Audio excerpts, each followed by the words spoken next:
Uh, yeah. Big, yeah. Uh-huh. Yeah, yeah, yeah, yeah. Yeah.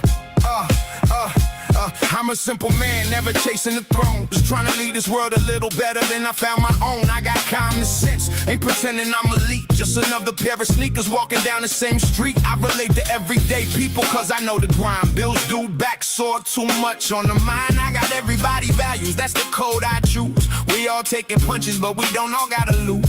As I talk to people with empathy, that's what we all seek. A little understanding when we're feeling weak.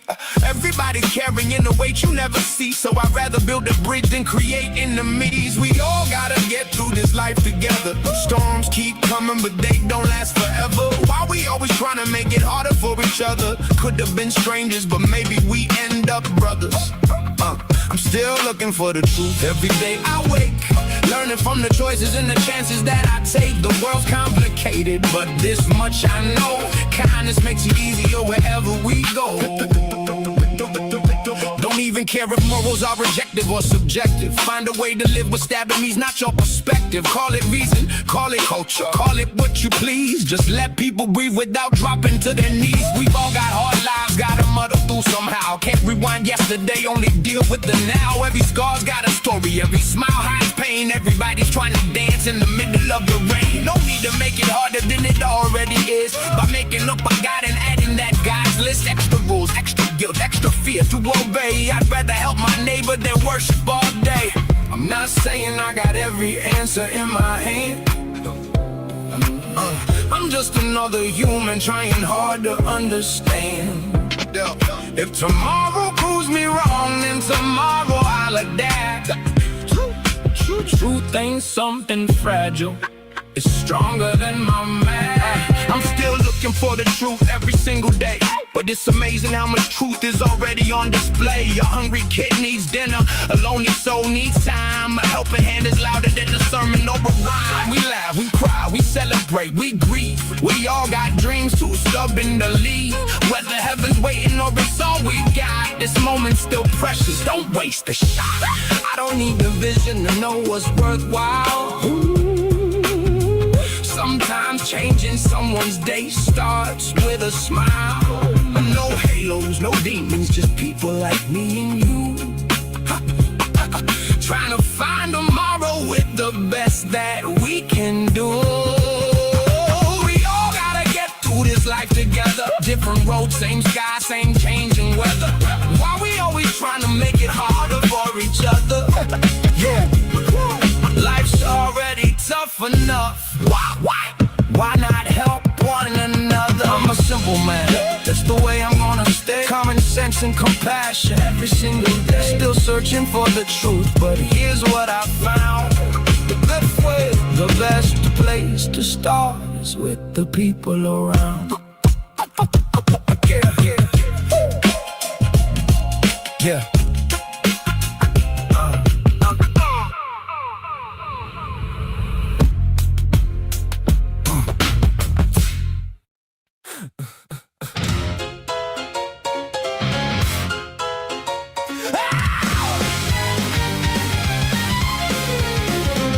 You dress up doubt in velvet robes, throw dead men's quotes like holy stones, name drop Plato and wave your hands like a mystery will make us understand. You sell transcendence cheap online with cherry-picked and twisted lines, a sermon built from smoke and mirrors, preaching louder cause the truth gets nearer. You claim spirituality, philosophy and historicity, but all you got is sophistry. We don't believe your silly fairy tales, but we're ready to talk about it if you want to. We'll even fight about it if you need to. So light the match, strike up the choir, turn your doubt into wildfire. We're dancing on the altar rails tonight. You call it faith, we call it theater, cheap illusions dressed up deeper, but everybody loves a beautiful lie. Whoa, whoa, you want salvation with the spotlight glow. Whoa, but the house always wins the holy show.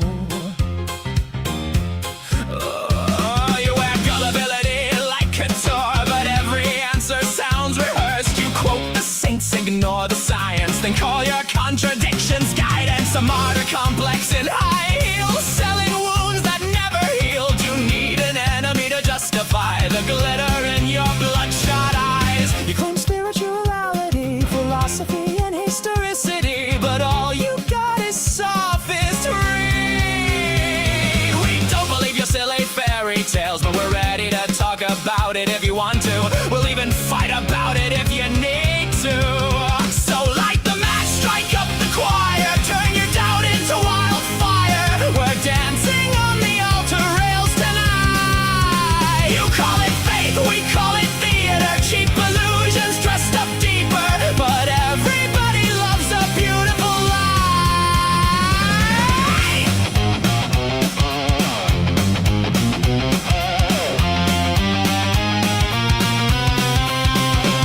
And if heaven's just a green room backstage, then who's been writing all your lines? You pray in public for the applause, then curse the crowd when they don't buy.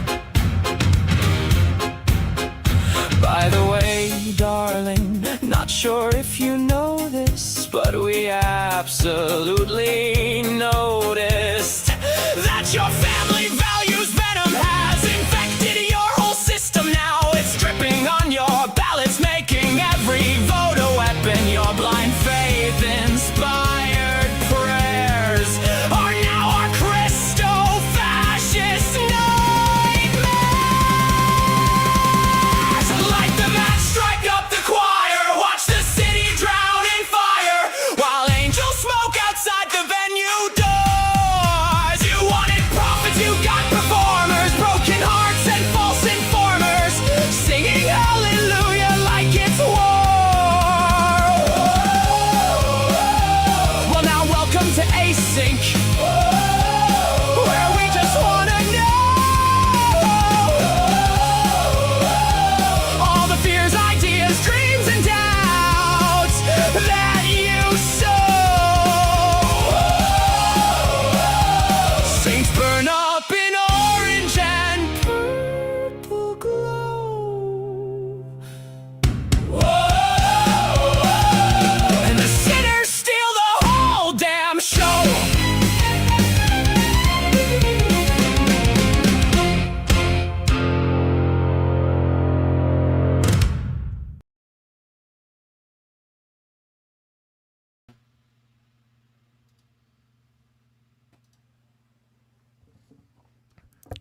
Good evening and happy Friday, everybody. Howdy, howdy. I'm Arpy, and you're tuned in to Async. How you doing tonight, Nectu? Doing well. Yourself? I'm tired. Spent all day out in the sun, but it was with family, so it was fun. But still, I'm beat. And also, just letting everyone know, I'm only going to be on for a couple hours tonight. We got invited out to a lake house to celebrate with some friends tomorrow. So, yeah, I'll be here holding down the fort until Gretchen's able to come over for mezzos. So yeah, let's go ahead and say hey to our friends that are already in chat. You know, we got Slug Racer taking our gold medal, typical placement. Good job, Slug. Good to see you. Then we've got that Opal guy. Nectu, you were in the comments earlier. Yes, Jackie, Brent A, Professor Hizzle, Zedekiah King,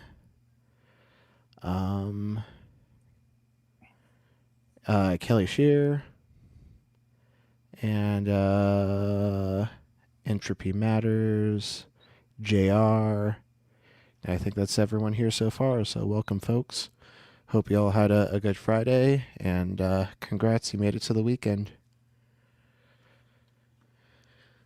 I have a fun little announcement. RP Jr. said mama for the first time today. Hell yes. Let's go.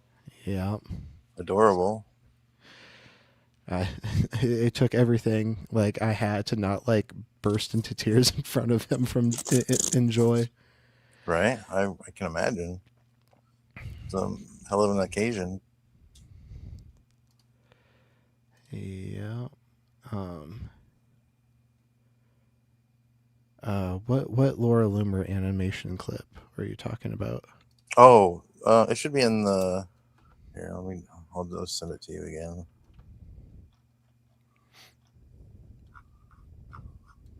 Oh, it's still there. Here. Is it in the producer chat? Yeah. It's Okay. just it's up just a little ways. I can put it. From Amon. Yeah.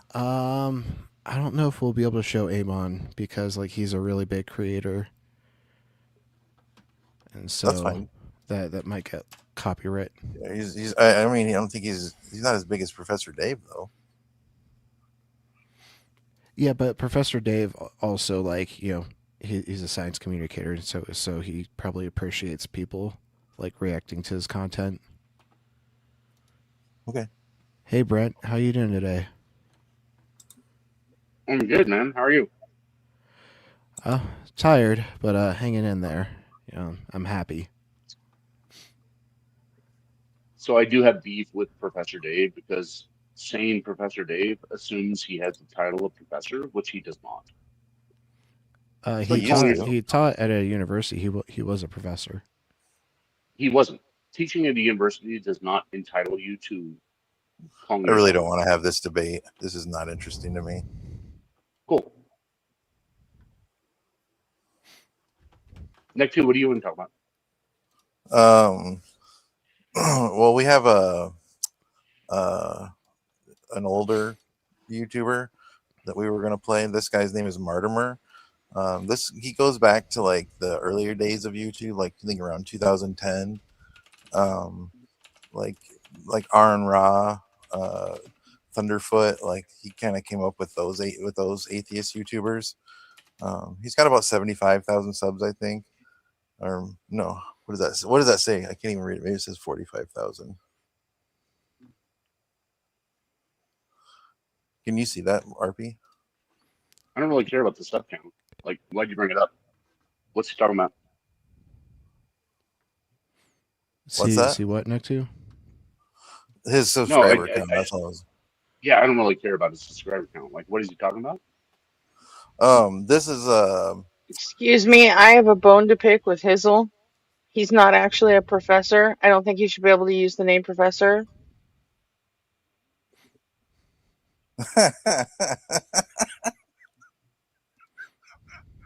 I'm pretty sure we not moved the interested. fuck See how on, but fucking whatever. dumb that sounds, Brent?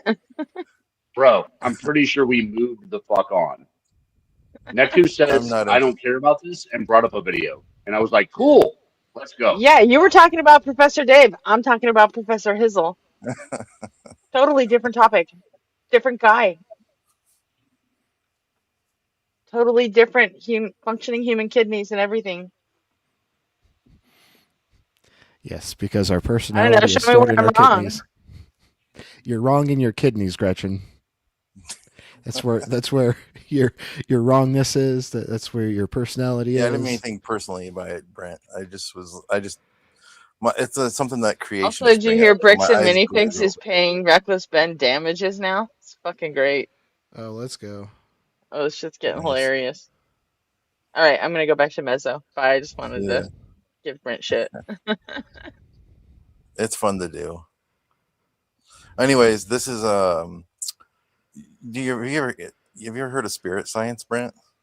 Yes. Oh my God. You know So who bad. this guy is. You know who Logic, Jordan is. Logic does an amazing job against spirit and science. Yeah. It's so Yeah. bad. So Yep. this was popular like in when I was first watching atheist YouTubers.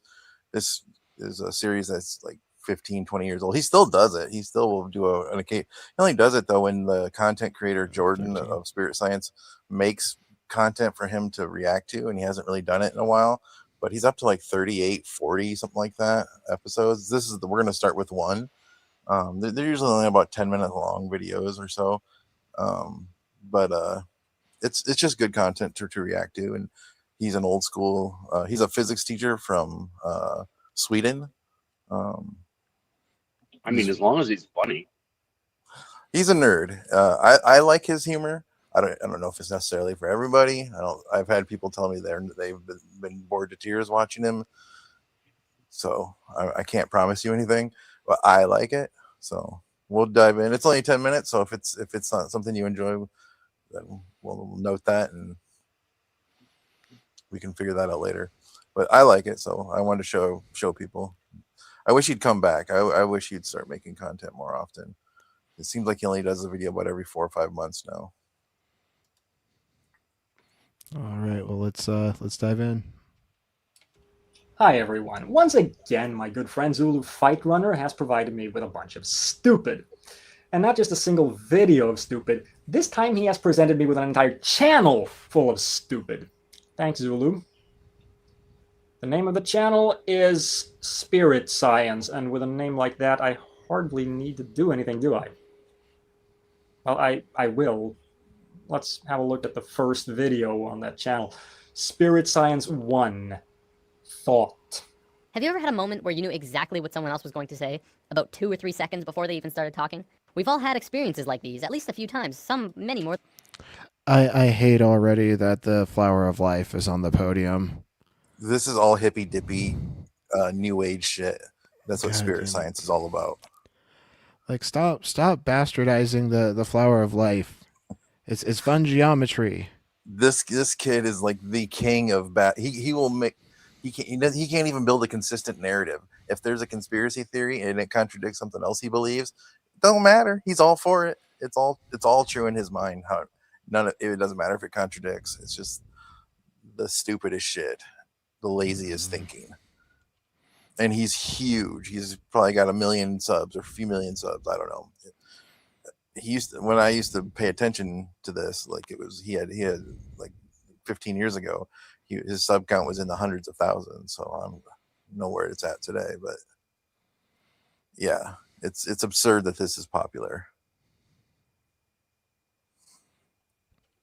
Than others. There are even a few people who can kind of tap into this experience quite easily.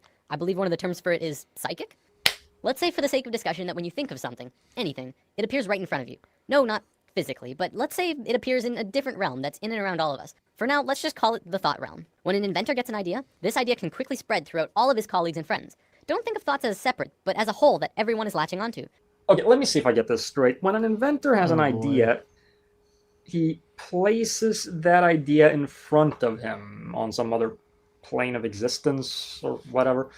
And when other people pick up the idea, it's because they, for lack of a better word, see it. It has nothing to do with the inventor talking about it or anything like that, which would be a much simpler explanation. Have you ever heard of Occam's razor? Just putting it out there. So with thought, Is that like Gillette? I use Gillette, I don't know what that is. the razor company. It was Oh, just a dumb- Gillette. yeah, it's just a dumb razor joke. Don't tell me you use Bic. Those cheap I never disposables.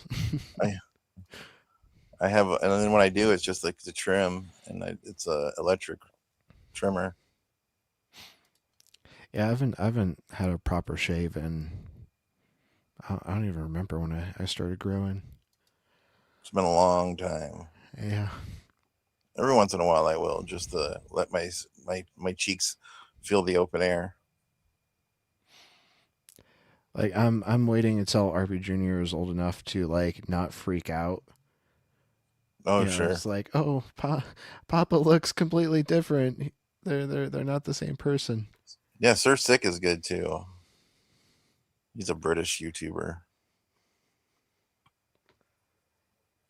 Sorry. connecting with other thoughts comes our Very first good. big realization. This new understanding of how intertwined we truly are. Up until recently, humankind has always understood simply that they were connected only through their physical being. The fact is, we're not. Sure, if by fact you mean unsupported assertion that you pulled straight out of your ass. Facts are demonstrable. How do you suggest we demonstrate this connection? Think about almost every creature on Earth. What do we really know about the bond that connects them? Geese are able to travel long distances, switching who flies in front like clockwork. Many fish swim in large schools, and we know that they don't have a form of verbal communication. Geese flying is no different than like a team like playing basketball. Like, Right? you do an activity together, and like you can kind of intuit your teammates. It's just also like emergent properties happen. A school of fish swims together because of a sensory thing that happens, and they all perceive the same general thing, and so therefore they all assume it's a school. Doesn't make the school like an ultra super smart organism, which is Right. what this asshole's going to go for. God, I hate Exactly. spirits. Fuck. Sorry. Good. That's an argument from ignorance. Nonverbal communication does not mean telepathy. There are lots of forms of nonverbal communication. For example, I'm a martial artist, and I can tell an attack is coming a fraction of a second before it even begins. It's not because I'm psychic, it's because I can read the attacker's body language. It's pretty obvious, especially if the attacker is untrained. How hard do you think it is for a goose to see that the guy in front's getting tired? You ever have a morning where you wake up Exactly. grumpy and stub your toe and think, oh, this is just gonna be one of those days, and find that the entire day afterwards just goes terrible? What about the days when you wake up excited and happy and ready to That's just a self-fulfilling prophecy.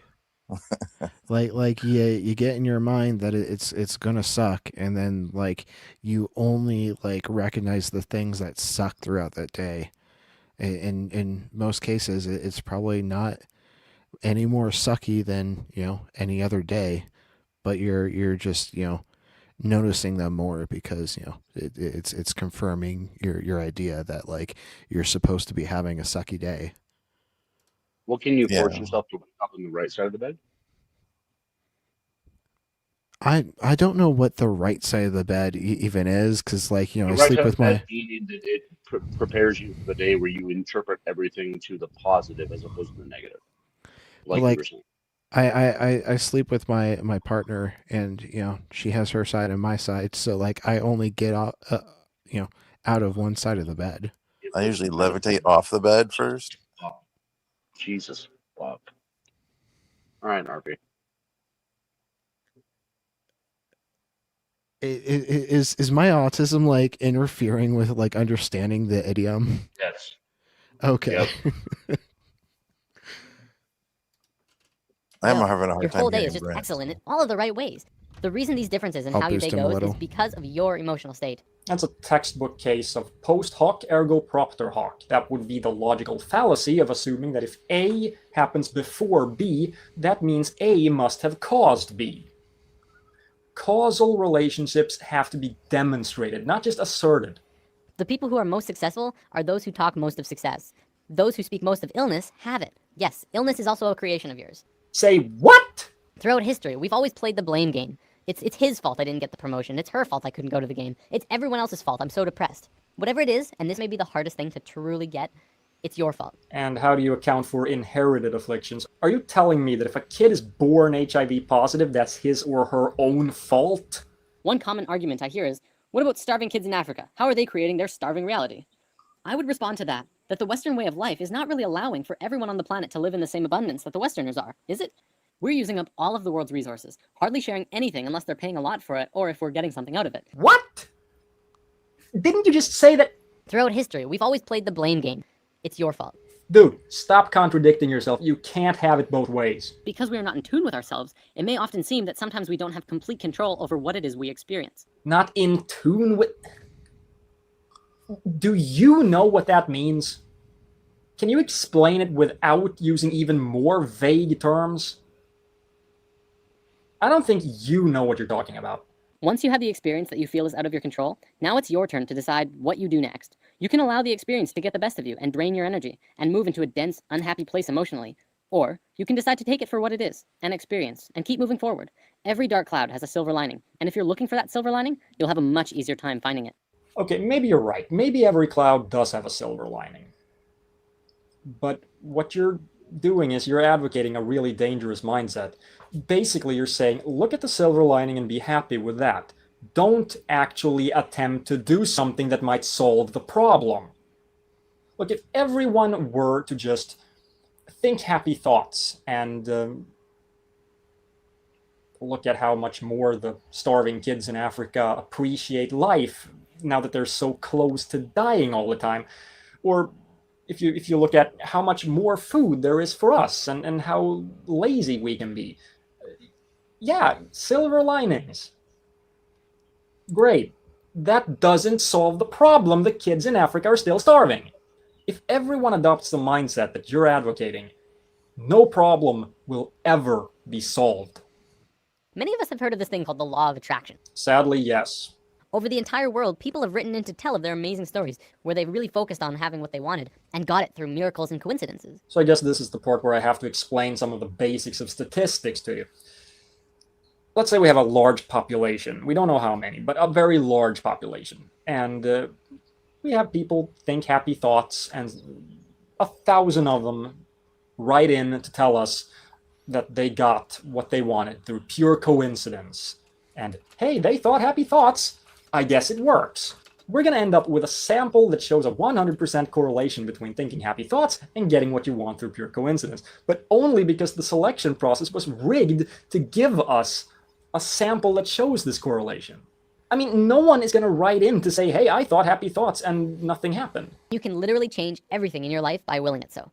I know this from personal experience, and it's not hard to find others who have too. Same problem. It's not hard to find people who played the lottery and won, but that doesn't mean that everyone who plays the lottery wins. In fact, the vast, vast majority of the people who play the lottery don't win. But of course, we're not looking for the people who didn't win. We don't care about those. So we're going to end up with a sample consisting of 100% winners. That's not a proper application of statistics because the sample does not represent the population. One continuous argument I hear from people who deny this law of attraction is, you don't just think things and change everything by sitting on your ass. To which I reply, exactly. You never stop moving. Just change your mindset and continue on with your life. Create your emotions in your mind, then move into them physically. Don't let your emotions control you. Pull your thoughts into the physical realm. So let me see if I get this straight. Now you're saying, if you want a sandwich, make a sandwich. Before you said, if you want a sandwich, think happy thoughts, and just by pure coincidence, you'll get a sandwich. Make up your mind. What can you do to change things? Well, just be good to yourself. Sure, be good to yourself, but at what cost? Shirking responsibilities, not giving a thought for tomorrow, being a selfish asshole? What? Be good to yourself, sure, but be responsible. Think about the consequences of your actions or inactions. I want to bring up one more thing before I run out of time. There was a scientist in Japan a few years back who made an incredible discovery, but one that also went largely unnoticed or recognized by the global scientific community. Oh, please don't go there. Dr. Masaru Emoto discovered that by putting words on a side of a glass of water and freezing the water, you could change how the water would freeze into crystals. Of course. You went there. There's a reason why this wasn't really given any attention by the mainstream scientific community, and it's that no one bought it. Emoto doesn't use proper scientific methodology. Basically, his experiments are prone to confirmation bias, and he can't reproduce the results of the experiments under controlled conditions. James Randi has been in touch with him and told him that all he has to do to win $1 million for demonstrating anything supernatural is pass a double-blind test. Emoto has not responded to this challenge. As far as I'm concerned, that proves he's a fraud. Any honest scientist would want to put his idea to the test. And that's even without the promise of $1 million if the test is successful. That's how science works. That's how you convince people in science. You present the evidence you're asked for. You put your ideas to the test, running the risk of falsifying them. You show the skeptics that you're right. You don't just accuse them of being closed-minded or conspiring to keep your discovery from becoming common knowledge. This is how science works. You have to be willing to demonstrate that you're right. And science, as I've said before, doesn't make exceptions. No, not even for dishonest people. Thoughts do not have supernatural powers, at least not that anyone's been able to demonstrate. And those who make such claims present nothing that comes close to qualifying as scientific evidence. All they present is a bunch of fallacies and experiments prone to confirmation bias. And when all else fails, they cry conspiracy, which as far as I'm concerned removes all credibility from them. And you call this science? You don't know what science is.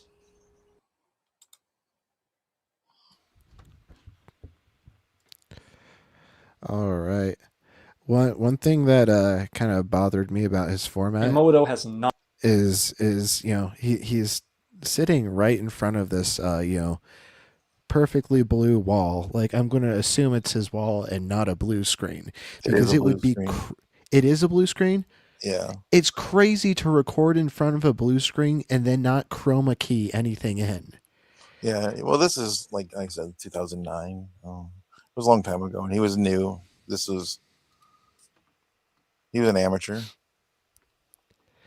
The whole thing gets the whole production of all of it gets a lot better towards the end. Like, you can see him grow as a content creator. Like, I don't know, if you were to play this one and compare it to episode 38, it's not going to be the same. This was the first, and he didn't know it was going to be successful. He didn't know there was going to be a second one. Here, I'm gonna do something just to show how simple this is. Whoops. Browse.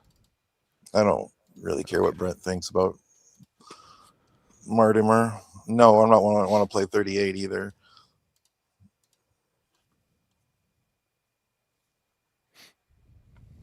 What's episode 38? Just something for him to criticize because he doesn't want to be fair.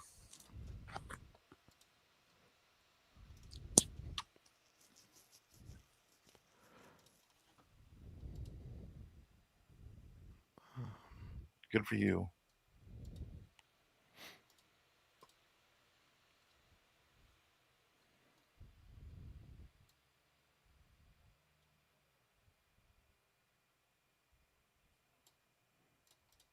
Boom.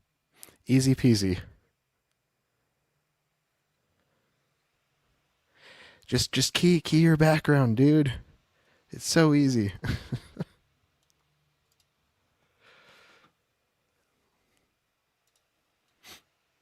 Anyways, so yeah, I'll have to keep his channel in my playlist and check out some other videos later. Sounds good. Let's get that Thanks, back JR. on screen.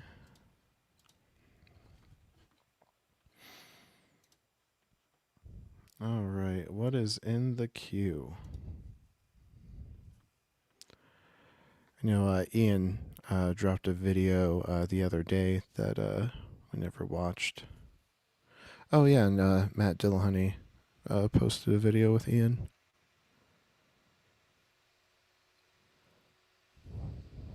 Uh-oh. The moral anti-realists will hate that video, so maybe I won't play that on stream. I'm fine with it. But I'm also on your side, so. Right. We watched that one yesterday, right? The conspiracy theories blown out on every point. Oh, we should watch Jimmy and Lux. Remember we were talking about that? Where is that one? Oh, I didn't see one. I'm just saying we had talked about it the other day. Oh, okay. Yeah, I think it's because there was a clip of them together. Yeah. Or Force is always good.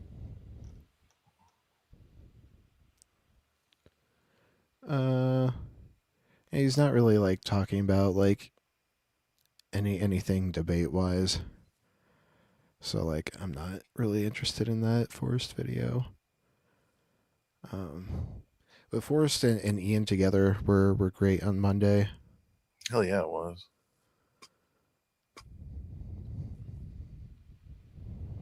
How far back are we? Oh, 5 days. Goodness.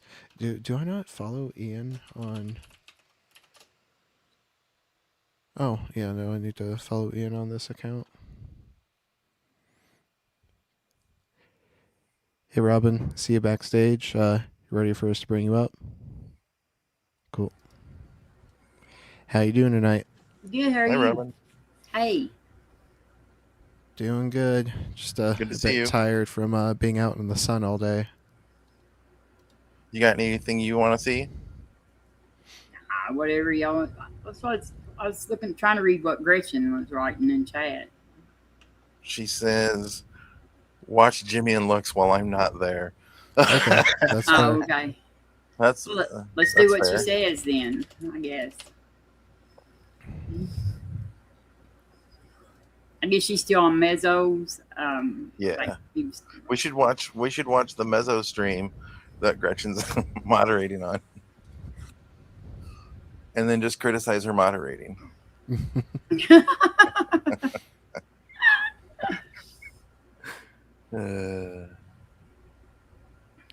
Where was that? Jimmy, Jimmy go to the and Lux Jimmys. Jimmy and the Jimmy Line or Jimmy Line. Jimmy Snow Snow and in the the line. Yeah. Are you sure it wasn't on? It might be on Jimmy. It might be on Jimmy's Jimmy Snow. You're on the line. You need to go to Yeah. Jimmy Snow in the line. Yeah, Jimmy Snow's Okay. channel. He has his own channel. It's confusing because he calls it Jimmy Snow and the line. Yeah, makes it because seem like that's where he was doing. The line has a podcast. Yeah, but Is this still his original Mr. Atheist account, or is this a brand new one? he just changed the name. But yeah. I think Yeah, that's what I thought. He's still Dear Mr. Atheist on Reddit though, because I've messaged him on Reddit before. Did you get the live? See the live? Here we go. Is capitalism working for people dying on insulin? There was a MAGA or a trans debate one that I wanted to watch with Lux and Jimmy. What's that one right there? This one? Pro-life caller hangs up after. What's a short one? Oh yeah, you're on it. You were on it. Cody.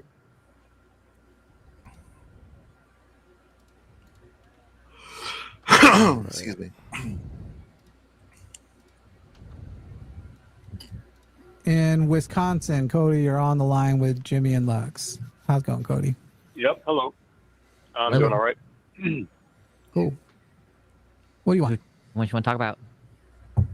I wanted to possibly discuss some gender stuff. I Still love you, slightly Brad. lean as opposition on that, so I wanted to probably discuss that a little bit. Sure. So it's kind of hard to word things in this sort of debate, but I'll try my best here. So it's kind of my position Mortimer did his rests on best. like a no-seum inference. I think that when we're trying to make an analysis of the word woman, I think that there might be reasons counting in favor of like taking the adult human female view, and then with which trans woman would not be a woman. Cody, I don't care. Honestly, I just don't yeah. care. Cody, do you recognize that regardless of what you want to do with words, psychologists recognize that the psychiatric sciences right now recognize that there is a psychological experience of gender that does not always line up with the sex of an individual. Do you recognize that, regardless if you want to call them women or not? How is this not an appeal to authority fallacy? That's a question. Cody, because it wasn't an argument. And an appeal to authority requires like you like actually cite like an actual authority. This is appeal to consensus, like because like this is the consensus conclusion of this particular field. Like know when we say we understand that quantum field theory works because like it's applicable. It's not an appeal to authority to say that like physicists believe in quantum field theory. That's just silly. Hey, Blue Phoenix, why don't you come on the panel? Talk to us about your God. Maybe you could convert us. What can we learn from you? I doubt it. Do you have anything to bring? We'll see who has the answers. By the way, Okay, also, that, do you think that any time that an individual is quoting the consensus of the scientific community that they are automatically committing the fallacy? No, I do not, but I wanted to see if you could justify Okay, how good, you because work. that would have been really, really whatever. dumb. Well, you can't with a question. And you would have Well, the known why issue it wasn't a is that fallacy if you got the implied- issue. Do you recognize that the It had psychiatric... implied premises. No, it didn't. And if you would answer the actual questions and behave, you would immediately find out where it was going. Okay. Cody, do you recognize that the psychology world that the science right now represents, that there is a difference between gender and sex, and the experience of gender does not always line up with the sex of an individual? Do you recognize that that's what they believe? That is a true empirical fact, yes. Excellent. Do you disagree with the scientific community on that consensus? No, but if they're making the further claim that the best analysis of woman is, not adult human female, then yes, I do disagree with that. But I don't think they're making that claim. So if their actual analysis is when an individual is a male and they are having gender dysphoria in a certain direction, that it tends to actually be that when affirmed in treatment so that they can live a life more similar to a cisgender woman, because their experience that we are describing, science has recognized, is actually more like a cisgender woman. And therefore, if you're going to use terms that represent these two individuals, you would use the same term with a trans woman as you would a cisgender woman. What word would you prefer they use instead? Okay, if I'm understanding your question correctly,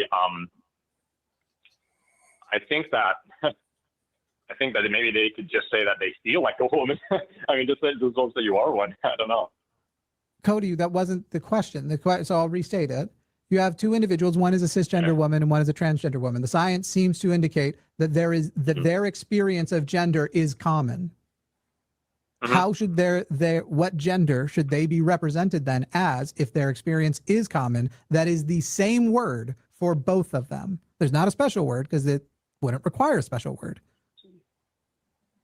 Okay, so what gender is the same? I don't think that we can apply a gender that's the same for both of them. I don't think that that's like at least. Then you conceptually don't agree with the thing that you said was empirical. Oh, wait a minute, but okay, I can agree empirically that like the distinction between gender and sex exists and that, psychology recognizes all this neurobiology, but it doesn't follow from that Cody, do you experience manhood? You spoke too soon, Brent. You haven't seen it yeah, yet. I could say yes to that. That's fine. Do you think it's possible for a trans man to experience manhood? Do you think that you have anything in common, maybe? That a trans man might have the same experience as you? Yeah, manhood. Excellent. Yes. Then why is it important to you to exclude to them, don't call yourself a real man? What quality of your manhood is so precious and holy that it would offend you to dare let a trans man claim that title with you? Well, the big part would be the male part. I feel like I kind of laid that out at the start a little bit. But you just acknowledged that you agree that the recognition of gender from scientists is what you recognize as well. So we are describing manhood, and that there is an experience of gender that you agreed with that is the basis for gender. And that wasn't male. It was experience. Oh. So I am fully down with you saying, Cody, my beard makes me feel more like a man. My nuts make me feel more like a man. They cause me gender euphoria. I don't care about any of those things because there will be characteristics like that. For me, being tall, my girlfriend likes to look up at me before she kisses me and we'll go, ooh, tall boyfriend. And that doesn't mean short men can't call themselves men, even though for being tall, honestly, in a shitty way, I consider myself manlier than people who are shorter than me. And that's a dickish thing that I haven't deconstructed from completely. So we literally are recognizing together this spectrum of manhood exists, and it is not exclusive to males, because you said, yes, a trans man can be on there. But it's important to you that you say, because you aren't, in your opinion, biologically male or biologically male enough, because you don't actually even know if by whatever biological thing you put down, they don't have that. You aren't, that it is important that we as a society reject the term we use to honor my experience of manliness and not give it to you. Yeah, can I address both points real quick? I feel like you made 2 points. So the first thing is when you're talking about, I accept that in biology and sociology, you can just say all the disciplines that talk about gender and how it's a, multidimensional construct, whatever you want to call it. I can accept that the academics are saying that, right? But I feel like what doesn't follow logically from that, at least what doesn't strictly follow, is that the way that we ought use the word woman or man has to be via the definitions that they're providing for gender, right? I mean, can we agree with that? No. So yeah, you just don't agree that there's a possibility that people who study something for their entire lives can have expertise on something, is kind of the impression that I'm getting. And Cody, you still haven't answered the question of what is so precious about your version of being a man that you need to reject because somebody else doesn't have some holy feature that is fundamentally important. Why is it important to make trans men feel lesser and not let them call themselves men because you're a male? Because you have, I assume you're going to go chromosome route. Why is it important to you that they never hear that they are a man because you have XY chromosomes and they don't? Well, you're asking me for that trait. I feel like being male is that trait. I mean, okay, sorry. I don't care if that is the trait. Why is that the important trait? I've asked you to justify it because I don't care. I'm a male. Okay, I don't think my maleness is precious, and I'm not going to withhold the term man from people because they don't know the struggle of having XY chromosomes or whatever it is. Why is that the precious thing that we can't adopt language that better supports people and represents people, especially as we have developed our understanding through science of trans identities? Why can't we update the language? Why must it be important to say, no, fuck no, you can't be a part of this label? Sure. One reason is because the alternatives have flaws. So I think that when we do an analysis of the other alternatives for defining gender, whether it be like neurobiology based about like having a certain internal sense of self that aligns with a female or male schema, whether it's a cluster concept, I feel like I could poke holes in those views to show that their sort of extensional adequacy is kind of either too broad or too narrow. So I can show that your definition maybe.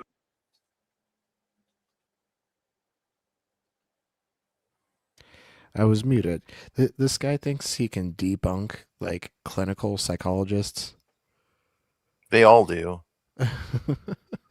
If it disagrees with whatever religion, they don't care what the science is.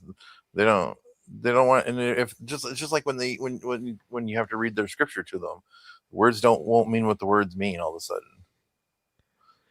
And I always love when they like, play fantasy. They're like, they could give me the reason and then I could debunk it. It's like, well, go ahead and like go through their reason and then debunk it here. Like if you can do it, then demonstrate that. Do it for us. Go right ahead. Right. Yeah, and that's the thing. Like when you ask them to,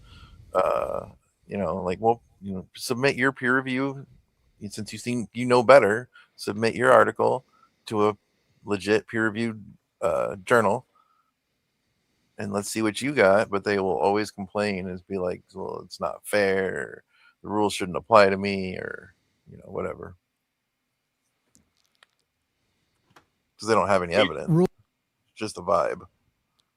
Yeah, and notice how many times caller has said "I feel." Yeah, exactly. It's like when you start a sentence with "I feel," like unless like you're describing like your actual like state of feeling, like, oh, I feel cold, or like I feel hungry. If you say like I feel like science doesn't blah blah blah blah blah, it's like then that opinion doesn't really matter. Rules have exceptions. Who gives a shit? You don't care that your way of defining man and woman by biology is flawed, because I could sit here and go down a whole line of like, okay, well, what about women who are born with internal testicles? And you would be like, well, that's an exception. That doesn't invalidate my rule. No, I don't care. I wouldn't say that. Here's something you already agreed to. You agreed to my experience of manhood, that I feel better as a man because of the quality of my wiener and my beard, and that I am tall. And you were fine with it. And as I recall, right? Yeah, totally. Okay, well, that has flaws in it, buddy, because there are people who, by your definition, are still men, but they're short. They got bad wieners and they can't even grow a beard. That's true. I guess I should reject them because they're not matching my experience of what I... Hey, Greg, stop talking about other streams. Like, that's completely off topic. We don't care about other streams going on right now. So unless you want to get timed out, stay on topic. I just want to say, like, I think Jimmy's talking about one of my exes right now with the short, bad wiener. Yeah. I'm pretty sure I know who the person he's talking about is. Except he does have a beard. So, like, 2 out of 3 ain't bad, I guess. Yeah. I find euphoric about my manliness. This is arbitrary as fuck. Right, There's errors in all of them. So you do the one that maximizes acceptance, tolerance, and people being accepted by society, because there isn't a danger. No one is in more danger if trans men are just treated like men and trans women are just treated as women. Greg, yes, you did bring it up. It was the very first thing that you said when you came into the stream. You said, "Oh, I got booted from Mezzos." So, like, it's literally all you've been talking about this entire time. So don't try to gaslight me, okay? Get on topic. We don't care about what happened in another stream chat. Okay, I want to respond to just 2 points really briefly. Number one, when I agree to all of the descriptive, empirical claims that we talk about, consensus, expertise, we can agree to all of those, but we cannot derive an ought from merely descriptive claims. David Hume proved this. And second of all, the thing I want to say about sex is about, I know that a woman can have like internal testes and whatnot. You can point to any intersex condition that you want. You guys can correct me if I'm wrong on this, but the intersex conditions are either also going to be male or female. Is that correct? No, that's your dipshit opinion, and it's wrong. It's so fucking. I'm sorry, Cody. I'm Really? like, We're getting into philosophical sophistry, and I just don't you fucking give a just fuck. quoted David Hume, who's one of the biggest fucking idiots in philosophy I've ever heard of. Okay, but so the problem here is why, Cody? Why do you even use the word man? Why would you not just always describe yourself as a male? What is the purpose of the word man if it literally just means male? What's the point of even having the word? Well, careful. It doesn't just mean male. It means adult and human and male. Adult is a kind of a big aspect of that, right? So, but in a functional capacity, in most situations, those two qualifiers don't matter because we're talking about people. Especially with the word man, which also just means humanity. Like literally mankind. The Bible is full with man just meaning people and men just meaning people. We have no problem with people calling their cars she's and he's. These are not things that, these are not terms we have ever considered precious and safeguarded from anybody else. Literally, colloquially, I don't even listen when I say the word man to people. I am positive I have said to cisgender women, I know I say it to my girlfriend who is a cisgender woman. I say the phrase, I don't know, man. And I'll bet you've said that too. To women. These are not safeguarded phrases. You want to deny a single group based on your rejection of their identity, and let's be honest, because you think they're icky. Yep. And you're afraid of being attracted to them. I don't care about being attracted to anybody, to be fair, but I just want to mention you're 2 quick terrified points. of it. So number Definitely. one. Yeah, go ahead. What was your point number one? I promise you, but go ahead, number one. Point number one would be that I think that words can have. Sorry, we couldn't hear you. There's some other audio. I actually thought that was real for a second. I think that words can have several senses. So like when we say, it played again. Are you hearing that audio? Is that coming from your end? I feel like I have some good points. I mean, if you want to hear me out, It's like a car horn and somebody sounding like they're gonna die. You can't hear that like car honking? Is there a honking Do you not in the hear background? it? I think I hear it. I think you hear it. I mean, I have some decent points to be able to hear it. Nah, you don't, and I don't care. Okay, bye. Jason in New Zealand. Jason, you're not from New Zealand. That's not true. What slurs are you calling into Scream? I'm definitely a bona fide New Zealander. I sound Kiwi as. I'm going to press X to doubt on the good penis claim from you, though. I didn't say it was a good penis. I said I like my penis. Oh, okay, all right, fair enough. There's no accounting for taste, but no, I'm not calling up to do any kind of. I ask your question. Let's get this over with. Yep. Oh, so yeah, I saw your debate with Justin against the Mormon guy the other day, and as an ex-Mormon, I was sort of rooting for you guys. Yeah. But I thought you guys did a pretty poor job because you don't.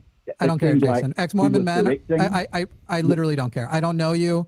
I don't care whether you think I did a poor job. Ex-Mormon men tend to go a libertarian shit lib route, like libertarian to shit lib route over time. I don't respect you more because you're an ex-Mormon man, and I don't care. If you walked away from that and was like, then go do it better, Jason. Go do it better. You know how to call my debates. Okay. Don't backseat debate on me, Jason. Go become a debater, dude. No backseat debating. Okay. I'd like to do that. That's a good thing. Have fun. My last thought for you, Jason. That's what we're doing. I mean, yeah, kind of. But no, I didn't have much to say on that last one. Like, I feel like I have a lot more to say when like they let the caller talk more. Yeah. But Jimmy like usually just controls the conversation. Depending. What's it say? What's it behind our avatars? Oh, okay. Jason. I just wanted to see what the graphic said. What the caller's name was. That's all. Contradictory, incompatible. We watching Ian? Yep. Why is it? Ian doesn't stream at 60 FPS, and I doubt that they record at 60 FPS. So like, it's weird that whoever's doing the video editing baked it out at 60 FPS, because that's just like making the video like twice as big in file size without say something to Molly. Yeah, without getting any like extra fidelity from it. Yeah, I'm sure I don't know if Molly's the one who does the editing, but she could. I'm sure she would. No, it's someone else. Like Ian started hiring someone, right? And I noticed the first time, they didn't even bake out a 1080. It was just 720.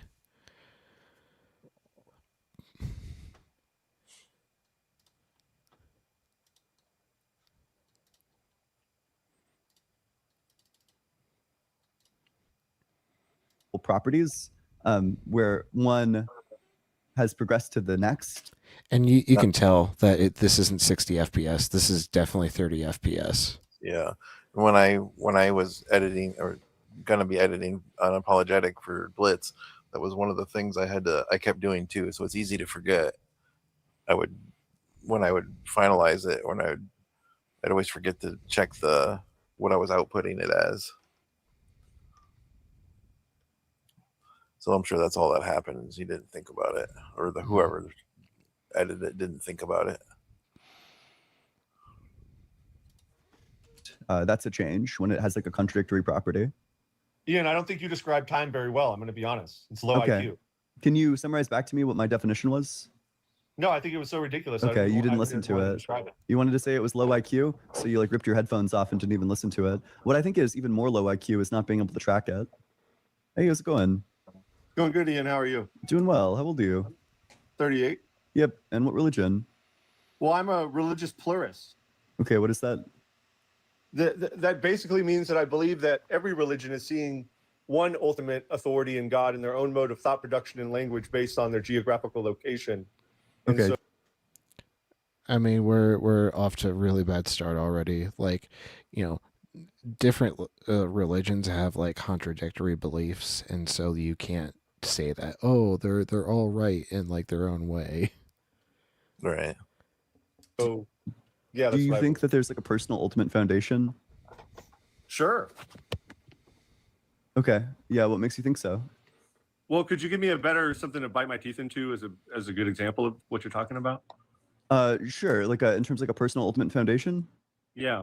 Yeah. So okay, an ultimate foundation is just something that every chain of causation. The way the caller like basically said like he requested that Ian explain what a personal ultimate foundation is, but in a really condescending way. He's trying to frame it as if like what Ian said was dumb. Mm-hmm. But like the fact of the matter is, caller didn't understand what Ian was saying when they said personal ultimate foundation, and so to save face, they're acting like, oh, that's dumb. Like, give me something I can actually sink my teeth into. So we have like causes and effects, and like those causes themselves have causes, and it goes on farther and farther back. I was caused to exist by my mom. She was caused by her mom. She was caused by her mom, et cetera, et cetera. There's like this chain of causation, and what it means to be ultimate is that all of these chains of being, like a chain of causation is an example of a chain of being. All of these chains of being ultimately arrive at the existence of one being, the ultimate being. So if you traced back like all of the chains of causation, you would arrive at God. If you traced back like all of the hierarchies of like grounding, you would arrive at God. So that's what it means to be ultimate. And then personal means like it has like a mind, it has intention, it takes actions. So that's what God is. It's a personal ultimate foundation, a thing with a mind that's also like metaphysically ultimate. I think that what you're doing is stretching the limitations of how we could describe God, but I think that God is outside of even that ultimate personal relationship. So At this conversational level, I could definitely agree with you on what you're saying, though. Okay. But I still think God is outside of that. I don't really know what it means to say that God's outside of that. So one of two things is going to have to be true. If you're saying God is not ultimate, then you're going to need to say that either there are things that exist that don't depend on God, or there are like God depends on something else for his existence. Okay, so I would agree. Yeah, let's ultimately say that I agree with you that God is the ultimate cause of you could hear colors like brain do a complete 180 when they realize that, like, you know, that was a blunder. You don't want to disagree that, you know, God is the ultimate foundation, and so he's quickly, you know, affirming the assertion now. Of every reaction. Sure. Yeah, I agree. Yeah, what makes you think that God exists? The fine-tuning argument that Okay. That's my fundamental philosophy. Yeah. Yeah. Do you want to put forward the fine-tuning argument? Yeah, I mean, in my layman's terms, it would ultimately be that the universe is too perfect to have been created by nothing, and the most logical explanation is that something created everything. And which part of it's perfect? Perfect. I think that the human being is perfect. I think that reality is perfect. I think that we have free will, which is a perfect way to not be some zombie force if there was no free. Yes, so perfect that our toenails will often grow into the side of our toe and become infected. So perfect that, you know, children are born with cancer all the time. So perfect that, like, the act of eating, which is required to live, could lead to suffocation because our fucking food pipe and our windpipe are the same fucking pipe. Yeah, we're just teeming with perfect qualities, aren't we? Hey, yeah. I remember a meme. Of course, it was not a non-human, but it was like it had one of those bighorn sheep, and the horns had curled around, and the horn had came through like the sheep's head, you know, and killed it. And it was like intelligent designer. Right. But it was like a horrific looking, you know, thing, and this because the sheep's horn had just rolled around that way, you know, and come in to and kill it. Yeah. Yeah, that would be. Oh, excuse me. Oh, big yawn there. That would be a terrible way to die, like being slowly impaled by your own horn. Yes. Yes. Horrific. You know, and like, yeah, intelligent. But that's what it was. It was like it was a real picture, but it, you know, they had like a meme of it there that said, "Oh, intelligent designer." Yeah. Free will for evil to exist, for an example, then we would not have personal choice. And I would rather have personal choice and there be evil in the world than not have personal choice. And so I think that's perfect. I think there's a lot of perfect things about reality. Yeah, so there's like a number of problems with human beings as being like perfect. So I think like the first one, which is most obvious, is that human beings are riddled with cognitive biases. We have, you know, latency bias, recency bias, confirmation bias. There's genuinely just so many biases that we suffer from. You know, if God made us, why would he give us so many cognitive biases? Because ultimately, if you think about it, when we're born from this beautiful point of conception where the embryo. Yeah, entropy. That's another good quote unquote design flaw.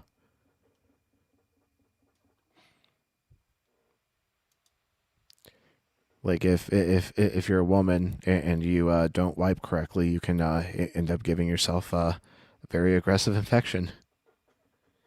That is no bueno. There are plenty of you know, dumb fathers that, like, you know, they have a newborn girl and they don't realize that you're supposed to wipe a certain way.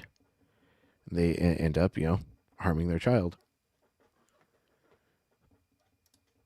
Creates thousands and millions and strands of DNA and information that just came out of nowhere, that information was able to turn into a human being that came out of a body. And then from the foundational level of innocence of not even knowing what an atom is, you can grow over time and learn.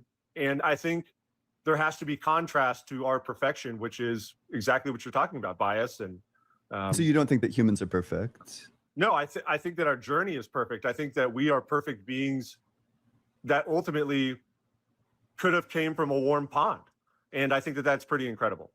Okay, so that's a bit confusing to me because oftentimes cognitive biases lead us to cutting our journey short or other people's journey short. So for example, one thing that humans suffer from is a phenomena called collective narcissism, where we will resort to groupthink very often, especially when one of our group identities feels threatened, especially when we feel like humiliated.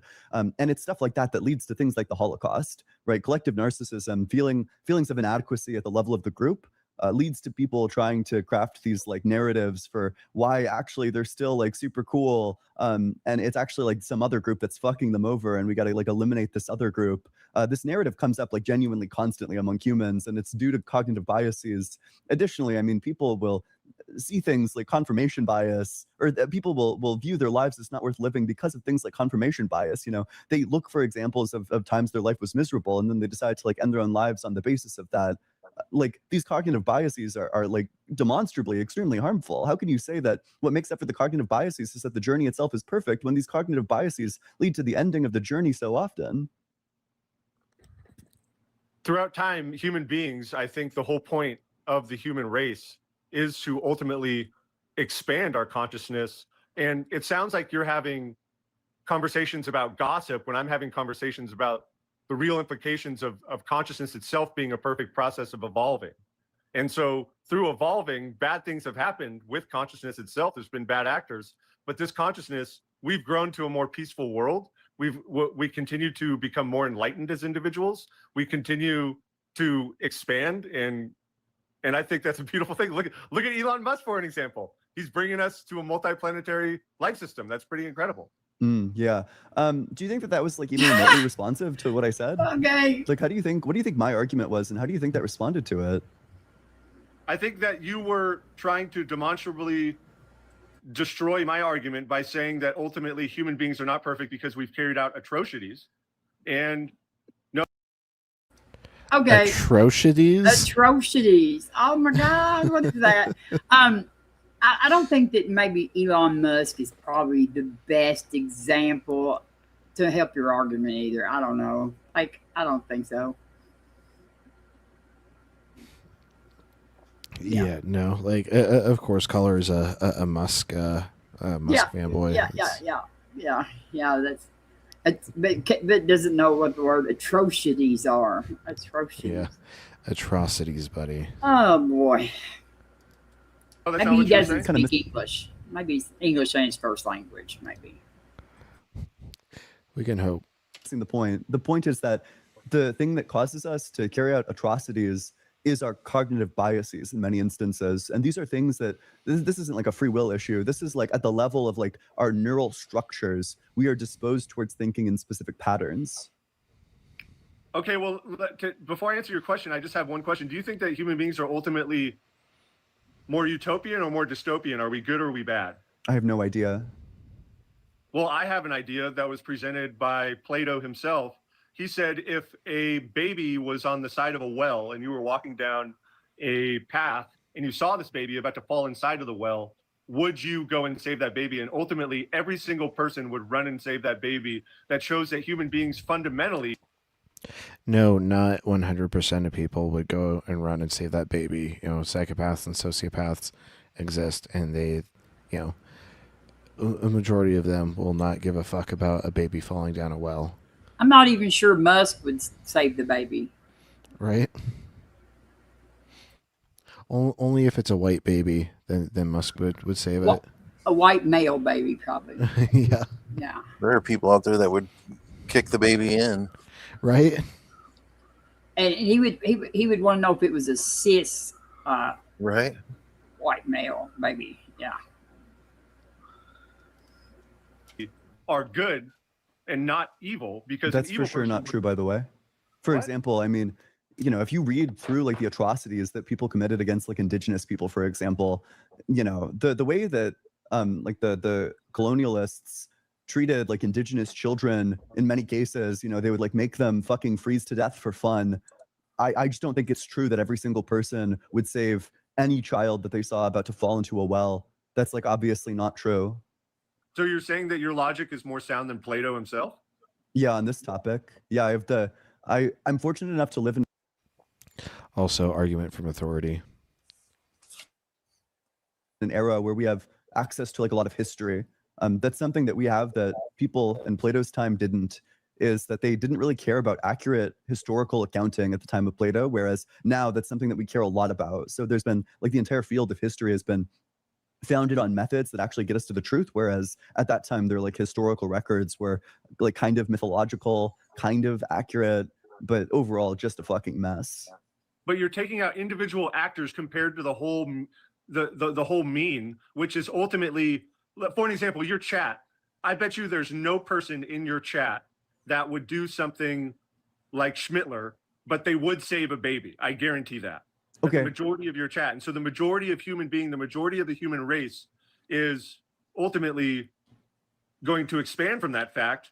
And I would say that human beings are better than we are evil. Don't you agree? Yes or no? I have no idea. It's hard to quantify such a thing. Certainly a lot of people have no problem living their lives in such a way where they're constantly failing moral obligations to other people and constantly failing moral obligations. I think to know the true nature of humanity as a whole, we would first have to get past the point of need. Like once everybody's needs are cared for and they're not worrying about, you know, securing their next meal, securing, you know, rent to have a roof over their head, you know, securing, you know, social interaction. Like if all these things were taken care of and like, you know, humans like had the freedom to actually act in the way that they wanted, only then would we be able to like truly determine like the true nature of humanity as a whole.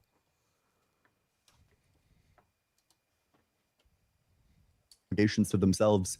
In fact, I mean, if you're saying like how many of us, or that like the majority of us live like extremely highly moral lives, well, that's almost certainly false. It seems like most people live pretty middle of the road lives. I've heard you say to your chat that you love them. So would you say that you're more good than evil?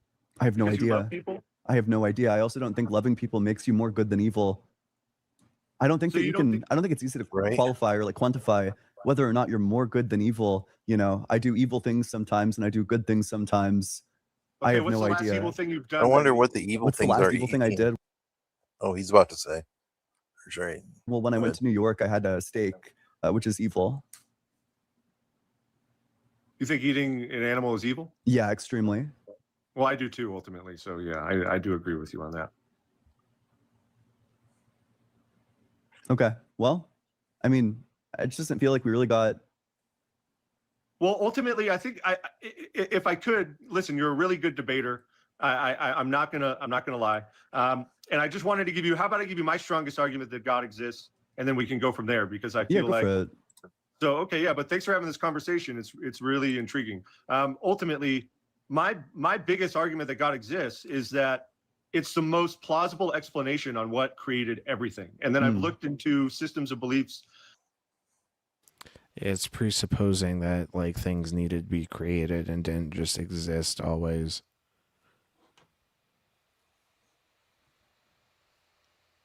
Are you familiar with panpsychism? You mean panpsychism? Panpsychism? Holy fuck, man. Like next to were you listening when he said atrocities? Yeah, I heard that. I was outside, but yeah, I heard it. It was hilarious. This dude, like it's like he's reading these words for the first time off of fucking Chat GPT. Yeah. Yeah, panpsychism. I'm sorry. That's okay. Yeah, I'm familiar with panpsychism. And I think Panpsychism is like super implausible, though. It seems to commit you to like wacky beliefs. Not. Yeah, like rocks have like subjective experience. Wacky beliefs, just that there could be consciousness in everything. Do you think the chair is conscious? Right. Yeah. I think that wood has atoms in it that are ultimately moving and evolving. Yes. What I asked is like, do you think that atoms don't evolve? Holy fuck. the chair is conscious? Like, do you think the chair has like something like a mental experience? Not a mental experience, but it has Oh. an experience with reality, unlike the mental that you and I possess. Okay, well, if you don't does think have that an it has an experience. experience, then you're not a panpsychist. Panpsychists hold that everything has experience. Not necessarily experience like a human, though. It could be experience at the atomic level. So what it needs to be is something qualitative, that there's like some qualitative experience, and that it could be like a simple qualitative experience, but in order to be a panpsychist, you need to say that it has like a qualitative experience. But regardless, I mean, what makes you think that, I don't know, you think that God is the best explanation of things? I guess like what does God explain best? The formation of everything. An infinite God that always existed explains the creation of reality itself being plausible. I mean, I think, for an example, my pastor in my church, she has a master's in biology, and she fused her belief systems with biology. She believed that science itself was just discovering and explaining what God has already created, and we're just doing it in our own mode of thought production, language, and scientific discovery, and papers that get passed around to say that physics is real and the double slit experiment is real. But these are all things that God have already created that humans are just discovering. And so I think that that's the most plausible explanation on why physics are so advanced, why biology exists, why there's hundreds of millions of strands of DNA of information. Where did that information come from? And landing my plane is that God ultimately created all of that. Yeah. Do you think that God's act of creation was eternal, or do you think it began to exist? I think that it could have existed. I think it could have began at the Big Bang, that would have been a fusion of atoms, of matter itself, and creating the reality that we live in. What if God created the Big Bang? Yeah, so you do think that God's act of creation began to exist as opposed to always existing? No, I believe that God was outside, is still outside of the reality that we live in, and that God created this reality. Ultimately, I think it's fundamentally a test of human nature and our spirit and our soul. That's not the question that I'm asking. The question that I'm asking is, did God's act of creation exist without beginning, or did it have a beginning? Which one? It needs to be one or the other. God always existed, but at one point That's not what I'm asking. creation. At one point there was the creation of the reality that you and I live in. Sure. So then his act of creation began to exist after a state of non-existence? Precisely, but God has always existed before that. Yeah, okay, then God changes. He goes from not creating to creating, which means that God is in time, which means that he can't be the creator of time. But what if time was like on an infinity and it always existed? Yeah, then that means that God's not the creator of it. Why? Because if God is in time, then he can't be the creator of time, because in order to do so, he would need to go from being like atemporal, and then he would need to become temporal. Can you describe to me what time is? Yeah, time is the dimension along which it's possible for an object to change. Can you define changing?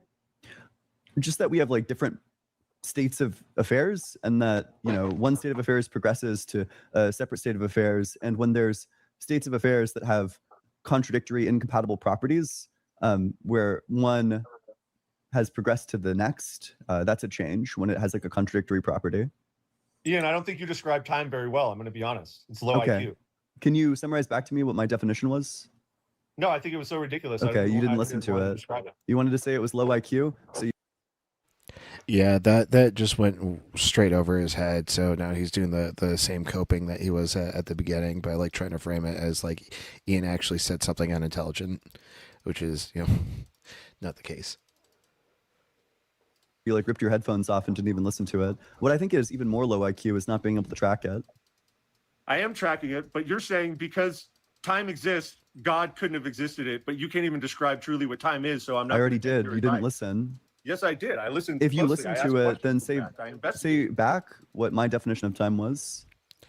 Did anyone else catch how caller said God couldn't have existed it? Like existence is, you know, like, or to exist is like a property. It's not an action. It's not a verb. Right.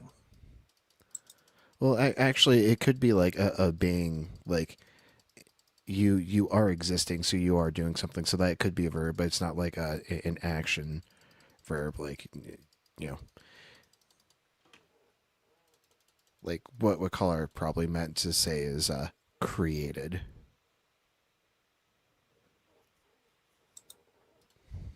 You said that the definition of time is ultimately You weren't the listening. creation and destruction of things. That's exactly what you were saying. No. Yeah. The definition, the second time is the dimension along which it's possible for objects to change. That's exactly what I said. That Change is not implies- at all what you said. Yes, It's it all is in because- recording. That's all live streamed to YouTube. You can't lie to the recording. It's Ian, all you're not thinking as recorded. deeply. Ian, you're not thinking deeply because You're change- literally trying to gaslight everyone into thinking that you said the same thing as me. You said a totally different thing. No, because all I meant by destruction was that is change within the universe. Everything has a birth, life, and death. Yeah, salamander. That's what I meant. Yeah, passive verb for sure. And that's exactly what I meant. You said change, and I said destruction. It was the same thing. Change. Not all changes are destruction. So, for example, you know, I could change from sitting down to standing up. That's not really a destruction. Yes, it is, because every second you move, every second Yes, you move it is. forward in time, you are being destroyed. You are dying. That's false. So you don't think that everything has a birth, life, and death in the universe? Does everything? No. Energy can't be created or destroyed. But it can be passed along in other forms. Yeah. So since energy can't be created or destroyed, couldn't you say that that energy could be God, and that's No. never been created or destroyed because it's existed indefinitely? No. You wouldn't say that that's God because that's not Grasping ultimate. at straws. It's also not personal. Well, ultimately, I think that energy is God. It's simple. What created energy if it can't be destroyed? What created it if it can't be destroyed? I don't Yeah. think that energy was created or destroyed. Do you think God follows laws of physics? I think God is outside of physics, and physics is simply a way that we interact with God. Is energy outside of laws of physics? No. Sure. Then we have a contradiction. You're saying God is energy, but energy is inside of laws of physics, whereas God's outside of it. So God is both inside of laws of physics and outside of it. If you were to write down on a white piece of paper the word energy, there would be a lot of white space on that paper that is outside of energy. Exactly, right there. That white piece on your paper is God. Energy is just a way that we're describing God, Ian. Okay, so God isn't energy. God, there is energy in God, but God is even outside of energy. Okay, so God isn't identical to energy, God made energy. but energy can't be created or destroyed. No, I asked you, do you think it can be created or destroyed? And I said no. Okay, well, that Also, I would don't even imply think you that asked me that would imply that it's infinite. That it's infinite. Yeah, in terms of its like existence, that it stretches infinitely backwards. Yeah, I agree.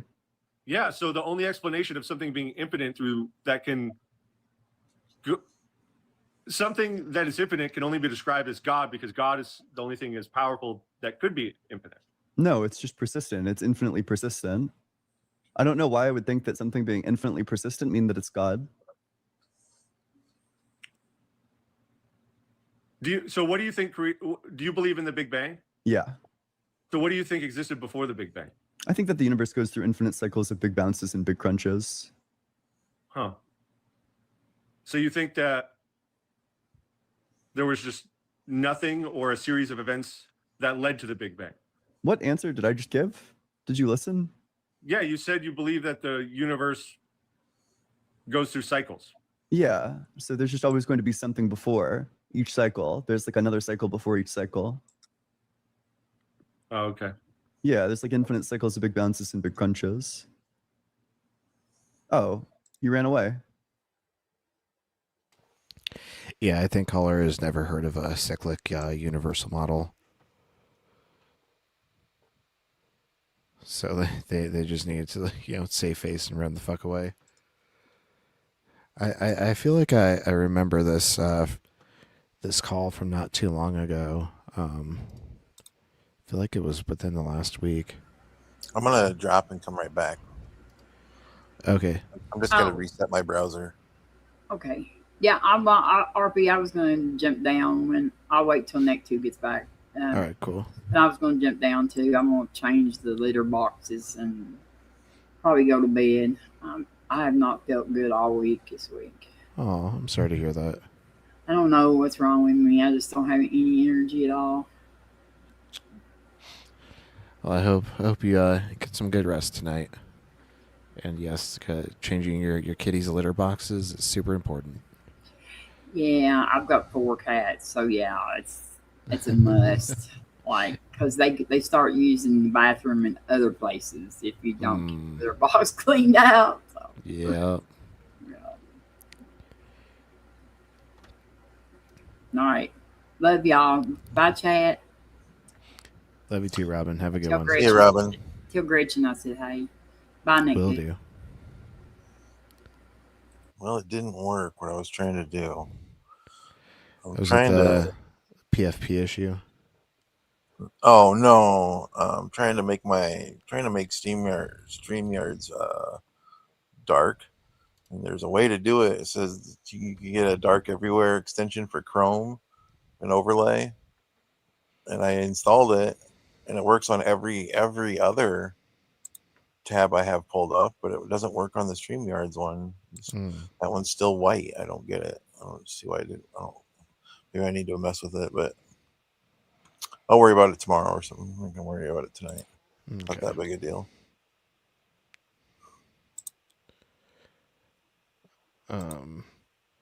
Yeah, I think I found the stream that I think that's what Ian was wearing. So yeah, that was 11 days ago. So not this past week, but at least recent enough that I definitely recognized that call. My avatar looks normal now. I just checked on YouTube, and yeah, it's showing. Okay. I'm not really worried about that, but I just don't like the white screen. Yeah, it's like staring into a sun. Yeah. It says there's a way to do it though. And when you Google like how to add an extension, because it'll say that the problem, that actually a white screen, that the StreamYard is only dark mode is only available for the host, but there's a way to still do it for everyone else. And I followed the instructions, but I don't know. And it's not a big deal. I just worry about it some other time. What are we gonna watch next? I'm just gauging like Mezzo's past lives on Fridays and seeing. Okay, so the 12th, so he went about 4 hours. Was there one of the 19th? Yeah, the 19th he went about 4 hours. It was the 26th, the Friday. Yes, 26th was last Friday. He went about 4 hours. Okay, so looks like Mezzo is probably going to be going for another 40 minutes. So we can probably get one more reaction in before Gretchen comes back.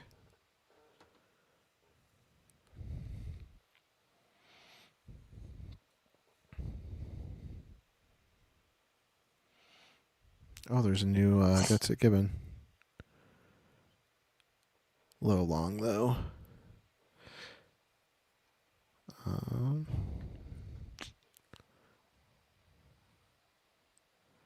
We haven't done Blitz yet tonight. Oh, jeez, that is a title for sure. MAGA transphobe might have a hot mom. Mm-hmm.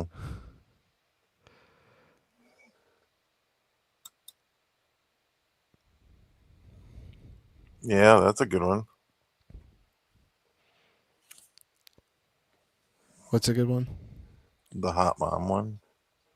Yeah, but it's an hour long. I'm looking for something a little more bite size. God, Didn't notice that. We could watch Promise. I like Promise. Which one with Promise? The line. I'm just saying. I just saw her face. It doesn't have to be the one I saw. I'm just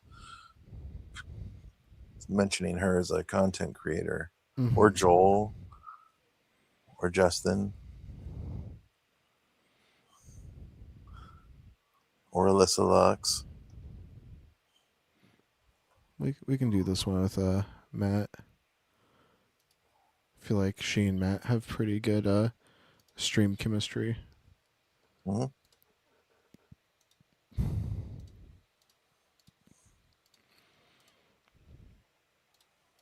Is the best worldview, leaning toward Christian, and has some questions about secular humanism, has moral issues and questions about Christianity versus secular humanism. Hey, Kevin, what is the Christian worldview? Hey, are you guys secular humanists?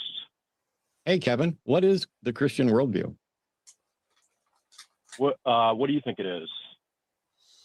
I'm asking you. See, as someone who's formally was a part of that and has been interacting with believers, I think it's silly for you to ask me what the Christian worldview is, because I'm not a Christian, I'm an atheist, and you're the one calling in to defend it. So I'm asking you what the worldview is that you're defending.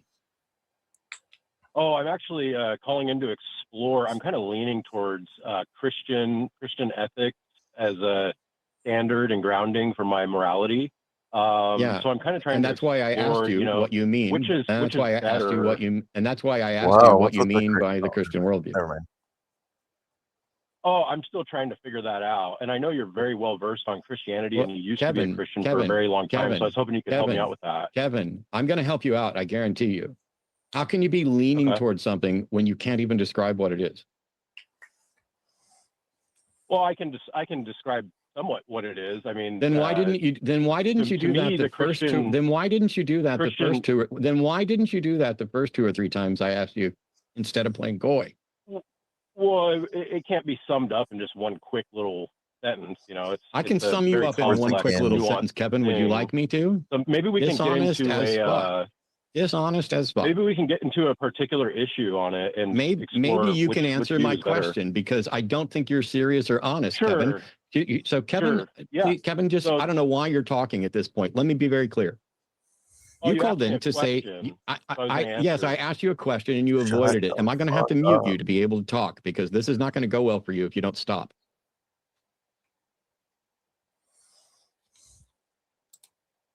Did you want me to answer that question now, or? He's being obtuse. You know as what? fuck. Let's do a poll. I'm going to put you back in the queue because you've called many times, and this is incredibly frustrating. Because you're saying that you're considering using some Christian worldview as a foundation for your morality, and you'd like to compare with secular humanism. I understand that's what you called in for. And yet when I ask you, what do you mean by the Christian worldview? You avoid, then say you can, or you don't know enough, but then you say you can give a summary, but it can't be done in one sentence. At no point did I say, hey, give a 1-sentence summary. I asked you a question and you've done nothing but avoid it. So we're going to try this again. I'm going to start this call over from scratch. And the amount of time that you get to speak is going to be dependent on whether or not you can actually carry your end of the conversation and what the chat says. So here we go. Kevin's calling in from Oregon. Kevin's pronouns are he, him. He's a theist of some stripe, and he's leaning towards Christianity as a worldview with regard to morality and has questions about secular humanism. Hey, Kevin, what do you mean by Christianity? What type of Christianity are you going to lean on for your morality? So the Christian worldview is a way of understanding reality based on the teachings of the Bible and the life of Jesus Christ. It answers big questions like, where did we come from? What's wrong with the world? What's the purpose of life? Do you want me to keep going? He could do it. No, because that tells me absolutely nothing about what you're going to base your morality on. You might as well just said Christianity is a religion that points to Jesus. Okay. Yeah. What is it you're pointing to with regard to morality? For example, is divorce morally permitted under Christianity? I'm not sure. You're not think sure. so. Okay. Is slavery permitted? Actually, I no, haven't no read the book, Christians sir. believe slavery is permissible. I'm sorry. No You Christians pointed to believe the that. Bible. You pointed to the Bible and Jesus, and now you're trying to point to Christians. The Bible absolutely advocates for slavery, and at no point does Jesus denounce or correct that. So instead of relying on Christianity or the Bible, you're relying on what modern Christians you run across accept and don't accept. Yeah. So, yeah, Jesus, corrected, saying that like, you can eat whatever you want. Or I believe like it's like no food is unclean because God made it. I'll look that up. I think it's in Mark.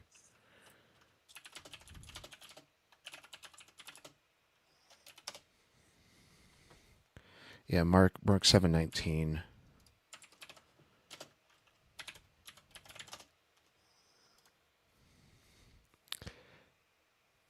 Since it enters not the heart but the stomach and goes out into the sewer. What? Yeah, thus he declared all foods clean. So Jesus was able to, declare all foods clean, but he wasn't able to, denounce slavery just like, straight up. Yeah, right. You've already contradicted yourself. Oh, would you say that loving your neighbor as yourself is like owning another person's property, or those things are both okay? No, I wouldn't say they're both okay. What I would say is that when okay, I'm a Christian, sorry, not a Jew, so I love my neighbor as myself, and I want to own his property. So that's I'm sorry, my Kevin. worldview. I'm sorry, Kevin. But first of all, when the Bible says love thy neighbor as thyself, you seem to be extrapolating what it means by neighbor. But my point was that the Bible, which is the foundation of Christianity in addition to Judaism, absolutely allows for slavery. And at no point does Jesus ever correct or change that, does he?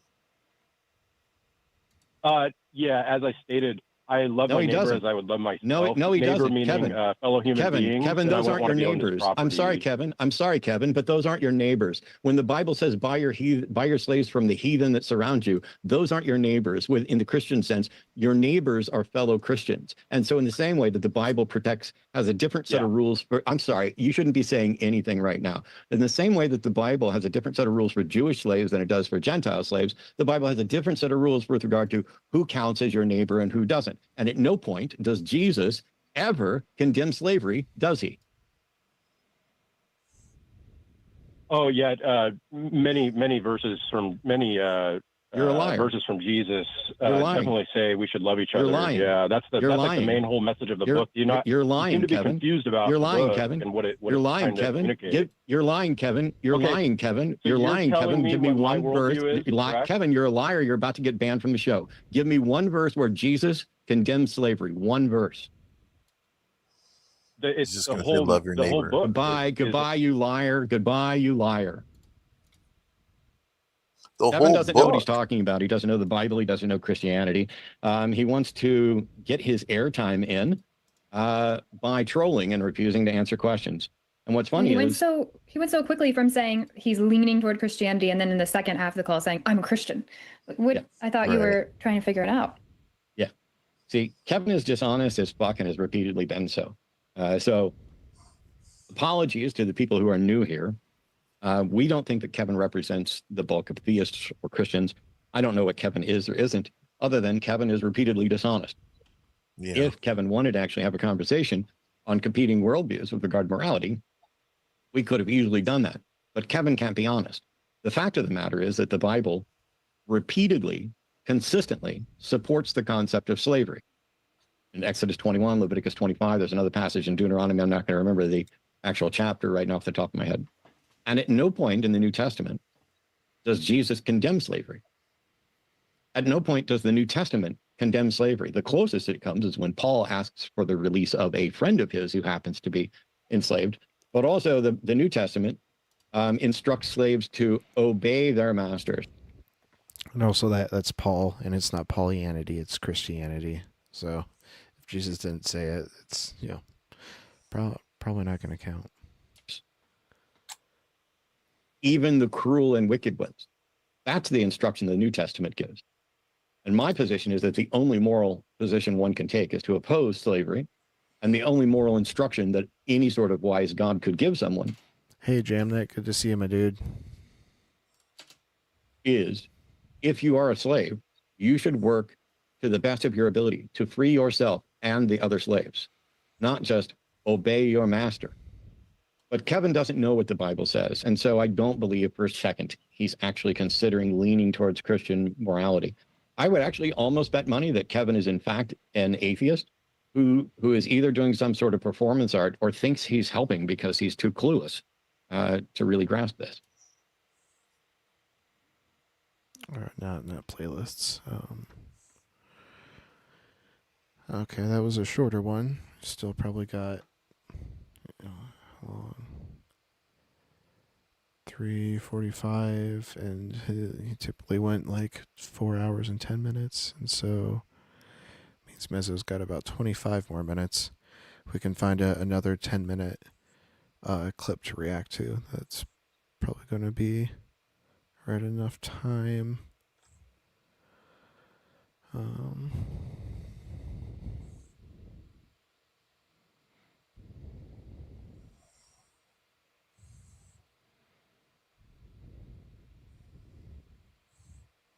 What's that one with Matt and Jovan that was like 20 minutes long? Is that too long? Well, we've done like 2 line reactions tonight, and I don't want to like lean too heavily on one single channel. Yeah. What about the Joel one there? That's 30 minutes. Oh, I couldn't see it.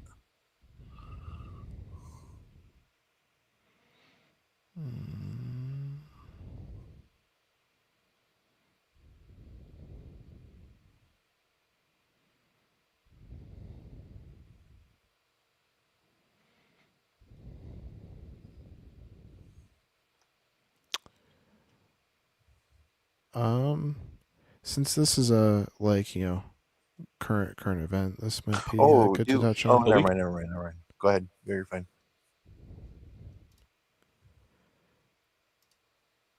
Or so ago, I received notice of another set of issues coming up before the Texas State Board of Education, suggesting that I should once again go down to Austin to testify. However, this time it wasn't going to be for just like one day like it usually is, but I would have to be down there for a whole week, while I also had family obligations to attend to here in Dallas, so I couldn't go. Not like it would have mattered if I had been there. The religious right Republican majority all over Texas politics has already rejected testimony from hundreds of scientists and dozens of scholars of history and so on to vote however their donors paid them to vote, no matter what the facts are. I was there last year at the Texas State House testifying against putting the 10 Commandments in every public school classroom, and James Tellerico heard my testimony and expressed to the rest, how he agreed with it. He was on the same page as me, but it didn't change the position of the panel. I mean, they voted it down, but of course, religious right conservatives own this state, so even after it was voted down, they came back and pushed it through anyway. So I know it wouldn't have made a difference, but even though I needed to be here, I still wish I was there when I should have been. The Texas State Board of Education is now requiring millions of public school students to study Bible stories in the classroom. After months of discussion, the State Board of Education approved Bible stories as required reading in Texas public schools. Earlier today, Texas education leaders voted to make Bible stories and verses required reading for more than 5.5 million public school students in this state. This move coming from the Republican majority State Board of Education as they met today in Austin. Some examples of the new readings: a picture book adaptation of David and Goliath story for elementary students. Also, Bible passages about Adam and Eve for older students. Also of note today, the board voted to change some social studies curriculum to focus less on global cultures and race. Both changes have sharply divided educators and parents as well. Holy fuck, those are some old computers in the back of that crap. Just the way that was just framed right there. It's divided the education, it's divided politicians and educators. It hasn't divided the educators. Educators are saying, fuck you. Nobody wants this.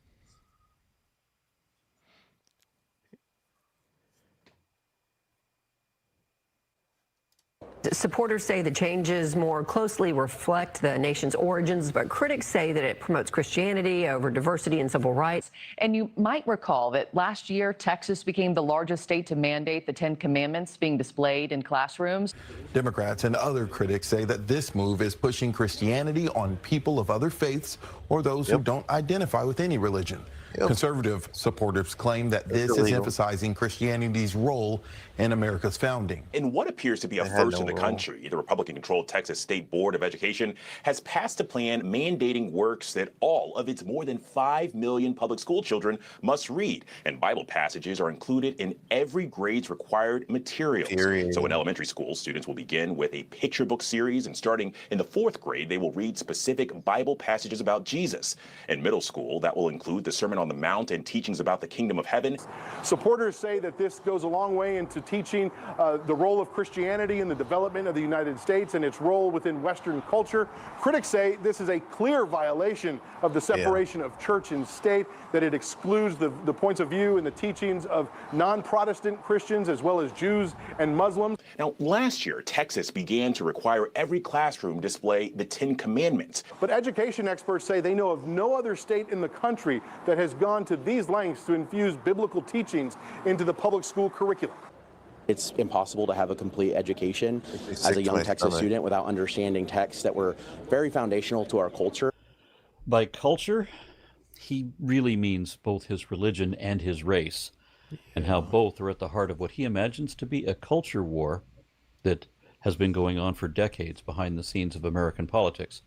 The religious right has been relentless in their attempts to undermine the Constitution and Christianize our once proudly secular government. And why do they do that? Now, primarily, it is because they literally prefer fantasy to reality. But Abrahamic faith is also authoritarian, always has been. These people think that religious freedom means that you're free to worship their God however they tell you to. Or you're free to suffer any and all imposed social and financial penalties if you don't. So the real goal is to manipulate the masses and strip most of us of our individual rights and erect an oppressive authoritarian regime. The rich want to control the poor, and religion is the most effective tool to do that. If they can control what you believe, they'll control how you vote and whether you'll do whatever you're told or what you will allow to be done without stepping in to stop it. At the very least, it means that the public has been conditioned to tolerate or permit immoral, illegal injustice and violations of human rights on the parts of the controlling cabal. On the one hand, they're all about forced conformity, bowing not to the facts, but to an unquestioned assumption of authority. They think that you have to fear their God in order to behave. And they want you to obey whatever they say simply because they said so, without question or explanation. They're not so big on following their own rules. They only do that when it's convenient for appearances. For those in power, it's more of a do as I say, not as I do type of situation, though you're not likely to know about that living in a cyber surveillance state where they know everything about you, but anything about them has been redacted. On the other hand, religious indoctrination is a form of mind control, as are all of our propaganda channels posing as news. Yeah, especially Fox News. It's less mind control though, more narrative control. But I guess like when you're getting people to adopt the narrative, like you are having an effect on their mind. But like like when you only have one frame of like the news being presented to you, then like it's really easy to get you to go along with ideas that they're trying to sell. Over the last couple decades especially, we've all seen just how polarizing their orchestrated... Opal, are you talking about like the ones they're doing on stage, and then like there was no one there, and they turn around and like there's like this entire like empty like venue seating area. Well, also, I saw a crazy post about the Trump fair. There was like some sort of stage accident during a dress rehearsal yesterday. I'll see if I can pull that up. Or, what? So maybe on Public Freakout.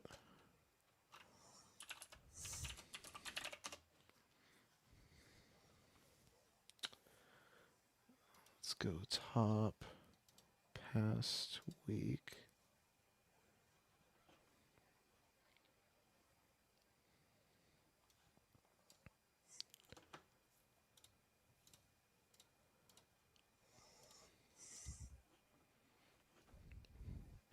This is the one that I was just talking about. It's a huge space, and it's just going to get more and more crowded as the week goes on. Not only do we have a lot of people, And it's because there's tons of people here. It's a huge space, and it's just going to get more and more crowded as the week goes on. Not only do we have a lot of people here, we have people you want to have, like Stacey Garrity. That woman's going to be next governor of Pennsylvania. There right we there. go. Yep, look Hello, at her, Governor. that beautiful red hair.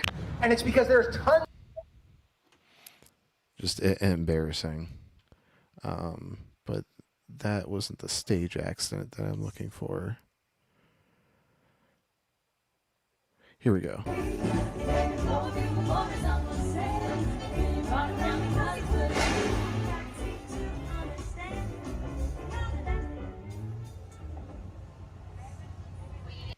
Those dancers are super lucky that no one got hit by that, because that like would have like most definitely killed someone, if not, you know, permanently disable them. So watch the action part again.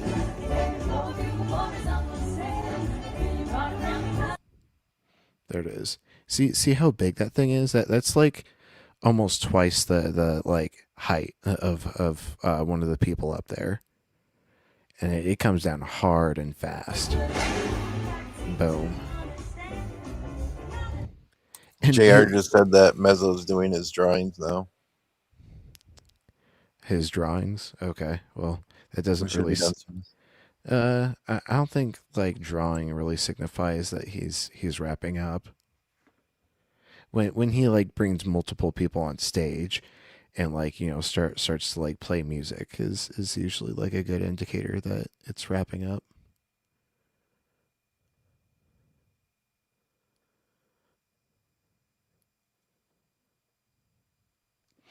Yeah, Opal. You get hit in the head by that, like that's insta death. It's just lights out forever for sure.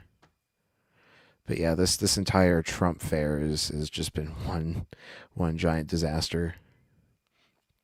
Now I wonder how much we're paying for it, you know, as taxpayers.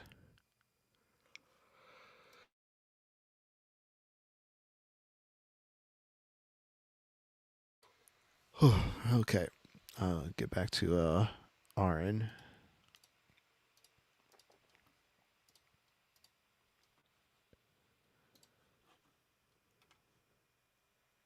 Division can be, and how believers or followers imagine that they are justified when committing acts of prejudice and violence. This is why Voltaire said that those who can make you believe absurdities can make you commit atrocities. If you voted for them out of patriotism for God and country, if you're proud to be an American because at least you thought you were free, then you elected the wrong party last time around, because your precious freedoms and liberties, benefits, and entitlements are all on the chopping block now. You know what's crazy is, you know, after 9/11, in elementary school choir, like they had us sing "God Bless the USA," like at my public school, you know, just straight up singing about God. It was pretty wild. Though you probably haven't figured out any of that yet.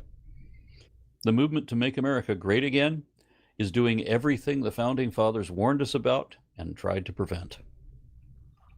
With Project 2025 ensuring that America will become the Christian nation that it never was before, then maybe I should just play along.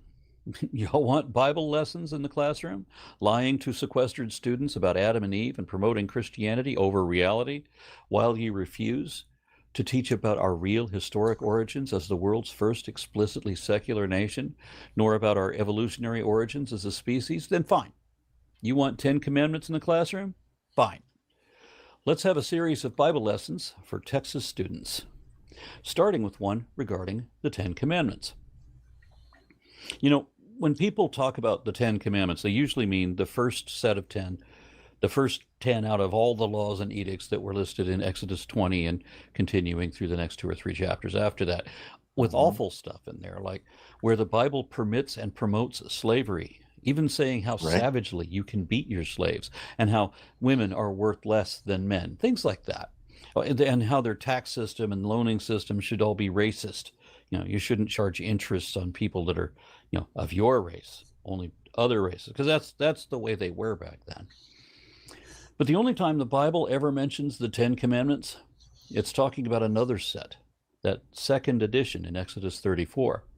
That's when Moses destroyed the first set, and God said he would write them all again, exactly the same as they were before, on the same tablets even, the broken ones. He's going to fix them all.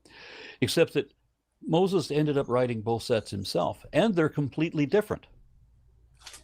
Which ought to show you right there how little you can trust the so-called Word of God. God was talking to Moses directly, and he still got everything wrong. The first two commandments in Exodus 34 are kind of like the first two in Exodus 20, albeit paraphrased. And most everything else was already mentioned in Exodus 21, 22, or 23, again paraphrased, but they don't appear in Exodus 20. The fifth commandment in Exodus 34, 19 to 20 says that all that first opens the womb is mine. All your male livestock, the firstborn of cow and sheep, the firstborn of a donkey you shall redeem with a lamb, or, if you will not redeem it, you shall break its neck. All the firstborn of your sons you shall redeem.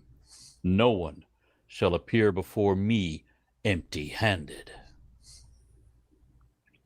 So the firstborn of everything, including human children, are to be killed in a sacrifice to the Lord. Well, it can't be that the Bible calls for human sacrifice, right? I mean, the excuse is that, God says that all these little boys will be redeemed, meaning that some other animal will be killed in their place. But what about the fact that it calls for a blood sacrifice at all? That something, whether it is a human or a sheep, must have its neck broken or be burned alive on the altar in a sacrifice. How barbaric is that already? Now imagine the kind of God that would demand such a thing or would want such a thing. And all because God likes the smell of a barbecue. Right. Thing. But the excuse doesn't even work, because this passage is only repeating what it already said in Exodus 22, verses 29 to 30. You shall not delay to make offerings from the fullness of your harvest and from the outflow of your presses. The firstborn of your sons you shall give to me. So, don't delay. And why would anybody want to delay? Well, they'd want to delay if they don't want to kill their sons. The sheep or donkey, not such a big deal. But the sons? And here there are no clarifiers, no option given to redeem your son with something else. In fact, the very next verse says that you shall do the same with your oxen and with your sheep. 7 days it shall remain with its mother. On the 8th day you shall give it to me, meaning that you will kill it on the altar to God. I found the Bible verse about the pleasing aroma.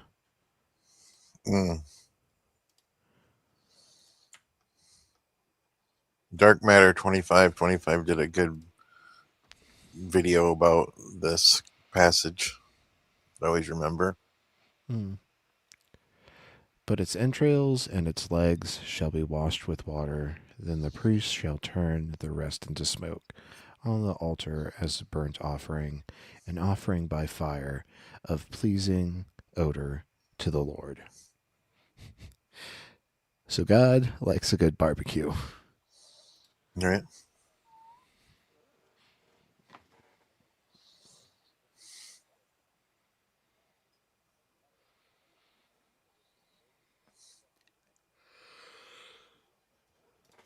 Oh, whoops! I'm sorry. I forgot to switch back to the Aaron Ra. I started playing it, sitting back, like, oh. Wondered what was happening. Yeah.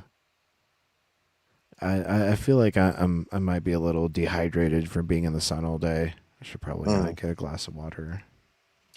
Sounds good. Let's talk about your sons here. The intent of human sacrifice was made clear in Leviticus 27, 28, and 29.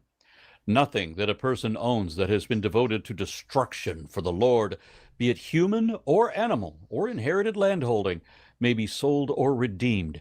Every devoted thing is most holy to the Lord.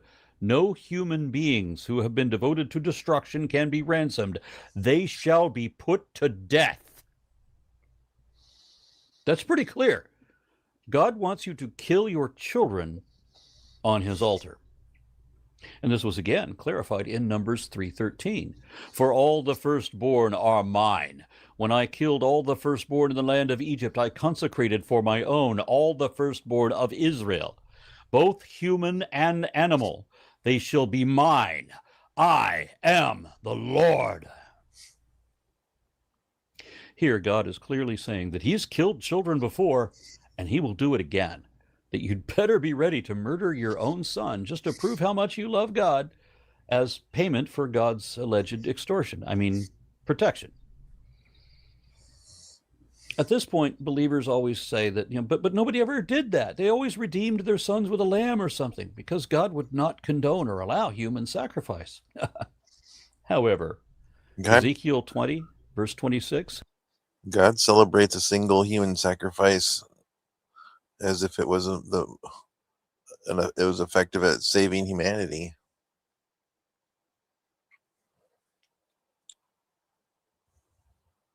Corrects that, pointing out that some people really did sacrifice their firstborn sons as they were commanded to do.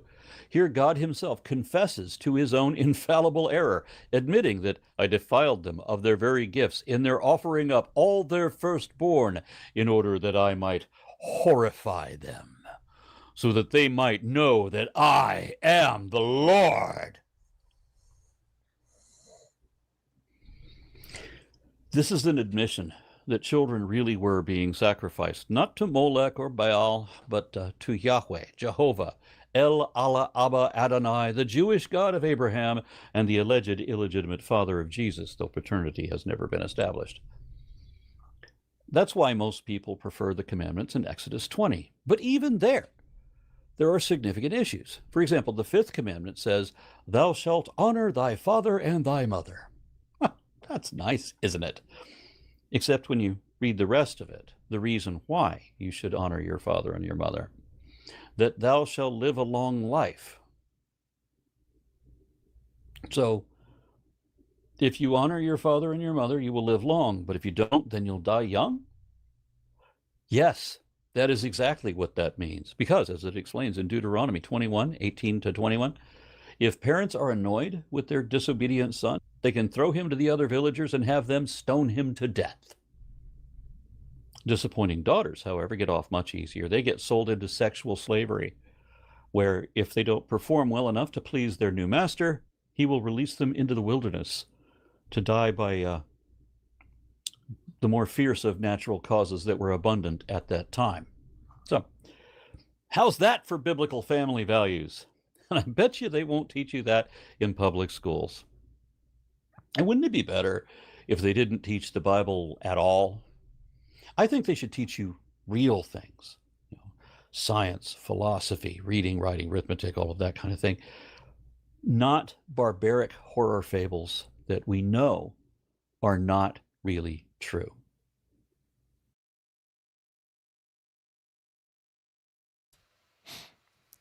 Yeah, keep it out of the schools. It's just going to continue to get harder and harder to fight.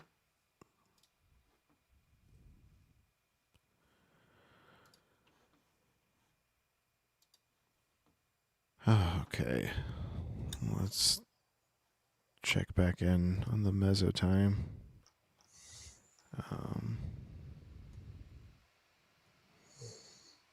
Okay, for almost hitting 4 hours and 10 minutes. And what's it look like he's doing now? He's still doing a drawing.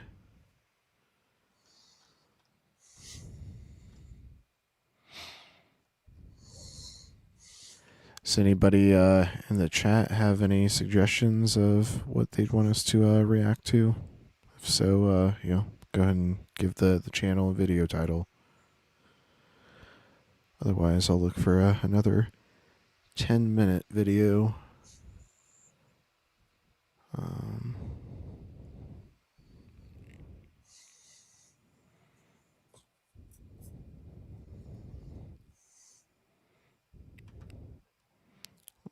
Let's check out Justin's channel. It's got to be an older one.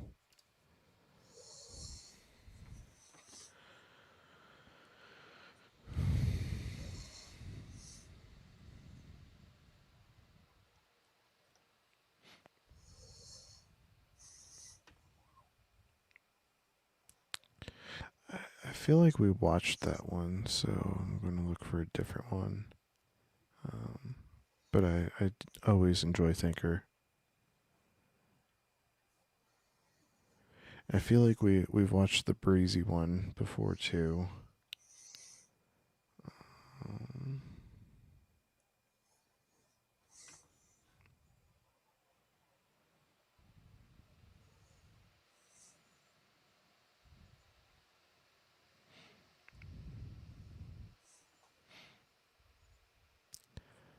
Well, this one has Volta climbing on Justin at the beginning, so it's got to be watched. All right, let's get our. A cute cat is always worth a watch.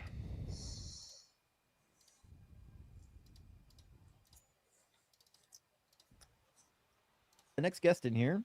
It looks like it's going to be Sean. Welcome in, Sean. Are you at least 18? And do you believe in God? Yes. Awesome. And which God do you believe in? Jehovah. Awesome. And do you also believe in Jesus? Yes. I assume so, because Jews never say Jehovah because it's not his name.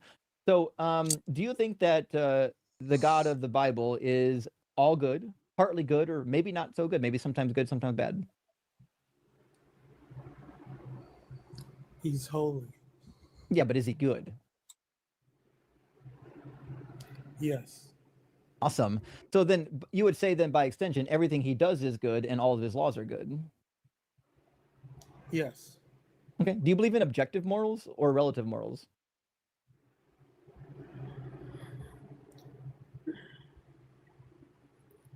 Objective or relative? Yeah. Relative morals meaning they change with time and culture. Objective would mean that they don't change with time and culture. I believe most of the people believe in they change with time and culture. Sure, that's what I believe, but I'm asking what you believe. Well, if you're thinking about if a person like me, I believe God's morals are timeless. So Okay, so they don't change with time. No, they don't. Okay, that's all we needed. I mean, I figured that was your position. I just wanted to make sure. Okay. So then, was it ever okay, for example, to kidnap women when you go to war and make them be war brides?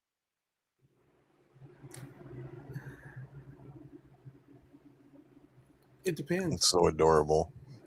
Well, I don't know. What's it depend on? It is. My heart is melting right now. What the instructions were on the people going to war. I know where you're going with this. I'm sure you do. That's why I figured you'd have an answer ready, but I don't know if you do. So, you're saying there are occasions in which it's okay to kidnap women and make them war brides? Any order from God is valid.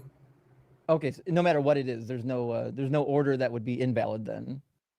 Because here's why. When you look in the mirror, what do you see? That didn't answer my question though. Is there any invalid order? Like, is there anything if God told you to do it, you shouldn't? Usually do? a reflection. I'm giving you the answer why. Well, I know why. I'm not asking you why. I'm asking you the logical extension, right? Which is, are there any orders that if God gave you, it would be right to disobey them? I just tried to ask him a question. I'm gonna answer it for everybody. Well, I just need a yes or no. So yes or no, are there any orders in which God would give you where it would be right to disobey? Yeah, Opal, isn't that a sign that the cat was weaned too quickly? It's when they're trying to nurse on your neck and ear. I feel like that's something I've heard from vets. Let me just confirm that on Google.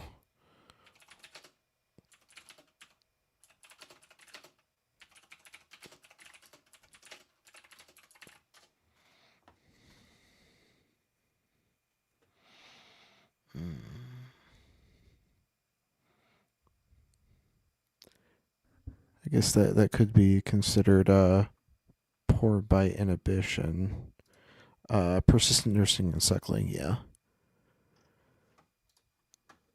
So yeah, just an unfortunate fact about sometimes getting a pet is sometimes the breeders did not properly wean them, or might have sold them too early. Whenever we add a fur baby to our family, we always do a rescue. We don't go through breeders, and so often when you're getting a rescue puppy, they weren't properly weaned, and so you got to help them out with their behavioral issues that will certainly come as a side effect from that.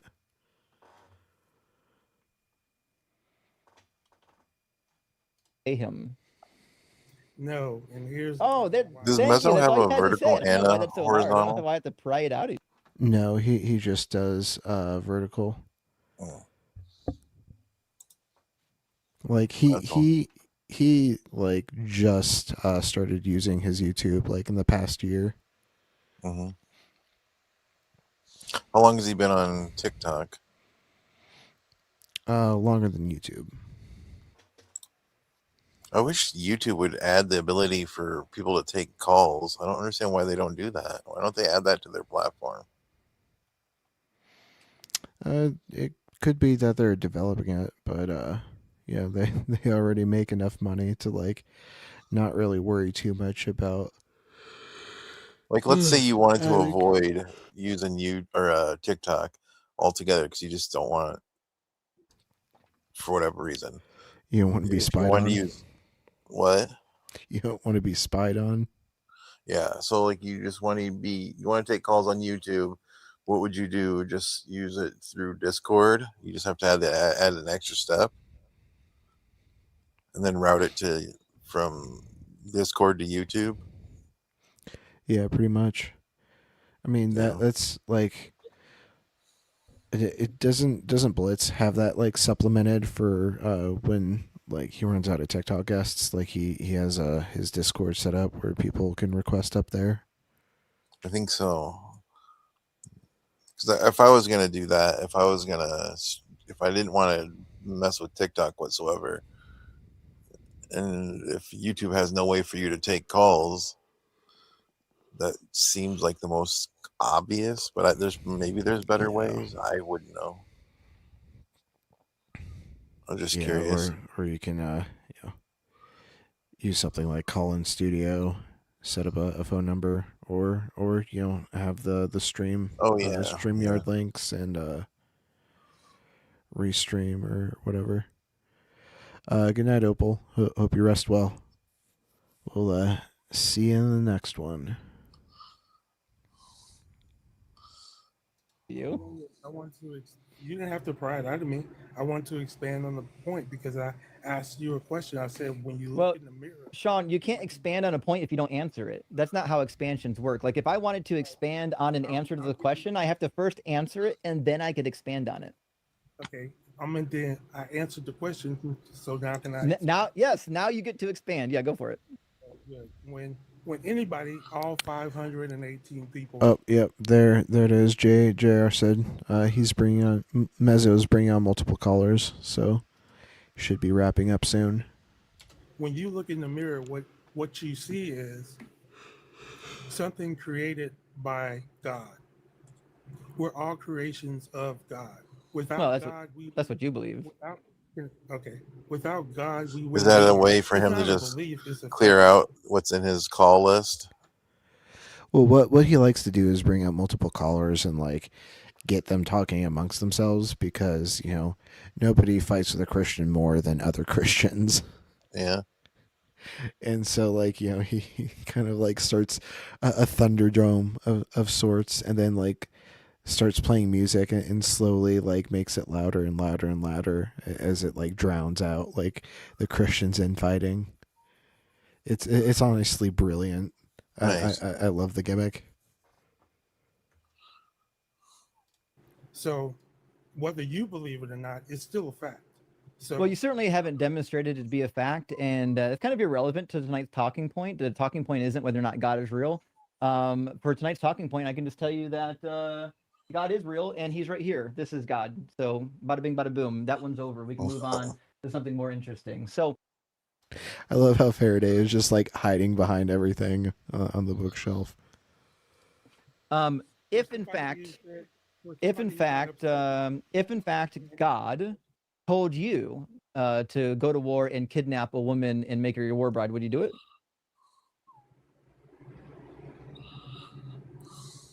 God gets to do with what He wants to do. It's weird that you can't say yes or no. Would you do it if God told you to? You already know the answer to the question. Then how come you can't say it? Oh, there you go. You would do it. That's all we needed to know. That's all we needed was an actual answer. And if God told you that in the same fashion that we find because in Deuteronomy 21, there's two things that we find, right? Not only is there a woman who was kidnapped in war, but also the man got to murder the entire family of the woman, right? So she got 30 days to mourn her entire dead family, and then he could go into her, right? So if God commanded you then to go murder all of her brothers and father and grandfather and even any of the children of the household, and then make her your war bride, it would be right to obey that? I'd bury them until they were nothing but ash, and then I'd take her as my war bride. Yeah, and then you just go into her. Do you think consent matters? You do know that this is going to happen again. Oh, I certainly don't know that. So, do you think consent matters?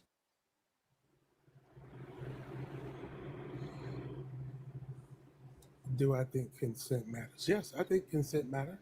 Just not in war, because when you go to war, then you can kidnap a woman really think about and make that. them your war brides. Nobody's doing that today. I didn't say they were. Okay. So you don't believe it. So you definitely don't believe in consent, and you definitely think it's okay to murder babies, and you definitely think it's okay to kidnap women in war. That's pretty wild. Hold on, you're putting words into my mouth. Can I expand? No, I think you've said enough, and I don't want to get my live stream taken down. We're fucking rolling today, friends. We've already got 2 in the bag. We got 2 baby murderers in the bag already today, guys. This is gonna be a wild one. Can't wait. Cannot wait to see what the rest of the night brings. Oh goodness, I love it. Listen, if you ever wanted to know, is religion dangerous? Yeah, the answer is yes, it's dangerous. That guy just admitted he'd murder babies and then kidnap a woman to be his wife. Yep. Baby pastors every single time. Right.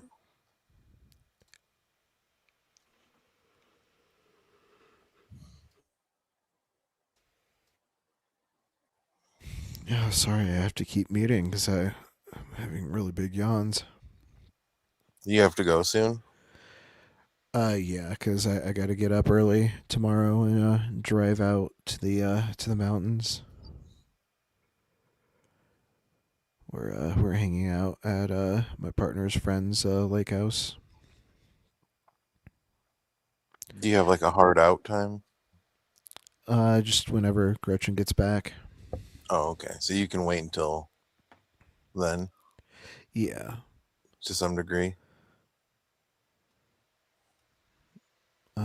Ooh, how about that TMM video? Yeah, I was looking at that. Here's a guy who thinks that. I wish nobody was up here. He'd probably enjoy this one. I love TMM.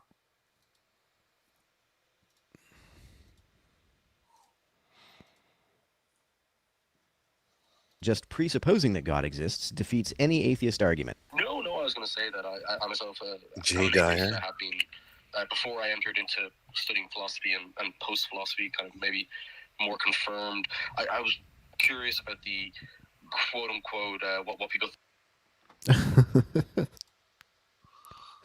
Yeah, I'll avoid mailboxes altogether. Don't want to accidentally affect the past.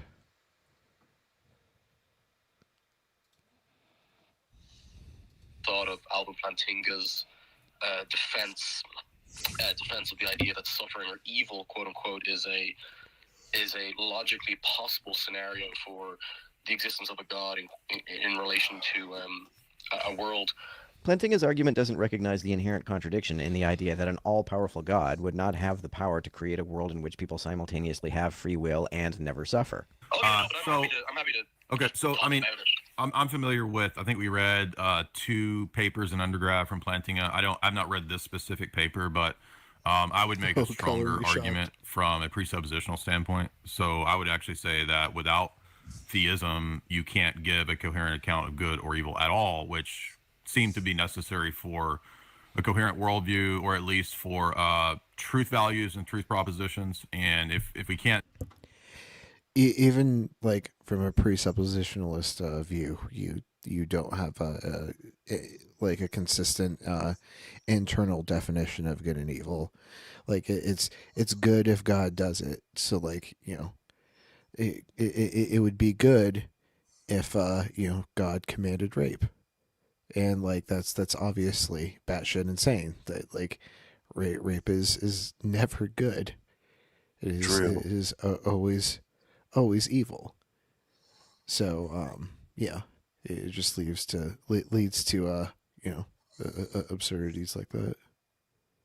do those things, then I think we lose the possibility of meaningful language, predication, truth, etc. This is the argument presuppositionalists use to dodge literally any challenge to theism. Jay doesn't really address the argument at hand. He reverts to dismissing any claim not predicated on theism as groundless. Presuppositionalists say that because humans are fallible and don't have the powers that God has, no human can make any claim that something is true unless there is a God that created the whole concept of truth and knows it infallibly. The problem with this is that even if there is a God who created truth and revealed it to us, we are still fallible human beings capable of thinking claims are true that are really not, and thinking claims are false that are really true. Even if there is a God who creates truth, because Jay is fallible, he still can't ground his claims as firmly as he thinks he can. Even if there is a God, Jay could still be completely misinterpreting God's nature and what God tells us through revelation. Maybe there's a God, but Christians are mistaken to think the Bible accurately describes him. Maybe God has revealed truth to us through a different book. Because we're fallible, we can't know that with absolute certainty. Because humans are fallible, whether there is a God or not, even if God does ground the very concept of truth, that ground leaves us no more capable of being certain that anything we believe is true than if there were no ground at all. So yeah, well, I think on that though, the problem of evil doesn't have to engage with that, because it doesn't have to give a coherent account of good and evil under an atheistic point of view, but rather has to point to the Whoa, Jay Dyer jump scare. What the fuck? That you just scared the shit out of me. Gretchen Sorry. jump scare. And How was my the dog. stream? How was the stream? It actually turned out to be pretty good. I went like the first Awesome. hour and a half with 0 guests, except some guy who called up and was like jerking himself off the whole time. Really weird. Like actually jerking himself off, or like metaphorically jerking himself off? Really no way to know. Oh man. just spanking his schmeat like it owes his Mezzo tried to money. play it off, but it just got too fucking gross at one point. So, hi, JR. Jay Dyer looks like identical to a friend of mine, like a doppelganger of a friend of mine who's got like 4 or 5 OWIs. I don't know. Just every time I look at Jay Dyer, that's all I can see is this friend of mine. But you know, I'd rather hang out with someone who has 4 or 5 OWIs than Jay Dyer.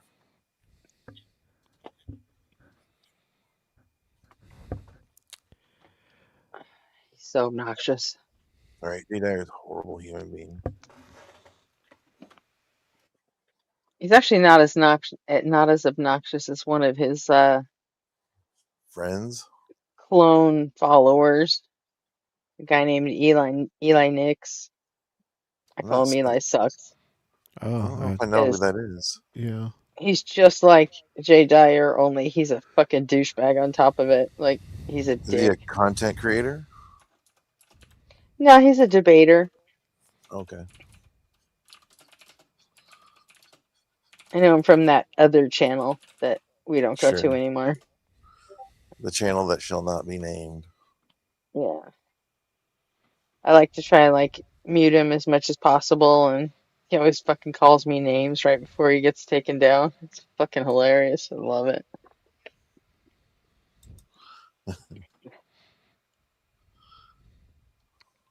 Hey, nobody. Good to see you. Hey, nobody. Gretchen, I just sent you the link to the How can you be video. more of a douche than Jay Dyer? I give you Eli fucking Nix. That's how. Okay. Yeah, if Got you it. want to take over playing the video, I'm going You about to to take off? Yep. When I'm well rested and can safely drive into the mountains. Yeah, I Nice. kind of figured you've been I on for two and a envy. half hours, so and Mezzo started loading up his panel. He's about to do those turn up the music and walk away things. So I was like, yeah, okay, I'm good. I'm out of here. See you guys. Yeah, I love that bit. Like it's so funny. It's so genius. Like Christian infighting will never not be funny. Yeah, I like turning. What was the timestamp on that? Where is the window that I'm even using? 2 minutes and 53 seconds. 2:53 in. Okay. Yep.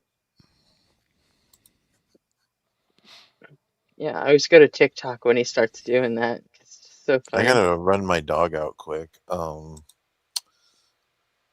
Shoot. Okay. Hang on. Okay, I'll be right back.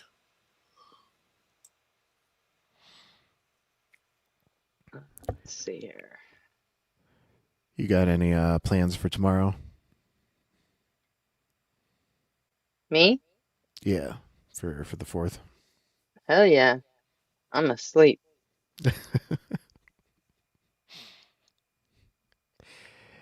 And on the 7th day, Gretchen rested. And on the first day, and on the second day, and on the third day.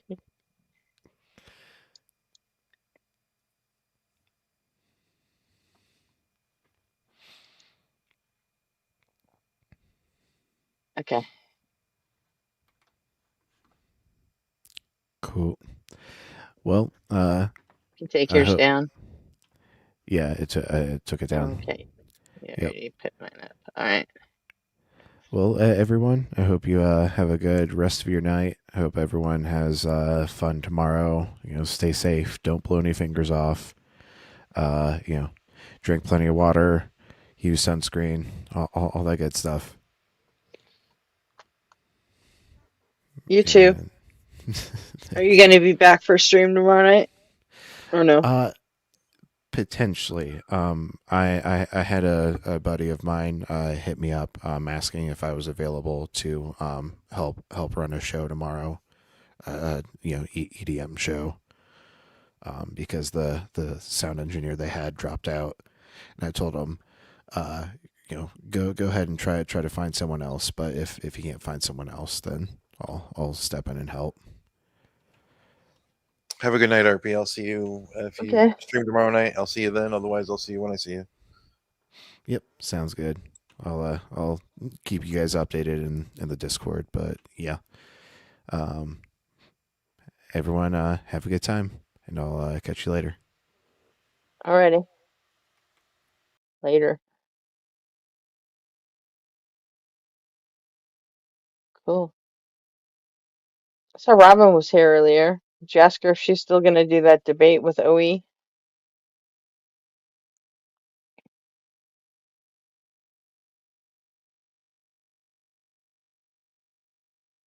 Well, I guess Neptune's not here either. Okay, it's just me. Good night, Chrissy. Sorry, I just got to run Fry out real quick. Oh, okay. Just bad time. I'll be Yeah, right you did back. say that, didn't you? Yeah, I was just saying goodbye to RP quick. I heard him right. I was just about to head out the door, but then I heard RP about to leave, so I wanted to come back and say goodbye to them. Okay. But I'll be right back. Cool. We're going to slog through this video. The fuck would you guys be watching Jay Point to Dyer? parameters in which suffering exists, assuming we consider suffering to be an evil, especially if it's unnecessary, so suffering that can be avoided.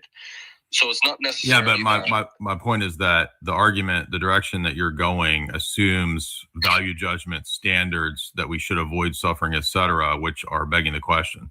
I don't at all assume that we ought to avoid suffering. The contradiction I see is between the existence of suffering and an allegedly loving God. If I love someone, then pretty much by definition, I'm not going to allow them to suffer unjustified suffering if I'm capable of preventing it. That is the case even if there is no objective reason why I ought to prevent the suffering. In fact, I'm not going to allow someone I love to endure suffering that I don't see as justified, even if there is an objective reason why I ought to allow it. So it has nothing to do whatsoever with the existence of objective value judgments. If God allows people to experience suffering that he has the power to prevent, I don't understand what it means to say that he's loving.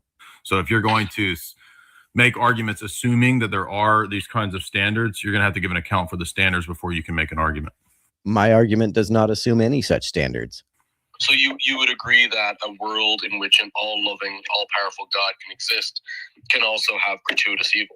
Yeah, I'm saying that there's a logical explanation for why God permitted evil, but God doesn't have to disclose to creatures what those reasons are. If there's a logical reason to allow... Welcome, Ezra Raiders. I beat you. Hi, Evan.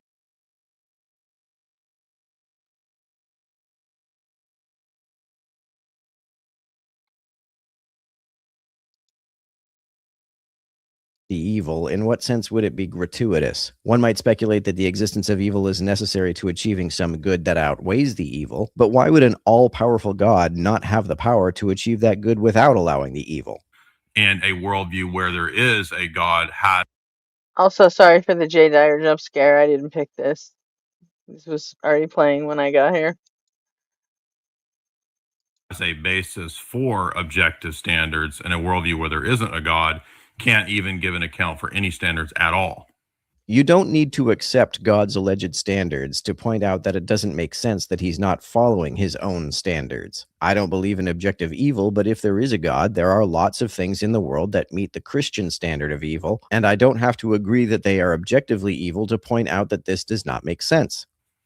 Yeah, no, so taking that on board, so a world in which, say, bone cancer can exist in infants that die has to have a logically necessary reason according to a God that we would consider good, right? I'm saying that you will need to give an account for meaning or value judgments at all before you can make an argument. You don't do that, though. I know you think that good things are good because God says so, but what non-circular reason is there to think that what God says is good really is good? In the parameters of you, so we accept the existence, and then we say things like, in the natural world, we have what appears to be suffering, pain, anguish, and we say, and this is the compatibilist view, or even a defense, that yes, these things exist. They exist.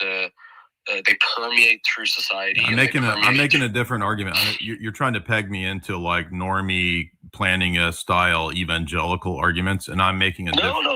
Jay has only one argument, and he gets really frustrated if you try to get him to make a different one.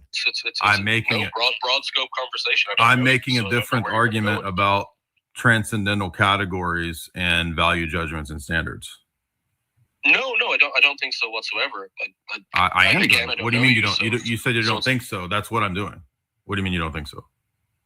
Well, I don't know you, so I don't know how you will take the argument. So I can't say. I'm telling you the argument. I'm making a different. I'm making a different argument. I'm saying that if you're going to critique Christianity on the problem of evil, Transcendental categories aren't real. Fucking cry about it forever, you whiny little bitch.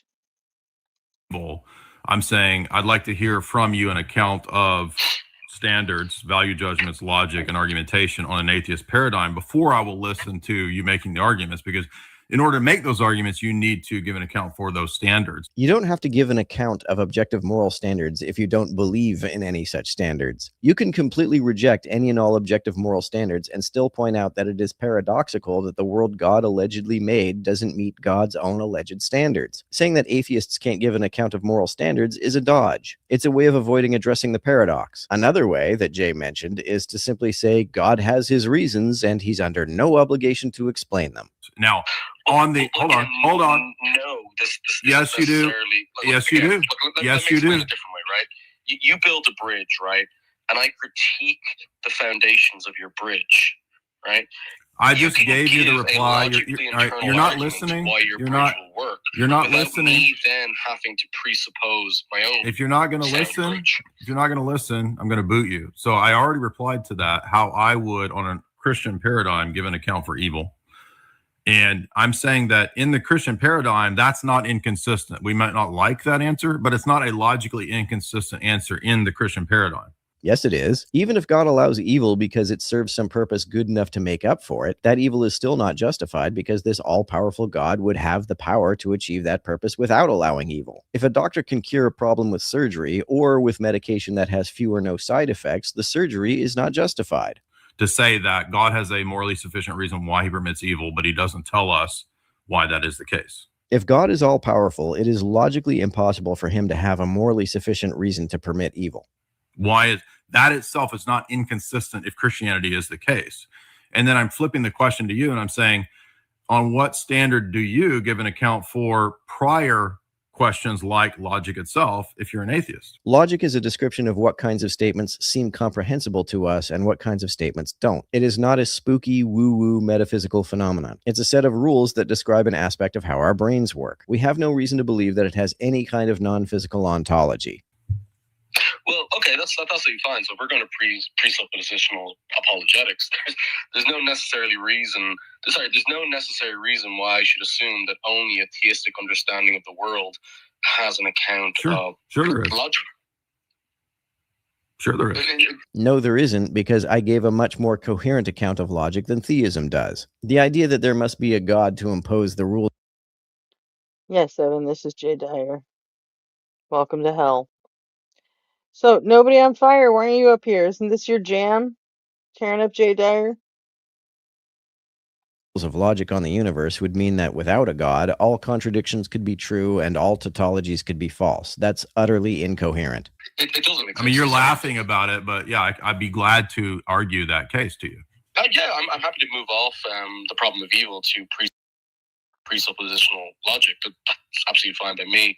I will say, though, that the ball is in your court to argue that not just logic as a foundational aspect can only exist under theism, but that it can only exist under theism.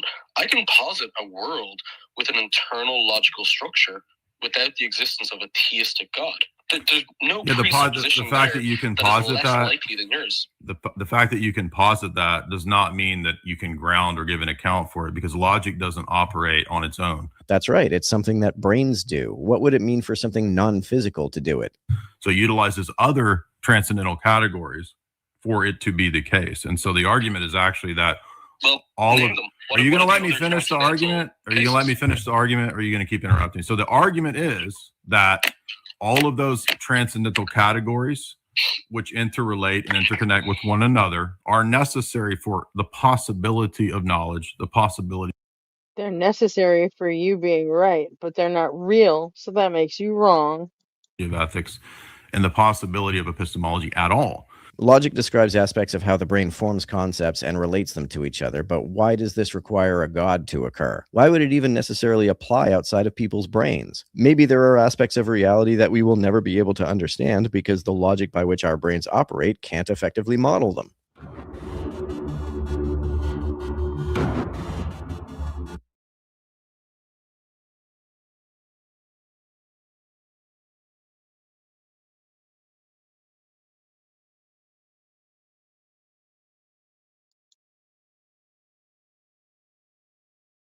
Well, thank God that's over.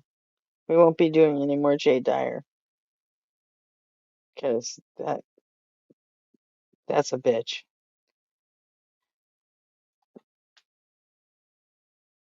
Honestly, I'd rather tear up Made by Jim Bob than Jay Dyer. He just gives so many more openings, you know? But all those ortho bro fucking precept dicks are just insufferable. I don't know why they're nobody on fire's favorite, but apparently they are. And he can have them.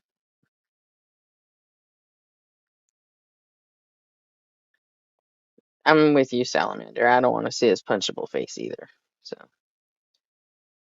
okay. What have you guys all been watching while I was over at Mezzo?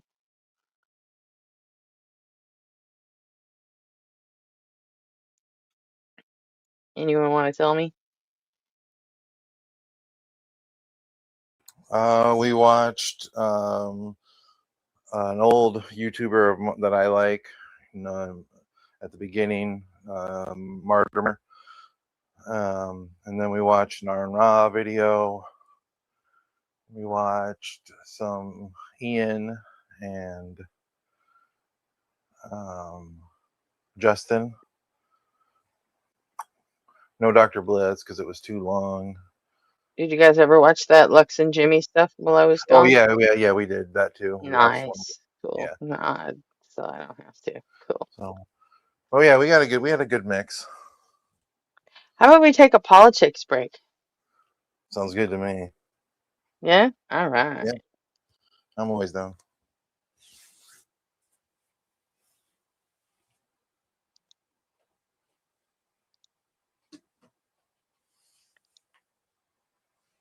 This is Chris Mowry. He's cool. I like Chris Mowry. What do you do? He takes over for Adam Mockler when Adam Mockler's on CNN or doing something else. Yeah, I noticed He's that. a old school Twitch debater. Wow. And TikTok, I guess, but he started on Twitch doing debates in favor of Biden and stuff. He looks young. He is. He's early 20s, I believe. Early to mid 20s. So, hi, Robin. Right, come on. Robin heard politics, and boom, there she is.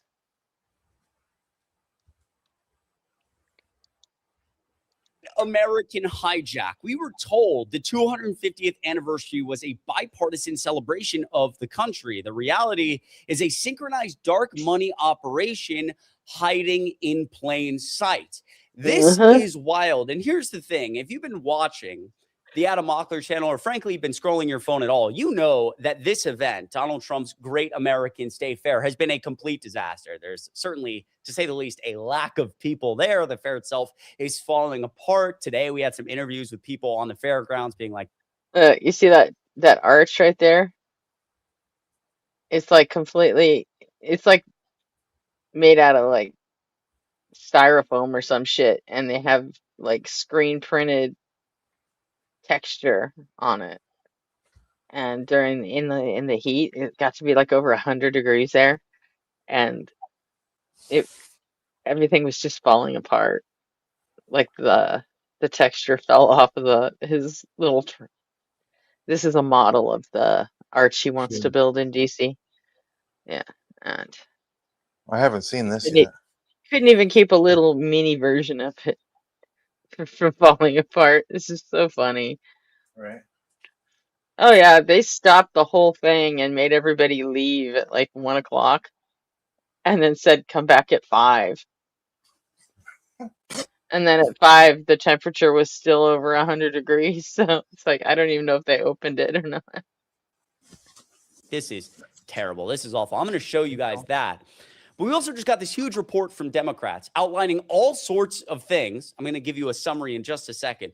But one of those things is that the Trump administration has been using this state fair to inject Christian nationalism and right-wing bullshit, onto the American people. This whole thing is supposed to be bipartisan.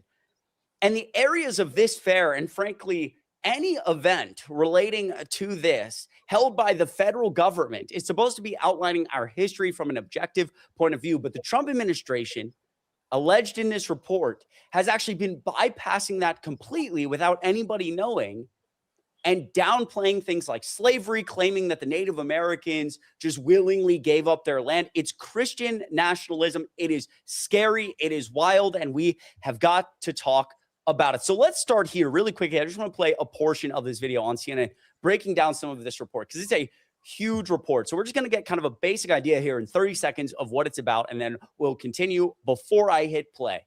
My name is Chris Mowry. I do a daily video here on the Adam Mossberg channel. We watched the stage collapse earlier today, hit subscribe, share the video out. It really helps us. And also, what's that?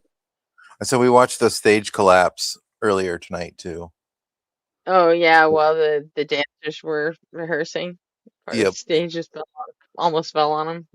Yeah, they would have definitely got killed if that hit them. Yeah, there's a whole like social media staff in the White House that are just like deleting videos left and right off of their Freedom 250 page. It's so funny. Right, that is. But they fucked up because everyone already saved them before they got them down. So get the word out there. This is crazy stuff that people need to know about. And also, right down below is a link to my YouTube channel, Christy Mowry. I post videos very similar to this. It would mean a lot if you check it out. You guys are the best. I hope you're having a safe and fun weekend. All right, take a listen. What's alleged here by Democrats on the House Natural Resources Committee, Pamela, is that there was a hostile takeover by Freedom 250 of the congressionally approved America 250. That was approved 10 years ago. Bipartisan basis was going to run the show this week. Freedom 250 is Trump aligned, if not Trump sycophantic. And what they're alleging is that Freedom 250 was trying to urge or nudge America 250 to shift the programming toward Trump. Didn't happen, so they took it over, including, according to the committee, took some of the money that was to go to America 250. Further alleged in this investigation is that there was some form of a misleading of donors who thought they were donating to the original group, America 250, but were misled to instead donate to Freedom 250.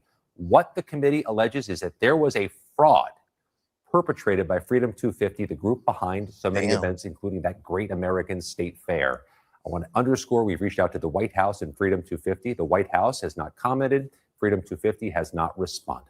Of course, they have not. So, again, the shell game. A shadow LLC was lodged inside the National Park Foundation to collect anonymous corporate cash in exchange for presidential access. See, like Scott McFarland just said on CNN, 10 years ago, 2016, there's this government entity set up, America 250, this bipartisan thing to fund what was supposed to be this weekend's events.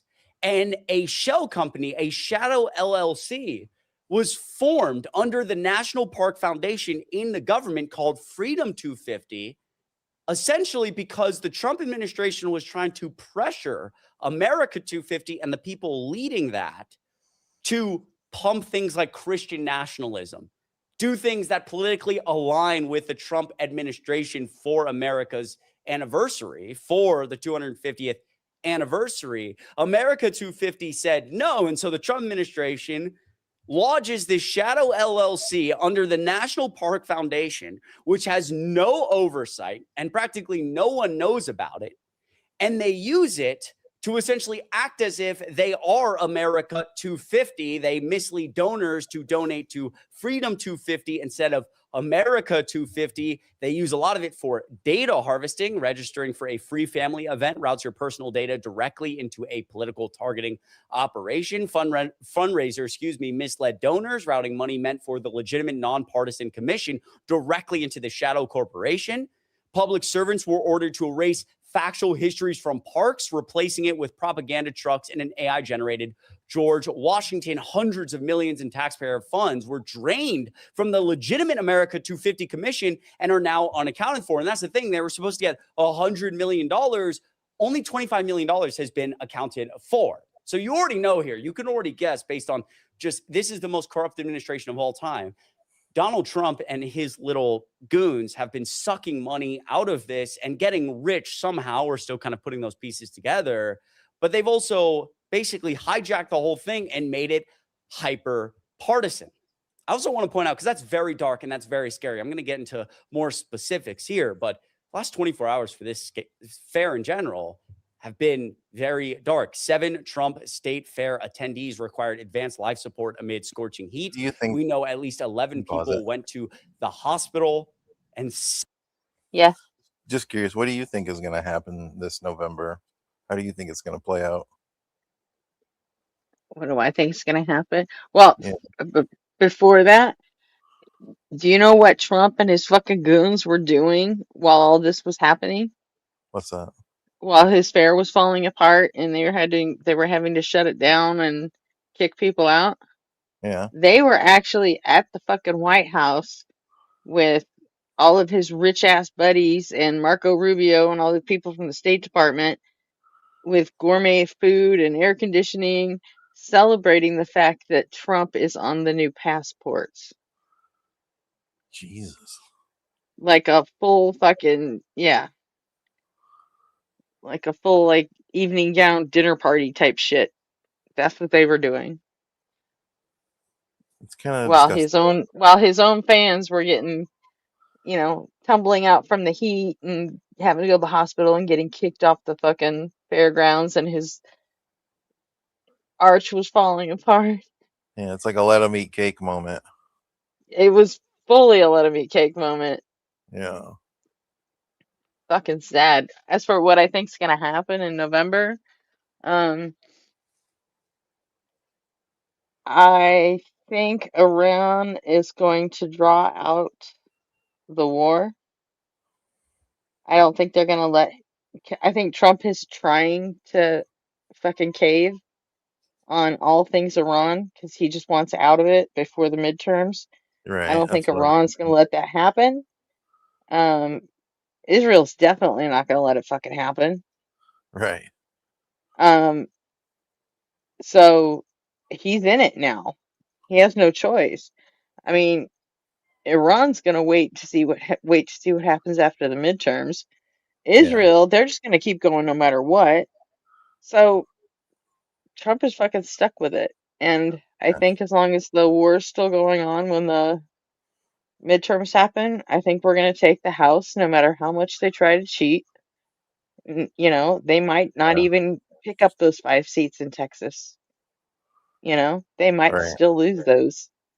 The House, for one, I think is just that's a memory for the Republicans. There's definitely going to be a blue wave, and we're going to take the House. Even with a wave, I don't know that we can take the Senate. I really don't. Yeah. I know some people think so, but if we do, I think at best we get 50-50. And that's even with a big wave. Yeah. I think we get 50-50, and then in that case, JD Vance breaks all the ties, and it's just like them having the majority anyway. Right. Yeah. Just like when Kamala was the tiebreaker. Kamala, yeah. Or yeah, Kamala. I'm sorry. I don't know why people don't just call her Harris. I mean, I should. can't fuck that up. I know. Can't fuck it up. Kamala. So, although no one ever gave Obama shit for calling her Kamala. Right. You know, I don't ever he hear did her that name for. enough though, and every time I do hear it, He, it's usually the wrong way first. he called her Kamala for years, and nobody gave a shit. So, but then at that time in California, we were just calling her Cam Harris. So, Yeah. yeah, I don't know why it became such a huge deal in the last election. She should have just Everything's shut a the fuck up culture. about it. Right. But she didn't. Doesn't make her an idiot, and it doesn't mean she can't string a sentence together. Right. And I don't do it on That, purpose. I mean, I don't. no, I I'm know so. you. I know you don't. I'm kind of like calling back to the shit we was saying. Oh. None of that makes her a fucking idiot. Right. I agree. So, but yeah, that's what I think's gonna happen. Or what do you think's gonna happen in the midterms? I have no idea. I'm hoping that I'm hoping for the blue wave, but I'm more pessimistic. I think because of all the cheating, I think they're gonna try to get away with. But that's why I was asking, is because I just to kind of see if any of my anxieties are justified, which they're probably not. You're probably just more worried Well, I about. mean, if you really look at it, I mean, they would have to cheat a lot of times, and they can't cheat True. that much. Yeah, that Um, might be. because we don't have like a federal election in this country. The only thing we vote for federally is, the president, and even that's busted up into the electoral college. So Hmm. at best, things are state elections, which means you have to fix 50 different states. Yeah, that's a good point. Even they don't have that much money. And if you really want to get technical, we don't have 50 separate state elections. Elections are run by counties. Yeah, that's another good point. And we have like 5,600 counties in this country. That means Hmm. you have to fix 5,600 elections. Yeah, that's outrageous. It's a Yeah, good way to put it into perspective. it's that's why people say, "Oh, they're going to stop the elections." They can't. Yeah. They literally can't. Because Hmm. even if the red state said, "Oh, that's it, no elections," guess what? California's still going to do their elections. That's true. And because of the Constitution and the way the law works, you can't keep the people we vote in, you can't keep them out. It's true. You'd have to shut down the government again, like they did with the one girl in Texas when they didn't swear her in for like 3 weeks. But that was Yeah. because the government was shut down. I think if anything, I'm probably getting influenced by some of the um, uh, fundraising that I'm getting in the mail and stuff. That's trying to, stir me up to get me to vote blue. Uh, I don't know. Probably. Yeah. They use the desperation tactics too. It's true. So, But we can dive back in but whenever. but they do it because it works. I mean, most people, even on the left, can't be reached with logic and reason. They just can't. There's Hmm. everything in the world is on the internet. Things are busy, things are fast paced. There's a lot going on. People can't afford shit. Everyone's got to work. Everyone's got to put dinner on the table, and it's exhausting. Yeah. And I get why people can't be, rationally, triggered. They It's just so much easier to trigger them emotionally. Yeah. And that's right and left. So I agree. I think it's just a little harder to do it on the left, to trigger people emotionally on the left, because I think there's more thinking people on the left. Yeah. Whereas the right, they just tune into Fox News once a week and find out what they're supposed to be blabbering about, and they just do that. Yeah. Makes it easier for them. I agree. 7 people Makes it in much easier. advanced life support. That's Bye, Evan. Have fun tomorrow. really Yeah, scary. Evan. Please stay safe out there. I know it's been very hot the last few days here in Chicago, finally getting a little bit of a cool down. So please, again, stay cool. Now, this report is 55 pages, and I just want to read like 2 sentences to you that are really important. Freedom 250's Freedom Trucks operation is one of the means used to promote a counterfeit history of the country. Again, this is directly from House Democrats. This is the report. In the exhibits, slavery's role is downplayed. In the exhibits, slavery's role is downplayed. Thomas Jefferson is credited with saying that the slave trade is a, quote, cruel war against human nature itself, while being silent on his ownership of over 600 enslaved people. Native Americans are described as people whose, quote, lands and property shall never be taken from them without their consent, when the opposite was true. There is no mention of the acquisition by military conquest of large sections of the country from Mexico and Spanish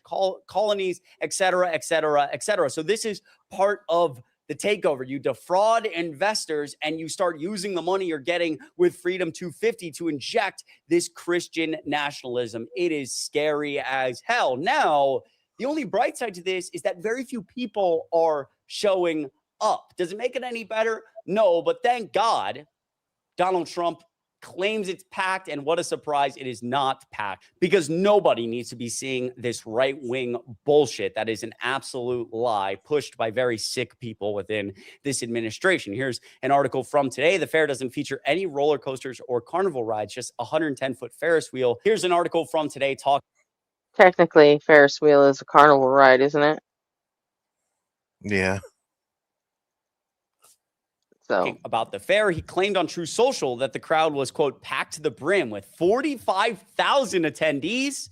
However, photographs taken at the event tell a different story, with NBC News saying attendance was, quote, nowhere near that figure. This looks packed to me. This looks packed to the brim, this photo right here. Oh, and this photo right here, packed to the absolute brim. I said earlier that the fair itself was falling apart. This going really viral online. Caulk is visibly oozing from the columns of the false Arc de Trump on display at the Great American State Fair. Look at that. I don't know. Let me know in the comments down below if you know why this would be happening. I mean, oh, it looks so gross. It's like falling apart. Maybe it's the heat. It's like expanding or something. I don't know. no, they used foam to join the pieces together, and then they didn't clean up the edges. That's all. Yeah. Shoddy. Yeah, It's funny though. looks like shit. It is funny though. Somebody who knows more than me would know the answer to this.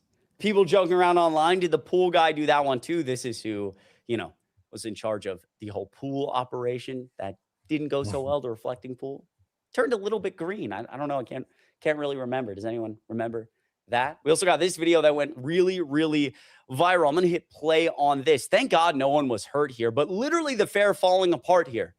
Oh my goodness. That could have been such a disaster. Let me know if you saw this video. But again, the fair going on and like a panel from up top falls, and thank God it didn't hit anybody, but it could have been very, very, very ugly. This person posting, just so people get an idea of how barren Donald Trump's Great American State Fair is for the celebration of the 250th anniversary of the United States. This was the crowd on day 2 during midday. The event is so empty, they have stopped showing it on the Fox 5 DC live stream. And I'm sure you've seen here on the Adam Mockler channel all these different clips of it being so empty. And those clips continue from today. You probably haven't seen this clip. It's very new. Like empty. It's always empty. Nobody is going to this absolute garbage. Before we get into some more of the right-wing stuff, take a listen to this interview on the fairgrounds. Let's hear what people think. What do people who are actually at the fair think of all of this? Take a listen. What do you think of all of this? Not much. Not much. And I've been to state fairs all throughout the United States. This is terrible. And how so? It's a program-length advertisement for the president. It's interesting. It's very interesting. I've never seen anything like this before, for sure, in my 27 years of living in Virginia and living near the DC area. And does anything jump out at you? No, nothing. There's no cows. There's no sheep. There's no goats. It's not a state fair without animals. There's a butter cow, I'm told, at least in the Iowa booth, maybe. It'll melt by tomorrow. I'm totally underwhelmed. It's part political. That arch over there is, I think, promoting one of Trump's vanity projects. I compare this to the Smithsonian Folklife Festival that they do every year, which is wonderful. Really, talks about different cultures and countries. This is so bland, but I had to come down and see it. The multiple stages at the event were largely empty. So again, this is the only positive to come out of what we're talking about today with this new reporting about this Christian nationalism is, number one, again, thank God there are smart enough people there, like one of the individuals there saying this is literally just promoting the president, which goes down the same line, promoting this right-wing garbage. But also just thank God there's nobody there and nothing to do. Because here's the thing, the only thing that ever matches the cruelty of this administration, say it with me, is their incompetence. And so again, that is No kidding, Bijou. Hookers and cocaine would have been right on brand for them. Plus, that not too many people are saying this garbage. Now, as we talk about Christian nationalism and these very sick people within the administration trying to rewrite history, who is helping them? Who is close to this administration who has expressed very strange views about Christianity, about the Pope? Very much appears that they want to rewrite a lot of the realities of what Christianity teaches and has the power to do so. Peter Thiel, the Pope is, quote, working for the Chinese communists. Billionaire tech investor Peter Thiel delivered a series of provocative warnings and predictions about the future of artificial intelligence and the West on Tuesday, accusing Pope Leo of inadvertently serving as a, quote, Chinese communist agent by calling for AI regulation. This was somebody pressing Peter Thiel very recently about, obviously, all of his controversies. Take a listen. Mr. Thiel, do you have any comments about Palantir's surveillance of the American people, sir? Or any of your connections to Jeffrey Epstein? I think people are rather concerned about that last particular one. You're setting up a Big Brother surveillance system, and people know it, sir. Do you think the American people want this surveillance tech being used against them?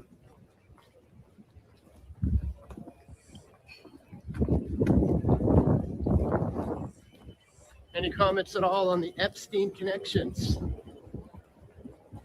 You were meeting with them.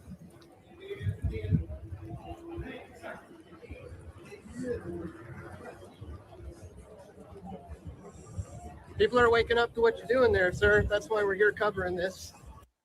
Peter Thiel not having a lot to say here, but again, who would have the power in the Trump administration as they're committing this fraud? They have this kind of secret corporation set up to defraud people, to take more control over this America 250 ordeal, help create this political spin on it, help inject Christian nationalism. Who could help them do that?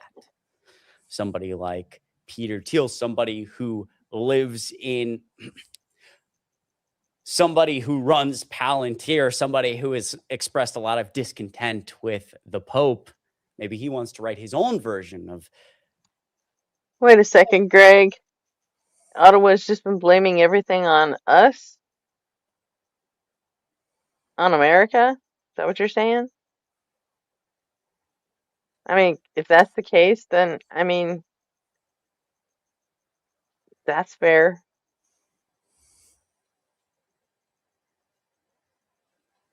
I don't know that we have anything to actually refute that. At least I don't. Nectu, you got anything? Nope. Yeah, our bad. Sorry. We did try not to elect the motherfucker again, but I mean, I guess there's more complete dumbasses in America than there are people that actually use their brains. So, Right. yeah, would you accept a sorry? We'll try better next time. Christianity and this very hateful vision that would give him more power in the United States and would give Donald Trump more power and help all these other sick people retain their power. You get the idea. Peter Thiel moves family to Argentina to flee. Well, it's not that Canadians buy it. It's just the fact that they don't have any other fucking choice. I mean, the US might be fucking idiotic and fucking everything up, which, I mean, granted, sure, we are, but it doesn't mean that you guys don't still need us. It's true. And that's the fucking problem. And that's what gives Americans the fucking ego and the bravado to just think they own the fucking world, because a lot of countries do actually need us.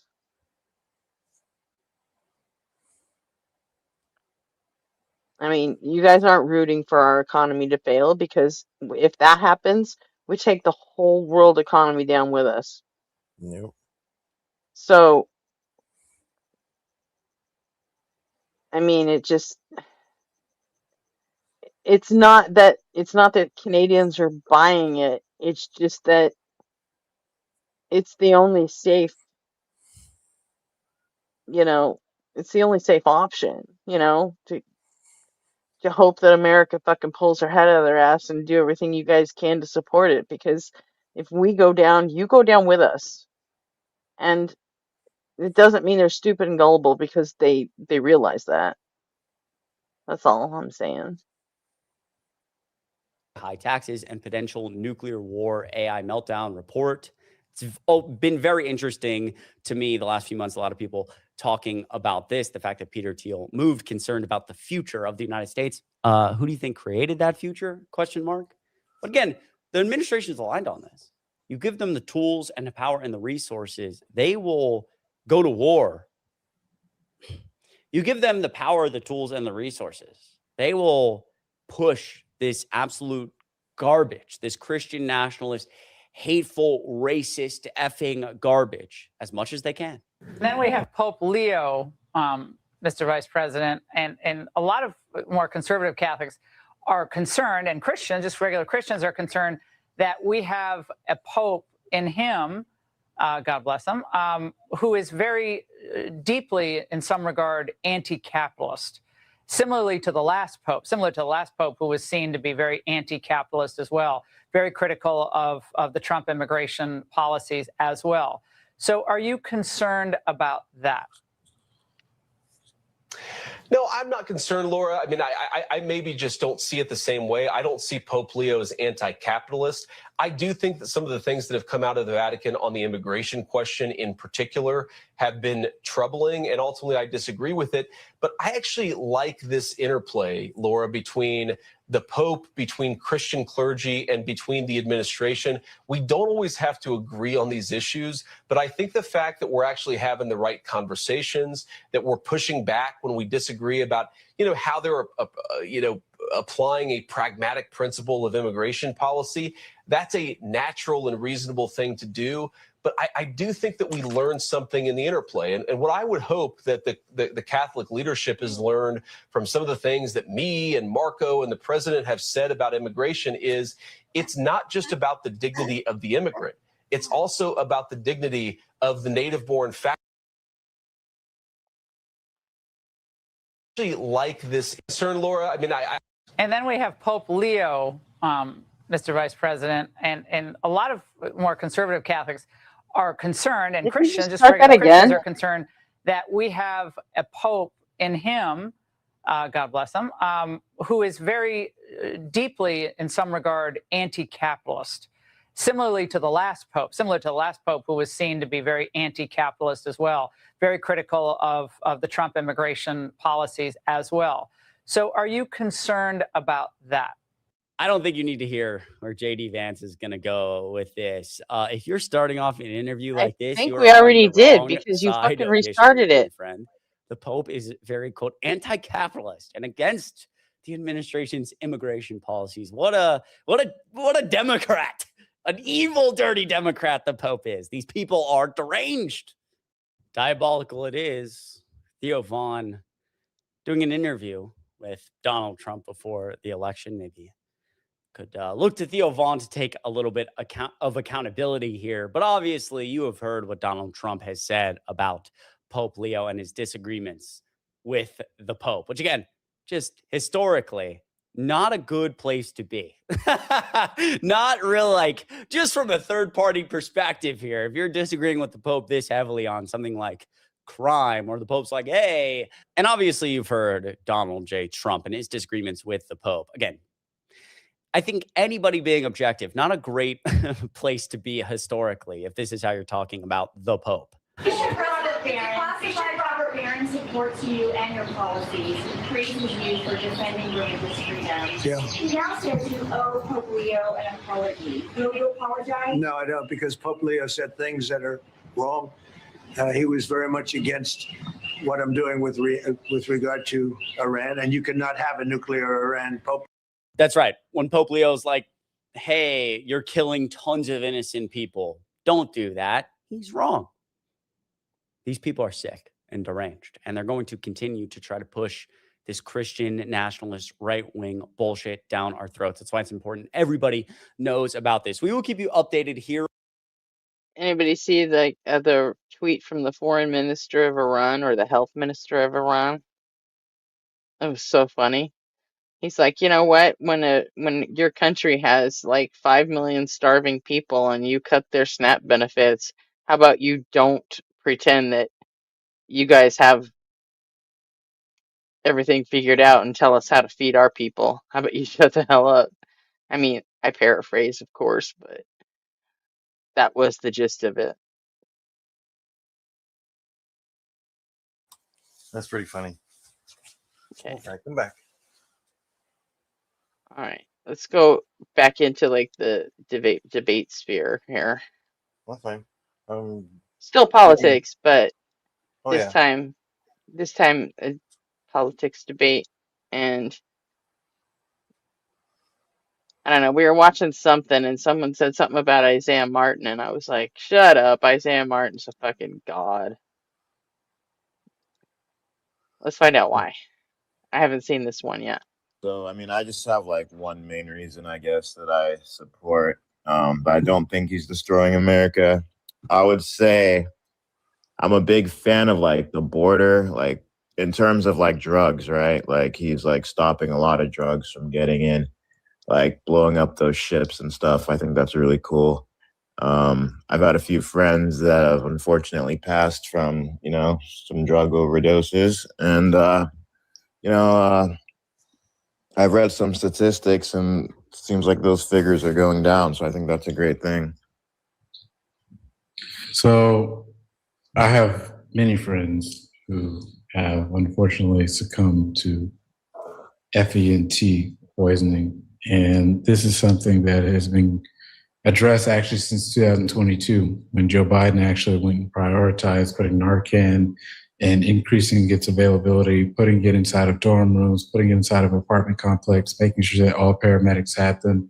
That's part of the reason why you're seeing overdose deaths decline.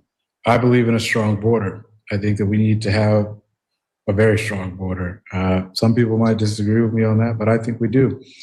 Now, the problem is that what Trump is focused on is on everything except for getting the bad guys that are putting FENT into our communities.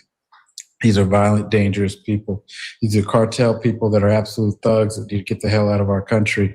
Honestly, I would send them out on Breeze Airlines. The problem is that Trump is only deporting 5% of violent convicted criminals. Of the people that he's deporting, only 5%. You compare that to when Barack Obama was president, 92% of the people that he was deporting were convicted criminals, and of that 92%, 81% were deemed by the federal government as the worst of the worst. So what that means is because Trump is focused on rounding up people at a job site, because he's focused on deporting people that's a grandma in a CVS that speaks Spanish that somebody didn't like, that's less time to go and deport the people that's spreading the FENT that's killing our friends. And that's a problem. That's someone that does not have their priorities in place. I think that the federal government, the full weight of the federal government should be sent to go and round these people up like absolute disgraces that they are and get them the absolute fuck out of our country. They don't need to be here because they're spreading poison to our friends and it's fucked up. But we have to get a government that is more focused on getting these people out than harassing people that are just going to work every single day that absolutely want to be a part. So what I say for those people that are here that are undocumented, if they agree to pay every single tax, state, federal, and local, and they agree to pay an additional tax of 7% for 7 years, they haven't committed a crime here or elsewhere, then they get access to American citizenship. We can use that money to put trays back in schools, and we can use it to go cut taxes for regular people in this country. Now, I think that sounds like a lot better way to spend, to invest in America. Trump is talking about spending $1 trillion on deporting and rounding up grandmas instead of going after violent people. And I think that's a policy that frankly is out of step with the values and the interests of the United States of America. Yeah, I mean, I can agree with that. I know immigrants as a whole commit less crimes than American citizens. So I have no issue with that. My issue was just,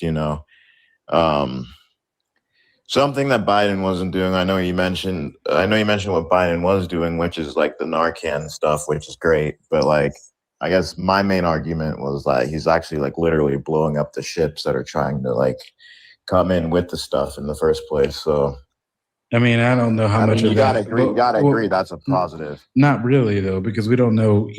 That was never proven that there were drugs on those Yeah, ships. that's what I was just gonna say. Venezuela is not a huge drug smuggling country, and that's where those boats came from. Yeah, I would say it's more likely Colombia. Yeah, the Venezuela boats that were taken out, that Mhm. was 100% a build up to kidnapping Maduro. Yeah. That's all it was. Even if those ships were DRUG boats or not. That's what Trump says, but there's not really been that much evidence to prove whether or not they were, right? So some people say they were fishermen, other people say they were migrants, other people say different things. We have no idea. And the reality is that the vast majority of FENT comes through ports of entry. It's not the boats. It's through ports of entry in which it comes, which is why I support more investment in border technology, particularly to go and find these things, to do more screenings, to go and make sure that this does not come across the border. I do not want this to come across the border. I do not. And I think that everybody that's an American can say that has known someone that's passed away from this, that it does not need to come. Instead of wasting dollars on something that's not the root of the focus, let's put that towards investment to actually go find this FENT when it comes across the border. And let's actually do something to get these violent people out of our country. Yeah, I don't know. I mean, I respectfully disagree with that point, but Well, I mean, respectfully, the majority of FENT does not come through boats. It comes through ports of entry. So the focus needs to be on stopping it there. That should be the focus. I mean, if you disagree that that America needs to focus on the ports of entry where all this stuff is coming, then that's your prerogative. But personally, I think that stopping the root of the issue is the best way to fix it. I mean, that's what Biden was kind of already trying to do, right? I mean, it went down the most actually after the 2024 election when Trump was actually elected. So that's when these overdoses started going down. No, that's not true. It started.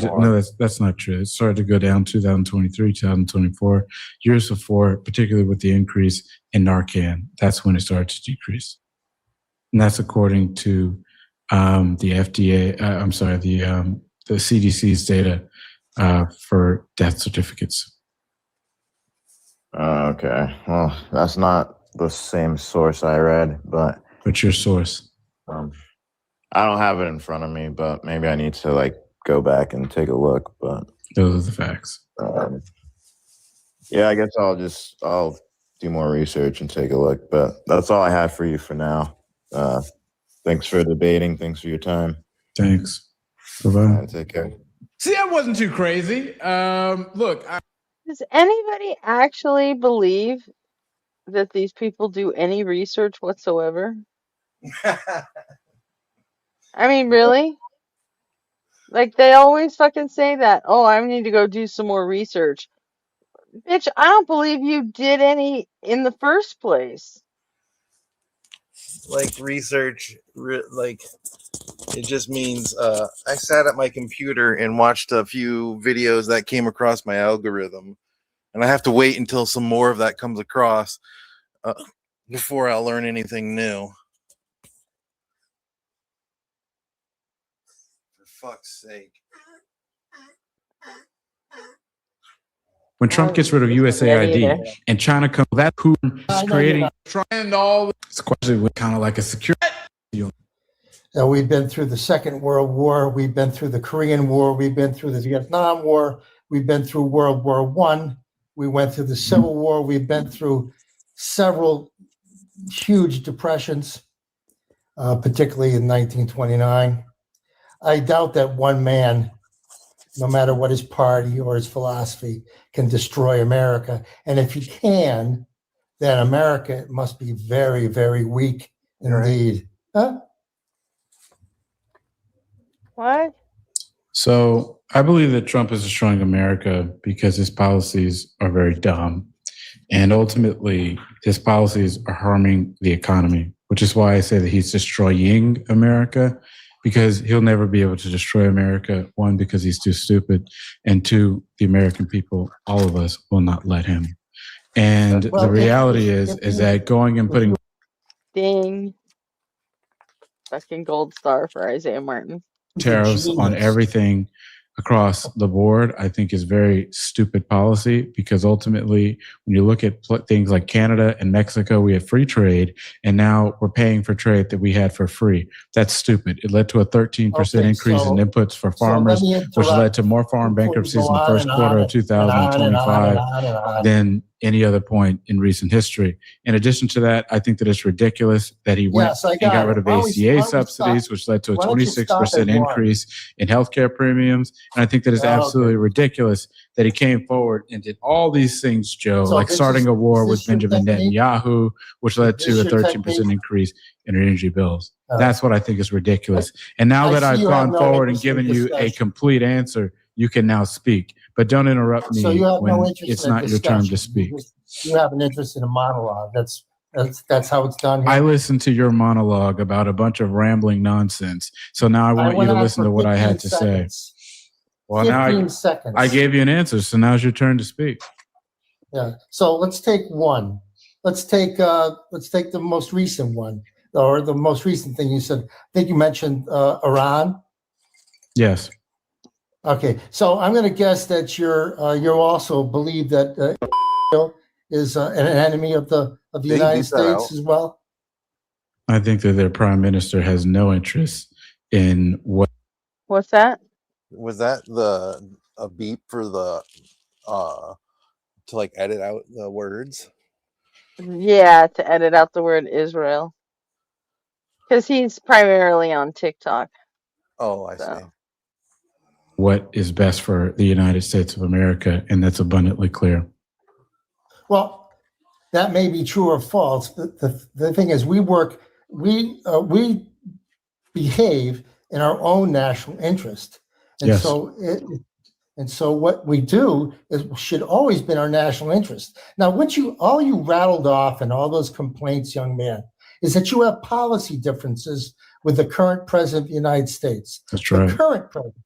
Okay, all right. That is a long ways away from one person being able to destroy the country. If a president could destroy the country, then we really should think about reevaluating our whole structure in government. Maybe we should just get rid of the executive branch. It isn't going to be done by one person, but he can be the catalyst to get a whole bunch of other people motivated to help. Right. Which is what Isaiah already addressed that. He already said one person is not going to destroy the government because we won't let him, for one. And, it's just too big for just one person to destroy in the first place. So he did already address that. So him just going back over that means he wasn't fucking listening. Yeah. And we already know he wasn't listening because he was too busy fucking talking. So the point is that his policies are what's destroying America. For case in point, maybe if you would have listened to the things I said, you would have learned something. And if you would have learned, you would understand that when you put tariffs, for example, on Canada, and they say, well, you know what, fuck the United States. And they say, you know what, India, let's go get a trading partnership with them. That's something that's going to be very difficult, if not impossible, to try to get back eventually. When you go forward and you see them working with the European Union, you see them working with China, you see them working with all these other people, they're establishing partnerships. When Trump gets rid of USAID and China comes in and then swoops all this funding to African nations to go create new allies, well, that's possibly going to be something that's going to push them further away to someone who we are supposedly against.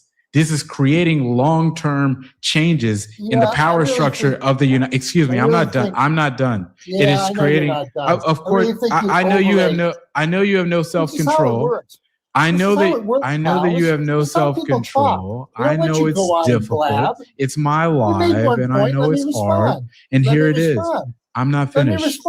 You need Let me some respond self-control. to your USAID You argument. need self-control. No, I think you And should the stop point talking for a is moment. that when you have all of these things and it permanently changes the power structure of the United States and it pushes our people like China to be closer with our allies, then that is a problem.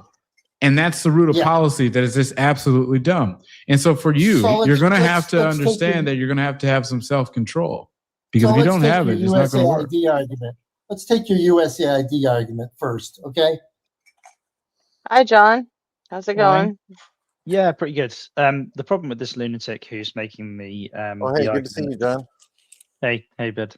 The problem with this argument about he seems to be not the guy on camera, but the guy who's calling into whoever this guy's show is. He seems to be thinking that there isn't like any kind of reciprocity. Obviously, there's no direct quid pro quo. It's not like it's contractual. But the whole point, or with respect to like mechanized Western nations giving resources to other nations, that seems without any strings attached, like USAID or like the aid spending that we provide. Like, for example, we still give money to, like, Britain still gives money under the guise of aid or charity to India, and India has a space program and the United Kingdom doesn't, right? The reason that that happens is it's in part to grease the wheels of diplomacy, but it's also with respect to other things around stuff like international trade. Like if India, if we're best mates with India or Pakistan or like other African nations, then that stops other nations like China, for example, or Russia from being best mates with them. As if you like cut those purse strings, then another nation that has an antithetical interest to yours will step in and fill that philanthropic void. And is it necessary in and of itself? Like, when a nation does have a space agency, like, is it necessary for you to be giving them money to feed the homeless, for example, as a Western nation? No, probably not. They could just cut some of their budget from the space agency and fulfill that gap. But that's not really the point. I understand what the guy calling in is saying from a practical point of view. Like, this isn't our problem anymore. Like, we've stood them on their own 2 feet. They can fend for themselves. Yes, but we still have to trade with them.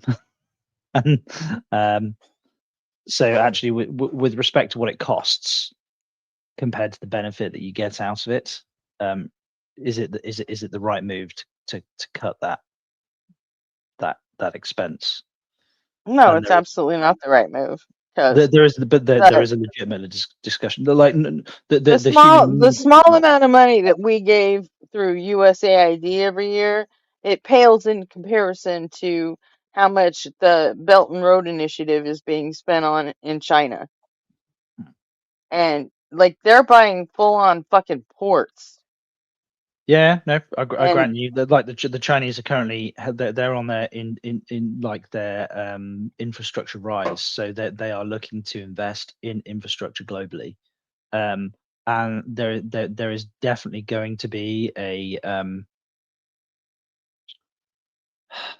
there is going to be like a showdown at some point between the United States and China, and the only reason that showdown is going to happen is because the United States is backing down and China is standing up. And at some point, it's going to become really, really, really fucking obvious.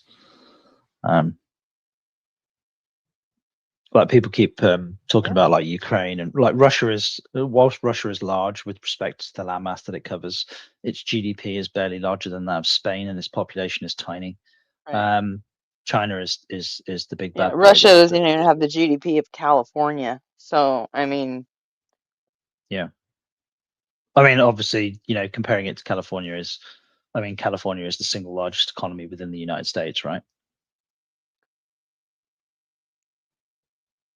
I mean, out of all the states. I'll grant you, it's I think New York. I thought it was like California, then like Texas, then. No. I'm not sure, because New York has Wall Street, so. Oh, I see what you mean. Yeah, I And suppose that's a little that.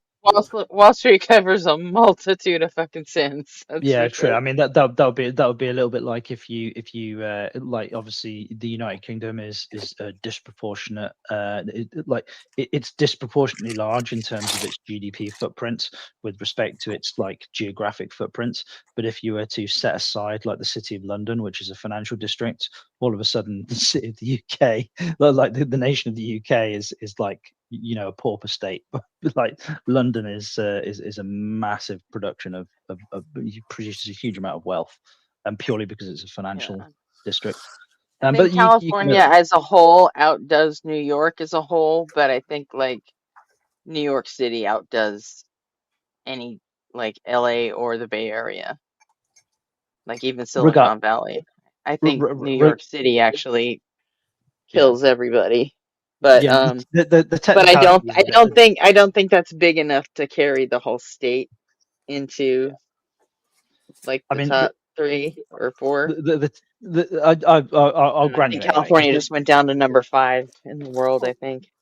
with respect to what we're watching here and the technicalities of it are kind of like redundant. Like your point is well made. Like the economy of Russia is inconsequential compared to the economies of other nations or other states within your nation, and certainly with respect to like the United Kingdom. Although we did have one of their warships floating down the channel the other day, firing warning shots at civilian ships that were getting too close. That was interesting. I don't know how they even still have the money to do that shit. No, we don't either.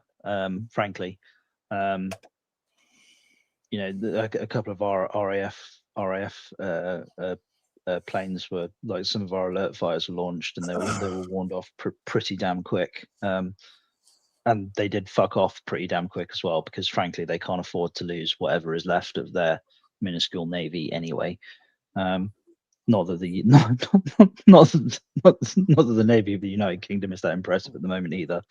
I'm kind of glad everybody's busy like concentrating on Iran right now. Everything's about Iran and Israel, so nobody's paying attention to what's happening with Russia and Ukraine. And Russia is getting its ass handed to it. Well, Period. with respect to attrition, I love yes. that though. Well, Well, the no, thing is there the thing is I don't, it's and the reason it's not just attrition. They're losing on so many fronts. Ukraine has taken the opportunity ever since this started. They've like revolutionized drone warfare yeah. and Yeah. basically turned it into a new national industry at this point. Have And you have you the seen only the way Russia has to fight back against it is what? With their own drones, right? Guess where they were getting all like 80% of their fucking drones? Do you have you any tell me? idea? No clue. Iran.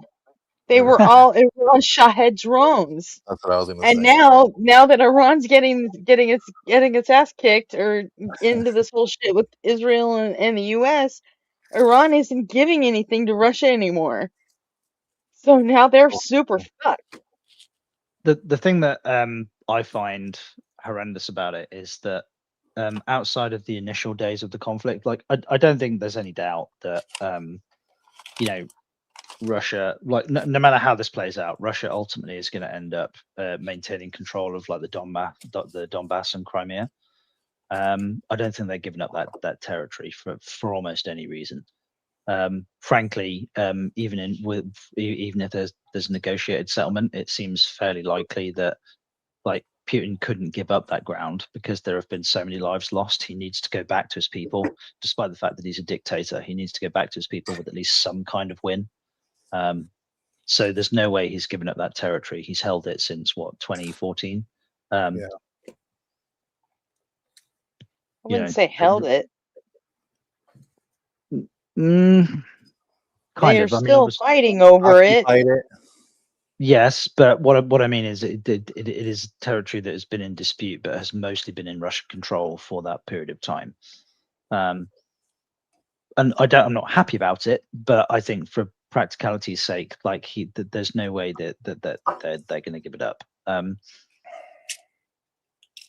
it like to give up that territory. Like if Putin had to go, okay, look, I've burned all these resources, I've killed this many of your sons, and now we're just going to give the ground back. Like, even though he's a dictator, unless he wants to see himself like hanging from some like part of the Kremlin by his neck, like he has to go back with a win, right? Right, And but that's at this point, the Russian people don't consider just the Donbass a win. You don't think? No, they absolutely fucking don't. So you think they want more as a like you think, or do you think that they just want it to be over there? Do you think the Russian like the Russian people are sort of scratching their heads going, what are we fighting over? Or do you think they consider themselves to be like on the virtuous, the righteous side of this conflict? Or do you think this is They just want it over. They don't want any part of this shit anymore. They want to let Ukraine just fucking be Ukraine, and they don't even care if, because like the outside of Moscow, I mean, Putin doesn't really have a lot of fans in his own country. It's true. Did you know that? I mean, it's like outside of, just outside the Siberia cares Kremlin, next to nothing about Putin. they don't really fucking like him. There's a lot of people that, I mean, a lot of them don't even have fucking indoor plumbing in Russia. Yeah. well? Like I think 20% of the country doesn't have indoor fucking plumbing. And, yeah, but not in the not in the I mean, you're talking about like rural areas of Russia. yeah, but that's most of fucking Russia. The whole eastern And portion. Well, honestly, not with respect to landmass, yes, but not with respect to population. So I'll grant you, like, but still, there's a big chunk of Russia who they're watching, and I'm just talking about shit that I read on Telegram. Like actual Russian people talking about this shit because they know how to use VPNs, so they get on, they have their ways of talking too. And they see shit like Donbass, like, wait, they have fucking washing machines in their homes? Are you fucking kidding? They think the whole racket is Putin is trying to get this area of Ukraine because it's so much more technologically advanced than most of Russia is, and that he's just going to move his rich friends into the Donbass. So most of Russian citizens, they don't give a fuck about that area, and they don't care if he gets to keep it or not. Yeah, I mean, but you could make that same argument with any conflict, right? Like the vast majority of the population doesn't give two single shits about this particular area of the country because they're never planning on moving. Most people are, or what we would call somewheres. Most people are born, live, and die in the same town, right? So why would they give a shit about that town? Like, 3 states. Yeah, Or but 3 a lot of them are saying, well, shit, if they've got that kind of shit there, how about you take it over and send us there? But that's not allowed either. Yeah, I So don't no, think they don't care. They don't care if Putin comes back with the Donbass area. They don't give a fuck. People just care about themselves.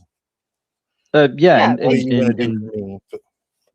in large part, yeah, I mean that's obviously very true. But then, so like every single international conflict that has ever existed is just fought on the basis of the ego of the leader of the nation, right?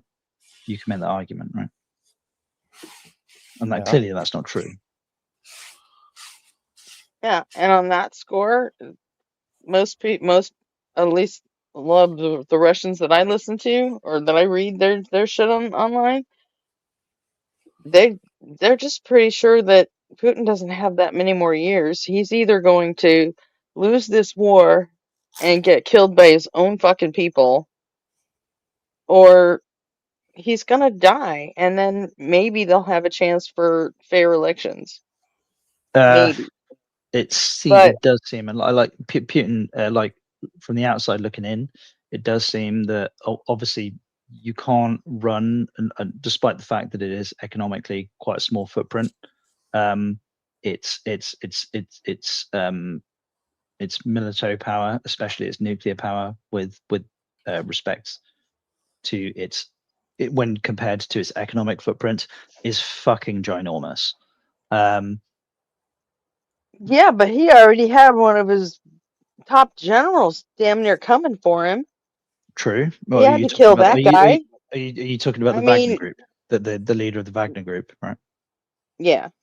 Yeah, The which Wagner, was yeah. which was deeply so. Well, firstly, they're privatized.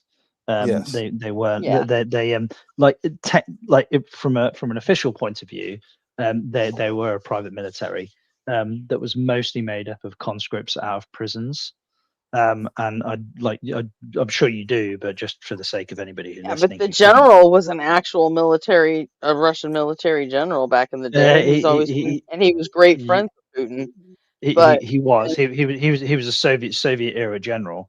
yeah, and if that guy turns on Putin, I mean, well, someone else will. the reason that he turned on Putin supposedly was that he was Funny. he was apparently really fucking livid with the fact that the Wagner group was always at the pointy end of the spear with next to no support, and he was fed up with watching a huge proportion of Right. this, despite the fact that they were like prisoners of the worst kind. Typically, what used to happen with the Wagner group, he used to Right. get given the He was opportunity. fed up as being used as fodder for the meat grinder.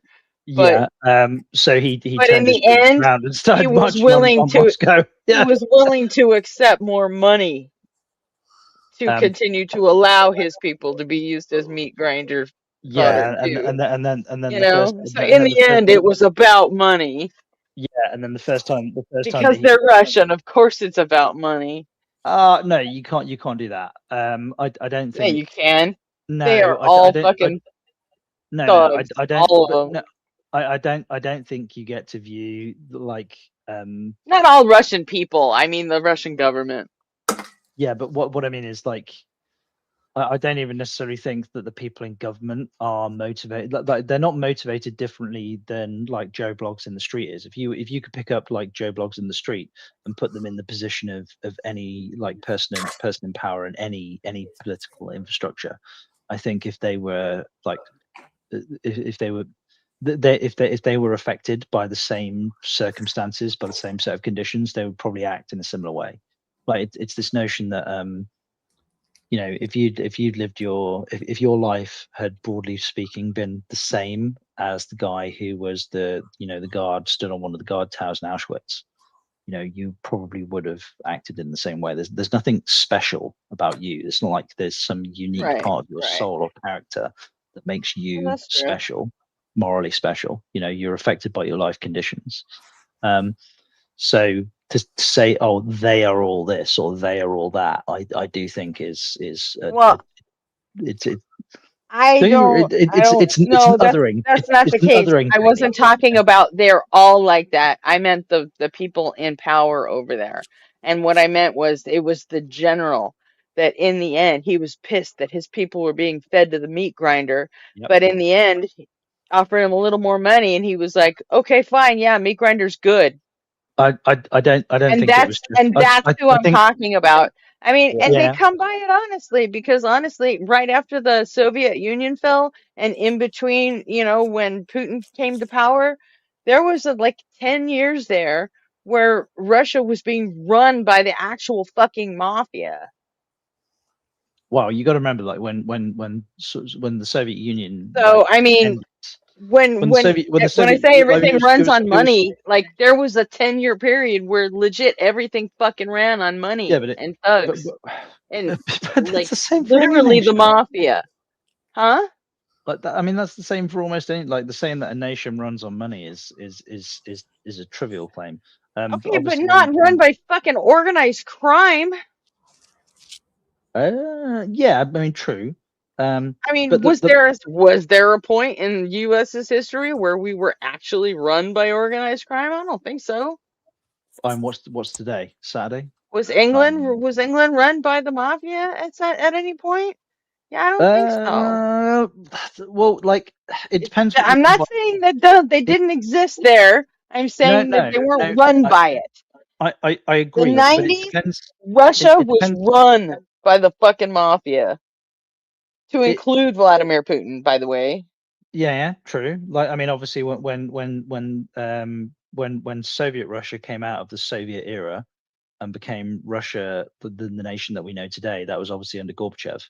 Okay, You well, know, those are the people I'm talking about when I said that all it takes is fucking money and they're fucking fine. but the bit that I Those are the people like. I'm talking about. I'm not talking about every fucking Russian ever or a guy at at Auschwitz standing on a fucking guard tower. That's No, not what I was fine, talking about. fine. Because there are plenty of Nazi soldiers that were just fucking shot in the head because they wouldn't do their fucking jobs. True. So, I mean, you're wrong there too. But What? No, whatever. like I wasn't. Firstly, obviously, I like when I wasn't applying it to all either. Something that the British did after the end of the Second World War, all of the prisoners of war, they were shown footage of the things like the concentration camps, and like they also took video footage of the soldiers, the German prisoners of war, watching the footage of the concentration camps, and the reactions of the soldiers was something to behold. To be honest, some of them were in tears and had their heads in their hands. They were like, "I was fighting for these assholes," and some of these evil motherfuckers had smiles on their faces. They're like, "Yeah, man, kill them like filthy Jews." You know, it like the reactions between some of these soldiers, some of them had like this dawning realization, who were like, what the fuck have I done? Like, I helped them do this, not knowing that this is what was happening. And some of They them were didn't do quite, it for money. yeah. So there is obviously ideology at play. Yeah, they were true believers. But with So the Wagner we've group, got them here too. We call them maggots. yeah, I wouldn't be so quick to castigate like You know, did you all. hear that piece of shit we had online this morning on the show? No, I was. What a fucking grotesque piece of shit that kid was. What was he claiming? What was the position? That we need to start imprisoning as many people as Venezuela or El Salvador For what reason? so he can feel safe on the bus. Well, I mean, anybody who has like demonstrated violent Because tendencies. he has the right to safe public transportation, even though he's a fucking banker living in Texas, apparently can't afford a fucking car. But Whatever. I mean, like, without wanting to put too fine a point on it, and obviously I didn't hear the person, so I don't know what they were claiming. But like, without putting No, too he fine a was an point on it, absolute piece of shit. don't He was just aren't a rage large, baiting. but aren't a large chunk of the arguments on the left based on safetyism as well? Like, I'm prepared to infringe your civil liberties because I should feel safe. I don't want to activate you too No, much, Christian, but is there not a large not part of really. on the left that are acting No, on like how I feel not real. as What opposed to a civil principle? liberties are we trying to infringe on to make myself feel safe? What civil liberty is that Well, yeah, I mean, that I'm probably willing similar. to infringe on? It's probably more of like a willingness to You're talking about infringe. guns? Are No, you no, talking about no, no. guns, John? I'm not. No, no. I'm not a Second Amendment. And like, whilst I think the gun laws What are you are talking okay, about then, John? it's more like so I get the distinct feeling that there are people on the left who would be comfortable with, for example, restricting certain aspects of the First Amendment because of how they feel about the speech for the people, as opposed to just having to deal with the speech for the people, if that makes sense. I don't much give a shit. Like, as a person who is slightly to the right of center, I don't much give a shit what people say. It's I'm more already concerned with it's what people do. already restricted. There are already things you can't say in Yeah, public. yeah, of course. Like direct calls to violence, for example, slander, libel. Yeah, of course. I've no issue with that. But practically, I have no issue with that whatsoever. So what are you talking about then?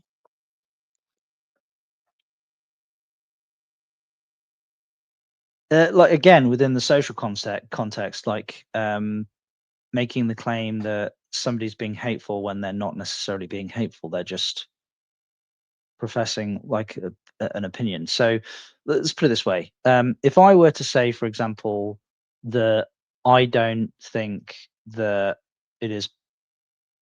Let me think of it. I'm gonna give me a second. I'll think of an example here. So I'm slightly right of center. And I have Right. no issue with using, for example, the personal pronouns like as professed by a third party. I mean, generally speaking, if I haven't, if I Right. don't think somebody's been sincere, I'll just use their name. But the notion that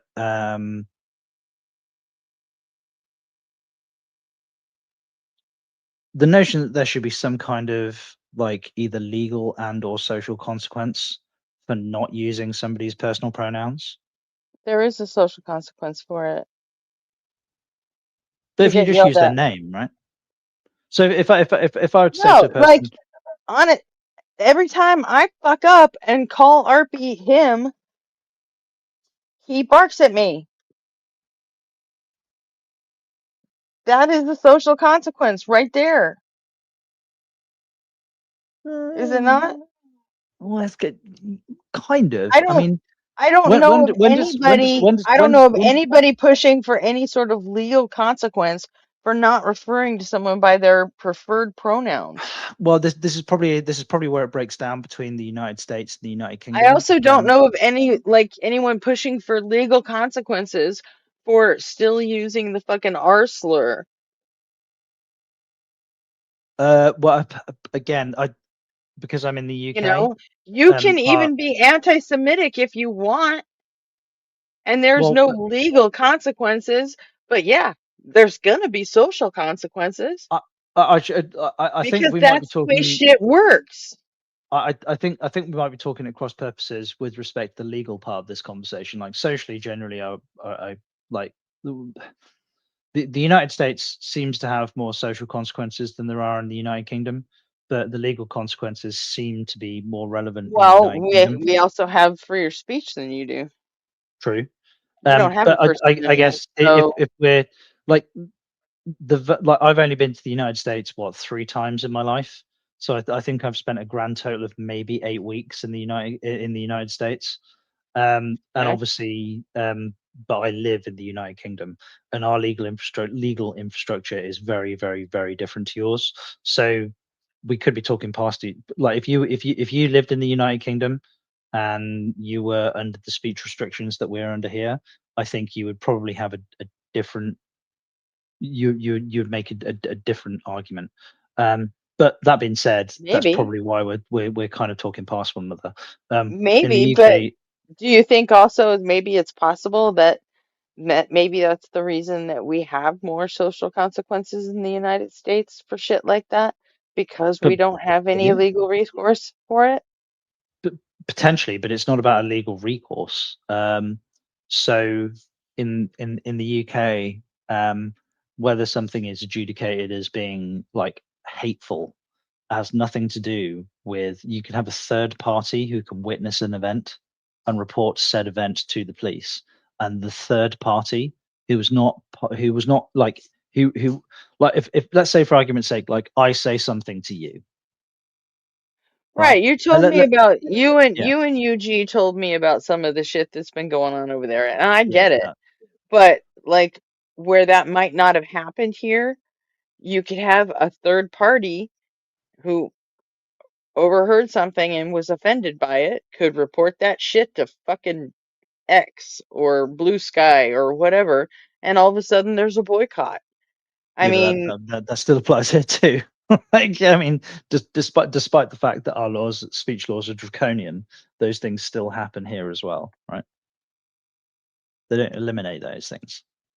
It just means that there are two sets of consequences. There's the social boycott, Right. and person A gets criminalized for an opinion, or for not even And for their we opinion, don't have for the and we don't perceived have that. opinion of a So third party. all we have is the social consequences. So it would make sense that we operate that way more than you do. Is all I'm saying. Potentially, yeah. You know. So I definitely prefer your system. You know, I definitely prefer your system. I'd rather, you know, I don't know any other way. So no, I'll grant you that. We used to have your way with respect to, like, whilst it wasn't enshrined in like an amendment, we used to have people. The general consensus of the population was that we would adhere to this social convention, and we didn't need it enshrined in like a constitutional law. It was just considered common sense. And we have bred for the last couple of generations. We've bred a bunch of people who, you know, aren't able to tolerate being upset. So they've tried to legislate their way out of hurt feelings. And the problem is that when you try and legislate your way out of hurt feelings, you essentially criminalize everybody and anybody who doesn't think exactly the same thing that you do. So we now have, we're well on our way to state endorsed positive feelings or positive thoughts. I'm like, fuck no, no thanks. And it's fucking terrifying. It is genuinely terrifying. But still. well, at least you don't have the guns. Oh, well, some of us do. Some But of they you come. do. Yeah, But so I'm in yeah, general, not all of you do. no. And they tend to be rifles and shotguns. But I don't know. Again, like obviously you and I have had set twos with respect to gun law in the UK previously. I think it's too much. I think they But could back to step your back from it original a tiny, point, tiny bit. though, what civil liberties is the left looking to curtail? Speech is probably the primary one, I think. In fact, probably the only one, really. I'm unaware of any speech that the left is trying to curtail at least in the U.S. Like I said, I haven't even been to the UK for 8 weeks in my life, so I can't speak to over there. But I don't know anyone on the left who wants any speech curtailed. So you don't think there's anybody on the left who, for example, if I were to rock up and go, I think No, we already we've got private platforms and stuff that, I mean, there's a platform somewhere that already has the rules that we feel comfortable with. Like, yeah, again, we're just perfectly happy going to YouTube, and that's a private platform. You can do whatever you want on your own channel. If you want to ban the R slur, go for it. yeah, but I mean that's private platforms. So you don't think there's anybody on the left end of the political spectrum who wouldn't or doesn't want to ban things like the R slur or like the F I've word? never heard of anybody trying to ban the R slur through any sort of legal means and curtailing anybody's rights to use it. Do you think it would just be, it's not because they don't want to, but just because from a legal point of view, it would be like, No, the only thing people on the left is they want to curtail their ability to fucking hear it. That's it. And if you have the right to say it, I have the right to not hear it. Right? Well, yeah, I mean, like in your own home or on your own platform, like obviously this is your platform, this is your channel. So, you know, I will adhere to the rules of your channel whilst I'm here. Yeah, fine. But exactly. And socially, I mean, there's a reason you don't see that word on TV or anything anymore. Hey, yeah, I'm gonna head out. I gotta. Because I'm feeling like all right, next year. bed. But thanks for having me on and everything. I'll see you guys tomorrow night. Catch you there. Catch you later. So But I know of no legal any sort of campaigns or anything to get anybody's speech curtailed. I think in general, say what you want about cancel culture, but it's done its job. You think? And will continue to do so. Yeah. I think cancel culture is kind of dead. Again, like obviously, I'm a product of my culture, not a product of your culture. So there might be some. It's in a lull right now, but it'll come back. Like the You again know, if there's a need to, it'll come back. The F word and the R word in the UK, for example, there is a significant difference in how those words are viewed. Yeah, I know. You guys don't seem to have a problem with them like we do here. Yeah, exactly. Like like the F word and the R word in the United States seems to be treated in the same vein as the N word, and it's definitely not. Like what there are like social circumstances where it would be considered taboo, but like there is no issue whatsoever with like a bunch of lads who are having beers in town, like hey, go to the bar, it's your round, you F word, or hey, R word, what are you forgetting? Like it's your time to buy the beers, etc. Like that would be no issue whatsoever. But there are a very small group of people in the United Kingdom who would say, hey, N word, like when it's a bunch of white guys, your turn to buy the round, right? That doesn't happen really. And if it did, Well, unfortunately, there's a very, it would very be no. large group of people in the United States who are perfectly willing to use that word.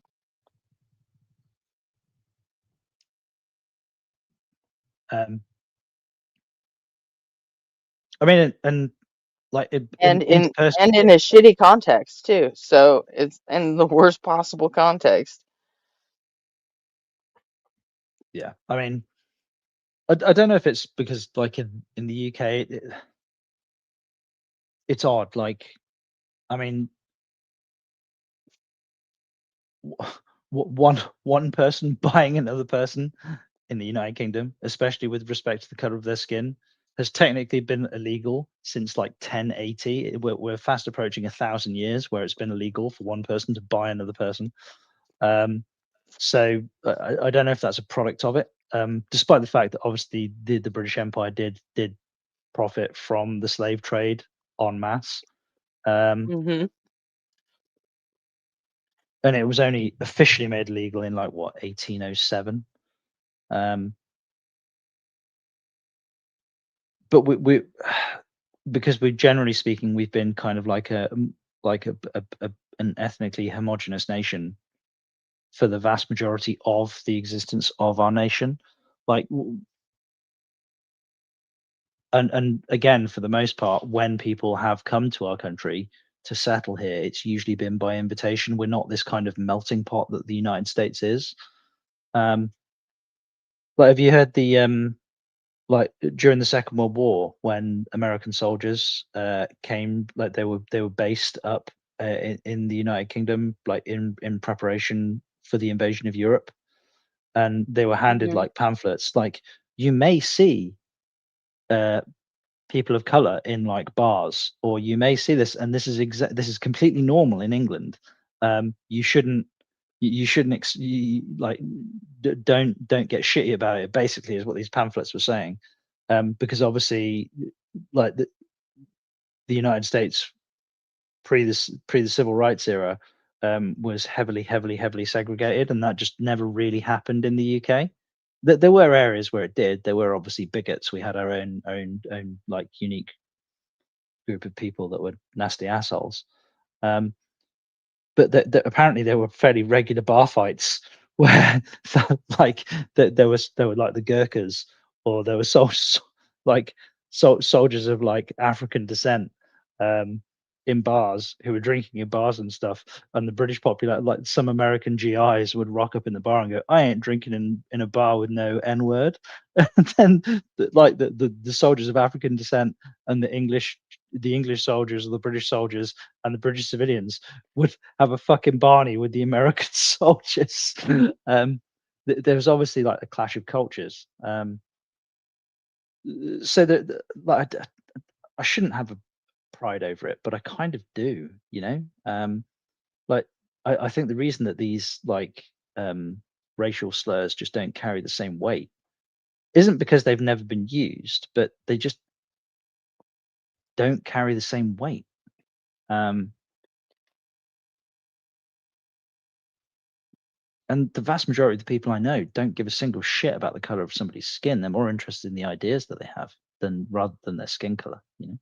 No, but you guys don't have a multi-century history of slavery either.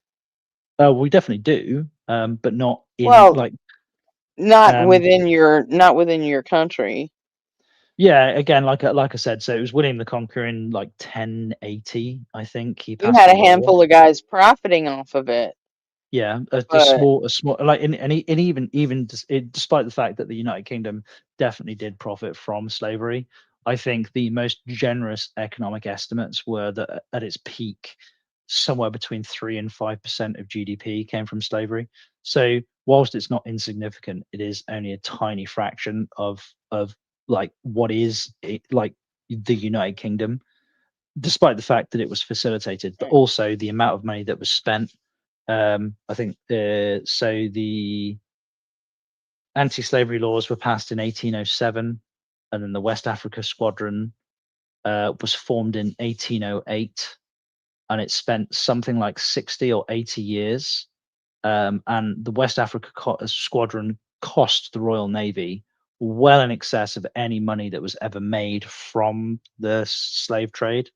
And the West Africa Squadron's sole purpose, its sole function, was an attempt to end slavery around. I mean, well, and also, let's be honest, all the Brits that were actually executing the slavery, I mean, America took that over for you.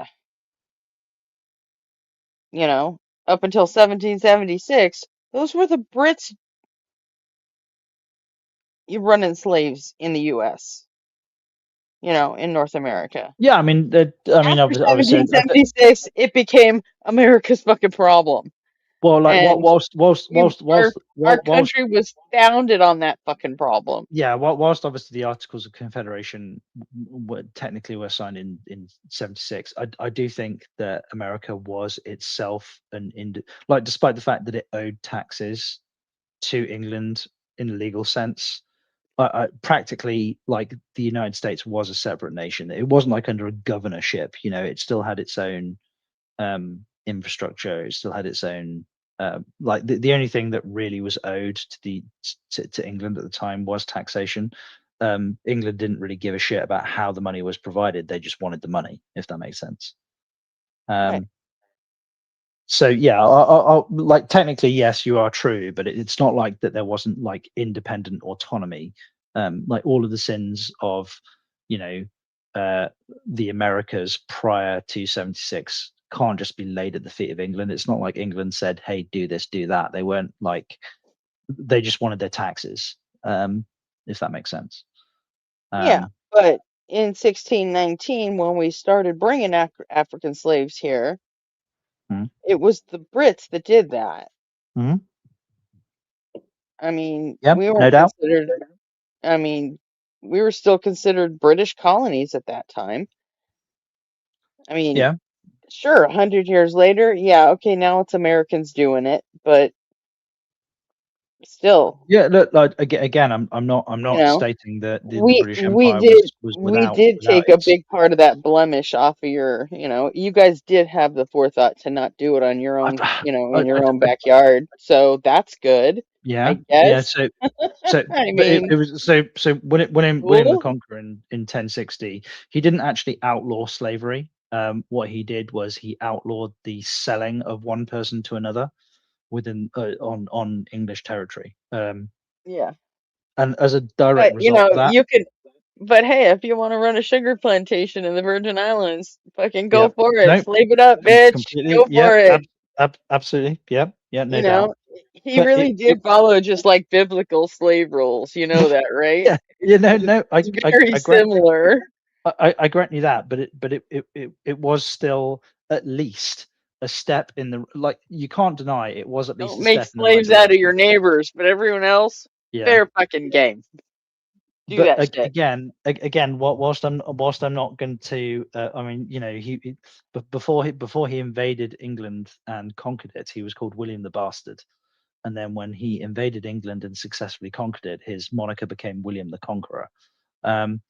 So, but I'm not going to imbue him with an abundance of ethics or moral virtue, but it was at least a step in the right direction that did start kicking the Hey, can hang down on, the road. John. What's going on? Terrible name and JR. Are you guys fighting?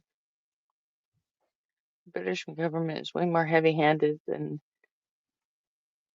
with enforcing social strata.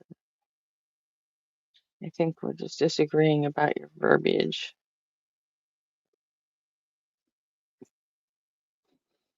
You guys should stop fighting. Yeah, Let and John and me fight. We're good at it. yeah, and with respect to some of the things in the comments, yeah, so there were other European nations. Makes you feel any better. I'll get him talking eugenics in less than 10 minutes if that makes you feel better. What? Who? Me? I'm sorry. I'm sorry, John. No, I'm never letting that go. Never. I mean, don't stick safety labels on shit that we don't need. Damn it.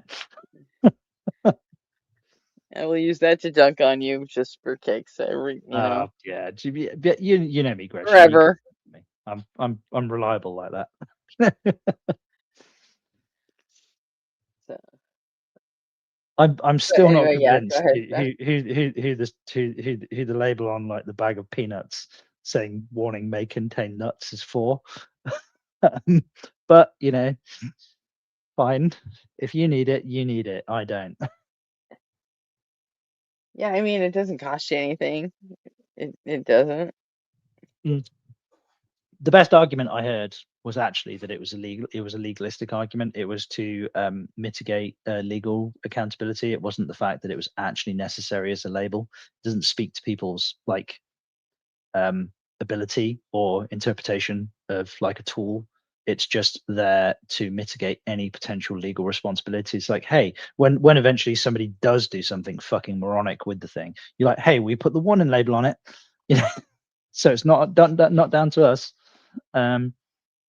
Which fine, but you know, maybe we shouldn't be so fucking litigious as a society then, you know.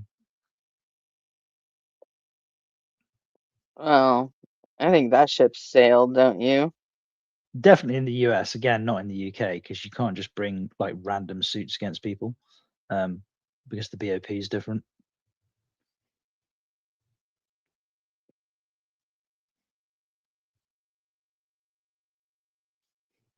Well, really, you guys don't have like a big civil law thing there?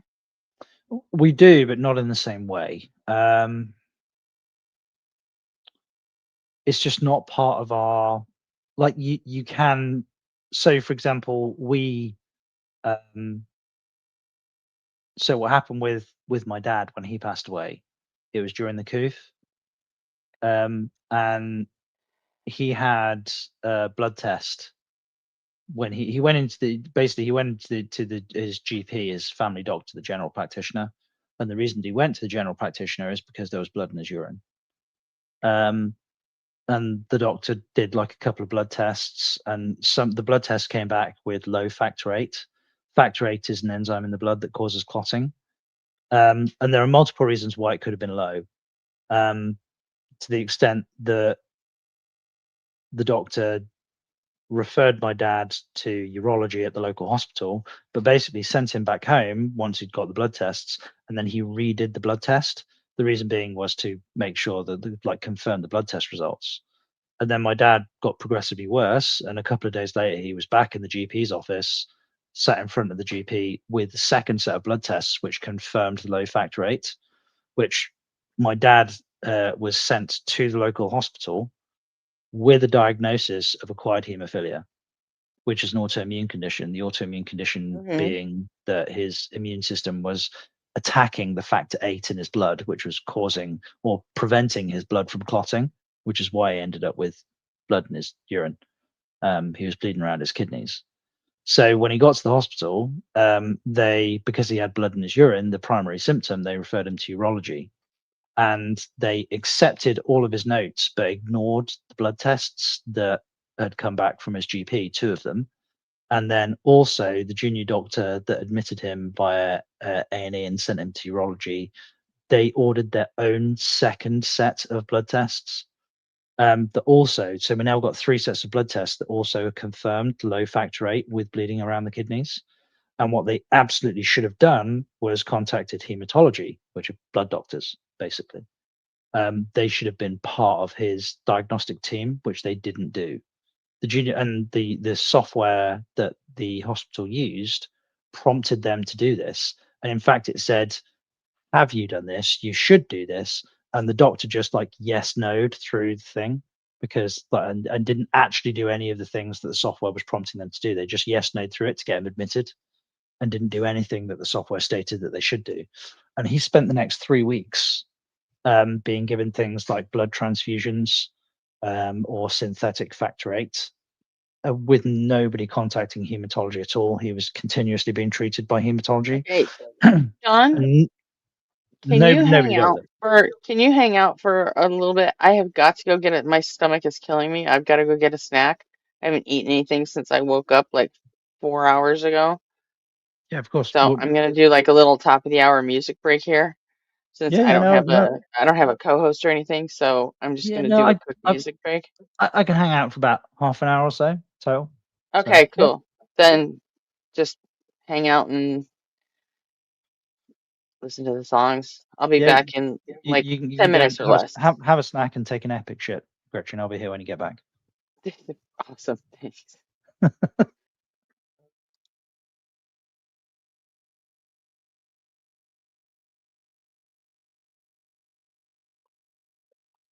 Nobody. Yeah, what up, buddy? Hey, man. It's been a while since you and I have had a chat. Yeah, how you doing, man? I wasn't watching, but Ray told me that Gretchen's got to go AFK, so I popped up. It's cool, man.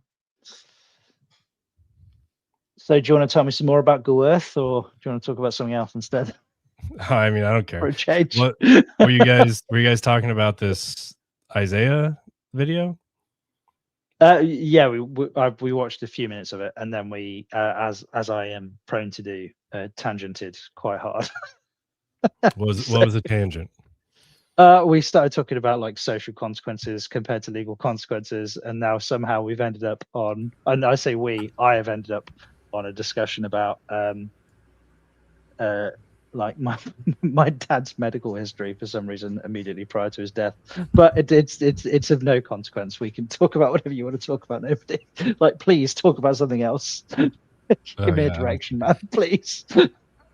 Robin, you got any votes? What I want to watch? Topic? Yeah, I don't know. I don't even know if I can. I think if Gretchen's AFK, I don't think I can even like share a video. Oh, we just need to talk. You can't. Do you want to share a video? I'm still here for now. I just went and put my stuff in the microwave, so I got a couple of minutes. No, it's up to you. I don't care. I've never known none of us three to have any trouble talking. Also, you put food, like, the only thing we're allowed to use the microwave for in my house is defrosting shit. We don't cook anything in it at all. This is not your house, though. This is America. We microwave everything here. That's right. I know, including cups of tea, you fucking lunatics. I mean, we should go to war again just for that alone. You would lose again. Hot water's hot water. You'd lose again. I hate to say it, Robin, but the French aren't going to be here to save you this time. All I can tell is you better attack us while Trump is president. That'd be your best opportunity.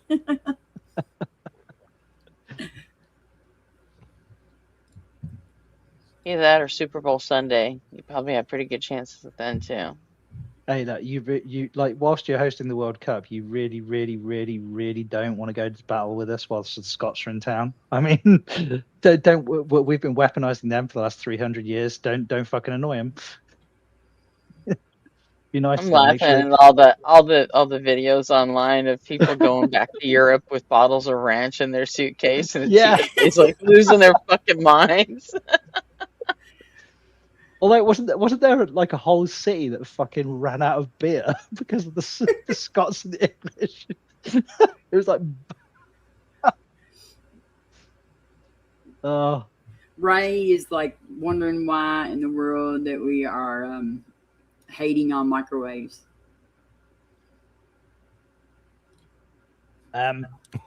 Well, because like every time, like if you put like the problem is like boiling water in the microwave itself isn't so much of the issue. The problem is that it's when you put the tea bag in the cup and then put it in the microwave, you're guaranteeing you get this like scum, this film on the top of your tea, which is a cardinal sin.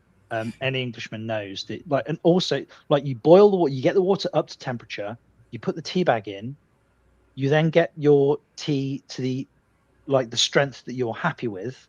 You then remove the tea bag and then you add the milk and the sugar. You do not put the milk in first and then fucking dump the tea bag in. Like, I mean, are you like that? That is indicative. That is, I think it. Oh my might God, actually, your argument is so fucking stupid. Americans don't even fucking drink tea. Jesus I do not Christ. drink tea. What's wrong with I you? do not drink tea. Tea is like Most skunk of us water. don't drink tea. yes, I'm but from for the those South few of you and I that, don't drink those tea. few of you that do, you do it fucking wrong. Yeah, I don't drink tea, so I'm from the South, and I would rather like it's skunk. No, we don't. We heat the water up and then we pour it in the fucking mug with the tea bag or whatever. That's the way it's done. Look, everybody in chat is just tore up over his tea deal. I mean, maybe Gen Z, maybe they microwave their tea bags, but I mean, don't put anything past them. They're gonna get us all killed. Straw man argument. We already know that. Every American I've spoken to in the UK, which admittedly isn't a huge number, but every American I've spoken to in the UK, they've been amazed when they go into the hotel room, and they're like, "What's this thing in the hotel room?" It's like this weird, like it's like a large mechanical cup that's got like a plug on it. I'm like, that's a kettle. Yeah, what? I know what that is. What? Sure, it's been bizarre. Yeah, I man. know what We've that had to is. have a whole Actually, conversation. I It's have like, one. yeah, you put water in it, you plug it into the plug socket, and you boil it, and it boils the water for you. Yeah, how else do you I've make always had a kettle. We used to call them hot pots back in the 80s and 90s. I had a kettle that whistled, like you put it on the stove and it whistled. Yeah, I and mean, you it put it on the stove. Yeah. That doesn't have the electric kind that you just plug in. Yeah, exactly. Now we because we've got an induction hob, which is really, really, really efficient. In the house, we've got like a stovetop kettle, which we actually don't use anymore because it was only about 6 months ago. At the instruction of my wife, I fitted an instant hot water tap. So we've got a tap now that gives out cool water, filtered water, boiling water. And it's legit. It's not just hot water; it's legitimate boiling water. It's got a whole like safety switch and everything, and it just gives out boiling water, so you don't need to. I'll be honest, the only time I ever drink tea is I'll throw a bunch of tea bags in a jug of water and just let the sun make tea for me. And I let the sun make. I went to jail once. And like they gave us tea at one meal and Kool-Aid at the other meal. What? Yeah, and like They didn't give me that. What? and so like I asked them, I said, "Can I just have Kool-Aid because I don't drink tea?" And they were Well, like, she's from the South, so absolutely not. You cannot have Kool-Aid on the tea meal.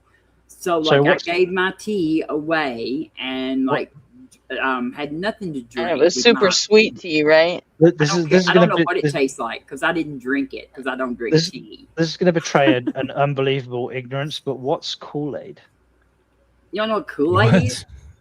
Yeah, what's Kool-Aid? Like think of No, like I'm not kidding you. What's any- Kool-Aid? Any water punch? soluble. It's like any flavored it's like- sugar water. It's like any water. Like think of any water soluble powder that's like sugar and like has a flavor like fruit punch, and then you mix it into water. So like it sounds like something. So we don't have Kool-Aid like in powder. We have it as what's called squash. So it's really highly concentrated like fruit juice. So much so that what you do is you put a splash of it in the bottom of a glass, and then you add water to it, and that makes juice. If that makes sense. No, this that sounds much better. Yeah. Oh no, that sounds like frozen juice concentrate to us. You've never seen true. You've never seen the big Kool-Aid jug that like runs around and like blasts through walls and stuff. And what does he say? Oh yeah. What do you guys call fruit punch over there? Oh my god. Do they sell like Hawaiian punch soda? Well, or whatever? punch is alcoholic in the UK. If you make a punch, firstly, you don't drink it at all because it's grim. And secondly, if you do drink it's grim. It's because there's nothing else left to drink, and that's funny. It's like orange Fanta without the carbonation. That would be orange Kool-Aid. It has, there's all different flavors, and cherry and strawberry and grape and fruit punch, raspberry, and stuff like that. And it's electric like lemonade. I mean, it's like any flavor you want. You pour this little pouch of stuff in water, and then you add like 8 pounds of sugar to it, and you stir it up. You guys don't have sugar Kool-Aid flavor. You don't have any Flavor-Aid, Kool-Aid, nothing. Who's adding 3.5 kilos of sugar to a fucking drink? I'm talking about for like a pitcher. You make it in a pitcher. You make like a pitcher. A pitcher's what? It does have a lot of sugar. It is a very sugary half drink. sugar, for fuck's sake. It is. John, right, exactly. That's why we give it to our kids. That's why we give it to our kids. That's right. Dude, guys. In the chat, Greg, I loved Tang as a kid. It was so good. Yeah. Kool-Aid. I mean, I know sugar's soluble, but like, I mean, it's still going to be fucking processed by the body. For fuck's sake, like, no wonder you guys are like all like diabetic and 75%. Yeah. Why do you think that? Yeah. Just like, oh my God, you got to stop moralizing us Americans. It's not about this. Is nothing to do with morals. This has everything to do with fucking biology, Robin. I mean, Jesus. The liver and the kidneys can only process so much, right? Oh, I don't know. I've been drinking it for years. My kidneys haven't quit yet, but they might. But do you know what? Like my brother and his wife criticize me because we let our kids eat too many sweets, and we'll let them have like 5 or 6 sweets in an afternoon when their like bedtime is like at some point in the next 6 hours. And they're like, "How do you get them to sleep?" You guys are drinking this shit? Like, it's a sugar crash, yeah. Rembrandt. I just exaggerated just a little bit. Rembrandt, so there.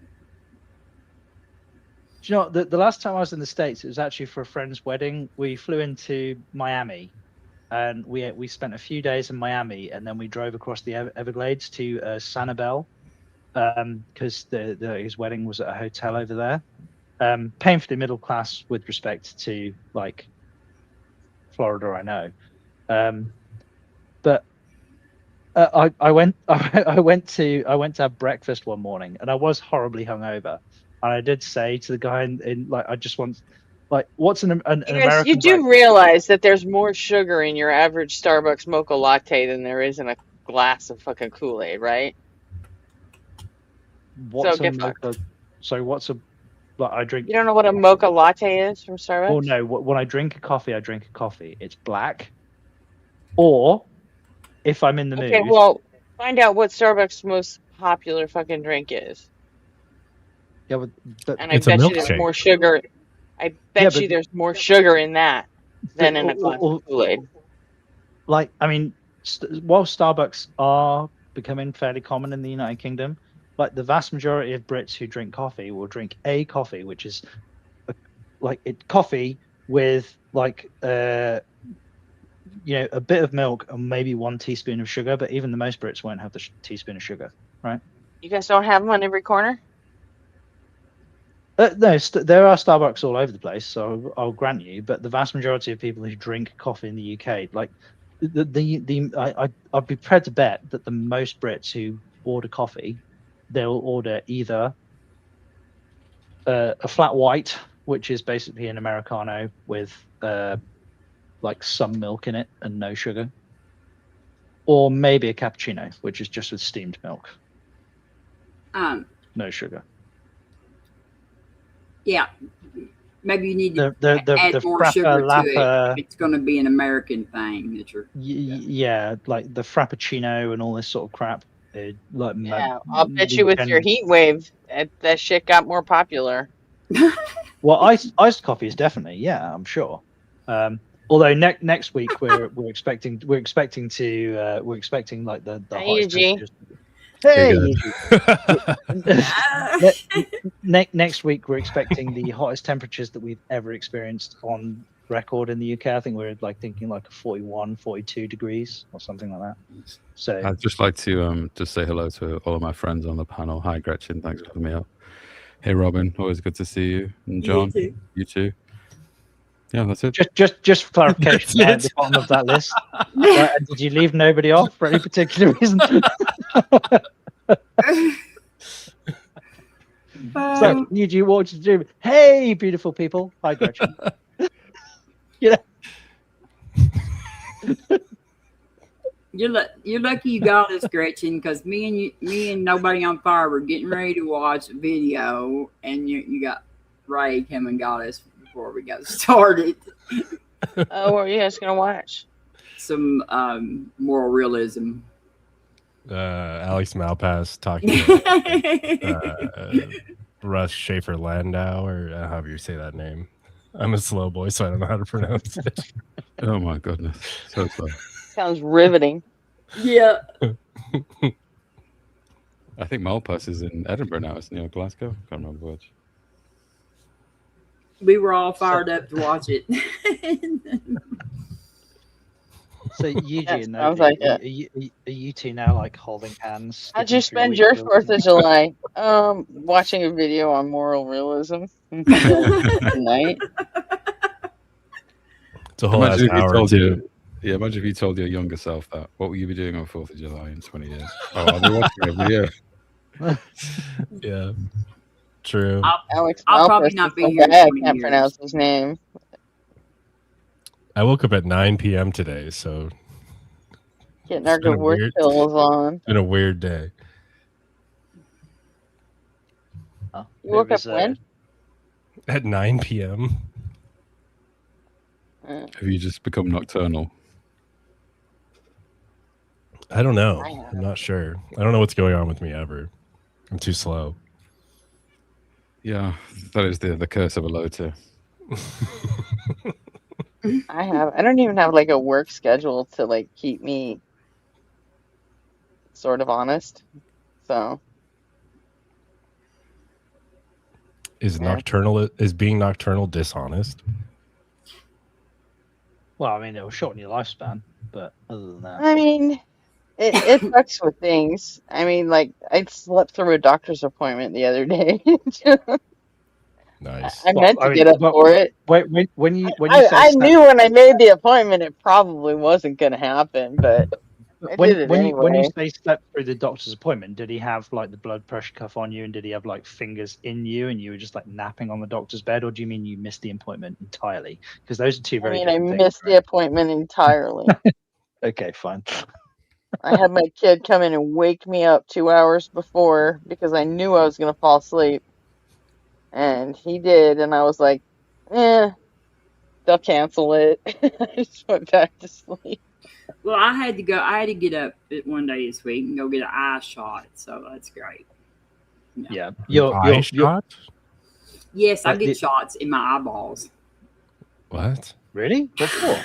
If you don't mind me asking, Robin, what for? Macular degeneration. Right. Okay. What is it? Steroids?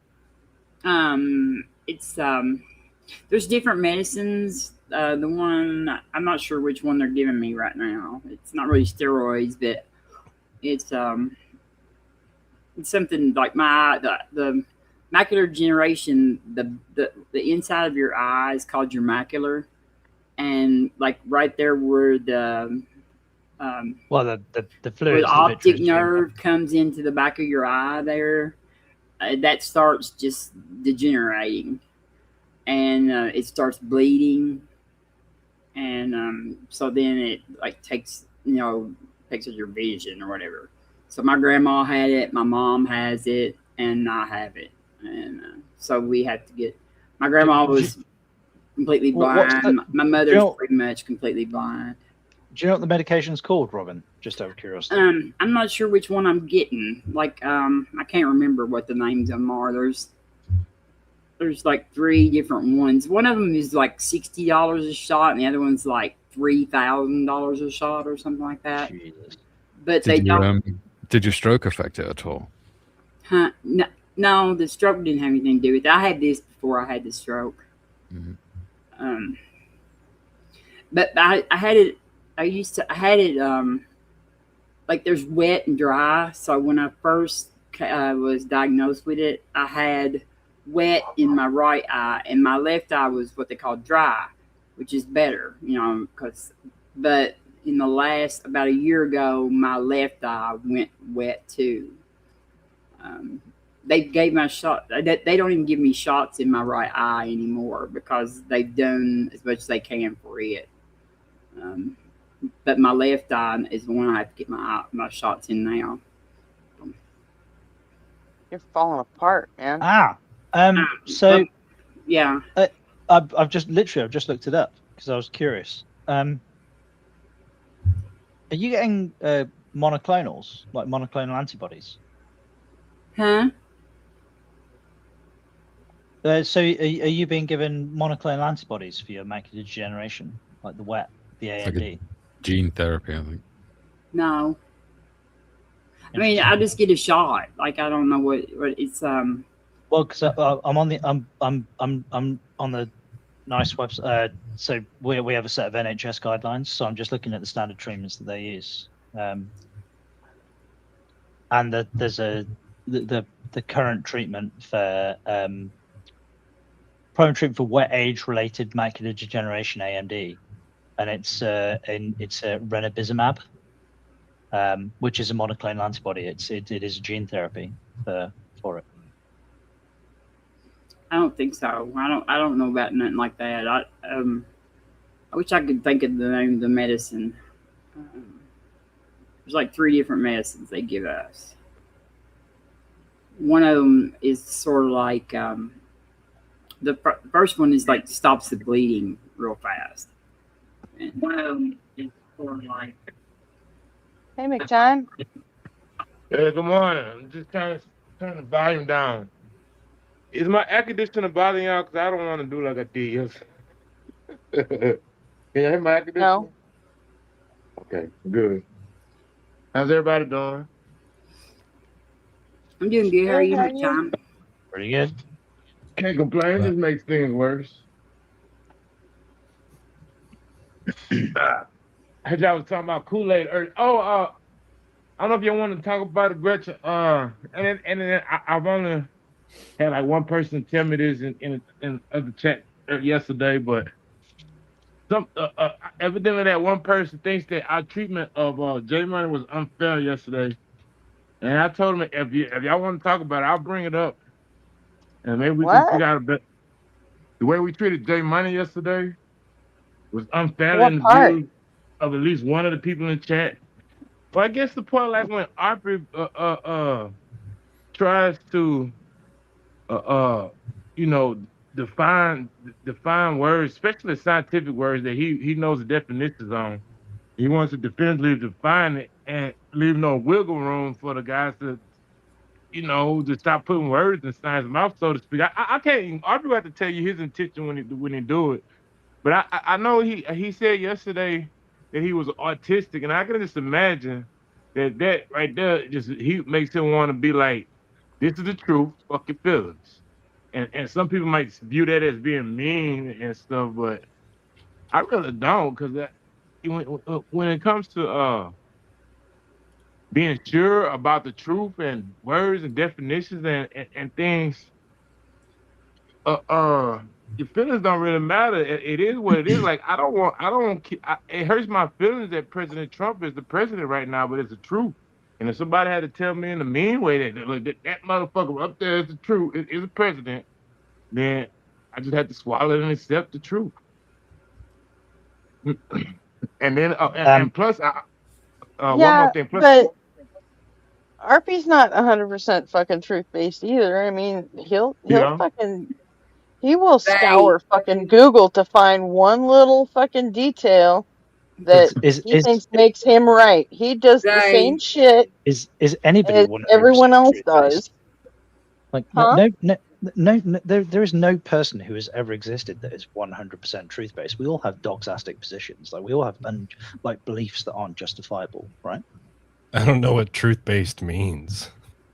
Yeah, exactly. What does truth based mean?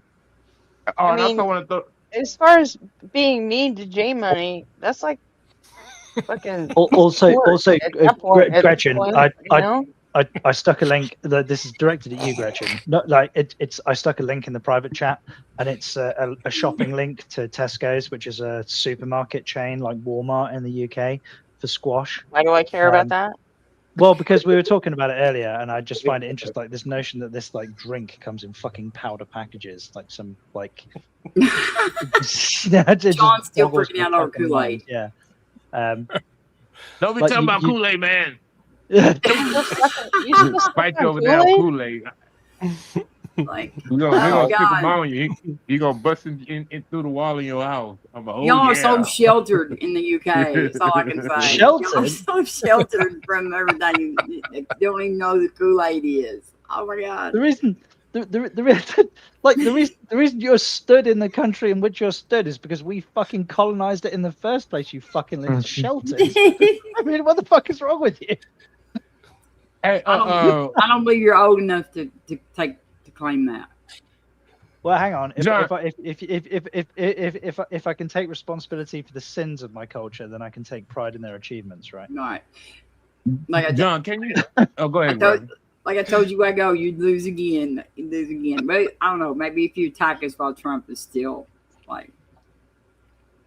Anyway, back to J Money. You know what? Okay. His views are so fucking all over the place. He is used to fighting for. I mean, he's stoned half the time anyway, and he doesn't even remember Half it. the time? He's stoned More than half the time. If he's not stoned, Like, he's all not the on time. here. You know, he doesn't come unless You know? he's stoned. That's the only time he wants This to hang shit out with doesn't you. Pause. His worldview makes no fucking sense to anybody, and he's been fighting like for at least a year on this shit, like multiple nights a week. He's all I right. mean, He's used to it. Yeah, He wouldn't come here if he didn't want to be argued with. Yeah, I don't want to argue with him. I like just leave him alone. He's cool, just sitting over there, minding his own business. Mm-hmm. I I'll like get it to too. fight with him every once in a while if I'm bored, but I mean, generally. I've spoken to J Money a few times, and to say that he's a nice person, like he seems to be like a relatively like amenable person, but also to say that his worldview is incoherent, I think, is also an accurate statement. It is. Branch Ricky said J Money has a black belt in woo woo.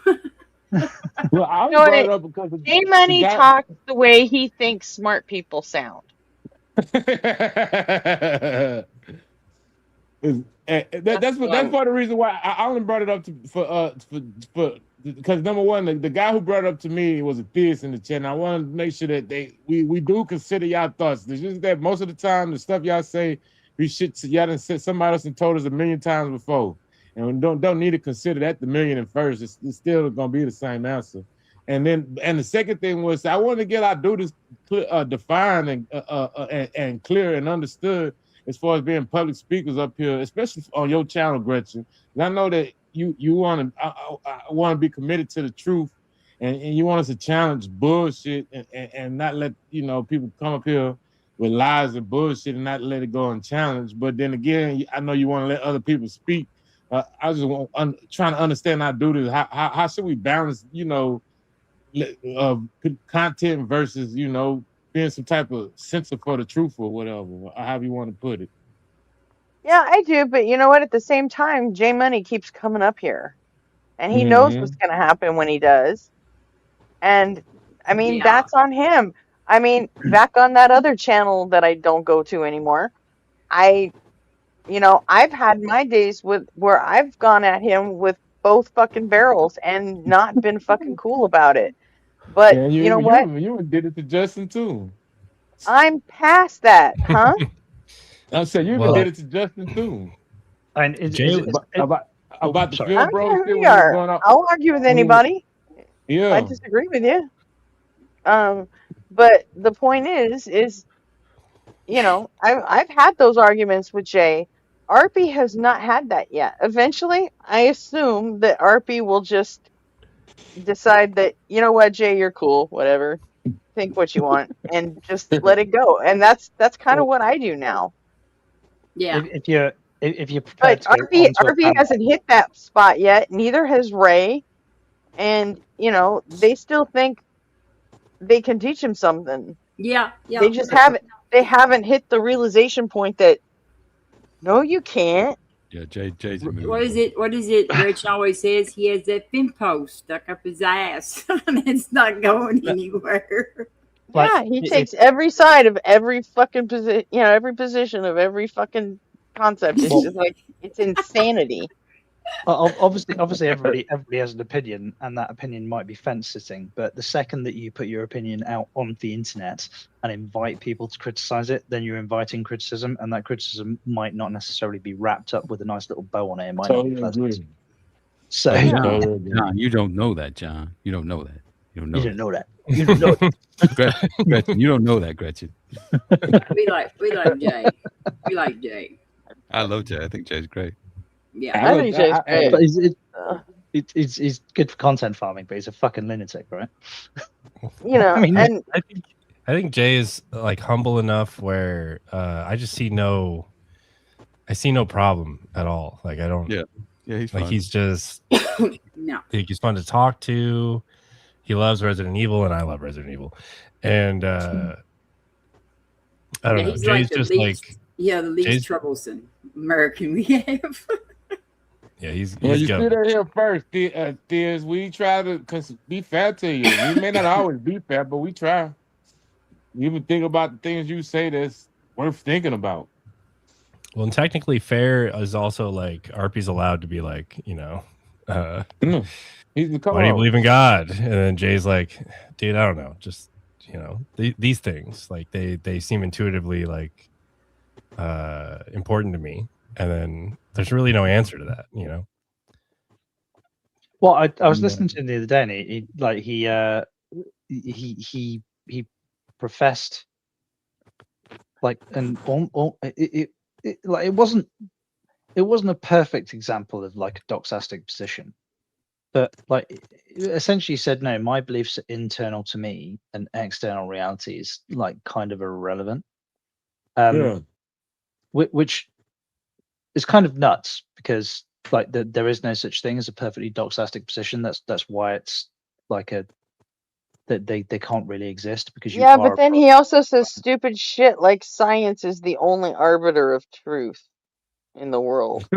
Yeah, which clearly is not the case. And then he says, I'm not going to make a call on anything because we'll all find out when we die. Like, you guys what? I'm sorry. Go ahead. I'm sorry. So he's... Yeah, this Jay's Jay, and there's no change in him. Yeah, he But ain't a Christian this notion that nationalist, you're so gonna- he ain't no problem. But this notion that you're going to find out when you die, like dying is the cessation of finding out anything at all, as far as I'm concerned. Like it's the matter in your brain like gets perfectly deoxygenized and starts to decompose. There is no finding Right, out. but he doesn't believe that. Fire, John. You don't know that, John. You don't know that. You don't know that. Even though I agree with John over there, that we don't know that it's gonna fade away and gonna be like death gonna be like before we was born. I also think that nobody actually knows the truth about the afterlife or something. It probably is a 1% possibility that it could Yeah, be an afterlife, but I mean, yeah, then you but got to be getting into all the different afterlives, and it's like playing lottery. Time, this is the issue that I take with all of these positions. In that, like, the reason that I'm agnostic is because I can't, like, I don't think that it is possible to meaningfully interrogate the existence of a deistic creator. I think we're blocked. Like, Exactly. our understanding of physics prevents us from interrogating the areas in which that we would have to go in order to be able to determine if there was some kind of deistic creator. It is technically possible that there is a there, but that Okay. doesn't mean that it exists with respect to probability. Like, if there was like a 0.0001% that somebody was going to chuck out a mattress on the floor after you've jumped off the bridge, would you fucking jump off the bridge? No. No. Okay, but John, if there certainty was is an not afterlife, required. Certainty is not required for knowledge. Yeah, it is Like, not a requirement. Okay, at so all. I am Completely a agree, Robin. Gnostic atheist. I know gods do not exist in the same way that I know that Santa Claus does not exist or that leprechauns do not exist. That is knowledge that I do not require certainty to have. And so I am a Gnostic atheist. I am not an agnostic atheist. I will say that right now. And I do not require certainty to have that knowledge. That's why scientific knowledge come with margins of errors, because they know that they can't provide certain knowledge either. But it works within 90% of it works with a 90% rate. That's why it gets gradual. Once you get over 90% predictability of whatever you're describing, then it becomes knowledge and theory. It graduates. It's Go ahead. scientific theories with respect to peer review. They have something called a sigma scale that's attached to them, which is confidence that the results are accurate, right? Mm-hmm. So we could have we could be misinformed with respect to the conclusions that we draw, but it's not reasonable to be misinformed with respect to the result of the methodology, the tests that we do. So we can draw conclusions from the results of the tests, which have a high degree of accuracy because they're repeatable, replicable. That's why when especially in STEM, when scientific studies are put out to peer review, you don't just publish the conclusion, you publish the methodology as well. The reason that you publish the methodology is because what you're inviting your peers, i.e. peers with respect to peer review, is to replicate your test, replicate your methodology and see if they come to the same result. Exactly. And that's why I regard religious knowledge as useless, because it don't come with a margin of error. Like, take the golden rule, for example. Jesus going around telling people to treat others like you want to be treated. And that's a pretty good, decent rule. I think it's mediocre, because half of the time you probably can't treat people how you want to be treated and it'll be all right, because we all human. So as far as we do the human stuff like breathing, eating, and drinking, we are getting some kind of Venn diagram type of deal. But most people on the planet is not you, so it's not going to work most of the time. It's going to work some of the time. And it seems like, to me, it's just best you treat people how they want to be treated. And you get away from it if you can't, because some people want to be treated in some ways that you just can't do. And that's fine too. But, you would think for all-powerful, all-knowing God, he should know better to give people advice that'll work within some type of margin, some type of error, a margin of error. I'm sorry, I'm losing my train of thought. Margin of error, and so anything that the stuff he's saying, it should work all the time, and it don't work half the time. And that's the on the good end, because the rest of his advice probably work any other time. Well, I get where you're going as well. Like, do you not think that, like, if there was an all-knowing God who we were built in the image of, like, human nature should be a little bit more consistent than it is? Like, I mean, we're all over the fucking map, right? With respect to behavior, like, we're all exactly. What is that? Why I still want to know why they standing so low. They praise a mediocre God, and then they give him all the credit for all the good goes wrong. All the good that happens in their life, and they give everybody else the Hell credit yeah, for the Make Time bad. is on. You know, Make Time has his own song now. Yeah, let me hear it again. I was looking for it earlier today. I need to check the news you can't use. Nobody sending me any messages on what they want to do. I got some projects. I need some people in the field. Well, plug the Well- fucking channel then, dumbass. I've been Hey, plugging the channel. I've liked it. Yo, Um, yo, do you- Mr. Mine. Do you remember the it was a Hitchens thing, and I don't know if it originates with him. I'm sure he was quoting somebody else, but he with respect to humanity and this notion of a perfect God, he coached it in, like he said, created sick and commanded to be well, which I always thought like perfectly encapsulated this notion of like you're a sinner, but you're commanded to be Born good. again, yeah. but you can never be good. Like good is an unattainable goal.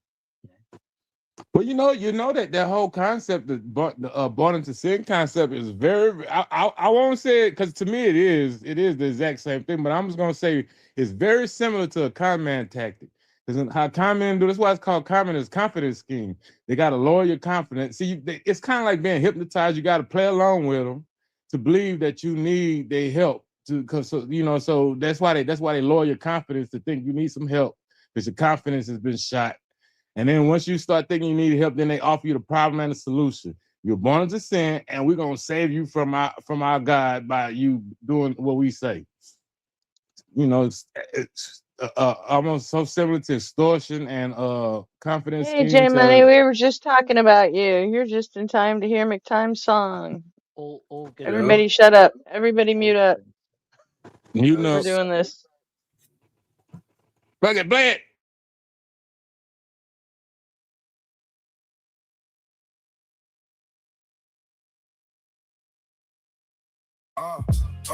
Yeah.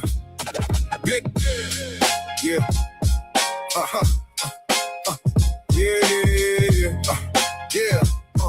Yeah.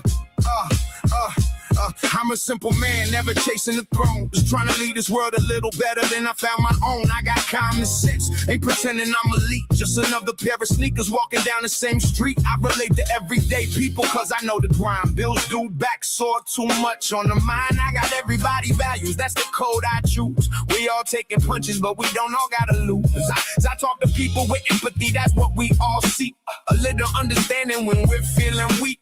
Everybody carrying the weight you never see, so I'd rather build a bridge than create enemies. We all gotta get through this life together. Storms keep coming, but they don't last forever. Why we always trying to make it harder for each other? Could have been strangers, but maybe we end up brothers. I'm still looking for the truth every day I wake, learning from the choices and the chances that I take. The world's complicated, but this much I know: kindness makes it easier wherever we go. Don't even care if morals are rejected or subjective. Find a way to live with stabbing me's not your perspective. Call it reason, call it culture, call it what you please. Just let people breathe without dropping to their knees. We've all got hard lives, gotta muddle through somehow. Can't rewind yesterday, only deal with the now. Every scar's got a story, every smile hides pain. Everybody's trying to dance in the middle of the rain. No need to make it harder than it already is by making up a God and adding that God's list. Extra rules, extra guilt, extra fear to obey. I'd rather help my neighbor than worship all day. I'm not saying I got every answer in my hand. I'm just another human trying hard to understand. If tomorrow proves me wrong, then tomorrow I'll adapt. Truth ain't something fragile. It's stronger than my man. I'm still looking for the truth every single day, but it's amazing how much truth is already on display. A hungry kid needs dinner, a lonely soul needs time. A helping hand is louder than the sermon over rhyme. We laugh, we cry, we celebrate, we grieve. We all got dreams too stubborn to leave. Whether heaven's waiting or it's all we got, this moment's still precious, don't waste the shot. I don't need the vision to know what's worthwhile. Sometimes changing someone's day starts with a smile. No halos, no demons, just people like me and you. Trying to find tomorrow with the best that we can do. We all gotta get through this life together. Different roads, same sky, same changing weather. Why we always trying to make it harder for each other? Yeah. Life's already tough enough. Why not help one another. I'm a simple man. That's the way I'm gonna stay. Common sense and compassion every single day. Still searching for the truth, but here's what I found. The best place to start is with the people around. Yeah.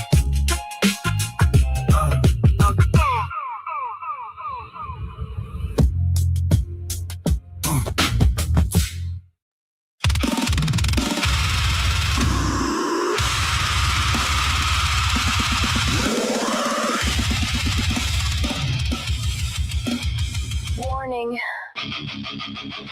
Containment failed. Live stream initiated. Unknown BOW detected. Designation. Pre-sub.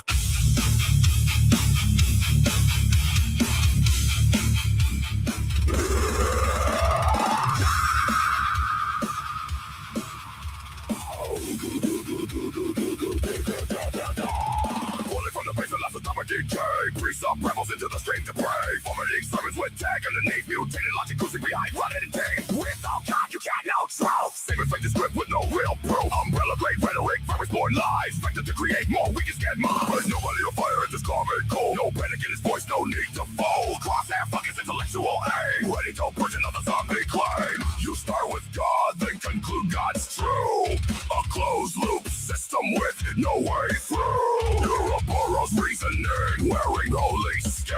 A self-replicating virus, spreading within. Within our human, like a goodie or not. Another pre-sub is losing the plot. Nobody on fire, just a room with precision. Biologic burns hotter than any messiah. Nobody on fire, shows patience and poise. Gun through noise with a surgical voice. No rage-bait tactics, no desperate anointing. Just clean precision while the facts keep pointing. Pre-sub mutates when the pressure climbs. Redefining words in real time. Transcendental necessity screamed in rage. Like a tyrant trapped inside a semantic cage. Pre-sub fires off transcendental rounds. Big words echoing hollow sounds. Epistemologize, fetishized, dogmatized. But nobody on fire sees through the disguise. Evidence loaded into every reply. While holy assertions decay your tongue. No miracles found in the source code haze. Just another gold caught in the blaze. Every single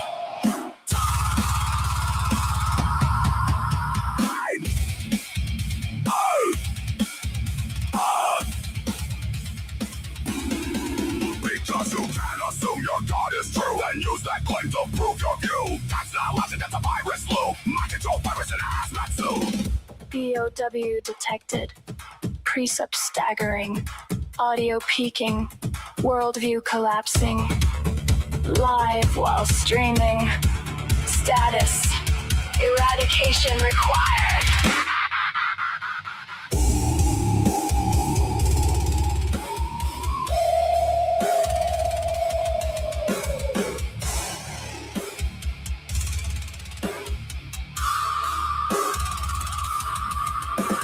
Static flickers like fluorescent lights. Another theology war in digital nights. Nobody on fire walks through the flame. Understands pre-subs and he's hacked their game. No fear of hell, no need for gods. Just reason and logic marching through the odds. And when the final argument expires, the only thing left is fire.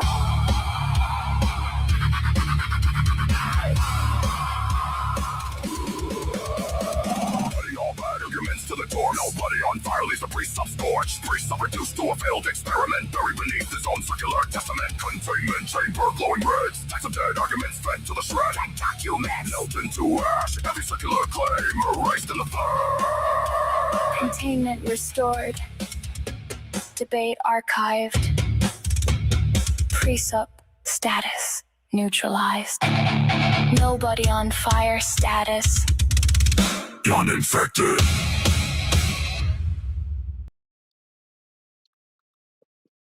Sorry about that, guys. Oh, good. Thought I had time to get back by the time song was over, but I got ambushed in the kitchen. It was all right. Got a nice little music break in, something for everybody. I appreciate it. Thank you. I appreciate the thought you put into it. And the song is inspirational. I love the bit at the end of nobody. It's all based on shit you've said. You know that, right? Nobody Yeah, on fire. I hear it. I hear it. It make me. I don't know if I can live up to it. I have pages of You try. notes on all of you fuckers. Nice. I do You that know- for Deathless Light, and it's infuriating. Is that like your psychological workup on us? I know you took psychology in Yeah, it's not a psych workup. It's just, you say something fucking cool or funny or, weird. Then, at this point, like all the notes I have on RP, if I made a song out of that, it would sound like a fucking slam book at this point. So I probably shouldn't. Well, it's like slam poetry. No boy. Yeah, it would just be a song roasting his ass. Well, Eugene. Sorry, I was about to say, without putting too fine a point on it, Gretchen, like, you are definitely quick with the criticism, like, and not necessarily like Johnny on the spot when it comes to, I don't know, like the positive reinforcement. If that's like a reasonable thing to say. Also, I'm a little bit concerned about what notes you have on me, if any. I think they might be label orientated. How long you been coming around here, John? I think Eugenics is at the top of the list. You can be sure of that.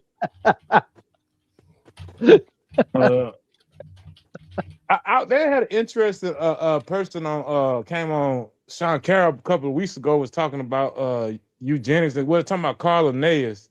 It's Carl Linnaeus' ideas in you did Carolus Linnaeus. Yeah, his ideas in biology and genetics was he wanted to say that the animals had a part to play in the evolution. Like the reason why a giraffe neck is so long is because those were the animals that were stretching their necks to get to the top of the trees, and so they go ahead. But you don't understand that Carolus Linnaeus like predates the like genetic science by a couple of thousand years. I do. But see, that's what I'm trying to get at, because he came out. He was around the time of Napoleon. He was one of Napoleon's advisors, and his ideals was laid some of the groundwork for biology and how the person that Sean Carroll was interviewing put it was she said that he was put on the back burner because they wanted to go with eugenics and whatnot, and that's what had populated the time after him. And now that we are coming out of that type of school of thought, that we're looking at Carl Linnaeus' ideas with brand new eyes, because you got to keep in mind that Charles Darwin was a Linnaeus. He also believed in Linnaeus stuff too, but then they wanted to try to put the art. I'm just going out what the woman said now, because I could be, I don't know what she says accurate or not. I'm not a biologist, but the way she put it was they tried to frame Darwin versus Linnaeus. Like Linnaeus' ideas was part of Darwin's ideas back in that time, but subsequent years and errors, they was trying to make it so that either you can be a Linnaean or you can be a Darwin, and it's just that simply wasn't true. But since we're talking about eugenics, just want to point that out, that that was a school of thought that was really like came from Napoleon. He wanted to use science to control and rule and be the emperor and stuff. And that's where that type of school of thought came from.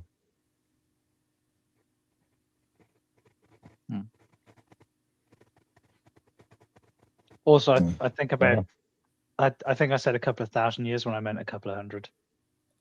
Yeah, he was a Napoleon advisor, because they nobody liked the Linnaeus. According to what the woman was saying, she was like, nobody liked Linnaeus. He had wacky ideas to them at the time, and so but his ideas works, and he was a pretty good scientist, damn good scientist on everything else they considered back then except for biology, because all that stuff was kind of mixed up back then anyways.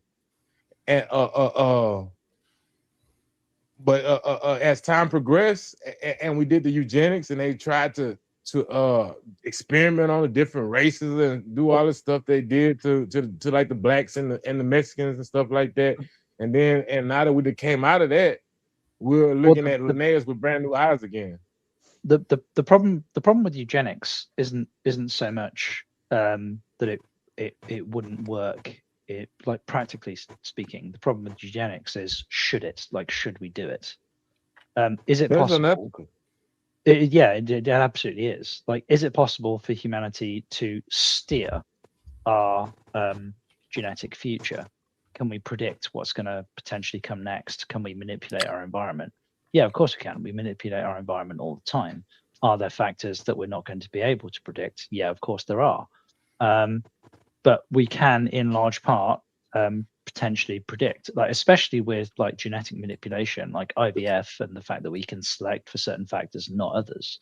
Like, could we, in fact, eliminate certain genetic diseases? Yes, we absolutely could. The question is, once you start fucking about with this unbelievably powerful tool, is it going to be abused? Yes, yeah, it is, because it's in human nature to abuse these tools once we're given them. It's like, could we unring the bell with respect to nuclear power? I'd love to unring that bell. And we do have the ability to unring the bell with respect to genetic manipulation. Like, we're not there yet. Like, we've not done this thing yet. Like, should we fuck about with it? No, I don't think we should. Because unfortunately, there are altogether too many people that exist within our species who would abuse it. Abuse it, yeah. Frankly, yeah, that's the right word. They would abuse it. And as it stands right now, the nukes that we have, that they have mostly lived in their silos, and they've been used for. They're essentially like the modern saber, but mostly it stays sheathed. It rattles around in its scabbard. I don't think we'd have the same. I don't, but because you can't, like, genetic power doesn't like, our species is procreated, and like we are our genetics. So you can't not manipulate it, because every single generation, like, there is no father, there is no mother who would not, when it comes to like potentially having the next generation who has got some kind of genetic condition. Like, I've got keratoconus. I know my son is probably going to have to deal with it. It's a genetic condition that is severely limits eyesight. Now, we have modern technology like contact lenses and laser eye surgery that would probably can and does allow us to deal with it.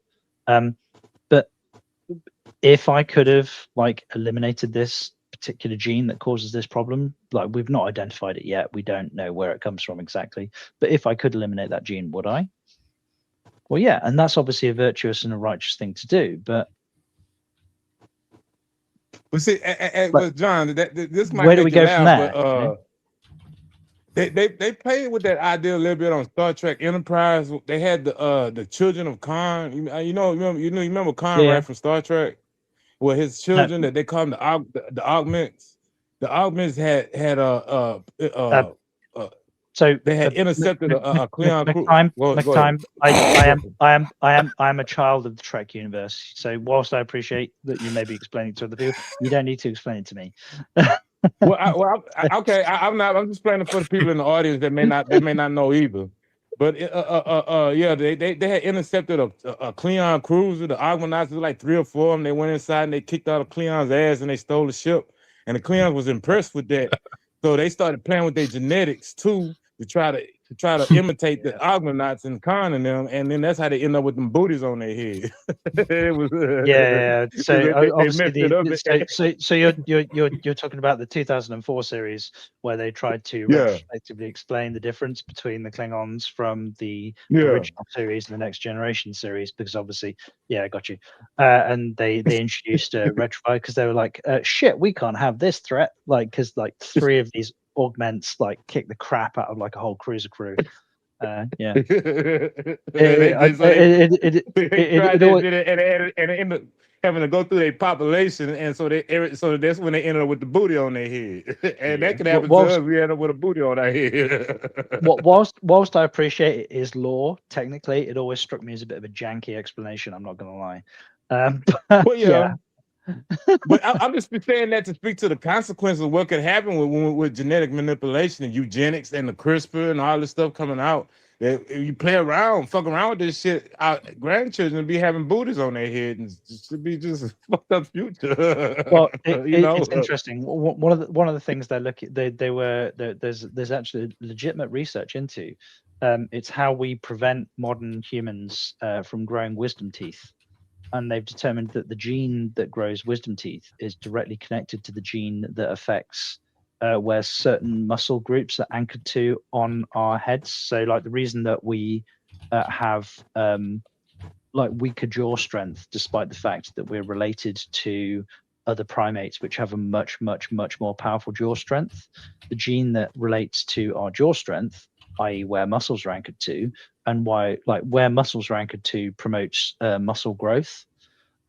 So they've determined that if you eliminate the gene for this set of wisdom teeth growing through in adolescence, which ordinarily would have accounted for the loss of teeth because we don't have like fluoride in water or toothpaste in the natural world. So we keep a lot more of our teeth than we would normally expect to. So wisdom teeth coming through in our teens is expected to account for the loss of teeth that we no longer have, which is why we have like fucked up dentistry where wisdom teeth come through. So the whole point is that if you could eliminate the gene that eliminates wisdom teeth coming through in some of our population, it would also change where muscle groups anchor to. So you'd actually end up with people with like pronounced brows and stronger jaw strength if you just eliminated the gene wholesale. So they're looking at modifying the gene as opposed to eliminating it. I seen an experiment this guy was performing, and he's still performing today, if I'm not mistaken. And he was doing it with cats. And his hypothesis is that we can eliminate the wisdom teeth problem by altering our diet. And what he's saying is that he believes that by us eating more cooked food that messes up our teeth. And he demonstrated it with the cats. He had 2 sets of cats. One set was he fed them nothing but raw meat. The other set of cats, he fed them cooked food, and over time, the cats fed cooked food. Teeth started doing like how our teeth do. We getting our people with the overlapping teeth and teeth everywhere, all over in your mouth. You need braces and stuff like that. But the ones that ate the raw meat, because you gotta actually, it gives the teeth some type of resistance. They stay more like how regular cat teeth supposed to be. There's an orthodontist, I can't remember where he's from exactly, but there's an orthodontist who has hypothesized the reason that a significant portion of our population now has something called underbite, so the teeth don't line up, is because we're evolved to, like, when you're eating food, like you put the food in your mouth and you pull it apart with your teeth, so it pulls the teeth together. But obviously, because with the advent of things like cutlery and cooked food and modern technology, we don't need to do that anymore. You cut the food up and then you put it in your mouth in bite-sized portions, right? So the distinction between the cooked food, whilst it'll have a nutritional impact, I think it's probably got a lot more it seems that this particular orthodontist is making the claim that it's got a lot more to do with the mechanism of how we eat the food, not what the caloric or the nutritional content of the food is. So, like, I have an underbite as well. Most of us will. But if we had been eating food like cooked or otherwise, where it wasn't on a plate and we didn't cut it up with cutlery, if it was something that you were eating directly off the bone, like you put it in your mouth and you pull it apart, and this action, repeated action, causes the teeth to line up, which obviously ours don't en masse. Well, that's new. I never heard that angle. But what the guy was saying though, because and coincidentally, raw meat is actually more nutritious for. It's more dangerous because it has germs, bacteria, parasites, all that stuff in it too.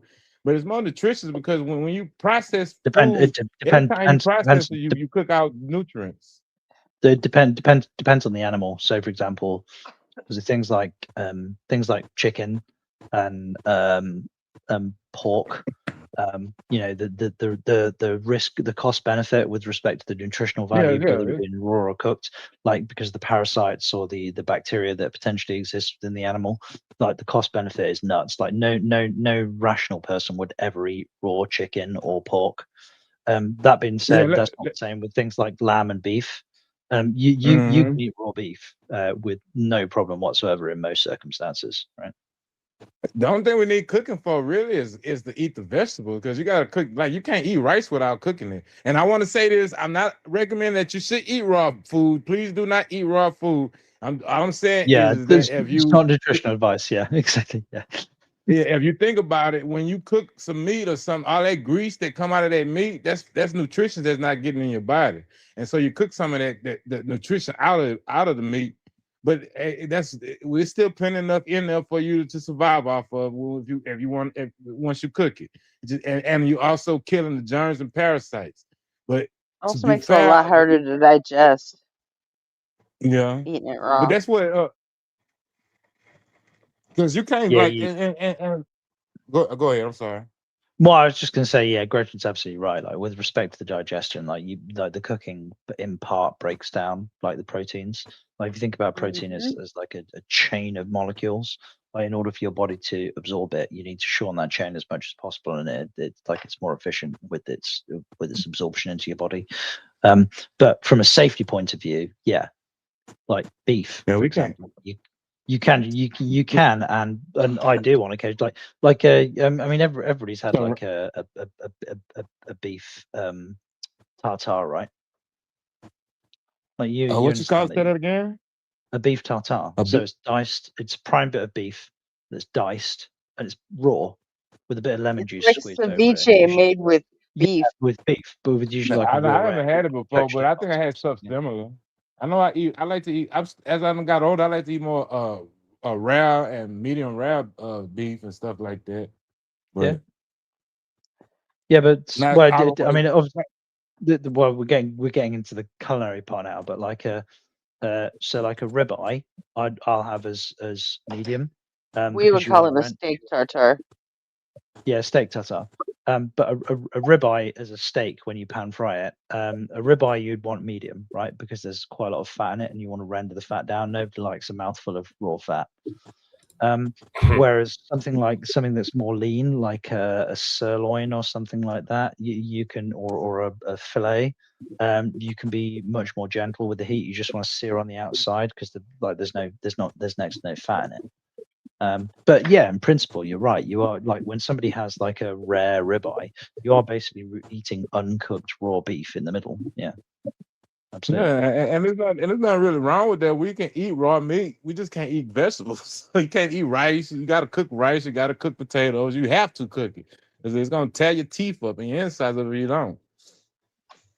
Oh no, I mean, like you could eat broccoli raw. I mean, it's not pleasant, it's but Yeah, you well, like some people can carrots eat raw, raw. cucumber raw. There's Yeah, no issue with but a for lot the of most part, our diet consists of things that you have to cook. You have to cook rice. You can't. There's no way around cooking, and potatoes too. That you can't eat that.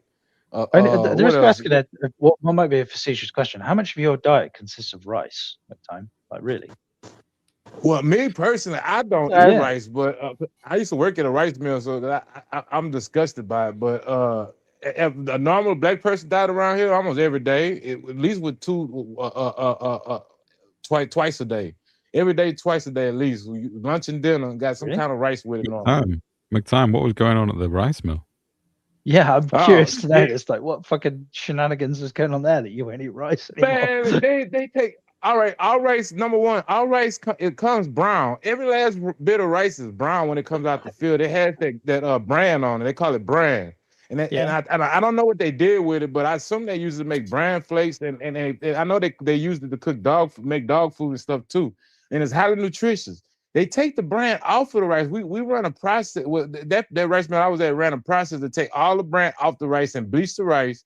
And once they bleach it, then they add the shit back on. They add the iron and the calcium back in. That's why your rice say iron and calcium on it. And then after that, the rice the mill I worked at, it was so raggedy.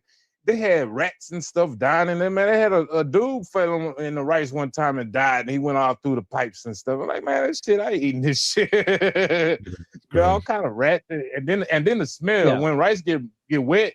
It make an awful ass smell, man. And I had to work in that shit. It's just disgusting, man. I see some rice that just be reminded of all that stuff. Yeah, so like any food product that usually has the word enriched on it, it's because like some corporation somewhere has removed the bit that meant that it had nutritional value and then reintroduced it later in the process for commercial benefit or for some aesthetic reason. But all right, let me just point this out right quick, John. When you go to the store and you buy brown rice, that is rice that they didn't took the brown off of it. Then they charge you to put it back on. They took it off and then they charge you to put it back on. That's why brown rice is a little more expensive than regular rice, because they took the damn brown off and then they put it back. Then they charge you to put it back on. Yeah, I mean, What? for the most part, aren't there like dozens of species of rice? Well, there are, yes. But it all come with bran on it. It come in the whole with that brown stuff all on it. It's sweet. It tastes like almost kind of tastes sweet and stuff too. It's pretty good when you eat like a handful of it. There are, but there are different, like you as nobody said, there are different types of rice. Yeah, they are. But the bran is external to the rice. The color, the bleaching, yes, I'll grant you. Like the fact that like people like quote unquote white rice. But there are different types of rice. But the bran is like the husk. It's on the outside, right? No, well, yeah, no, it's. I was just gonna explain. Think of it like some seeds or some or some peas. You got the husk, and inside the husk, you got like a layer of like powder. That's the bran, and it's inside. It's kind of like dust, and it coats the whole rice, and it's in between the husk and the rice itself, and so they just wash it off, and then they separate that brand somewhere else, and they like I said, I think they use it for brand flex. I'm not entirely sure, but it's the same name, so I think they got something part of it. But I know I was told they use it to make dog food, medicines, all kind of stuff. It's highly nutritious. It's sweet. It tastes good. Yeah.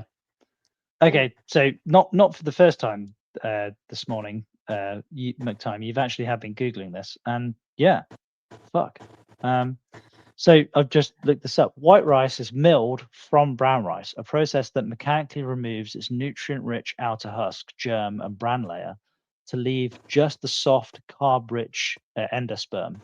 The removed bran is separated into byproducts like rice bran and rice polishings, which are high in fiber, antioxidants, vitamins, and are widely used in animal food or supplements. So yeah, don't eat white rice, people. Basically, I'm not telling you not to. That was John. Yeah, no, like just know what you're getting into. Know the nature of the beast. Yeah, no, I'll fuck. I don't really eat rice, so. I mean, we don't eat a huge amount of it. Fuck, like that is disgusting. But why would you go out of your way to remove the best bit, the most nutritional bit? Well, the husk that's called field rice. So you don't, or paddy rice, you don't eat that bit. Yeah, but can you repeat that? I'm sorry. The husk bit, they always dehusk rice because that's the bit that you don't eat.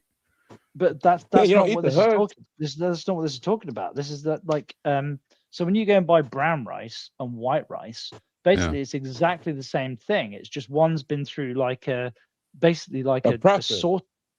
process that has removed the outer layer, and it's just like the carbs behind it's removed all the nutritional value. The husk is not the brand. The brand is inside the husk too with the rice. Yeah, that's right. Yeah. So like all of the vitamins and minerals are on the outside of the rice, and all they've left is like the carbohydrates behind. Yeah, that's the nice bit. It's the tasty bit. Well, I get that, but like, why the fuck do we do that? Like. Because it's nice. They make more money. It's called guerrilla pimping. That's when you take something from somebody and then you sell it back to them. That's what they're doing. They just take it from it and then they sell it right back to you as a new product. But it's like the fact that most humans are like B12 deficient because all of the vegetables that we pull out of the ground are so like they're washed repeatedly again and again and again. Like the only B12 we get are from the animals that we eat that are foraging animals that root around. like because all of our vegetables are so denuded. Like most people, like if for those of us that grow our own vegetables, myself included, we're probably not B12 deficient because our vegetables haven't been through like a mechanical washing process. Well, it's and we're also to still do with the the degradation of the soil over the true, last sort of yeah. 50, 100 years. Yeah, it's Well, you're referring to monocrop agriculture there, UGI. So. No, I'm referring to nitrogen as a supplement to soil Yeah. as opposed to organic matter, because you're basically just giving the soil a Yeah, but diet that of vitamins essentially and expecting it to do well. You need to Yeah, put so- organic matter back into the Yeah. soil. We're not doing enough of that. Yeah, so when I say monocrop agriculture, I'm not even talking about crop rotation. What I'm talking about is that ordinarily what would have happened, you'd have had like where you grew your barley last year, you'd have cows grazing this year. So the B12 gets put back into this. Like it's not just about crops, and it's not just about crop rotation. It's about like this holistic approach to farming with both animals and crops, which means that the soil doesn't need this artificial nitrogen introduced into it. Yeah, there's loads of but- different ways of doing it. It's just very difficult with modern mechanical farming because you need to get a huge combine harvester into a field and get up as much of it as possible. But if you've got a lot of trees or bushes in the way, it's going to be an issue. If you're doing something like true. Which is exactly why hedgerows are protected in the UK, because we understood early on that obviously the best thing, the most efficient thing with respect to mechanized farming is to just have vast amounts of large open space, which is why you ended up with dust bowls in the United States. And we went, let's not fucking do that. So we kept our hedgerows. The hedgerows became protected. So. But yeah, I'm going to be in the corner of white rice. White rice is it's fucking delicious. It's one of the food of the gods. It cooks quicker. It's softer. It tastes better. It's just nicer. Well, also, if you want to make like sticky rice or egg fried rice or like sushi rice or something like that, then you do need like a white rice. But that should make then it makes sense for. I think in that case it should make sense that they should sell white rice as the luxury, because that's the one that has to go through the extra process and leave the fucking bread on the rice. I agree. Yeah, definitely. But you do know you can still buy brown rice, McTime. It's not been outlawed. But it's more expensive. It's more expensive than white rice, and they charge you to put the brand back on the rice. It's because it's a big thing to have like whole grain and whole food now, and it's closer to the original. And they say, "Oh, it's worth more." It's like, well, you've done less to it. It's like, yeah, exactly. Oh, I see. So like they sell the untouched rice, which hasn't been through the mechanical process, in the quote unquote organic section. Yeah, like raw milk. Like if someone's buying raw milk, they're a bit, it's a bit of a risk. But they're literally doing less to it. All rice got touched. Every truckload of rice, every train full of rice that went through that rice mill, it all was touched. It always washed. The brand was washed off it and bleached. Then we had a process to put the brand back on it and sell it as brown rice. And so that extra process is what kind of adds to the expense of the brown rice, because it's another process that they have to pay for. But you could just leave the damn brown on the rice and just sell it like that, and that's what really pisses me off is the finance and the economics of it. They're playing with us. They're taking the stuff off and then charging you extra to put it back on when it automatically comes like that. Back in the day, it was lobsters used to be thought of as like a poverty food because they were so afraid to change. Yeah, people hated it. If you were a servant in London, it used to be in your contract that you wouldn't be served lobster more than twice a week because people hated it. Yeah, but something flipped one day and they said, "Oh, it's expensive now." I'm like, "Oh, okay." Well, wasn't it something to do with the railroad or something where they started shipping it like away from the coast or something, and they thought this is delicious, and then it became like a privilege, something like that. Some guy invented the right sauce for it, and then it was over. It tasted so good with the sauce that it was good. Well, I would like to point out that Professor Hilger and Terrible Name both have informed me that brown rice spoils faster than white rice, so that's a good reason. It's true. If you want to keep it longer, it lasts longer as white rice than it does as bran. Yes, the bran's got At least fats in it according to them. that degrade, but the white rice hasn't, so it lasts for years. I don't like either one of them, so I'm cool. Me neither. Well, We've never eaten a whole lot of rice in my family, which is why it was like kind of no surprise that within 2 years of my son moving to Japan, he woke up in the hospital with doctors yelling at him in Japanese saying, "You're diabetic, you're in DKA." And he's like, "The fuck I am. I'm not diabetic." It's like, "Guess what? You are now." Because he out spent there eating rice? the last almost 2 years eating rice with every meal now, and it's like he wasn't used to that. So But interestingly, yeah, you can't just start mainlining carbs at 25 years old. Apparently, your body doesn't like it. Were his farts and his IBS spectacular? I mean, I would expect that to be the case. I wouldn't know. We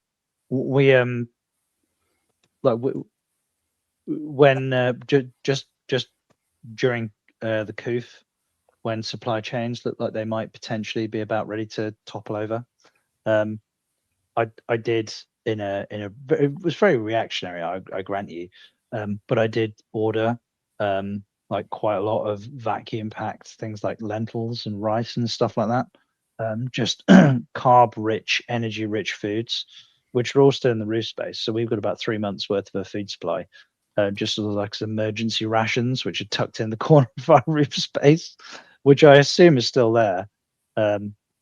Assuming the mice haven't got to them or something. Everything is good in moderation. You could have anything in moderation. White rice, black rice, red rice, whatever. You know? You gotta moderate and work out. If it had all toppled over, I'd happily supplement the protein part with and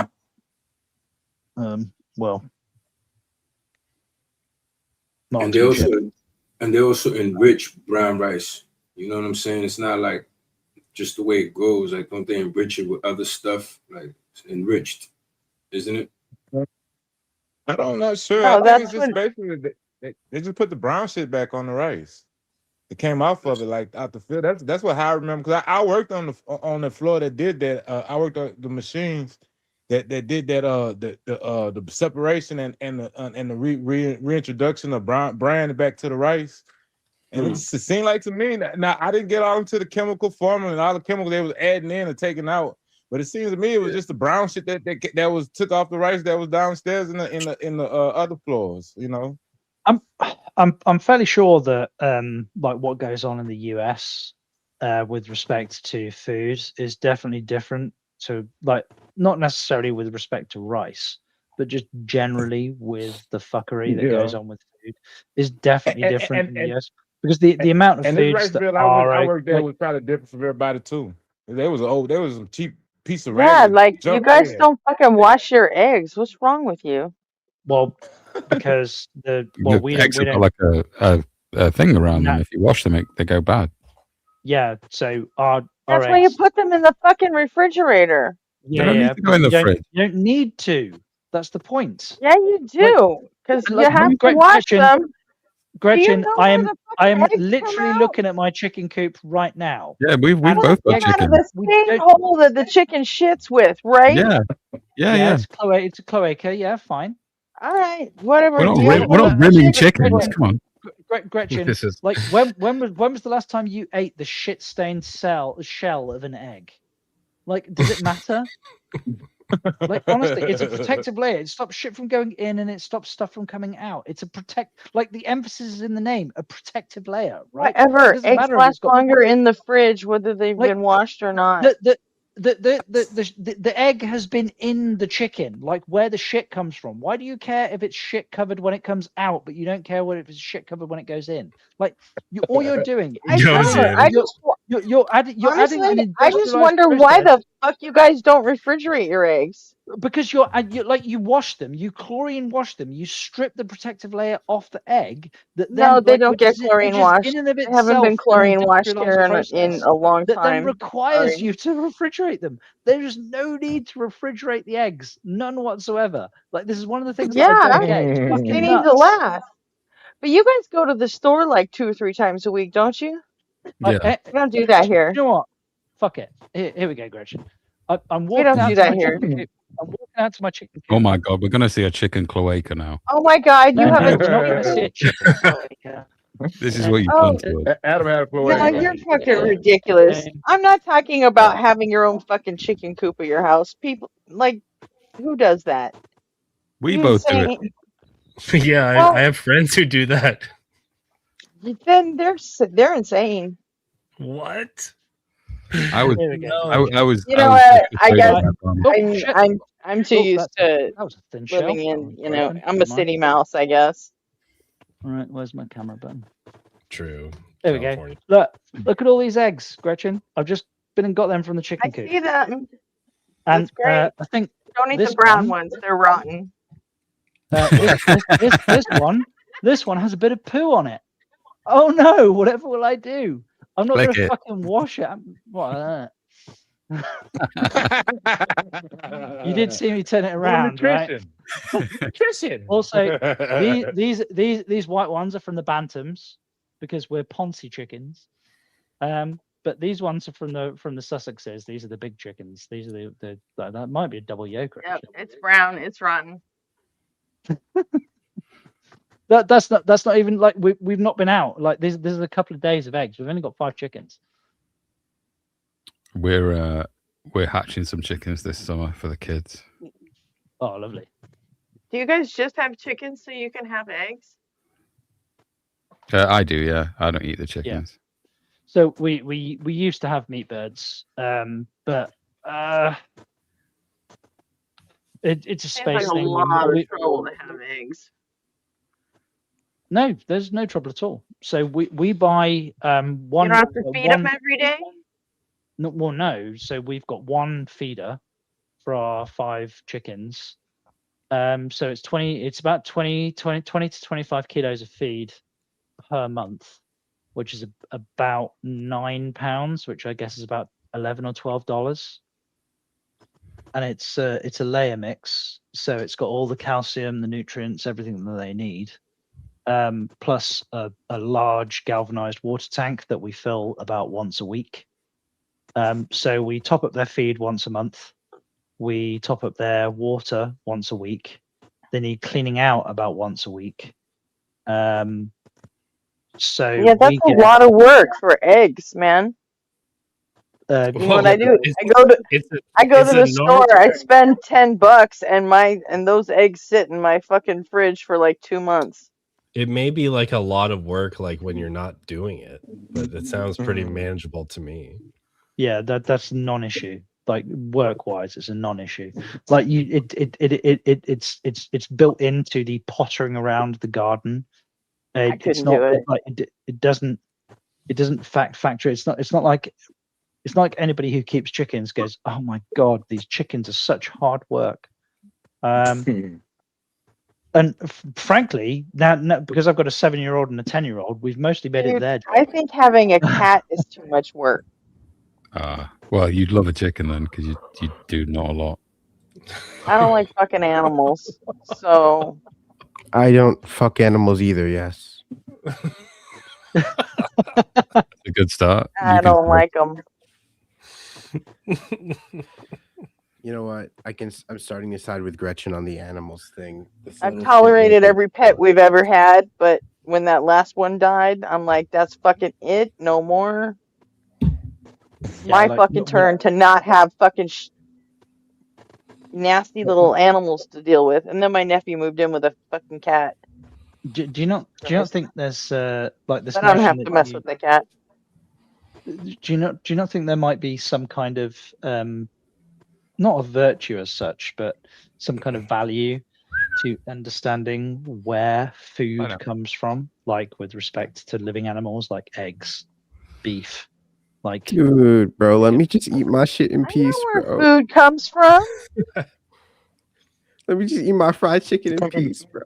It comes in a styrofoam. Yeah, exactly. Bro. There is a reason why some significant portion of American children think that chocolate milk comes from brown cows, right? And it's because they've been because they have totally creative separated imaginations. from the process. Same fucking reason that a I mean, significant portion of American people American adults believe in angels being real. So yeah, and talking snake. Okay, Wait, you listen. can make Talking snake. I chocolate remember milk. this guy. Listen, I can't remember exactly. This guy once called in this show talking about that the United States government is getting subsidized by taxes. It's like, fool, the United States government is paid by taxes. People don't believe America believe all kind of shit. Okay. The chocolate milk coming from brown cows is an insane conclusion to come to when you're 3 years old, okay? All right? It just makes sense when you're 3. It's reasonable, man. When you're 3 years old. Let me. Well, it was an article in the Guardian newspaper, so it must be true. but we know where food comes from. It doesn't mean I have to go out and fucking kill it myself. It depends on if we keep going the way we're going. If we keep going the way we're going, the ones that survive gonna have to go kill their food. There was this one like TV show. It was like a live action. It was the cutest thing ever. It was this girl and she lived on a farm and she had this dog and the dog could talk and it was so cute.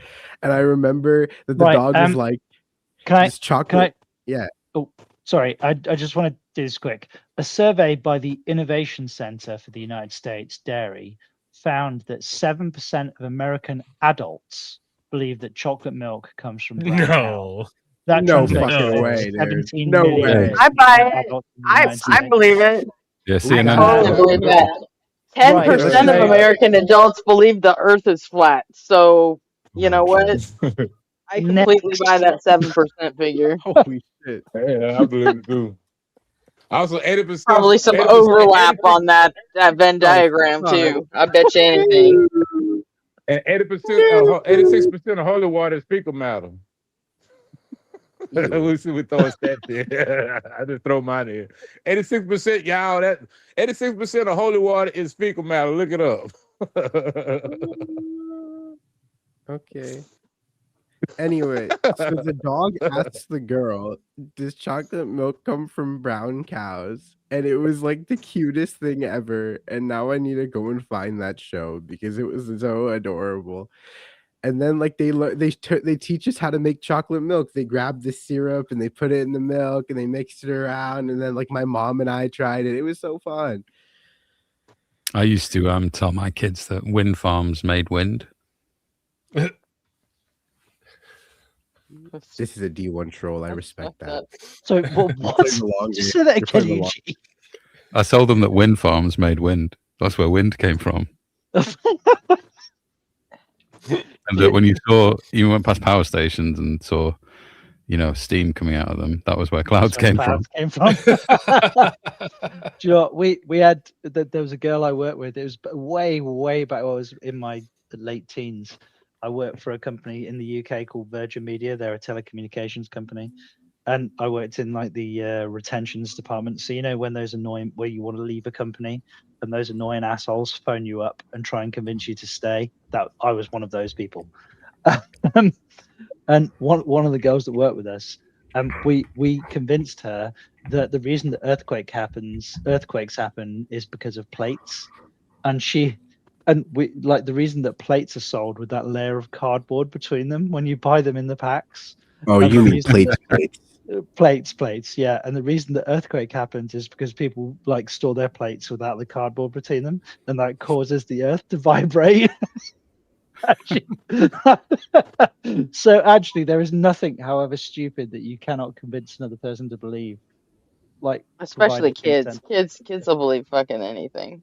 She was older than I was, and I was a 19-year-old. I mean, the stupidest thing that I know. Well, I told my kids once about that aliens were totally real, and the government totally knows about them. Because I have a family member who used to work at Area 51. She used to have to get on the plane in Vegas every day, like a plane with no windows, and she'd go every single day and fly back to Vegas after work. And since, I knew someone that worked there, I'm like, yep, aliens are totally real. She told me. She made me promise not to tell anybody, so you guys can't tell anybody. and I just made up this wild fucking story about aliens. And it was just like, and they believed me for like a year, and then they figured out that, But dude, Annie fucking lied to you, and I'm like, no, Annie didn't lie to me. I'm lying to you. It's just a, I'm just playing. But with respect to children, you can get children to believe pretty much anything you want because you are a trusted adult. You're like the reason that all kids look at their dads or their mums as like superhuman is because they have like this kind of perfect ignorance. But once a person has been bounced around the Brownian motion of the world a little bit, once they understand that Santa Claus isn't real, etc., like, how are people so convinced of these fucking lunatic ideas? That's the bit that I wonder about, you know? Like, you mean like religion?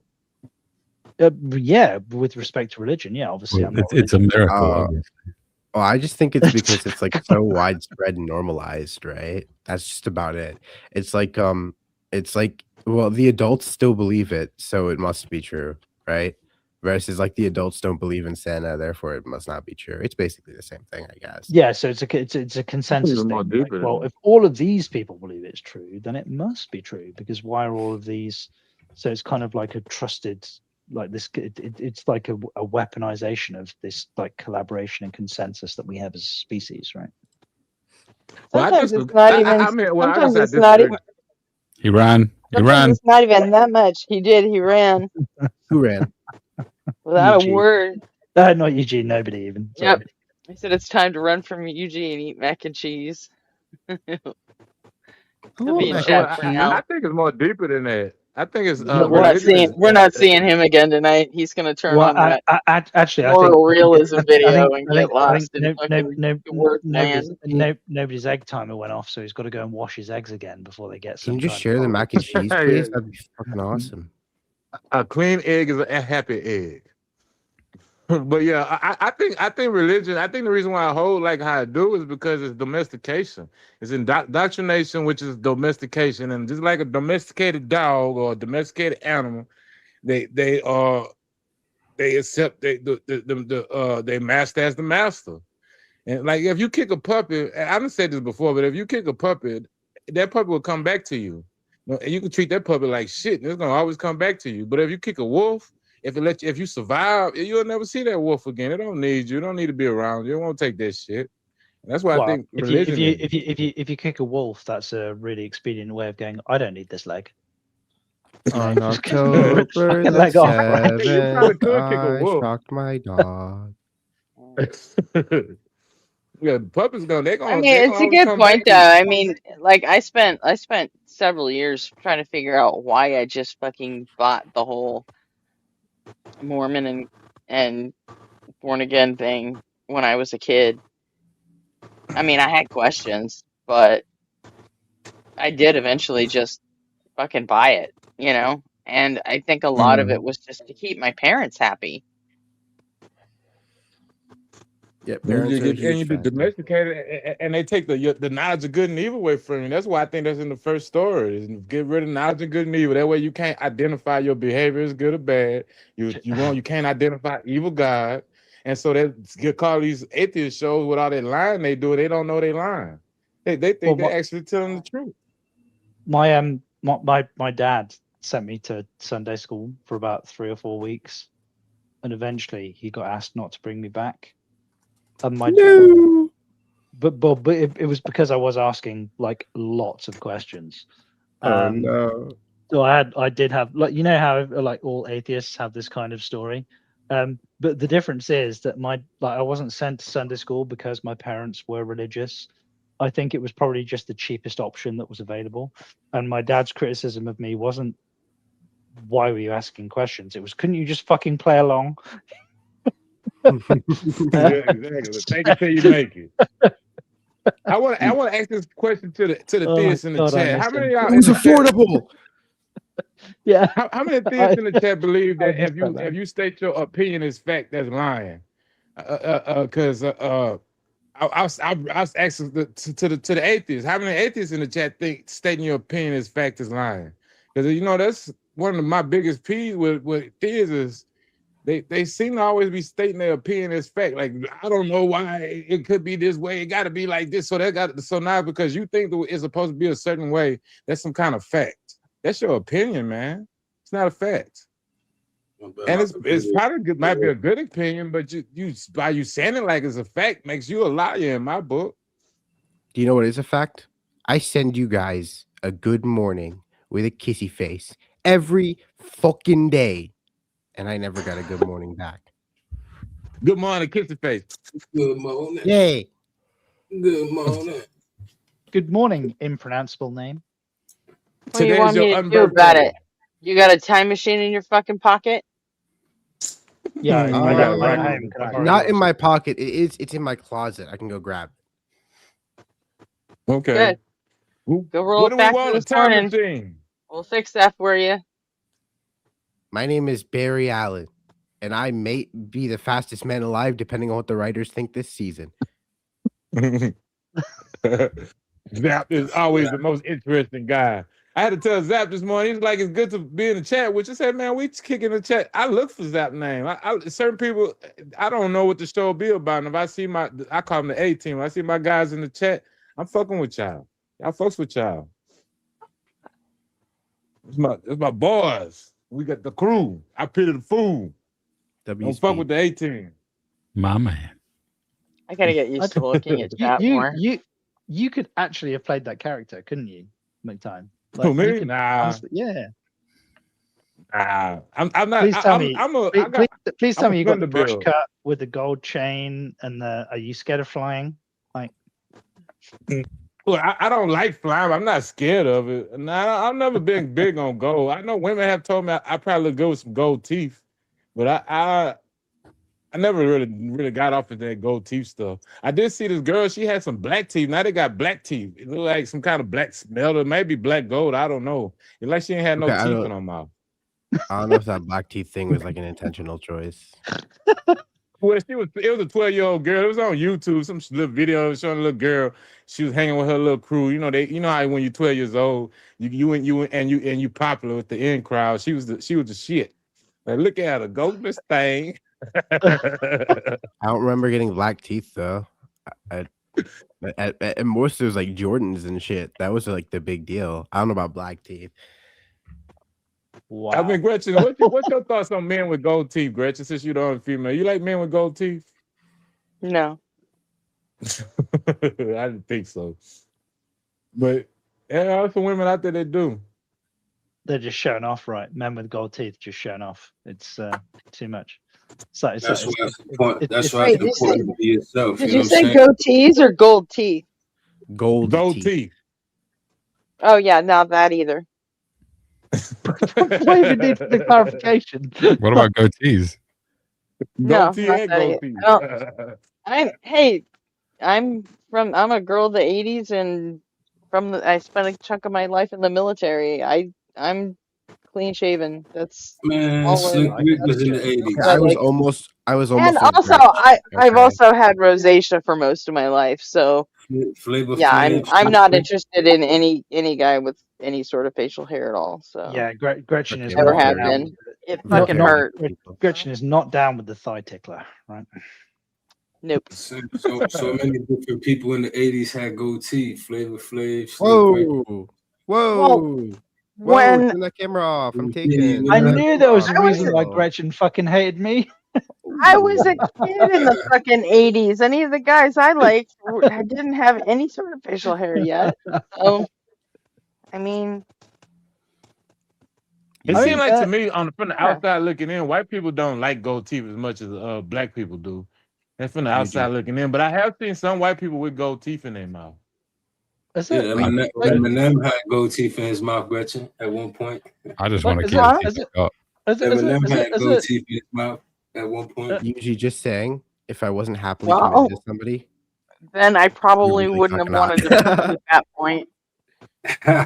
You But see, I mean, you like him, you know what I'm saying? So if he could take the gold teeth out of his mouth, then all right, problem Nobody solved. said just shave. But what if he had just an all gold teeth and he couldn't change it? what if he was You like born like with it? the You teeth like that like were it no more? fucking gold? You wouldn't like him anymore? What would be the point of that, huh? Why, if he could keep his fucking mouth shut, sure. No, what if like they were born with a mutation, and their teeth just were gold, and they could grow infinite sets of them? Like a shark or something? Like a shark? I was just thinking that. Yeah, like Farm that motherfucker. You can farm that motherfucker. Like a You gold can find tooth. anybody that could grow gold teeth like a shark grows teeth. Man, that person would be constantly beat the fuck up and have their teeth harvested for fucking gold money. Yeah, exactly. A gold my tooth golden producing goose shark. there. We wouldn't even like on the odd occasion that they eat a person, we just consider that like a manageable risk.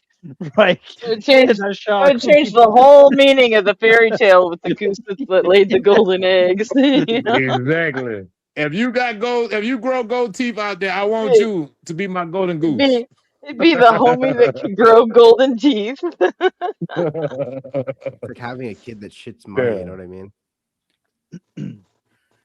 But it's not as popular as it was in the black community, like it wasn't coming up. But it's still prevalent.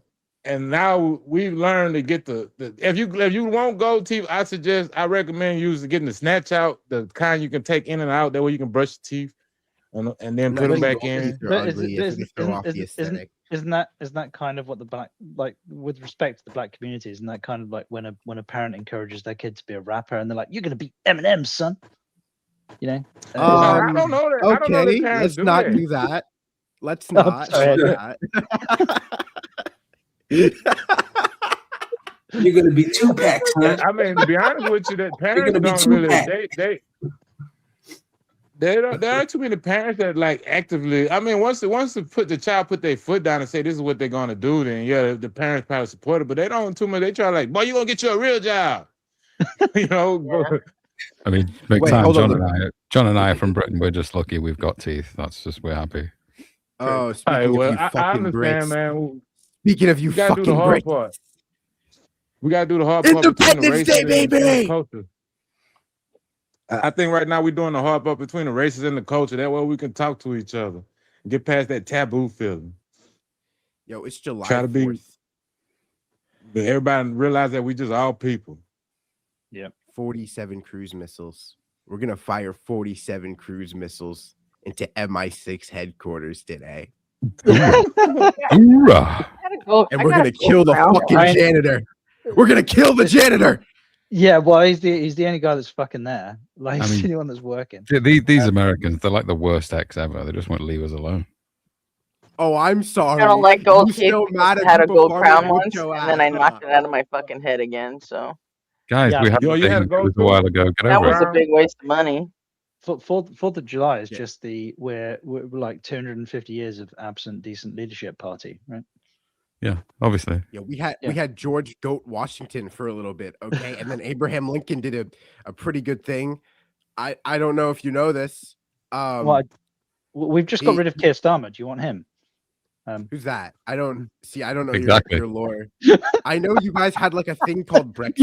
You couldn't have finished that joke any better if you tried for an English person. That was perfect.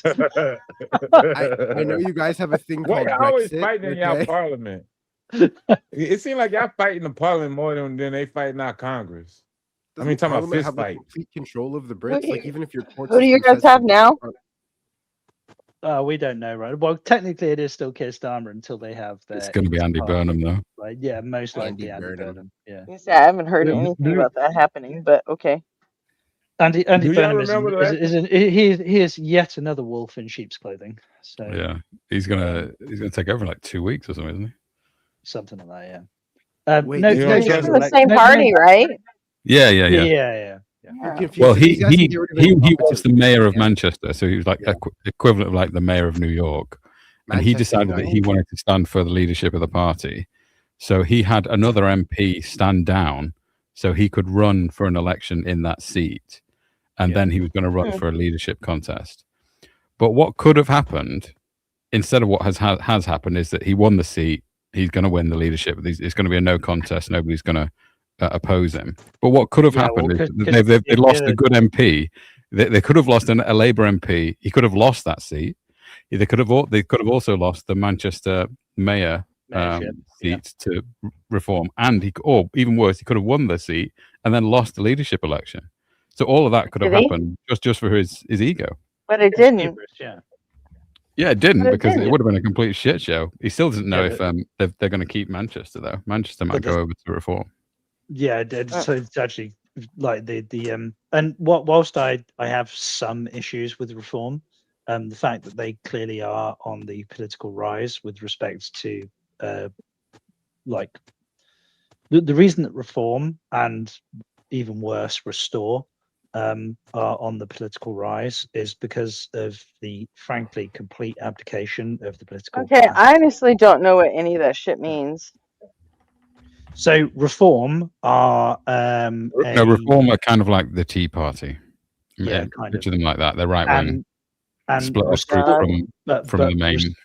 But restore are a party that is nibbling at the heels of reform, and restore are, whilst they're not all ethno-nationalists, they are comprised quite dramatically, or like quite a lot of them are ethno-nationalists to an uncomfortable degree, and they do have quite a lot of support. And the reason that the support exists is because of the abdication of the mainstream parties. They've created a political vacuum that has allowed this hatred to like wash in from the extreme right, and it is gonna cause us some problem. What are ethno-nationalists? White people, or is there like a coalition of people? What is that? It's white people. They're That's white people. supremacists. Yeah. So there is a significant chunk of, so not so much in reform. Reform are just what there is an argument to be made for reform, or what the Conservatives should have been, i.e. like they are conserving like certain values, but they wouldn't, for example, have an issue with like things like the Windrush generation post Second World War, for example, or whereas there is a large chunk of Restore who want to, for example, deport not just migrants or illegal migrants of this generation. They look at like people who have been here for 2 or 3 generations and go, you shouldn't be here either, we want to get rid of you too, which is fucking scummy behavior as far as I'm concerned. Let people be, man. Yeah. This is for everybody. And that's not to say that the whole movement is that way, but there are like I'm very, very, very uncomfortable with how much of the people that support the movement are of that opinion, if that makes sense. So yeah. And whilst there's this notion that like politically, some people in the UK will say, oh well, you know, we're a nation of migrants, we were built, like our country was built by this ethnic group or that ethnic No, group. we weren't. Like that's complete crap. Yeah, we have Yeah, been you weren't. homogenous. Like we're Not like we were. We're not we're not like the United States. That is complete and total bollocks. That is a social import from other nations. We have been ethnically homogenous, but that doesn't mean that, for example, like the Windrush generation didn't play their part, like the Gurkhas didn't play their parts. They absolutely have contributed, committed to this exercise, and absolutely have a right to be here. This notion that you can just assign value based on color of one's skin, like it does genuinely disgust me, and I fucking hate it. And the fact that but Restore and Reform aren't making that argument about skin color or race. They'd be opposed to racism completely, I think, from what they say. You can call that yes, like a dog whistle or a lie, that's fine, but from what they say, they're not interested in race at all. They're interested in culture and heritage, I think. Heritage, yes, but it's the value aspect of it. The thing that I like, if you were just going to comport this argument based on values, but it's also not like the political infrastructure that I have a problem with. It's again, like I said, it's the political vacuum that has been created by the abdication of the mainstream parties that has allowed like all of like this tranche of people that is building them up, that's supporting them. And my biggest concern, especially not necessarily with reform, but especially with restore, is if they do gain any kind of political power, are they going to be prepared to bend the knee to this group of people that have come in behind them? Question from the chat: is English being taken over by the Muslims? Oh, come on. Well, it depends which. Depends where you are. Yeah, it very much does depend where you are. So I live in a very painfully middle class area of the country, and UG. I live in like a semi-rural area, so it's like Semi-rural 99% area. white Yeah. here. But if you go Let's to not do that. like if you go Birmingham to or you go to the cities like Birmingham, it's 40%, or it's Let's even not more be in this London. xenophobic Yeah, shit. so just as a for instance, two-thirds of the under nines in schools in Birmingham are Muslim. Well, and I don't think you could think of it quite like taking over, because people can convert to Muslim Islam too. Because like I was watching, and I don't know how accurate or credible these people were, but I was watching a video and they were talking about the Moors in Spain, and they was looking at the genetic population, and because it's all mainly white people in Spain, and their conclusion was that they think that it was just people that converted over, white people that converted to Islam. That was the Moors in Spain. But my issue with Islam in England is that the rules that Islam adheres to, in large part, are antithetical to our current values in the UK. Like Okay, this but hear notion. me out. These are like Which one? families escaping like active war zones. Okay. I don't think they're looking for politics. I think they're looking to stay No. out. Hang on. You can't make the argument that these people are Yeah. seeking asylum. We know that they're not. We know I that they're just not. think the idea that our religious values are antithetical to modern society. That stuff was made for the first century at the least. I Yeah, mean, but it was created a lot of it in the Bronze Age, and it culminated in the first century. Well, let's deal with the first argument. So, like the where the values come from is fine. You can have there is a perfectly worthwhile discussion that can be had about that. But the values of our nation are the values of our nation today, and the people living in our nation are the people who are living in it today, not from like the 1800s or the 1500s. Would those be Christian values? They're informed. They're informed by, but not. I wouldn't say they are Christian values. I would say that they're informed by the history of. All right, get to the part where which Muslim values are not within the realm of your British values. So I want to clarify this with respect to it does depend on the type of Muslim. So like a Wahhabi Muslim, or like there are different types of Muslims in the same way as there are different types of Christians. The problem is that the ones that, for example, consider children and women as chattel, or think that men aren't responsible for their actions, that the reason that women should, for example, wander around public spaces on the rare occasions that they're allowed to be in public spaces should in fact be walking around in cloth bags, because men are not responsible for their actions should their libidos be tickled. Yeah, there are quite a few different areas in which sort of Islam in the UK doesn't match. So they would. Is there an issue with that? Yeah, of course. There's a separate legal system going on in the UK called Sharia. They have Sharia. No, it's subsystem. That doesn't You apply guys have when you're Sharia in law in the UK? Yes, there are Sharia courts in the UK. Yeah, many of them. And there are also areas where I've walked around in Manchester that have notices set up by the local people saying this is a Sharia area. Do not walk your dog. Do not show your skin. So for people to hand wave away these problems is ludicrous. There are genuine problems. Do you like if give it like the fact that by virtue of like one population they get to remove your civil liberties just by virtue of that population choosing to live in Oh my gosh, I forgot you guys don't have a constitution. We do have a constitution. The way we do. I mean the way we do. No, we don't have a written constitution. We have one by practice. Yeah, I see now. Oh, whenever Parliament says whatever the fuck, they can just do it. I like to put They a can point of get contention. arrested for tweeting the wrong shit. Yeah, I Andy. just Yeah, realized. Okay, it's a lot different in England. I was thinking Yeah. like, oh, they can just exist, but like, there's got to But be how, laws stopping how, this how shit. many how many times have I been on this podcast? And I have to say, like, from an English perspective or from a British perspective, like I'm arguing these cases from my legal reality, my cultural reality. You guys have a privilege that, and I don't use the word lightly. You have legal protections that, frankly, we envy.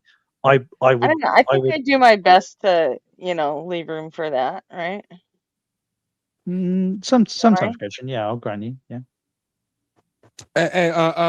Terrible name in the chat said, my concern is less with the Muslims taking over Britain and more with the fact that 2 Brits on the panel responded to that question by stating what percentage of the population is white. So, Well, it that's how doesn't matter. It doesn't. Well, you will notice that neither of us actually mentioned what percentage of the population is white. Yeah, As it neither stands, one You of us literally did. said 99% white. Oh yeah, Okay. I said white. Yeah, I did say that. He Yeah. did, but he lives out in the fucking country, out in Wales. Yeah, So I was making a comment about the lack of diversity here rather than yeah. Fucking Wales, mate. I got cousins up in Wales. that'd be like someone in Kansas saying, "Yeah, where I live, it's like 99% white." Yeah, no shit, idiot. That's like someone in Wyoming saying where I live, nobody moves. What I would Yeah, say is, Eugene lives in the fucking Kansas of the UK. the population of the United Kingdom with respect to that which is indigenous, not necessarily white, but that which is indigenous. So I would include things like so you've obviously got Gaelic, there's some Hispanic, but broadly speaking, what you're asking for is the breakdown of the population with respect to skin color. And there's somewhere between 75 and 80% of the British population is quote unquote white. The problem is, and when I say the problem, it's got nothing to do with skin color. The problem is to do with culture and values. Like, for the most part, Brits don't actually give a single shit about the skin color of a person. What they do care about are the values and how it Yeah, impacts. the UK is one of the least racist countries in On the world. Earth, It's normally considered like the 4th least racist country on Earth. Yeah. We typically we certainly don't have the same race issues that you have in America. Those things are As far as I completely can beyond tell- the pale here. Yeah, so as far as I when can tell from the outside looking in, like looking at like Evil Elbow and So the someone black just people said that there's come no from the indigenous UK. population in the UK, Kif. What the hell? There's no indigenous population in the UK. What are you talking about? If there isn't an indigenous population in the UK, then there isn't an indigenous population anywhere else on Earth by that standard. That's I thought fucking the white man was indigenous to the UK. But I just want to say, it seems like to me the black people live better over there in the UK. Like from watching on TV, the commercials and things I see. This I is mean, just where my do you think the perspective. fucking Gaelic people came from? Well, we had like Cheddar Gorge Man. So it was a guy who was found in a peat bog, and they sequenced his DNA and they compared it to Ancestry.com and a few other like genetic databases that we have, and they found his direct maternal ancestor, who was a school teacher, less than 6 miles away. So to say that there is no indigenous population in the UK is fucking moronic. No, there absolutely is. He says we're all immigrants. I don't know where we immigrated from. Well, I mean, somebody got to be indigenous to some land. Well, I guess we're in Africa. Well, hang on. You- Since we all came from Africa, Kif, does that mean I got the N-word pass? Hey, shut the fuck up. Well, I'm just like let's drive this principle down into the ground like a fucking tent peg. Do I get an N-word pass since I'm from Africa too? Me personally, I don't care. You made this point. I'm Okay, not- you win. You I made don't your speak point. We for get other it. black people. Anglo-Saxons mainly. That's not even true. The Anglos and the Saxons don't even make up the majority of the native population here. That's ridiculous. I mean, that's just ridiculous. I'm sorry, I'm not British. I don't even know ball like that, so I have no clue who's right. But if y'all are gonna fight, let me grab my camera.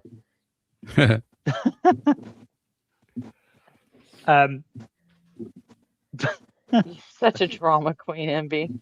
I swear to God. I feed on drama. I know you do. Is Jay alive?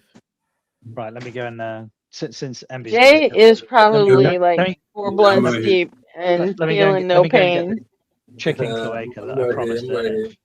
Chicken cloaca.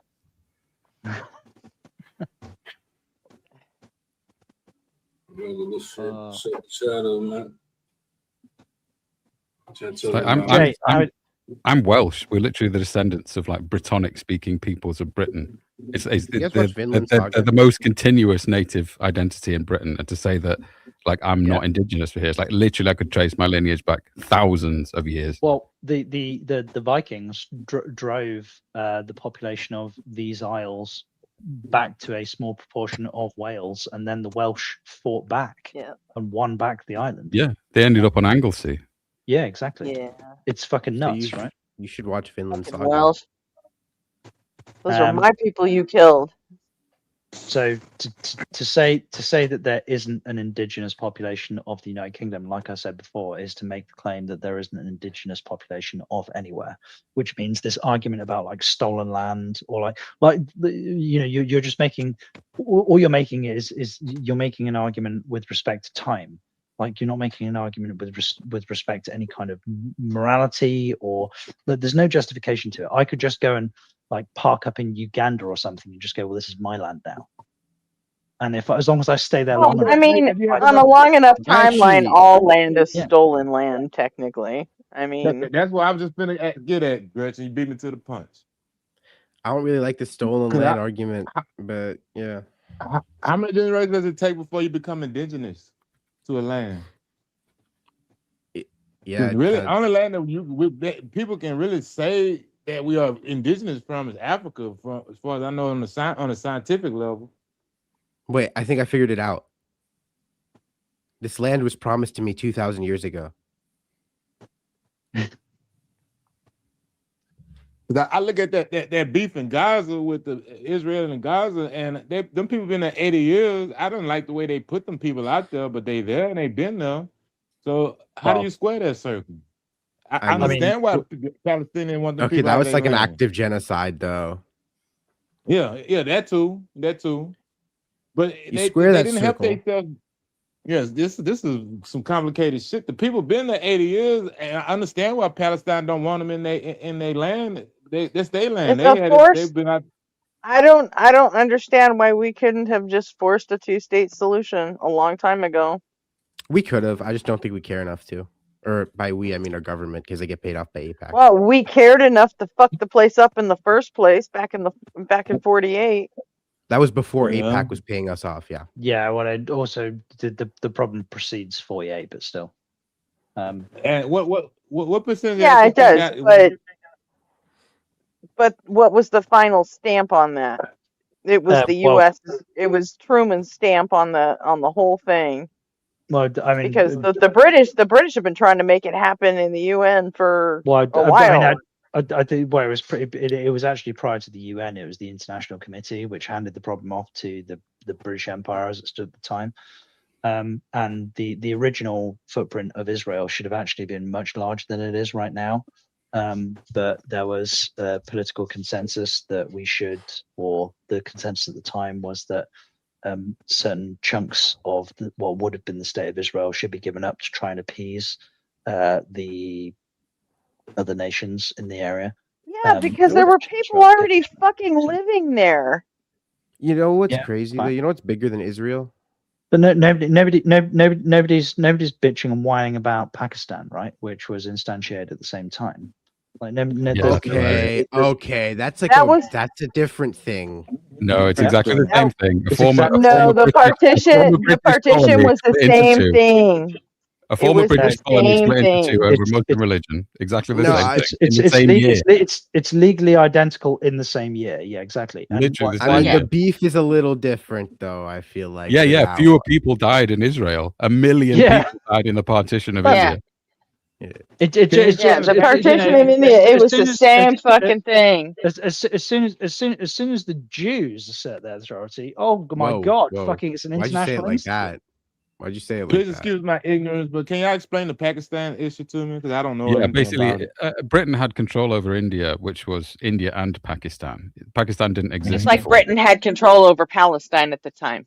Yes, we were given the mandate of Palestine by the UN. We were told, look after this because it's a shit show, and we did.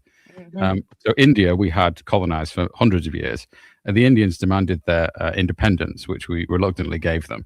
And then immediately as they got their independence, the Muslims of the country decided, we're not living with you Hindus, we want our own separate land. We want Pakistan. And then there was a huge division of all of the people in India and Pakistan violently, where millions of Muslims moved to Pakistan and millions of Hindus left Pakistan. And they've been fighting over it since. Yeah. Oh, all right. So it is a sound like political and Israel religious thing. divide that has Yeah, same thing, yeah. immediate correlations between like Israel and the West Bank and Gaza, etc. Yeah, you couldn't find a more perfect example of like. And we now don't give they a shit both about got this nuked. problem. No, We do it give a sounds shit little about this different, problem. though. It sounds like the people split themselves up, and one side went one way, and the other side went the other way. But they planted Israel into Pakistan. What if we just gave them Wyoming?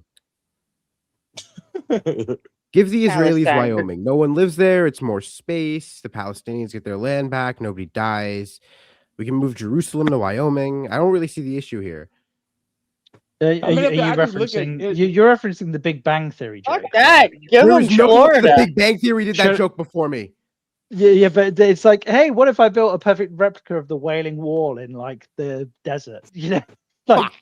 but I mean, just on my ground level visual view of the Israeli comment, the typical Israeli look like a white person. Don't look like they belong in the Middle East to me. Period. I mean, I only seen so many of them, and I know that they probably got a whole diversity of people. I don't want to shit on them or anything, but I'm just saying from what I see and what it look like to me, like they white people that don't belong out there.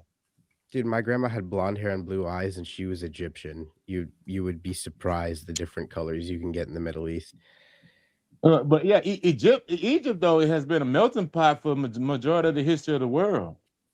Because I mean, she's Egypt Egyptian. had Okay, always fair had enough. different. Yeah, Yeah, that's that's always true. been a melting pot. Hella Romans there. That actually could. That makes a lot of sense. Romans, Carthaginians, Greeks, Persians, Hittites. Apparently Moses. Babylonians. Apparently Moses. Next time, or something. I may have misheard you, but did you just say the phrase "cotton guinea"? Like,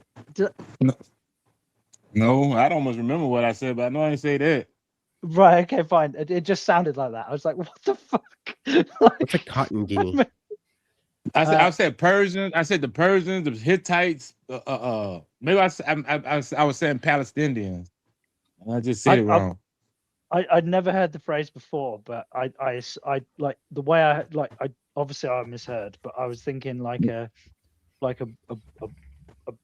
white colored Asian person, like a whitish Asian person. I seen ginger Israelis. Now I don't think ginger people come from the Middle East. But like you said, and you're right. You have all kind of things. You can have albino children and stuff like that too. There's all kind of different ways to have different type of looking people in a certain area. Yeah, but I mean, the genetic mutation. Well, a lot of the Jews that came to Israel after Israel's formation were Ashkenazi European Jews. Yeah, so that's why a lot of them look more European than anything. They just are. Yeah, but Gretchen, there was also a mass exodus from all over Arabia and all of the Muslim countries. There were 800 to 900,000 Jews evicted that went to Israel. So at least 1 in 10 of them are literally from the Middle East. True. Well, I think the Palestinians there's a reason why 20% of the population of Israel is Arab, right? And they're still Jewish. Yeah. Personally, I think we gave them a chance. We let them have a country, and they fucked it up. All I'm saying, with respect to, we gave them a chance and we let them. I think we let probably, them. Yeah, like that. The we let them part. It's like that they like. Fine, it may have been politically carved out, but the notion that you're going to let them do anything is an acted hubris. They're going to fuck. Also, if Israel's done something wrong, America's done it 10 times worse. Yeah, right. Like, I mean, this you want to have a go at them for Gaza? We go have a look at Iraq. See what you did there. Okay, listen. Look, All right, I wasn't look at the even commandment in there. Patrick. Okay, wait. When was Iraq again? Hold on. The what 2000s, early 2000s. Yeah, I mean, Okay, so I wasn't even conceived yet. Don't Which fucking put this shit time? on me. Which Gulf War are we referring to? Yeah, first one or Okay, second listen. one. I Which wasn't. one's your favorite? Okay, listen. I was born too late to fight in the Middle East. I was born too early to fight in the Middle East, but I was born just in time to fight in the Middle East. Okay. well, where So we we born, can gotta raid you fight the Southeast Middle East. Asia if you like a bit of Vietnam or Korea. You can go for that. Isn't it crazy? I have to think about like when Iraq was because there's just so much fucking beef in the Middle East. Yeah, but between your first criticism of Israel and your second criticism of Israel, which sovereign nation would you like the Western world to pancake next? Okay, I like America because I live Greenland. here, so I'm biased. Also, Let's we get keep giving Greenland. Israel money. I say we clear out Florida and give it to the Palestinians. Whoa! I second that I notion. mean, no. fuck it. All You in can have favor of clearing let out them have all the Florida, say fucking meth aye. and the alligators. Let them fucking I have want it. Jacksonville. Give me Jacksonville. We don't need it. Beaches. I want the beaches. They can have Disneyland too. You can. You know what? You can stay there and live with the Palestinians, and They I'm wouldn't sure like they me want very it. Yeah. much. They wouldn't like me very much. Is the Mr. Mars still here? Cause she from Florida. Hell, give them Mar-a-Lago. That literally means from the fucking river to the sea. Like, Stop it! Stop! Stop that! Stop! No, we can't say that. No. Damn the grit. All I'm saying is give Israel Wyoming so we can watch over them very closely. I just don't know. I wish we could find a solution that can help both sides because I don't think necessarily think the people should be there, but they've been there, so I don't think we need to make a move. Then again, the other people got valid beef that they had to land first, and I do believe the Palestinians are the Israelites from the Bible. They just the poor people. They just wore the names of whatever that country they had throughout the years. I don't think the poor. issue is the bullshit. problem is like we keep The fucking Israelites from the Bible, they were just fucking Canaanites that thought they were fucking better than everyone else. That's all. Exactly. I think the Israelites was the incels, the Canaanite incels. The Bible was fucking made up. Dude, I hate how religiously That's why they brain put all broken that we shit are, on dude. The Canaanites. The Canaanites Like- was cool. They had other. They did trade with other nations and stuff. They had cool shit and cities and stuff. Everyone and did trade with other nations. Well, not the Israelites so much. They was the incels. If you read their stories, you can look and see they didn't really like to fuck with nobody. They always talking about. I mean, yeah, but I'm sure they did trade. I mean, holy. have their economy survive. Yeah, I know. I'm just kind of tongue in cheek, but there's a little truth in that too. Because if you look at the way they wrote their scriptures, I call it propaganda. They act like they was better than everybody else. They always want to talk about how the nation you're not supposed to have sex with this nation. Like the whole story of Ruth was because she was from a different tribe, so they treated her like shit. But she was the best servant, so therefore she was the one that got married to some uppity dude. Do you think Benjamin Netanyahu is like seething over this conversation right now? No, I don't think Netanyahu gives a fuck. Wyoming. I'm pretty sure. Hey, what nation did Ruth come from, Chad? I'm pretty sure somebody in chat know. She wasn't an Israelite. She came from another like a sister nation of Israel.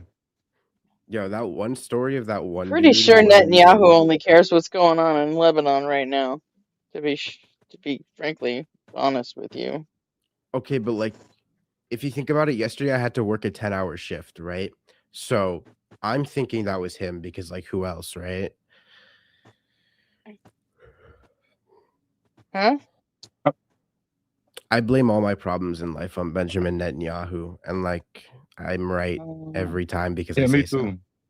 Yeah. Oh, I got you. That was just a joke that didn't land. Okay. So Yeah, I'm not funny, I'm sorry. It's weird. So like my second toe on my right foot is longer than my big toe, and that is also Netanyahu's fault. Yeah, exactly. Right? Yeah, it's a fucking ridiculous argument, right? Well, I know. Problems. No. It's just true. It's true. Credit where credit's due. Netanyahu is driving Trump out of his fucking mind right now, and I think it's funny to watch. It is pretty funny, yeah. They don't seem to be able to get on the same page when it comes to Iran.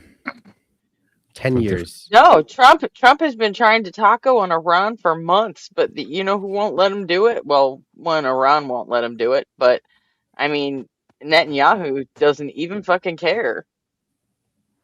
Our own intelligence reported a few weeks ago that Netanyahu's not going to let you get away with any fucking peace deal, dude.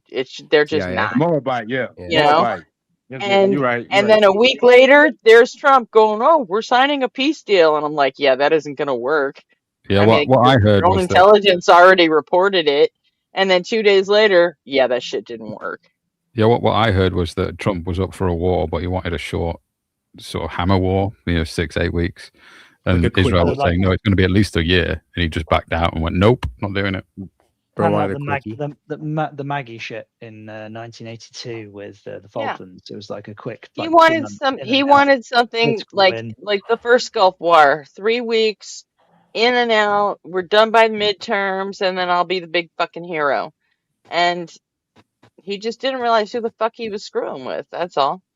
I'm pretty convinced at this point that my dad's intuition, which was going back 10 years, was probably bang on. Let's stop fucking around with the Middle East. Build a wall around it. Let them sort it out, and then once they've sorted it out, then like whoever the winner is, we can have like a political discussion with them. I mean, unfortunately, John, all of our oil got underneath their sand somehow, and we need it back. Somehow, yeah. I don't think like, so. The problem, the other thing is like this notion that you can't carpet bomb with democracy. It doesn't work that way. No. So wait, I'm confused. So when are we gonna like just go 10 years without a war in the Middle East? Is that ever fucking happening, or am I just gonna like? Am I? This is how I'm. Stop believing these ancient ass grudge matches. When people stop believing ancient grudge matches. That's when does the oil run out? MB? Yeah, I don't think we've even scratched the surface. Yeah, we have. I mean, these things can literally turn on a dime, though. I mean, when we look at like the whale industry, that basically stopped overnight because no one needed whale oil anymore because we had electric light and paraffin oil. Are we ever switching to nuclear power overnight? Gas, though? Not overnight, no, but it may become one day that the oil is just not the resource that it used to be. And this massive push towards renewable energy. I mean, we're not going to be as beholden to Saudi Arabia or OPEC in the future. Right. And they keep raising the price of gas. But with respect to nuclear energy, like I mean, as an example, I don't often reach for the French as an example of anything. But the French, like north of 80% of their power is provided by nuclear energy. They're a net exporter. They have such unbelievably stable power grid. It should be the envy of the world. And the fact that we don't emulate it. Fuck France. Well, we made. I mean, Trump. I don't agree with Trump laws, and I'm not entirely sure I agree with this one either. But he has, for the sake of the AI data centers, allowed them to power their plants with personal nuclear devices, where like they can have a nuclear device inside of a semi truck that'll power a plant. Nobody seemed to want to mess with it, and I can understand why. But between the maintenance costs and all that other shit, it's probably not feasible. Nuclear power in a semi. But let's put it this way: with respect to energy security, on the same day that Russia invaded Ukraine for the second time, Germany decommissioned its last nuclear power station, and France brought online its most advanced nuclear power station to date. And again, on the same day, Germany was buying coal and oil and gas from Russia. So I don't know who's got it right here. I mean, it's not fucking Germany, is it? Laid to start doing more with nuclear over here in the United States. Now, whether we do it or not, that's a different story. But the law has been set now to where you can have personal nuclear devices. I don't know if that's a good thing or a bad thing. I think it's a necessary step for that Star Trek future. But I'm afraid of people that don't like to change the oil in their goddamn cars. They get a personal nuclear device. What the fuck they gonna do with that? Well, then, so I Star think Trek there's probably future. a bit of a misconception about how dangerous nuclear is. So Nuclear even energy? the old Not. school, well, it's not that dangerous. Like more boiling more water. Yeah, I don't think it people, is either. more people. Die on oil rigs again, every year. Yeah. like more people have died falling off roofs installing solar panels than have ever been killed in all nuclear incidents combined. Except for the Yeah, bombs. but I And bet more people die in car accidents than get killed with guns. That means we shouldn't do anything about guns. No, but like with respect to the What? utility, right? Like a gun, a gun is a device that is neutral most of the time, but energy generation isn't neutral most of the time. It has to be Terrible in man, you should come up on this one. This Okay, but spot, Terrible unironically, man. nuclear power is like the safest, cleanest, cheapest, most efficient Yeah, source no, of energy but we have. that is exactly the thing that I was affirming by pointing out that with respect to renewable energy, the maintenance required, like turbines, solar panels, etc. Yeah, like nuclear energy is like the Type C plant that's going up in Hinkley in the UK. You would need it's going to kick out. It doesn't give a single shit what the weather is doing. It's going to kick out continuous power in all places at all times. It's going to be so continuous, so reliable. Like the amount you would need, what was it, 1,800 wind turbines to produce the same amount of power, and those 1,800 wind turbines would only produce the same amount of power that the plant is producing when the fucking wind is blowing. On average, to produce the same amount of power that the plant is producing in all places at all times, you would need these wind turbines. You need 3 times the number of wind turbines in all sorts of different places around the country. It's nuts. Like the nuclear power. Like if you are going to have renewable fuels, fine. No problem with that. Solar panels and wind turbines, no issue. But you do need something that is going to manage your peaks and your troughs, because consumption doesn't align with production. And guess what? Electricity doesn't fucking stand still. Yeah, but these are just technical issues. We can look at wind and solar and tidal and geothermal as one big renewable source, as opposed to separate ones that we need to rely on completely. Because you're perfectly right. Like wind farms are no good when the wind isn't blowing, and solar farms are no good at night. But I'm sorry, hold on. Greg, fuck you. Fuck you. If every woman was packing a firearm, there'd be less sexual assault. No. If men weren't such pieces of shit, there'd be less sexual assault. Fuck you, Greg. Stop teaching your kids Bronze Age behavior. Yeah, also in close quarters, like a firearm, whilst I'll grant you a firearm can be a great like physical equalizer, in close quarters, like you give my wife, my mother, like whoever a firearm in close quarters, that's not going to help them because I'm trained and they're not. You're a brick. You guys don't just have guns lying around the way we do. Well, no, we don't have guns lying around, but I was a Tang Sudo and a Jiu-Jitsu instructor. So if I get within your reach, it doesn't matter. Like if you've got a firearm on you, I'm just going to two things are going to happen. Firstly, you're going to get assaulted, and then I also have a gun. Like that's the gun doesn't work in all circumstances and in all places and all times. It right? depends on You've got how to give willing somebody the other a gun person and is go, to that take your solves life, the fucking though. problem, right? Yeah, you're right. But that's why you should, if you got a gun, you should shoot within, don't let them get within 21 feet of you. Don't play around with guns. Dude, there was like this happened I think a few months ago. Apparently some kid in my neighborhood ended up getting caught trying to steal a beer from a giant. So he took the slap on the wrist, but then instead of taking the slap on the wrist, he pulled out a gun like a fucking idiot. This kid was 16 years old, unironically, just pulls out a gun over getting caught stealing a fucking beer bottle. You could have gotten away with a slap on the wrist, you fucking idiot. It gets shook, Maybe bro. intended to get That caught. adrenaline. It's that adrenaline that gets shook in the moment it crumbles. That ain't for everybody. He lives in the suburbs, dude. You're not tough. That's what I'm telling you. Yeah, it's not for everybody. All that shit in the movie, everybody pulling guns out on each other, then having a conversation. That shit for the birds. Pull your gun out, you shoot. If you're not gonna do Oh, that, like the don't South pull your Park gun. thing. There's no such thing as having a conversation over a standoff.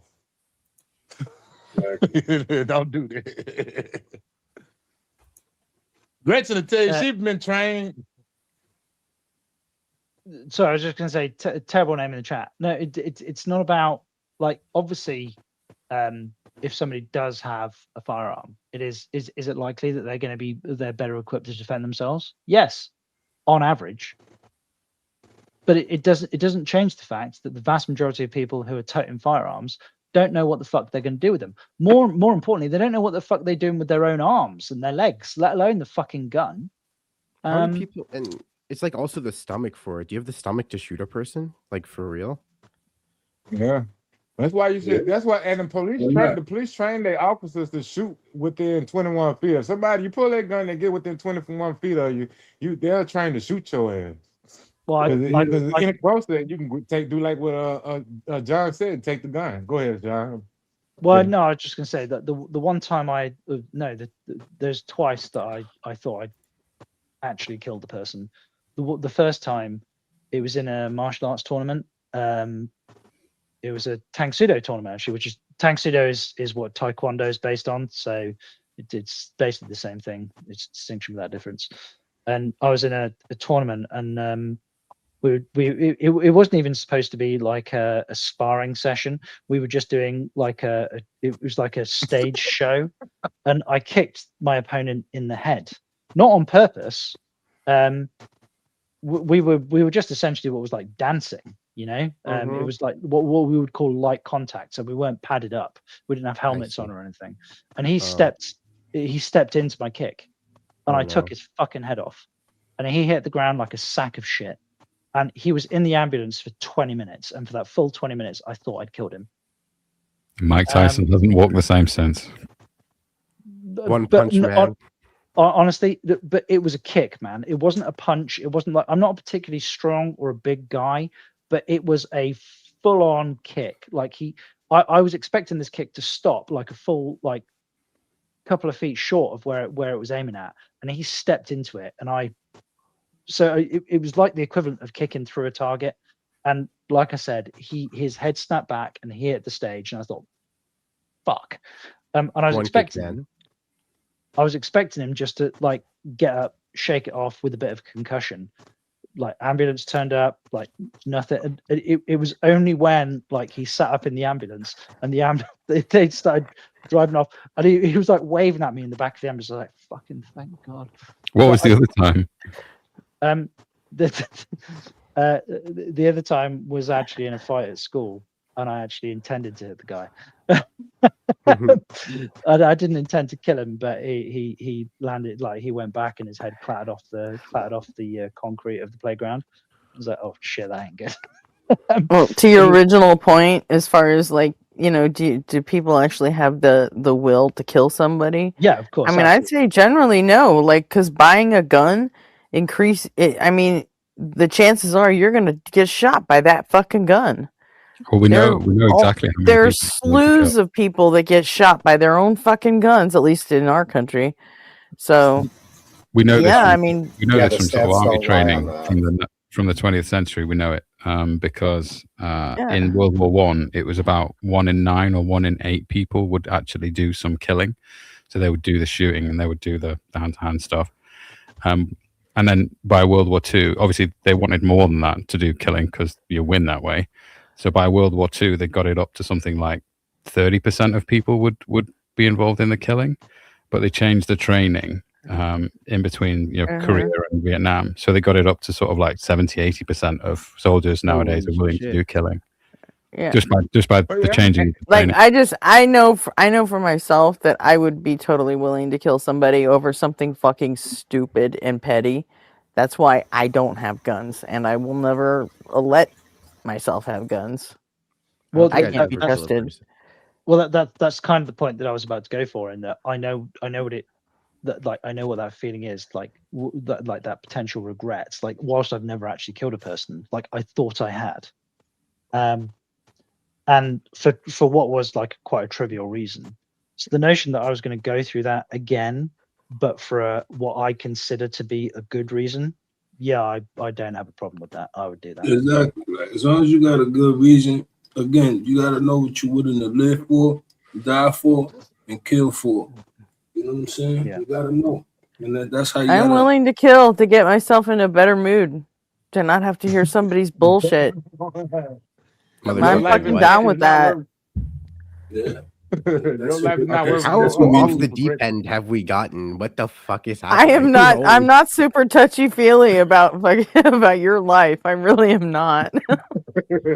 Well, there Well, are mama people is I on give the less. good side, Grace. Yes, I know I'm a horrible fucking person. I get it.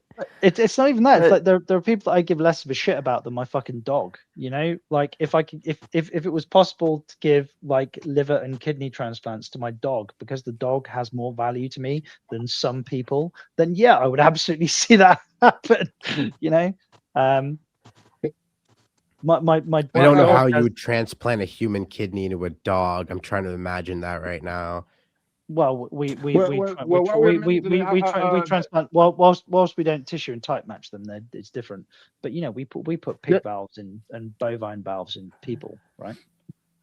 Say has so- a question for Jay Money. They want to know what's been going on with you. What's new with you, Jay Money? You haven't talked much anyway. So Nah, I have legit imagined like destroying people over just fucking small talk that I didn't want to hear. So Chilling, man. Just staying out the way, working, trying to get this money, man. You know, curbing these Hello, Zach. suckers. All right. Gretchen be fantasizing about they're this. wondering about you in chat. Yeah, for sure. You know what I'm saying? Shout We out. always Zach, want to how know are you? about Jay Money. Brittany. What was that? I said we always want to know what Jay Money's been up to. My guy UG, that's a Yeah. fact. you doing anything good today, J Money? I mean, shit, I probably try to go get some grub. I know that. But outside of that, I don't give a fuck about the festivities. I'm not a festive guy. I'm the type to supply the party, not attend it. You feel me? Yeah, but you got a kid though. Can somebody So- translate for that? Yeah, nah, but he gonna be. Germany's he planning gonna on be with eating his something. family but out It's July 4th. out of state. You know what I'm saying? They're out of state right now with the grandpa and all that. You know what I'm saying? So I Gotcha. went, but He's out. I got a lot of shit I gotta do here too. You know what I'm saying? Like a lot of important shit. So Are you guys going to go big because it's the 250th anniversary this year? I'm gonna be honest. I I think know that I'm was all a not. CIA psyop. I don't think like this is actually for real. Because like I'm like last year nobody gave a flying fuck about the 4th of July. Now all of a sudden everyone's pretending to care. This is some Exactly. bullshit, bro. exactly. Then But people it's like gonna be that. the What do you same mean old- nobody gave a fuck about the nobody ever gave a fuck right. about the 4th of July. They just What is care it? about getting the fucking day off on Monday and And the you shoot know, the gun. LARP. and having a It's LARP. fucking barbecue. Nobody I'm not really getting cares it. I'm about not getting a day off on Monday, so that's fucking whack. Isn't it the fallacy of round numbers? Like, you know, the 250th, like the 300th, you know, like nobody gives a shit. Yeah. Like the 247th. It's more of an achievement than the 200th, but there's no like corresponding like celebration. Like just because like the 201st wasn't like a much more epic celebration than the 200th, right? Is this like nobody wants like the German Empire was supposed, like the Nazi Empire was supposed to be like 1,000-year empire, not like a 970. Most people don't know shit. Like here in America, it's like, you know, we have Memorial Day as another big 3-day weekend type thing that we, you know, Love do 'em. barbecues and all that.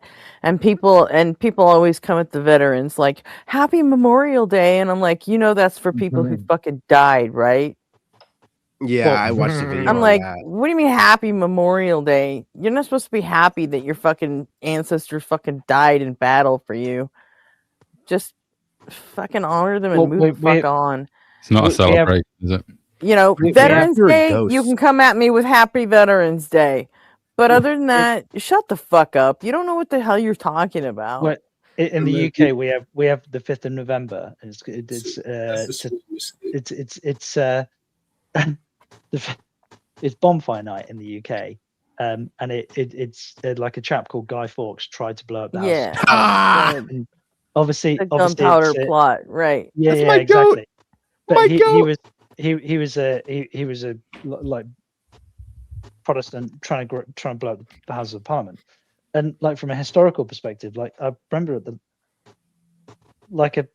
this young girl said to her dad, like, why are we doing this? And the dad was like, oh, well, because this person blew up the Houses of Parliament. I was like, they're still there, you fucking moron. Like, he didn't blow them up. He It was, almost the whole did. point is the plot was Failed. thwarted, you fucking idiots. Bro, he was Batman before Batman, dude. Guy Fawkes was the fucking goat, dude. I know. I mean, Well, most of what how he Good ended to up know there that Brits are just as fucking dumb as Americans. Like Guy Fawkes was largely just like a hard man who was acting for like a group of Yeah, I Catholics. know most of his shit was He like was a like fucking badass. accident. They tortured him Yeah. for days, and he didn't give up information for days until he finally Ain't no did, obviously. snitch. And then when they were gonna hang, draw, and quarter him, so you first get hanged by the neck. They open your guts up, they pull you down, they basically torture you to death. He cheated them because when he was on the ladder to get up to the noose, he slipped the noose over his head and then jumped off the ladder and snapped his neck. Yeah. So What they a didn't get fucking to legend. they didn't get to torture him in the end. They made a whole movie on that guy. It's called V for Vendetta. It had nothing to do with the original thing. I mean, it kind of did. Honestly, he was way cooler in the. Honestly, I fucking loved that movie. Okay, the only thing I really know Well, about Guy you know, Fawkes is that movie. V for They did make an actual like series about him, like a mini series. It was with the kid that played Jon Snow. Oh yeah, I saw that. It was good. V for Vendetta Was good. it is a great movie, but it was actually filmed a lot earlier than when it was released. But they chose to delay the release because I think it was released in 2004, but it was actually filmed in like 2001 or 2002, and they intentionally delayed it because they thought that it was a little bit too close to September the 11th or something. I don't know if that's true. Hey, to my Brits on the panel, are y'all familiar with that TV show World of World that came out a couple years ago? I liked it. And I think it was produced in England or in the UK or whatever, and I liked it. I thought they had a good concept that they barely tested. They should have fleshed out more. But overall, I still liked the show. Are y'all familiar with that World of Worlds that was produced a couple years back? You know, that's a really TV old show? story, right? Yeah, but this World of War here was they put a twist on it. The war between the worlds was between the past and the future. The future came back to the past to stop us from fucking up the environment, and that was the War of the World. Like, No, at you first, know we what? thought I that- never got around to watching it. I thought it was just another remake of the. Yeah, it was. It seemed like it at first. Like the first season, they thought they was aliens, but the second season, come to find out, they was from the future, and it was just the children. That Tom Cruise one was pretty good. I like that War of the Worlds. Sorry, That one. I'm gonna have to go in a second because Well, I've got you might have ruined that for me, but I'm probably still going to watch it anyway at some point. Dan in the chat. Brexit does not equal like it's not equivalent to electing Trump. There are different reasons that different people like voted for Brexit. So I was pro Brexit because I don't like the fact that the EU is basically a non-bureaucrat. Like they're not a bureaucrat. They're a bureaucratic body, but there's no sovereignty at play. The reason being is that any MP in principle can turn up to Parliament with a bill, and they can present a bill in law to the House of Parliament that would subsequently be ratified by the House of Lords. But it can be a product of like one of their citizens. So I elect my local MP, and because I elect my local MP, I can go to my local MP and go, hey, I think this thing should be a law. And then my local MP can go to Parliament and they can present the law to the forum, and then the forum can subsequently vote on it. Okay, The look how that EU, turned out. but my point is that the EU, that does not apply. MEPs, members of the European Parliament, can only vote to either turn down or ratify laws that the European Commission presents. They can't present laws themselves. But what about the equalizing effect it has to the American Union? Because Europe can't compete with the American Union unless they come together. Yeah, but McTime, forget external bodies. The point is that I, as a citizen, can present laws in principle to my elected representatives. And they then, as a consensus, can choose whether those laws should be enacted or not. How many MEPs does each country get? It varies dependent on population. Oh, okay. So the point is that there is no MEP, there is no elected representative. That seems kind of fair. That can turn up to the EU and go, hey, I would like us to have a vote on whether we should enact this law, right? Okay, everybody, hush a second. She who uses no blinkers. You here? Yeah, that's me. Jada? Are you 18? Oh, it's Jada. No, no. Hey. No, it's Kelly. Oh, hi, Kelly. Yeah. Okay, yeah, you're 18. Everybody's all disappointed that I'm not Jada. Anyway, I'll be Nobody's quiet. disappointed. We're just mistaken that you were Jada, that's all.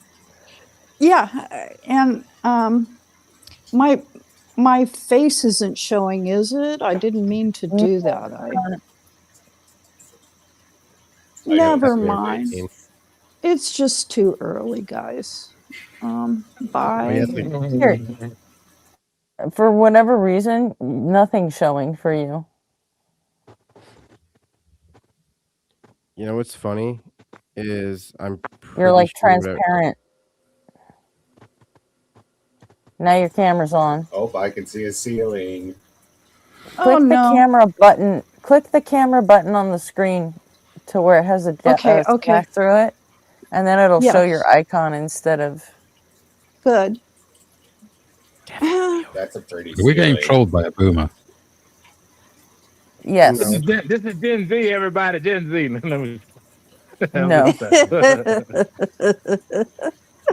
She's more like late boomer, early Gen X, but we hate on the Gen Z. Oh, is she? Is this the same Kelly with Kelly? How you say the last part of your name on your name tag for YouTube? Share. It's kind of like when my dad used to video call me and I used to get a close-up shot of his ear, you know. Share like Sonny and Cher. Oh, Kelly Share, gotcha. I never know how to say that. That's can you turn your camera off, Kelly? I'm Because we're still looking at your ceiling, Kelly. I don't we're want still looking that. at your ceiling. Drywall on the ceiling there. I Just know. turn it off for him, Gretchen. I'm trying. I can't turn it off for her. Okay, I've got my choice. The camera icon. That's all you gotta do. Girl, you gotta be messing with me, right? I'm trying, On but the- I had On the StreamYard page, there should be a little button with a video camera and a little arrow next to it. I'm trying Just to. click I'm click trying on to. the Seem like picture of the chat enjoy camera. your stealing, so I don't know. We can work with it. It's up to Captain though, but I I'm don't see no problem with it. I'm trying Look at to. this That be up. At least the fire alarm not beeping. Or just put a shirt over. While you're trying, no. can you point the camera at something more interesting? Yeah, just put a shirt Oh, over. now there's a beeping light there. And it's making a bunch of noise there over there, you know. Oh, how do I turn this off? Hey. If you Hey, how guys you will doing? shut up for a minute. If you guys will Hey, shut up yo. for a minute. Hey, whoa, where's the aggression come? What do you mean, shut up? You can't find the fucking button with your eyes unless we're quiet? I was This is gonna like smoking on ask. firearms. Does our speech interfere with your vision? I was gonna ask. I have the choices of, it's got listed all these different cameras, but Yeah, you All click for the disable. arrow. You don't need to choose a camera. You need to turn the camera off. Don't click the arrow next to the camera button. Just tap the camera button. The little picture of there you go. No good there. You got it. Also, with that one, it's Okay. called you have Fucking took 67 unbelievably business steady days on hands. that one. Like you have Congratulations. ridiculously whatever we were looking at, that was so stable. Like that was barely moving at all. I am ready to go back to bed. That was exhausting. Oh, I know the idea of a boomer finding a button. You up with us now. You got to stay orgasmic with when you these find 30 it. minutes. oh. You I'm are gonna now read it. obligated by A-Sing law to give us graces with 30 minutes of your time, Kelly. Okay, It's this part is of the rage contract. bait. This must be rage bait. It's 100% rage bait. This is what boomers do. They've perfected it over many years. Well, That's right. Hence my. Oh, this reference is the to only way to get somebody- their kids to like, talk to them, you know. This Yeah. is We know. Kermit the Frog? at the risk of upsetting people, like it does Zap, seem do you like really talk it- like that? it- That's it the does most seem- Canadian shit I ever heard. I didn't even get to. I didn't No, even get that's to not my say real good voice. morning. 47 it cruise does- missiles at Kelly's house now. It does seem that the video footage that we were looking at wasn't like a phone or a camera in a boomer's It was a hand. roof. The image was way too steady. It only had a slight wobble to it, which is indicative of like it being sat on top. No, of I'll tell you now. The monitor or next screen troll will or be that they tripod. want to like send money or something, and then it'll be like having to go through a banking app with them, and they'll be like, "Hey, which app do I need? Which button do I press? Oh, it's not working for me now. Maybe you could look at it. I'm going to send you a screenshot. Which button was it again? I don't know the button. Can I send you money? Can I send it through the phone? Yo, do the I just got to call up my Nigerian prince. I The just say, Nigerian prince, he'll help me. give me your money. That's all I say. It's like That's what you've been saying your whole life, there's the Boomer. money. That's right. Eugene, my fellow skeptic. and No, sinister- boomers don't say "give me your money." They just take it, That's Okay, right. but do British It's people already their money. That's the problem. and then they blow it. And then they hold it over your head and blow it at give the it to casino. Israel? They do both. They do both. They hold it And- over your and then head. And say, you can have this, but at the same time they blow it. And when they're gone, it's like it's all gone. Well, I While came they in make to you look say at the happy ceiling. 4th to anybody who cares. Happy Well, Fourth. happy Happy 4th Fourth. to you too. Heard you talking weaponry, and of course that always gets me riled up, and I want to jump right in the middle of everything. How's everybody doing? Nice stream tonight. Really? Did you hear I'm me doing talking good. about? Been pretty Did you hear me chill. talking about guns and then come up to make small talk? Because I think you might have missed a thing or two. Yeah. No, Gretchen, no. No, bad. Stop. Everybody likes a little counting coup. Everybody Well, likes I a respect your dog in Minecraft. little counting coup. I expect to listen to everybody who has new extended clips tonight. You can tell because they're gonna fire their shots. There's gonna be more of them, more rapidly. Hey, I Yeah, couldn't I help it couldn't that I stream had to sleep. I couldn't stream yesterday. I have to stream today. I'm gonna make it extra long. We're gonna shit on Jadion today. Boo, boo, boo, boo. When are you gonna stream, Envy? Probably. Oh well, since today's a day off, I could probably do it like 4 p.m. or whatever, or maybe 6. Okay, this is it's all lovely. Oh, Eastern. I'm on the one true time zone. Mm-hmm. Nah, it's a central time zone. the two one time true zone. time zone. Seriously, like, I mean, have a look at Greenwich Greenwich Mean, Mean hello. Time. Yeah, He said with 2 Brits on the panel. the one true time zone. Like our time zone, so it's like it starts. Yes, at yes, fucking we 0. know. You're fucking GMT. We got it. You're The the true Brits are the time ones zone. that fucked up the English language. They fucked up the time zones too. Y'all need to work on y'all English out there in England. Well, You know what? actually, I I will forever heard call from it. the, I will forever call it Zulu time. I heard from a teacher one time that American English is actually how British English sounded when the colonies were formed. Some of it. So yeah. Americans are. I'd heard that somewhere. Yeah, that our accent is closer to the British accent at the time of the foundation of the colonies. I don't Yeah, know how apparently true Yep, that is. I England, you just fucked up English. Wait, Yeah, and like wait, hold on. northeast coast, the east coast. Yeah. That sounds a bit English in parts. What do the Some- kids in Britain watch up there? It can do. Although we eliminated that nasally whine that you guys have because we decided that it was so See- fucking annoying. It is. Why do you think I we have this fucking do Western it? voice, and it's awful. What's the nasally wine? Why do you think Oh, we it's the way fucking I do the talk. way nasally whine? Limey Just to piss pig. you off. What? I'm not getting the Aw. reference, dude. Damn red coat. Just throwing slurs Hey, around. hey, Chucking them around. Red coat's Is that a slur? Limey Is that a slur? yeah. Limey, Limey. Is it? Yeah. Oh, We don't mind though. We're not bothered. Yeah, What does it it's- mean? it's- To it's- the Brits, Limey, it's- it's- when- it's because we Cause- don't mind Britain- when we get upset because we have this thing called a fucking backbone. So it's fine.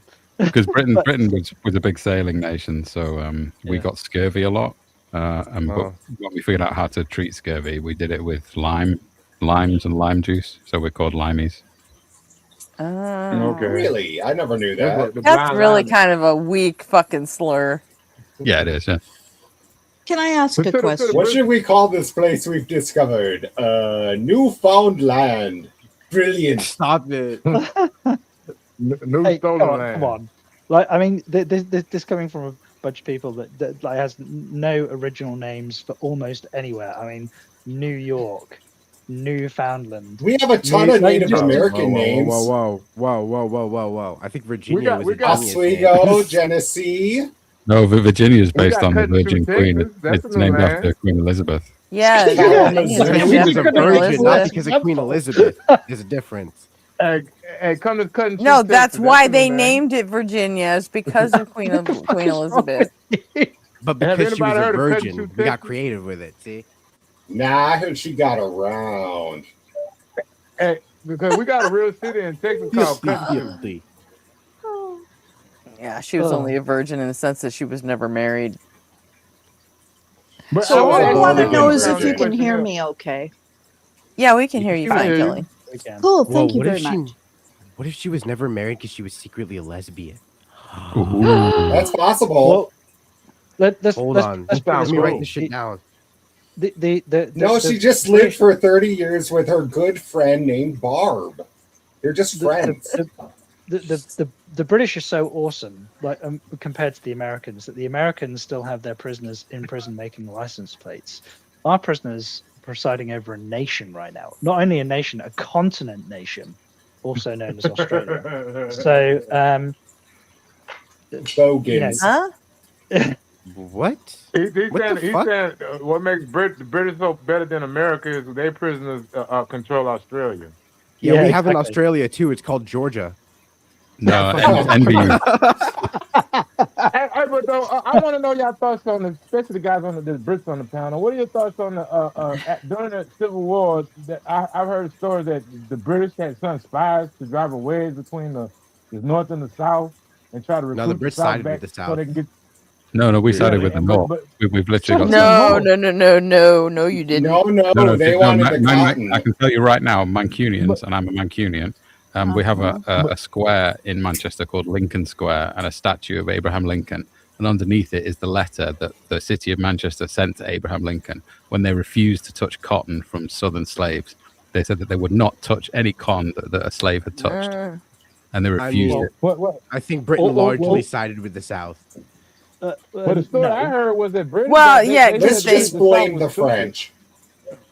The story I heard was just- the Brits said the South was stupid. They just pulled out America altogether. They stopped sending No, spies trying to recruit people to get America back into the empire. That's what I heard. Okay, so which technically, Britain supported both sides in the Civil War. But I also Because they were looking out for Britain, and whichever side won, they wanted to make sure they were on that side. And rope them back into the empire. Like the war was broadly speaking like with respect to territory taken, it was mostly taken in the south and fought north. So from a historical standard, yeah, fine. The bulk of the territory taken with respect to the invasion force that was the English. Firstly, you should probably be thanking the French, because if it wasn't for the French tying up the bulk of our navy, you guys Exactly. would still be a colony right now. Fuck them. But also, it is absolutely and the case Kentucky. that with respect to like the values of the South, they are definitely not the values that Britain had.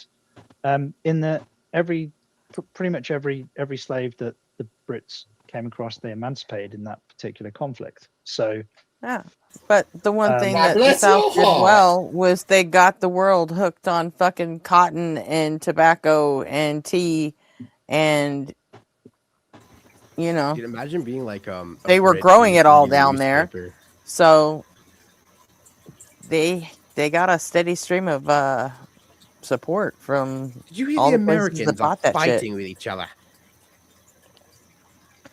Yeah. They may not have agreed with the principles, but they definitely wanted a foot in the door in case the South won. Yeah, no, but have you ever known any political body to act in anything other than its own self-interest? No, absolutely not. Like, of any kind, you know. So that's not unique to the British, right? No, I'm trying to think it's about not. that. There's probably one. There's probably one out there that was like nice that one time, like in history. There's probably one nation at some point. Well, and like in actual fact, I can think of a couple of examples, but the primary one would probably be the British Empire outlawing slavery around the globe, or at least attempting to, you know, and creating an entire squadron of the British Navy, i.e., the West Africa Squadron, that post 1807 sailed around the world. They blockaded Brazil, for example, because they refused to give up slavery. That must have been a confusing conversation, right? Yeah. I mean, it obviously it was a time of political like turmoil, and there was obviously values at play. No, but think about it this way: it's like, imagine this. It's like they give you the slaves and they tell you can have them, and then they show up and they're like, "Okay, let's not do this anymore." What the fuck do you mean we're not doing this anymore? Are you under the impression that the British Empire was solely responsible for the Not West solely. I'm just saying, like 1 minute is like, wait, you guys were cool with this, like not like 5 minutes ago. Now you guys like don't. Yeah, so but you don't understand that. But like, you know, Spain, Portugal. Oh, I'm aware. I'm well aware. France, Yeah, you they know, were, like, like on you know, time. the Americas The fucking themselves, Dutch. the Dutch. Yeah, Oh, you know, especially the Dutch. Like you know, who like people who quote unquote profited from slavery and who were directly responsible for slavery. Whilst Britain does have some culpability here, they're not the only ones. But they No one's are. saying you're the only ones. We're just saying. But they are the only ones, or they're the first ones that went, hey, you know what, guys? Maybe we're the baddies here, and we should probably fucking stop doing it, and you're going to stop doing it too. But what I want to know is, I find that let's send all of our fucked up people to Australia and to North America. I'm sure it'll all be fine. Hey, look, and now out of sight, out of mind. I'm sure now it'll y'all in all work second place. out just Not even. great. I don't even think y'all make top 5 anymore. Australia is now one of our greatest allies, so part of the Commonwealth. So, Dude, Australia's busy trying to I mean, ban kids off of Discord. Those motherfuckers have no priorities. the Labour government is busy trying to ban kids from social media, but also trying to give them the right to vote. So at the same time, in the same breath, you know, so we don't trust you to have social media platforms, but we do trust you to choose the next government. Tell me how that fucking makes sense. Well, I'll bring it back to slavery. It's like in the U.S. They expect you to be able to sign up and go join the army and stuff at 18, but they won't let you have a beer until you're 21. Yes, which is nuts as well. Yeah, there should at least be like there should be like some uniformity to it. Yeah, I completely agree. It used to be you used to be able to drink on base if you were in the army if you were 18. Well, it goes by the laws of the land because I was in the they military ended before they I could drink ended too. that. Yeah, they ended that a year after I joined. All of a sudden, But it's like, nope, whatever state you're in, whatever the legal age is there, you got to go by that. Follow the laws of the land. Yep. And it was like pretty much all 21. So, well, the British government they're currently trying to pass a bill that prevents anybody born after a certain date. It's no longer legal for them to smoke. So not that you can smoke post the age of 18. But let's say, for argument's sake, if you were born in 2008, and that makes you 18 today, right? If you were born in 2008, you're not allowed to buy cigarettes regardless of what your age is. So they're trying to phase for the rest out of your life. For the rest of your life, yeah. That's basically. Let's just phase it out. That sounds stupid. I mean, because I was born prior to 2018. And somebody born post 2018, we have a different legal status. We have a different set of rights, not by virtue of some action that we've taken, just by virtue of when we were born. Well, that's because your I lungs think that's are going to have already the fucked anyways, opposite effect. It's just going to create an underground market for cigarettes and people that's young. That's what I think. It ain't They're gonna, it ain't gonna stamp it you're out. saying It's gonna they're create an gonna underground create? market for it. He's saying they're I going don't know. to if they already Cigarettes haven't. seem to be on their way out anyway. So Listen, Yeah. just listen. Yeah, but they Don't make a put law anything. against it. I think it's gonna bring well, it I back in mean, vogue. in a country like they've got the National Health Service, so the government has a vested interest in people not fucking smoking. Cigs are out, True, but vaping is in. So. Yeah, but we have things like sugar taxes. There's ridiculous duties on things Y'all like still have cigarettes sugar and stuff like that. taxes? Yeah, Yeah, so they're new now. it's an Man, additional if they duty, an make that additional law, tax on things that are considered unhealthy or have a certain higher So, so a percentage of Coca-Cola costs more than a Diet Coke. But your teeth are still fucked. Yeah. I predicted they No, make that law. They're gonna have fine. shootouts over cigarettes. We They're gonna have have shootouts and over cigarettes. People gonna be fighting wars behind cigarette territory. If they make that law, they're gonna make cigarette into the next dope that's gonna be fought over on the street. Yo, man, I gotta go hook up my Well, cigarette dealer. Also, without putting too fine a point on it, I am going to be 42 years old this year. I have Old no and- crowns, no fillings, no nothing. My teeth don't line up, and they're not shiny. But You my got dental no health hair is either. How'd that happen? excess And you gotta go see. Gretchen. And you gotta well, go see. well, actually, here, let me do this quick. So the reason, like, I do have hair. Jesus Christ! I just mostly choose to shave it off. I got hair here. That's not even a halfway back. receding hairline. That's a retreating hairline, man. That hairline's full of fun. Retreat, Oh, gosh. retreat. Hey, look, if my wife runs her hands through my back hair all the time, you know, it's fine. It's no. I didn't need to hear it. Hey, you should ask your wife if how she would like you with gold teeth.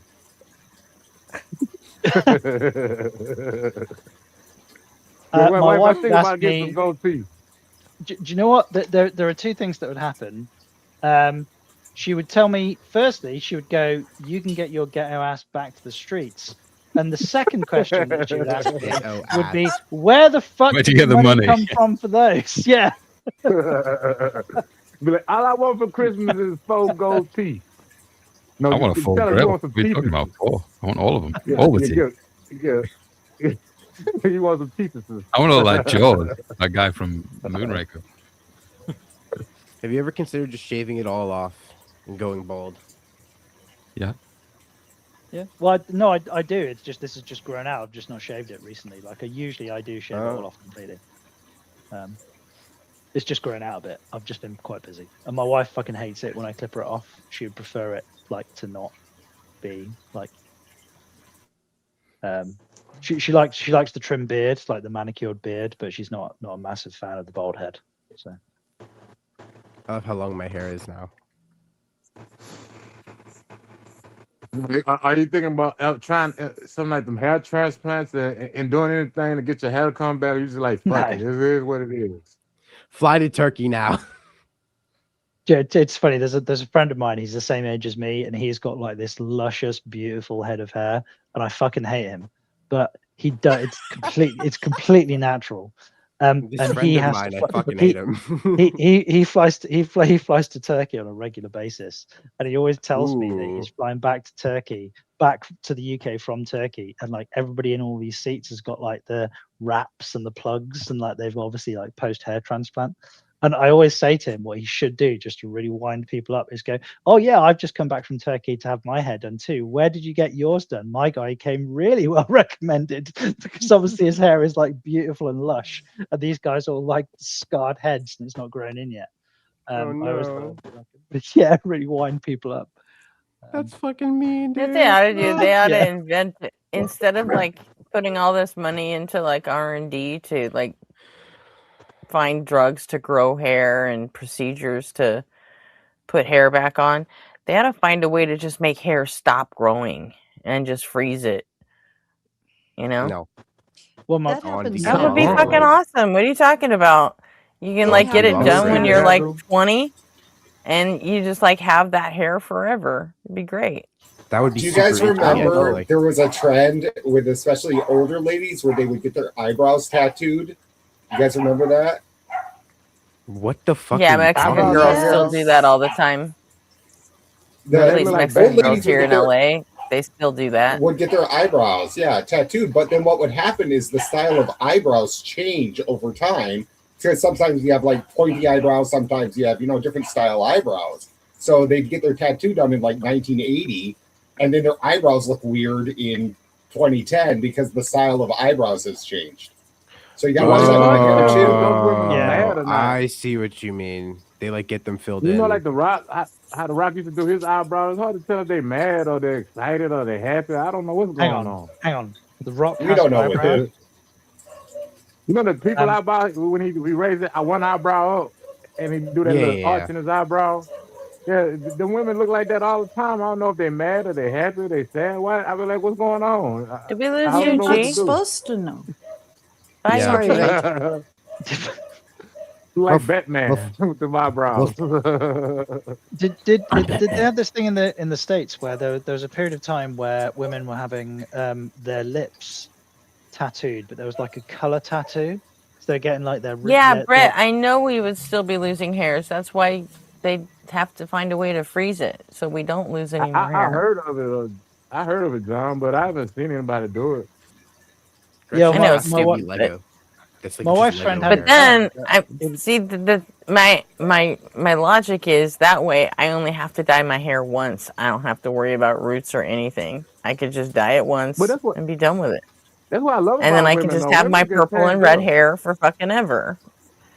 With my blonde I streak like at the that's what I front. love And then about I don't women. have to hurt my arms by redoing it every fucking couple of months. Well, my wife. It's about me. I'm just lazy. Well, my wife is she's younger than me. She's only 37, but she's started going Only? like prematurely. She's started going You prematurely. Well, player. yeah, like I fucking hope only. Like, I mean, Jesus. You say only Oh shit! 37. I started going gray when I was 26. Yeah, but my wife dyes her hair, but the dye only because she's got quite dark hair, so it only takes to the grey part. So when she dyes it, she's got like this the bit that would be grey is like purple because that's like her color, and then the rest of it is her natural color. And she's got this beautiful two-tone to it. I really like it, but that's just me. Yeah, it's your wife, dude. You better That's like what I it, love or she's about gonna women. fucking get. I'm sorry. Yeah, but That's what I love about women. Their ability. I don't have an issue with telling like if I don't like something. We like our relationship is well beyond like the I'm so upset with you. I'm going to divorce you because you said you don't like this thing that I've done. Like, I mean, we're more durable than that. But see, that's what I like about women, though, the ability to change up. Like a woman should wear her hair up one day and look like one person, and wear it down next day and look like a totally different person. Sometimes come like the tomboy look. I like that. You know, like if I could have my way, I would date that blue chick from X-Men because she could change her. I would have instead We of all one would. woman, I could have Susan Storm. Yeah, we would. We are cracking Susan Storm. Yes. Not I think she's talking about Mystique. Yeah. Or sorry, it's Mystique. Sorry. Yeah, the shapeshifter. Only thing I wasn't too much like is when she turned into boys. I wasn't like that. It's like, don't do the boy thing. I was That's gonna weird. say she could be a guy too if you're into that. Yeah, I know. But I mean, for those We are that cracking get off Leon of it, Kennedy. more power to you. Huh? We are cracking Leon Kennedy. Talk about Leon. Talk about Leon. Leon Kennedy. I mean, So- I bet Jay Money can speak to this. Go ahead. That's his name. That's his name. So what, Kelly? Yeah, is it okay to talk about something else for 30 seconds? I don't want to interrupt the flow of the conversation. Go ahead, Like you you- said, oh, sorry. You know. Go ahead. Yeah, I just woke up a few minutes ago, so you're right. I didn't hear all night, but happy 4th to all. And what I was going to say is, or anyone who is interested in that. And hey, I finally got all my equipment because you're right. When it comes to boomers, there's no help. You just have to go to Best Buy, get it all, pay top price, and come back and get the other things they didn't tell you about and pay top $1 and then come back in and see the whole set already assembled. That would have cost half the amount, but it doesn't matter. So here I am at home with everything ready to assemble. And Congratulations. And you're still on your phone. well, yeah, because Like a boomer. Well, yeah, I was so exhausted last night, but because I don't have a real material human friend that will take the time to come into my home and do it. So, I mean, to help me. So, of course, it's up to me, but I'm not complaining. This is really good for me actually, because I'm You remembering. don't need to. Did you ever get on Discord? You could I can't. You could do a video call with someone on Discord that knows what the fuck they're doing, and they could tell you, plug that in there, put that in there. Well, now Rachel, open that shit. the night we met or the night we talked. It's not Rachel. Again, my name is not fucking Rachel. I'm sorry. I've got to take my daughter to gymnastics. But Yeah, Gretchen, she does like, I don't know who Okay, I don't know fine. who this Rachel chick is, but Gretchen will definitely help you with like plugging that in there and opening this thing up. So right. See you You later. guys don't know who Rachel is? Of course you do. Alrighty, I'll talk to you later. Where's Rachel? Bye bye. Rachel, where is she? How did you see her? Yo, I'm not imagine wearing that hockey golden pants. arm with a voice changer. Imagine that's golden arm with a voice changer. Rachel is what fucking Golden Arm calls me when he starts what I'm getting saying. fucking drunk. That's what I'm And it saying. pisses me the fuck off. That'd be heard hilarious if that. that's golden arm with a voice And changer. apparently Kelly thinks it's funny, but it's not. And I don't like it. That's Yeah, crazy. honestly, I don't even think Rachel makes sense in this context. Gretch is not a Rachel. Gretch is a Gretch. Mm-hmm. Gretch is a nice guitar too. That's very fucking true. Yes. I've heard that. See, somebody got the joke. I would expect more like Sarah Connor or Tank Girl or some shit like that. Oh my gosh, Ada Tank Wong. Girl! I haven't heard that in a while. Yeah, I Ada haven't Wong. even thought of Tank Girl in a while. So. But. Silence. I'm trying to figure out who I'm going to torture today and make it listen to my song that Gretchen made for me. I got to torture Gretchen people and made make you them a hear my song? song. Yeah. And I feel honored. Was So I that gotta the one torture from some yesterday? people. I heard that. She played it just a couple of minutes ago. I don't know if you heard it. She played Oh, it I about think an I hour did. ago. Before Yeah. MB got here.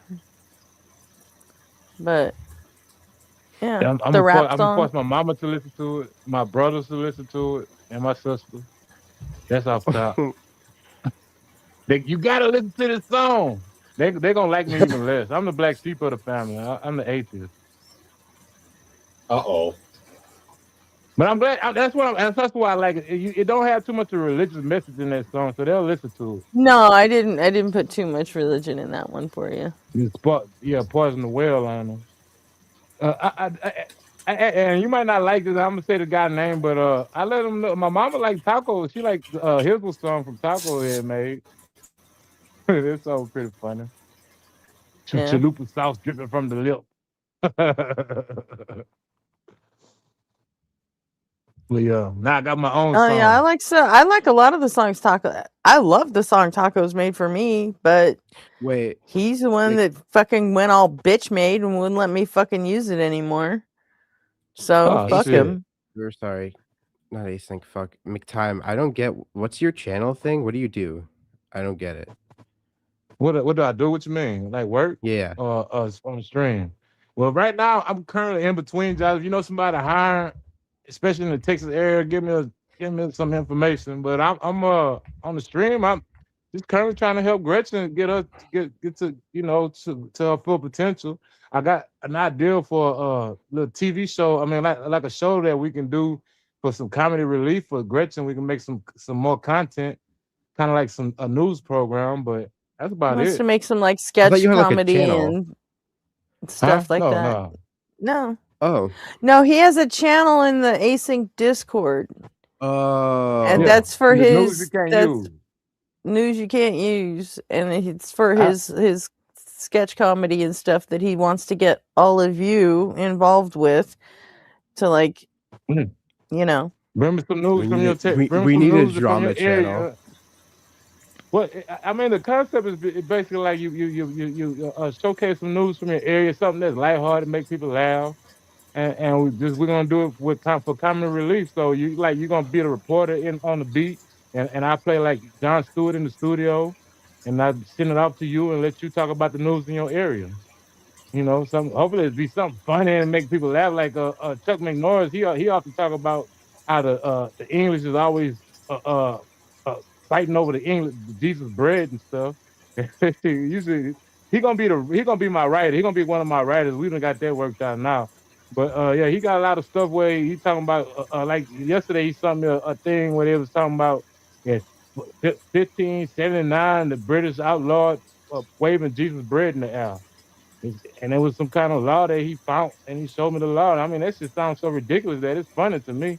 You can go to actually get burnt at the stake for putting Jesus bread in the air. No wonder the You pilgrims like came here. I can be your East Asian correspondent. Yeah, I mean that's what I'm trying to. Because I want it from all over the world. Everybody all over the world, when we all connected, showcase something in your area that's funny. Put it on. We're gonna try to make it into a show like a news show, and put it on there. And when Gretchen can play that, when you want some type of comic relief or to cool down a heated argument or something. And the concept is called entertainment for the people by the people. Meow. Right. Wow. If you want to get, you can send me your concepts to the news you can't use segment of Gretchen Async Discord page. Chat, is a drama I think channel I'm on your necessary? guys' Discord now. A drama channel? I don't think we need a drama channel. Oh, we got I enough love drama. drama. I love drama so Our much. new ideas and MB, concepts you for are the shows and drama content. channel. I know. I Yeah. am the drama channel. All other ideas for content and shows, you got to be run that by the captain of the ship, Gretchen. But as far as By the news you way, can't use, are I you got the the one green that got light. collapsed to show up and start talking shit? You told me to ask him. I didn't think he'd fucking crash out on stream, dude. Oh yeah, he did. He fucking crashed out on like 3 different streams and he fucking hit up my text messages and blew his shit up. I was like, Who is this? dude. Huh? Collapsitalism? That's my I don't know boy. that guy. What, he tripping? I thought Wait, y'all was Oh, were he's you cool, tripping Gretchen. trolling me? hard. Were you trolling me He's with like, that? if you're gonna, he goes, you fucking lying on me. Oh man, I posted all of his fucking text messages in Discord. So funny. Which one? Which Discord? He's like, I well, thought was cool. DMs, Oh, I'm sorry. certain Damn it. like private group chats, Oh, people that okay. already knew about the shit that went down back in March. So, You the I'm one that confused introduced me on. to collapsitalism, Gretchen.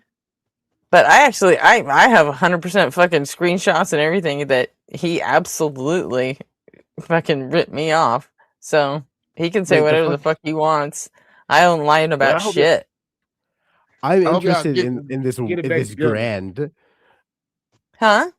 I'm interested in this grand and what he owes it for. It's like I'm actually like losing my fucking mind on this one at this point. I'm like, It was for his part of a ticket to a 311 festival in Las Vegas and his part of the Airbnb. That's I it. thought he covered the Airbnb. No, he fucking didn't. He's a fucking liar. He never gave me a fucking cent. Bro. Is this that drama channel we were just talking about? Yeah. No, this isn't on my channel. I would never bring this shit to my channel. It's too fucking personal. This is called As the World Turned with Gretchen. Oh, I think my. This is like a soap opera. It's been sponsored by Mama's goddamn chili. Chili's so It's hot. just Hey, for a second there, I was down with it because he was like, "Well, fine. How much do you think I owe you then?" And I was like, oh, "Okay." I gave him an itemized fucking list of everything I fucking spent and how much I think he owes me. So Well, I hope y'all Collapse, work that he's out, not. man. You know That what? was Collapse cool. isn't really that fucking unhinged. He's just a fucking cokehead and a drunk. That's all there is to it. His entire personality is cocaine and booze. he's pretty So, funny though. I like him for that. My kind of guy. well, if To you each his like own. that kind of person, go for it. I thought he's you been introduced me to him, Gretchen. I wouldn't have known him if it wasn't for you. Because we got on the phone together and you introduced me to him. I mean, he's On getting Discord tight with thing like Taco. the he's getting tight with like Yeah, the I think wider that was in commentary Taco. too. I think that was in Taco's Discord. Yeah, you introduced me. I didn't know him. He was a good, cool guy to Yeah, me. well, I'm sorry I did that because fuck him. And I hope y'all work whatever y'all got going through, work it out the system and become friends again. But tell us, how do you I really don't want to be friends with someone like that. Collapse and Gretchen are like equal levels of hard-headed. This is not happening. It's like immovable object meets unstoppable force. They will never fucking be friends, dude. Yeah, you should have seen. You should have seen Hogan us stuck Warriors. in the fucking car together for fucking 4 hours each way. That's the on the way thing. to I Vegas. don't want to. I already feel like I'm caught up in the car between you two, bro. I'm like watching like two fucking adults like That's screaming at each other. I'm just like, yeah, fucking I'm nightmare. This What Zap up? just coming gracious with his presence. What's up, Zap? Hey, Jack. What's up, Zap? Hey. What up? The most interesting man, ladies and gentlemen. That's great. You have an espresso machine? I did, but now I use AeroPress. Oh, so you're a fraud then. Nah. You're look up potential the espresso. Look up the AeroPress. It's like a whole thing. Your potential espresso. Yeah, I bought one of those for the gift exchange one year at Christmas. There's like a whole community surrounding it. It's crazy. Yeah. Yeah, I don't like Taco because of the AI slop. I immediately fucking hated him. Immediately. Oh. You like Gretchen though. Okay, but like Gretchen doesn't overuse it though. I'm talking like that gross Yeah, he ass doesn't do all fucking that. fedora fat motherfucking sloppy fucking AI video thing on loop that just makes me want to throw up. I'm like, how Yeah. do you not feel disgusted by that? Oh yeah, I only do the songs, and then I just make lyric videos for them. I don't. And even then, Gretchen fucking writes the lyrics. So Right. Yeah. At least she writes something.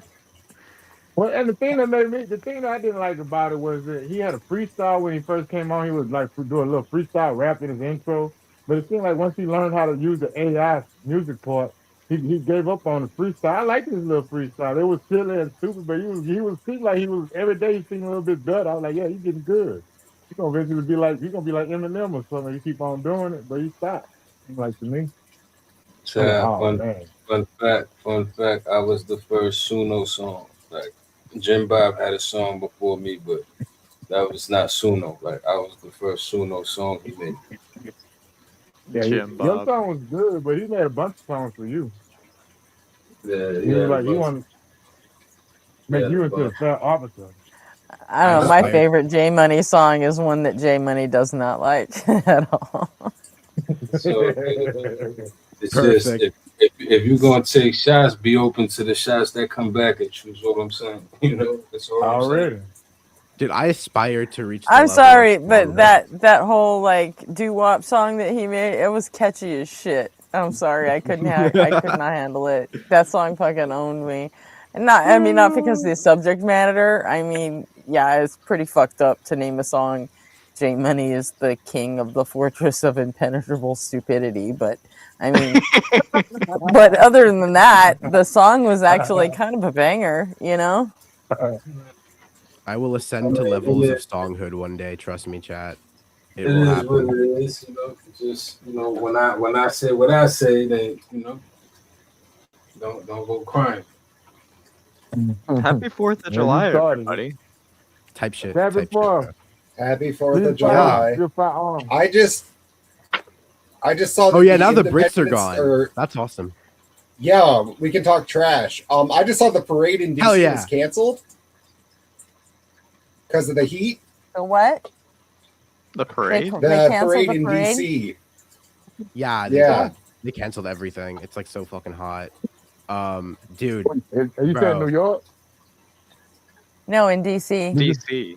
Oh, DC. Dude, Okay, it's been yeah. So they say NYC. it's been like 105 degrees fucking daily. It's been pissing me off. Yeah, it's been insane here too. It's it rained last night very heavily, and so now it's going to be 100% humidity and 105 degrees. Oh, it's gonna be a Oh, bad. Where are you at, New York? Me? You're in Yeah. Tennessee, aren't you? Whoa. Let's not I'm in start doxing Tennessee. people. Oh, that's Yeah. right. You're in Tennessee. Tennessee. It rained You're in the only Texas 10 too, I in see. Southeast Texas. Yeah, you come down here to Walmart and tell me that. The fuck, Walmart? Yeah. What? Why did you just name drop Walmart? I'm confused. You said you're the only Well- 10 I see, and I said come down to Walmart and tell me that. Walmart is a great place to meet people. Don't tell that to Germans. Germans hate fucking Walmart. That's why they shut Sometimes it down. there's people there. Well, yeah. When I was in the military, that's what when I go to a new city, I would go to Walmart, meet all the women, get to know the layout of the town. You didn't go to the bars? Get all the No, I went to women at Walmart. Walmart. They're all moms, dude. What are you talking about? Yeah, exactly. And they don't want. They're the ones that's gonna give you a tour of the city without you having to worry about somebody trying to rob you or shoot you in the back or something. You know, all kind of strange stuff be happening. And then it's like the military guys. They bring out that shit on themselves. They go everywhere thinking that like, my city way better than y'all. Y'all some country bammers. That happened one time. A guy talking shit. He said he was gonna. Well, it was some crazy. We went to this club with this female. I'll be right She was back, from- guys. This one. Yeah, she was in we was in Pensacola, and she because we didn't know where to go. We was going to this one club, and it was boring. So I met this female, and she was like, "Well, come on," with this woman, and she was like, "Come on, I'm gonna show you the around town." And she brought us to another club, and there's one guy from New York. He went in the bathroom, telling the other guys that he was gonna rape that girl. And come to find out that everybody in that club was kin to that girl. That was all her cousins and stuff. They beat that guy so bad they threw him out of the. They used his head as a battering ram. It's open because it was double doors. They boom, open one set of doors. They boom, open another set. And the police was like, "Give him to me, give me." Threw him on the police. That's the last I saw him. It's just, you know, it's Wait, not. McTime, It's not a what's wrong beef with your between mic, the dude? locals. Man, do I sound better? A little? You sound a lot better to me. Yeah. That's the way I hold it sometimes. I'm afraid to hold it and touch the screen, and then I get kicked off the panel. So I Yeah, hold because you it sound like you've funny been like, sometimes. you sound like you're like a little bit underwater or some shit. Yeah, I got it away from my face. I got it closer to my face now. Is that better? Yeah. Once you stepped out of the All right. shower, it was like a million times better. Stop. Oh my gosh. Stop it. Yeah, I'm butt naked, child. I want to so everybody know I'm sitting on here talking to y'all butt naked. That's what my camera on. Oh no! Oh no! I'm glad you don't have your camera on. Well, I don't know. I probably that's when everybody gonna hit me up on the news you can't use page. When I let them see all this mountain of man on this other side of this camera. Luffy. This number purity, 100% pure beef right here. You Pure man. can you can send all that to NB or anybody else who wants it. I don't, Be funny as fuck, yeah. Hey, yo, I have a question for y'all. How What's do you up, guys shoot? feel about those? How do you guys feel about for-profit predator hunters? Like bounty hunters? bounty for predators? hunters? No, guys that catch like child, like preds. You know what I'm talking about? Like Chris Hansen? Oh, like the private? Yeah, the yeah, vigilantes? like the Jadeons, Well, the Skeeter Jeans, the J-Omas of the world. Didn't like a bunch I of think those it's fair people? Yeah, didn't a bunch of those people on Chris Hansen get like not arrested or something? Well, I mean, yeah, but my thing is like the ethics behind for-profit profile hunting, because like if you I throw don't know. profit into any situation like that, it's probably going to end up badly. Right. Can I ask a clarifying question? When you say they're Oh, the predator Brits are back. hunters, yeah. Yeah. Well, we're always watching it. We might not necessarily be taking part. But my question is, when you say they're for profit, do you mean like are they the ones that adjudicate whether a person has committed a crime, or is it a case that like a jury of their peers has determined that they've committed a crime in absentia, and then somebody else goes and finds? Like, I don't have a problem with like a private company chasing down criminals, but I do have a problem with a private company adjudicating whether a person is a criminal, if that makes sense. Well, they're not deciding that they're criminals. I mean, they're getting arrests, they're working with police and stuff. My thing is like the people like Judeon, to where like he has like this ad. It's like it's like you could argue it's in bad taste. It's like this very corny like Gen Z ad where it's like catching pedophiles and like this graphic of EDP and like explosions everywhere and like weird sound effects, and it's like I don't know, because I was like Nicholas Diorio was talking about it, and he was like, I fucking hate Judeon, I hate the for-profit pedophile hunters, and I think they're all grifters, and I'm like, right, and I get it, like maybe they're doing it for the money, but it's like, is that such a bad thing? You know what I mean? Is it a net social good type question? Everybody does what they do Right. for money. It's also a slippery slope because if do these people already have warrants out for them, or are they like setting up a sting for them? Kind of. Yeah, thing? they're like setting up stings, and they're getting arrests, Yeah. and they're getting charges, and they've gotten convictions, and this stuff is like all provable. You can triple check, Well, like they release documents and stuff. It's like it's Let's- just one of those things let's where not- it's like, Let's not forget that there have been false accusations against a lot of the Obvious. people for the vigilantes specifically. Well, and my concern with that on a rights level and everything is that if you have private citizens, non-police officers going in there and operating these proceedings on these people, are they following the law close enough that it will even hold up in court? and that's the thing, right? Judeon and like Skeeter are very good about it. Like they're super professional, right? Like these guys are like they're getting arrested, they're doing things the right way. They're like, but at the same time, like especially with Judeon recently, it seems like he might just be in it for the money. And like, I'm not familiar with I'm not familiar with the characters that you're talking about, but with respect to adhering to the law, in the UK we have these people as well, and like what would be considered if a police officer engaged in the behaviour that they do to solicit like an actionable. So let's say, for argument's sake, you've got like a 35-year-old man who pretends to be like a 12-year-old girl, for example, on the internet. right. Like a police officer wouldn't be allowed to do that because that would be considered entrapment. Right. That's But- how they get around the entrapment Yeah. laws. But if a private citizen does it, records the information, and then sends it to the police, it's still considered an organic event upon which the police can then take action because the intent is quite clear Right. with respect to the person. Except it's still entrapment only by a private citizen. Yeah, it's an And entrapment by that's- proxy, which isn't actually illegal. The police can still action on it. You know. Right. Yeah. I don't think, essentially, that it is technically entrapment because they weren't forced to commit the crime. Yeah. But They were just pretending to I'm be just like a talking about 13-year-old, and then they were solicited by these other people. Yeah, so I guess my point is that if a private citizen engages in a behavior that is designed, like sets a trap that is designed to trap a person who has that predilection, and then they forward the information onto the police, and the police can then go through their judicial process and choose to act on it, no problem whatsoever. However, if the person sets the trap and then is also the person who's chasing them down, right, maybe a bit of an issue because there's no judicial process at play at all. There's like, so. Again, I don't know. I think if you're gonna do that, I like the way Anxiety War used to do it. I mean, he didn't make any bones about. He wasn't trying to get people arrested. He was just trying to shut the fucking people down and straight up. This is all straight going on YouTube. Period. Yeah. Well, I mean, you see know, these people, and he made all of his money off of his YouTube channel until, unfortunately, he fucking fell apart.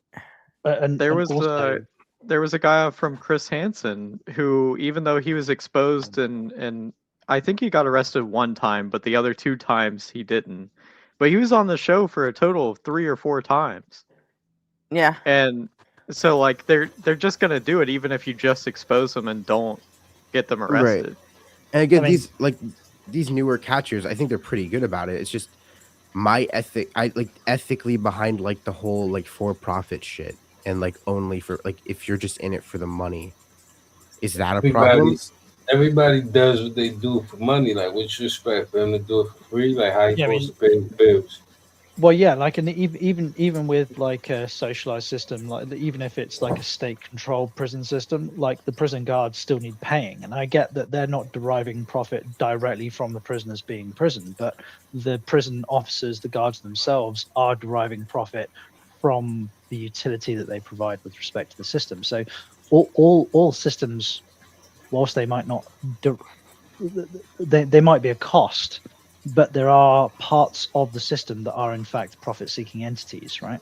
So if the whole system is profit-seeking without respect to a social positive, and I guess that's the bit, like you could have a private entity like a private medical provider or a private prison system that could be both a profit-seeking entity and provide a social utility as long as it's appropriately regulated.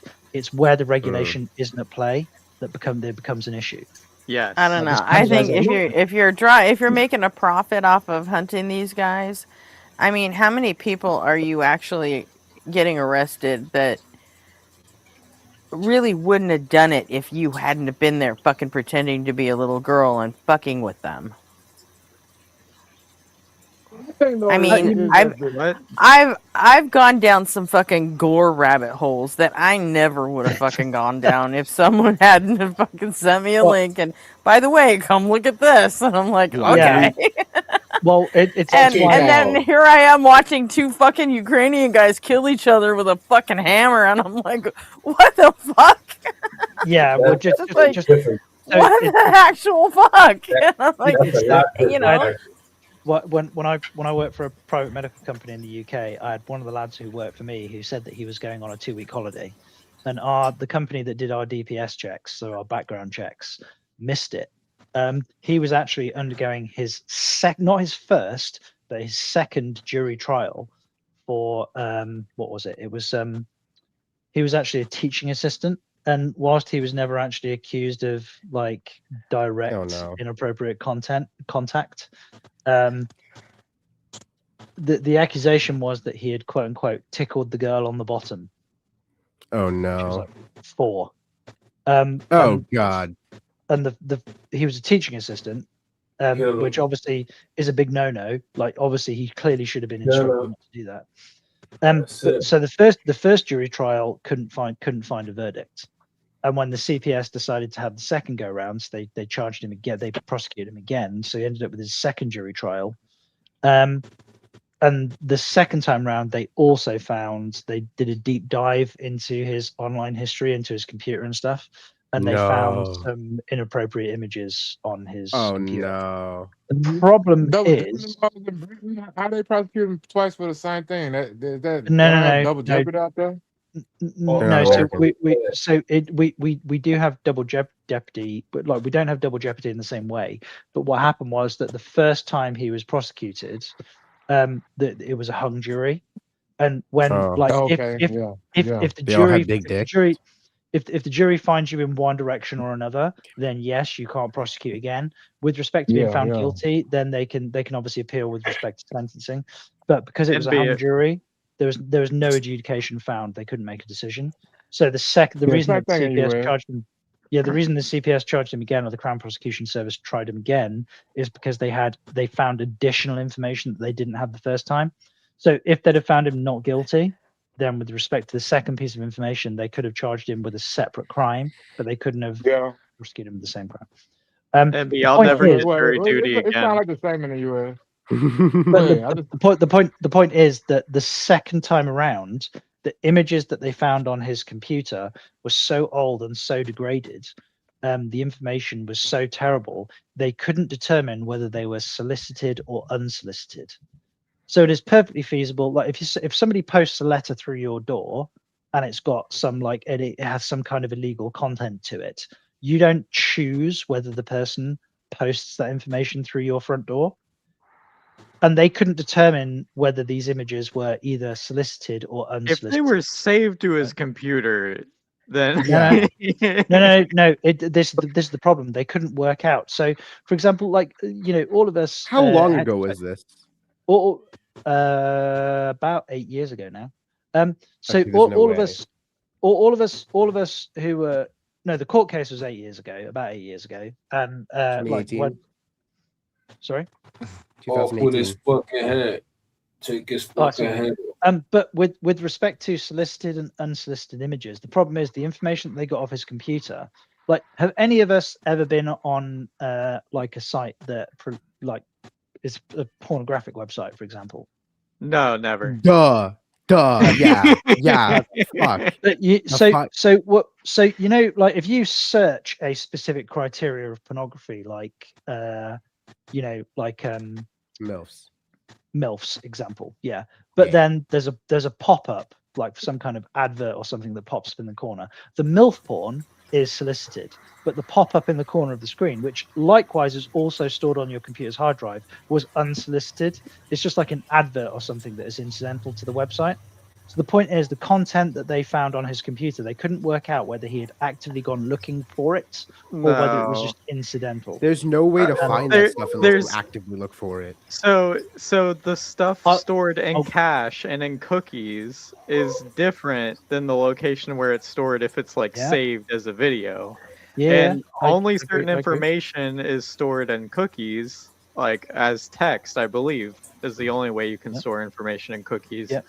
But like if it's a video, you're not caching that whole video. No, but the point is that the information, like the point at which you got to bear in mind all of his devices were taken off him the first time he was tried. They still had them in storage, and they re-examined them. They did a deep dive on them because they thought. So the whole point is that this information was old information. So like the data that they had, and again, from the point of the original complaint, i.e. the 4-year-old kid going, and this is basically the chronology of what happened here is 4-year-old kid goes home to mummy, says to mummy, hey, I was playing at school today and teacher tickled me on the bottom. Mummy goes to school and says, hey, this person tickled my daughter on the bottom. School goes, well, that was inappropriate. We're going to suspend the person. Then investigation ensues. Police get called. Police investigate, talk to girl. It's not like everything's frozen in place the second that it happened, right? There's a lot of organic stuff that happens. So, and the time it was about 8 or 9 months from the initial court case to the second court case, and the reason that I mention this is with respect to intent and what is solicited and unsolicited. And now, do I have a doubt? I'm just talking about the device data itself. Like I know roughly what happens during digital forensics. I took digital forensics class, and I know essentially the steps to do it. I've never professionally done it, but I have done cybersecurity for the last 6 or 7 years. What they do is they take a copy of the information, and then they hash the data of the original information and the copy to make sure that the hashes match. Then they take the copy and make copies to go through the information, so that way when the day comes in court for it to be analyzed or be shown that this is what was actually on his hard drive. Yeah. They say these two are the same information. They have the same file hashes. Here's where they are. Yeah. Here's where they are in the files, and then they show the information.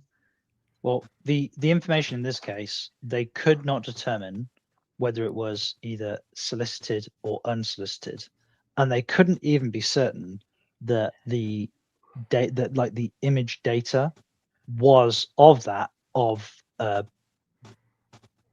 I say an underage person? Is that an underage person?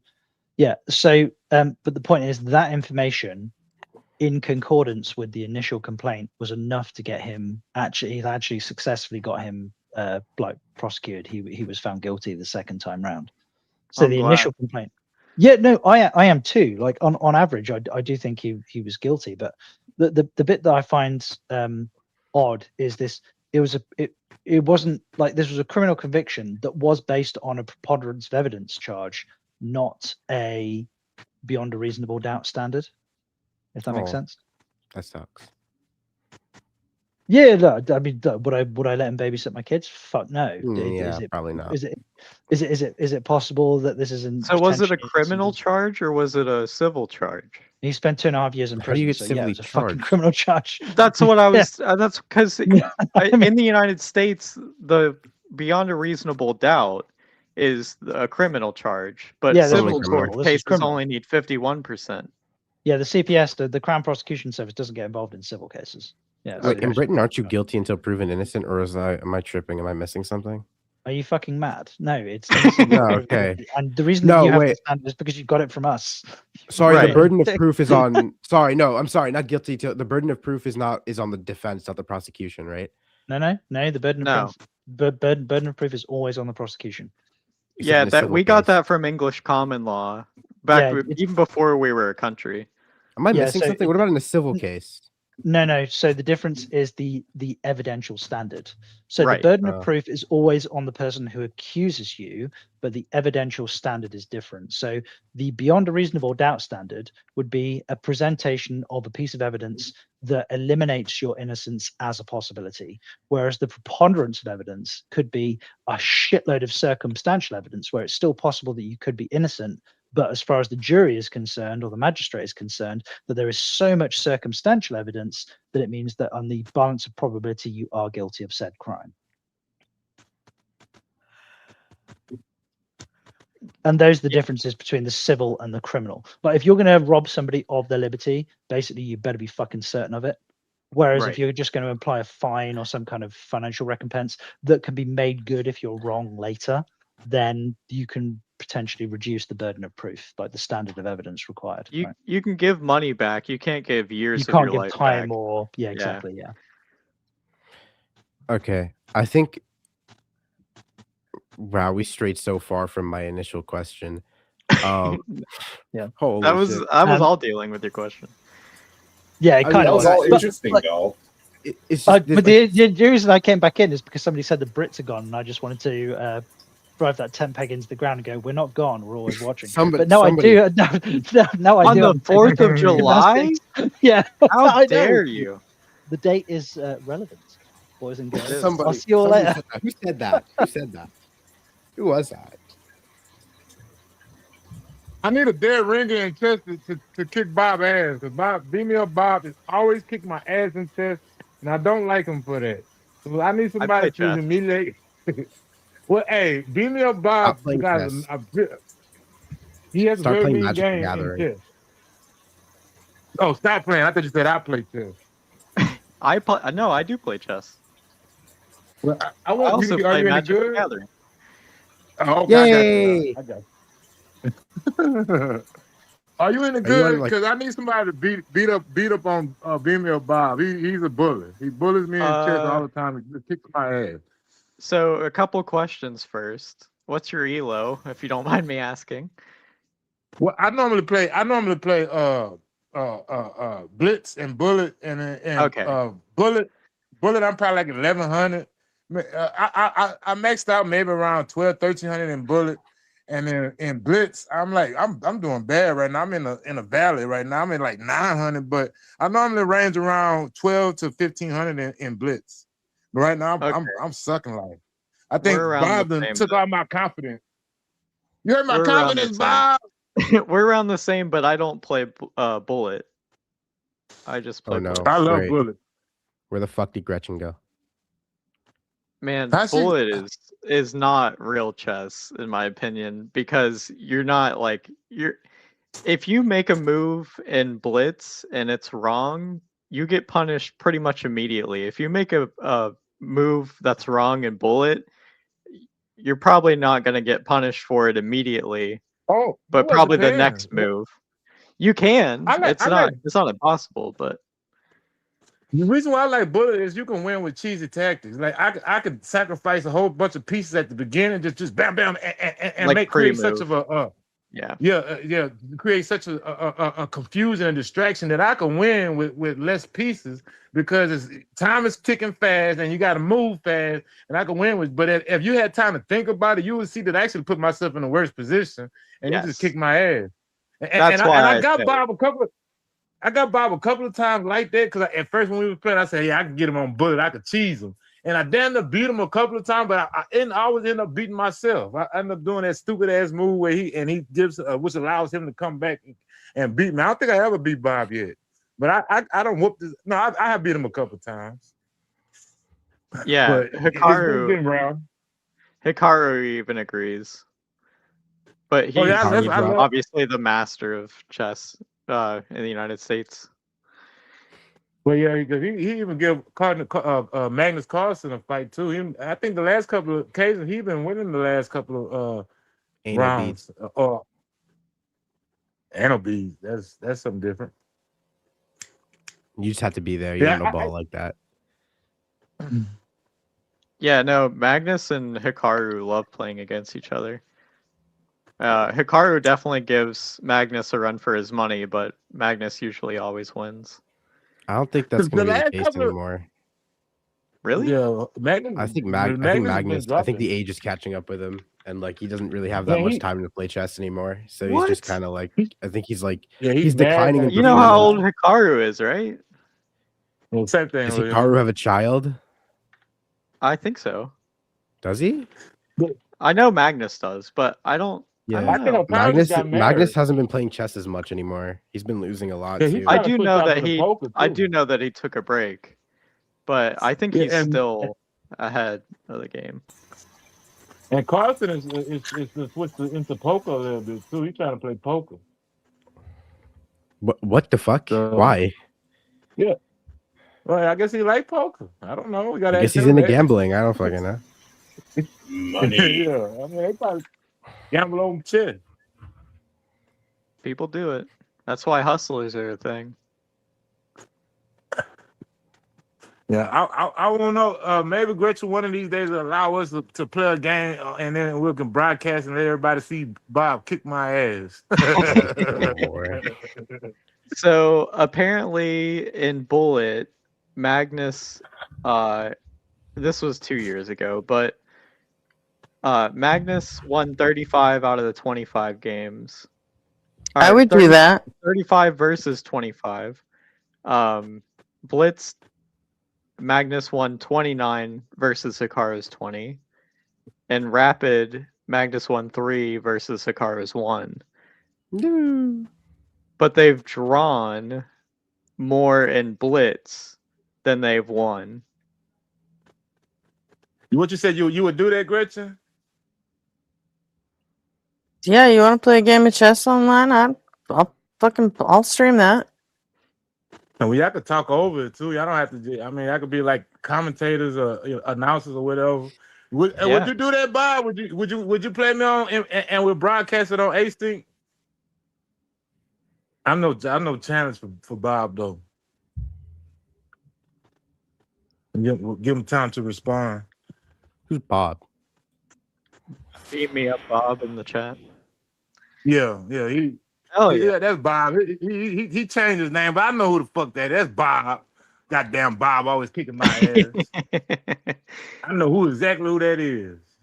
Change your name. Oh, he said sure. I wouldn't mind watching. Yeah, we can do it tonight. Okay. Well, how you want? I'm gonna have to give you instructions on how to get into. You can watch our game. You can just, you know what I'm saying? You can just share your screen. Yeah, you can just share your screen. Or Gretchen I don't know if I can do that watch, with my phone. Or Gretchen My can phone watch is the cheap. match. That's what I'm saying. And broadcast it. That way it doesn't show the pre-moves. Yeah. All you gotta do is go to lichess.com and Gretchen and my name is MacTime. Oh, you use Lichess? Yeah.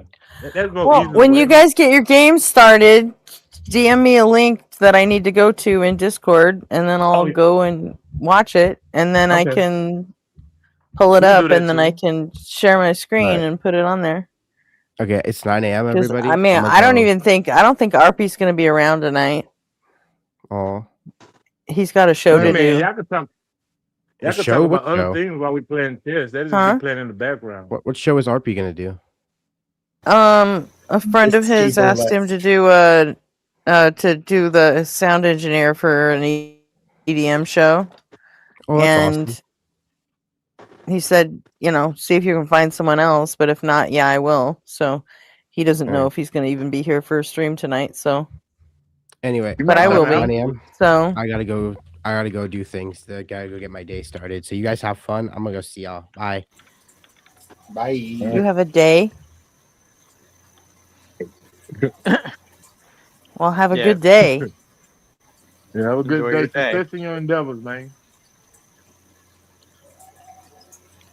Yeah, that's fine. Because I can give you Jack the is link to wimping the out game on and the you can play it. Satanist profile picture.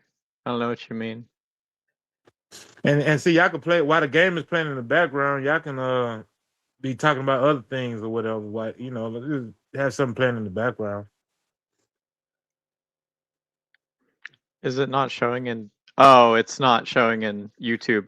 I don't know, for whatever reason, whenever I join, I have to uh open my webcam thing and close it again for the profile picture to show up on the YouTube side. It shows up in StreamYard. Oh, does it show up as just a white dot on Yeah. YouTube? Yeah. Oh. We know who you is though, Jack. You the calm one. You the one that always come in with some calm. Yeah, that reasonable happens to a thing few say. people.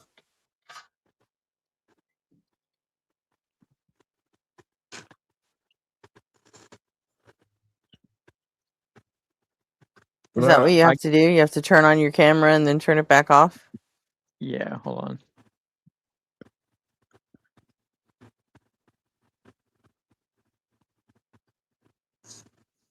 There we go. Oh, That should fix it. Let's hear something. Hmm. Let's hear something Good from to the know. new guys, Zap. What's on your mind, Zap? Why they being quiet? Yep, there we go. It's on YouTube now. Oh, I was just going through the news of the day, kind of to see what was happening around the world. Well, please, cue us in on what you got going good in your neck of the woods. In my Oh, neck yeah? of the woods, Is there a we've rest of got the world? I didn't know. Yes, there is. We've got a super typhoon closing in on us that's probably going to swing north towards Taiwan and Japan, maybe. I'm hoping it doesn't hit us, but that's going to be hitting next week sometime, so that'll be fun. What else was going on over here? All kinds of crazy fun stuff here in the Philippines. Oh, do you speak There the was dialect? wala na. I don't know. All I know is cuss words. Sip and mo, tiki go. One interesting thing, especially kind of relevant to the channel, is we have a strong group called the INC here, which is a religious, let's say, group, and they have held massive protests in the city of Manila over the week because one of their own, who's a politician, was getting arrested for corruption charges. So there's been some turmoil with that going on, but I think it was overall pretty peaceful. But politics here gets a little crazy. So the INC was out blocking traffic and causing a ruckus because their guy got He's so persecuted for taking money for things that he shouldn't be. Yeah, I know. That's kind of the thing here is there was flood control projects, they were called, because it floods here a lot. So they put billions and billions of dollars into these flood control projects, and the contractors and the politicians and everybody basically just stole the money. And so now they're trying to pin it on everybody else. So it's always fun. I know I'm not Oh, somebody in the comments, I'm not ethnically Filipino. Well, you still live out I'm an there. American, but I've lived here for about 12 years, so yeah, and hello. Why do my you live mind there? draws a blank. You guys put me on the spot. I live here because my wife is originally from here, and we were kind of hanging out and going, You He's getting sound raptured. you coming in and out and starting to sound robotically. Yeah. Robotic. If you talking, Zap, I can't hear you. froze. I think we lost Zap. Did that happen Yeah, I to think John I got my before phone he through the internet dropped going. too? Yeah, I can hear you now, Zap. I'm not sure, Gretchen. Oh, okay, yeah. I thought it was my third world internet here, but yeah. So we've just been over here for 12 years, and life's a little more laid back, and it's nice. Again, go to the beach, enjoy the sun. I don't have to deal with winter anymore. So But that's I about mean, it. See, I'm I cutting realize out that again, you aren't can't. I? No, you good. No, I can hear you. I heard everything you said. I think. Well, at least I heard what you said that I heard. I don't know what you said that I didn't hear. Yeah, I don't have to deal with winter either because I fucking live in California. It never there's rains parts in of California with Southern winter. California. Yeah, but I live in the good parts that skip the shitty parts of winter. And it Oh, tells me it never rains in what's the Southern most exotic food California. you ever ate? The most What's the most exotic The most food? exotic food. fruit? I don't eat balut. Fruit. Oh, fruit. Yeah. We got all kinds of weird fruit here I've never seen before. We got ratilis, we've got lanzones, the London, a bunch of other stuff. I haven't seen anywhere else. I was just Star about fruit. to say star fruit. Yeah. I ate What's so the name of much that stew that they make exotic with the food. fish head? Do you Sour know the name of that stew? What was that? Oh, I'm sorry. Go ahead. I was just wondering, Zach, do you know the name of that stew that they make with fish head? I remember because I dated a Filipino. That's how I know some of the cuss words in Tagalog. And her family came over one time and made some fish head stew, and I don't remember what they called it. Do you know? No, it's not. One of the most famous, the famous soup here is sinigang. It's a tamarind soup, and it can be made with fish or pork or chicken. So it's a sour. And they put fish heads in it. It's sinigang. It's a sour soup. Yeah. Sinigang. Do they put? It's a sour soup made of tamarind. Do they put fish heads in it? They can, yes. It's very popular here. Okay. They may have been what they called it. I don't remember. It's been years and years ago. I don't eat that though. I didn't think you did. I liked it. It was all right. I'm weird. Like I'm sure. I didn't. You see that poor little fish head staring back at you out of the soup bowl, and I'm out. And I'm John Kerry pants it. And then we have balut, of course, which is you guys heard of balut?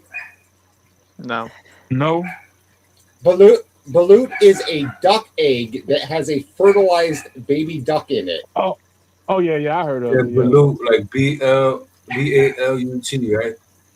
Balut, like don't they call it the same for chicken eggs too? When they do that, they don't do it so much with chicken eggs. It's mostly duck that I'm aware of. Okay. But man, that's a weird having one. a good time.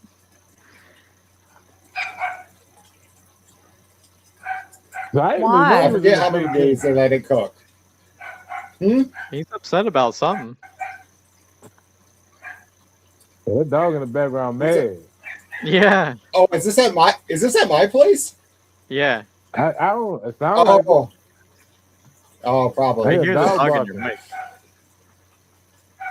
You're lucky you're not hearing any roosters going right now. That's another big thing here. Is Let's see. Sounds like the dog want to get in on the conversation. Now he stopped. Now. Yeah, I muted you for a second. That dog's definitely your place. Yeah. Yep. You don't hear the dogs out? He want to run around, you know. He's probably worried about the rain. There's another typhoon. Take me back to the dry land. That's right. Tell that dog to shut up before somebody eats him. They do that here. Remind him he's in the Philippines. Yep. They say they don't, but they do. Yeah, they do. Well, we No, have this is some. There's still some Indian reservations out here that still eat dogs and cats. No, there's a fucking rapper, man, that used to be from out here. He left to I forget what country, Korea or something like that. He linked up with one of like the locals there that he got cool with. This fucking guy takes him to a restaurant, doesn't tell him what he's giving him. He's just like, yo, eat, half this, boom. He eats it. And then he tells him after that it's a dog. This dude wanted to kill him. Like, that shit was crazy.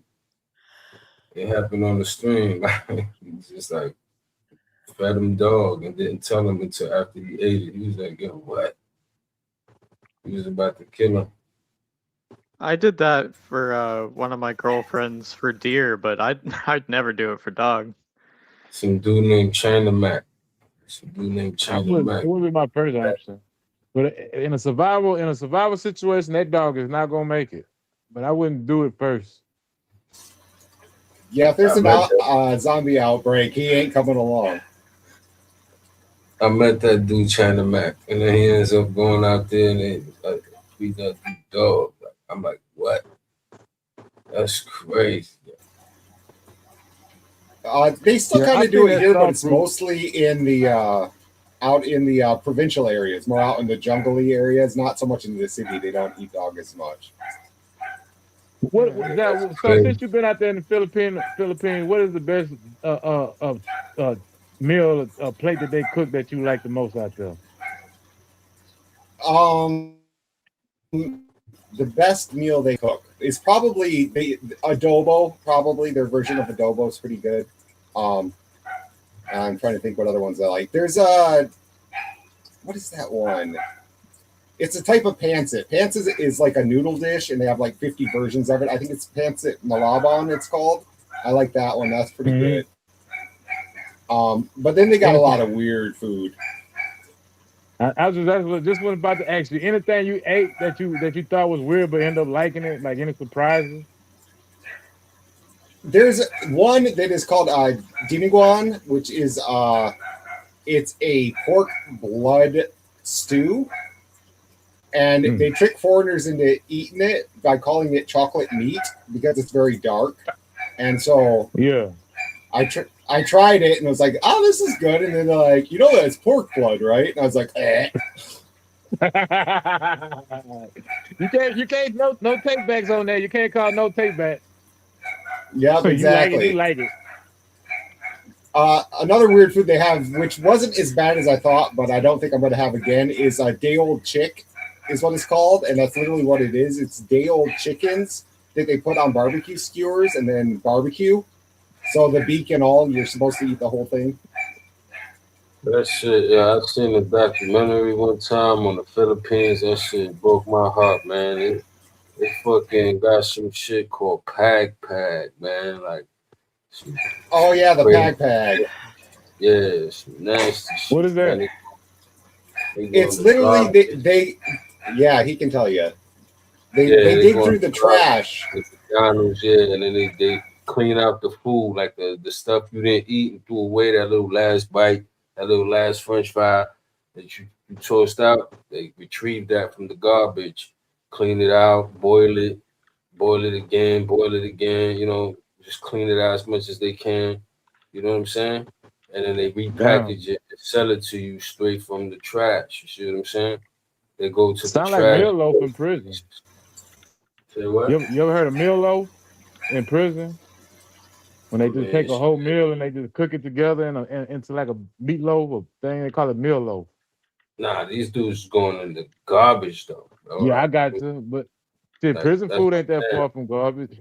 ain't no preparedness about it. Like they're going into the garbage and just boiling the shit and just taking all. Well, they boil it. Yeah, but boil it should clean and kill the germs.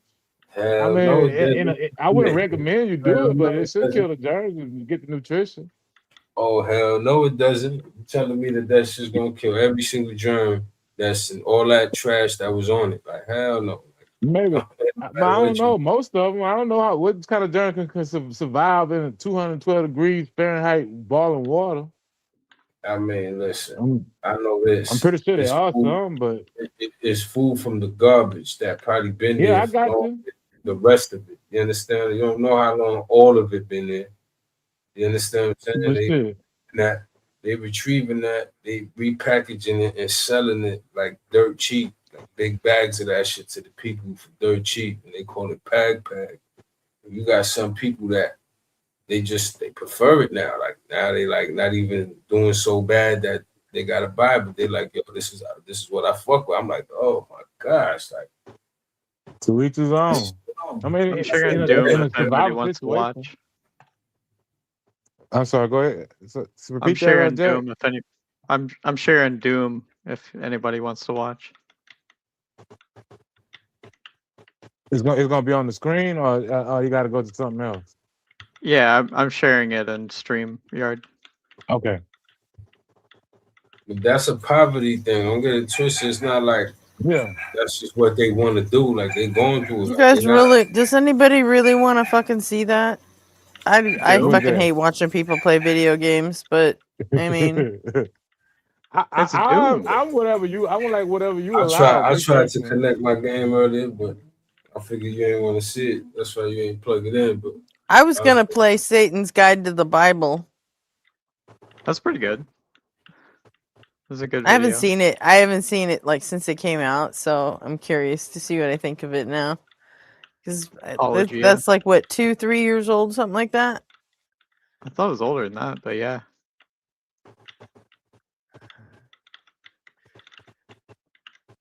So we're about to do a reaction video. I mean, we could react to it, but I kind of just want to watch it, just because I haven't. Yeah. Let me see. It's from 2 years ago. Yeah. Premiered December 26, 2023. I might need to be taken off here in a bit because my wife and kid are going to be coming home, but I'll hang out till they get here. Well, Okey have doke. fun and congratulations. Peace. Why, thank you.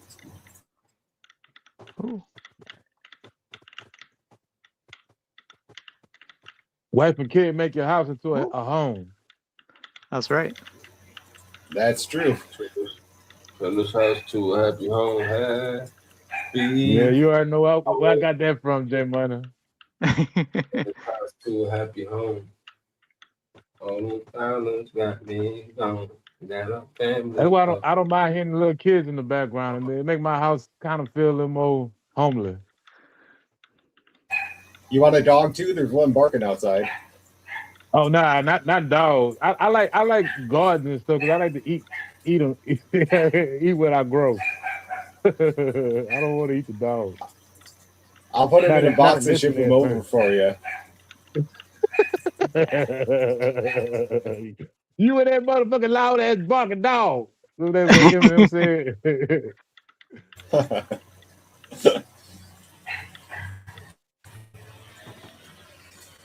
Well, we're now about to watch Satan's Guide to the Bible, brought to you in part by Async Network. Well, we async what you think.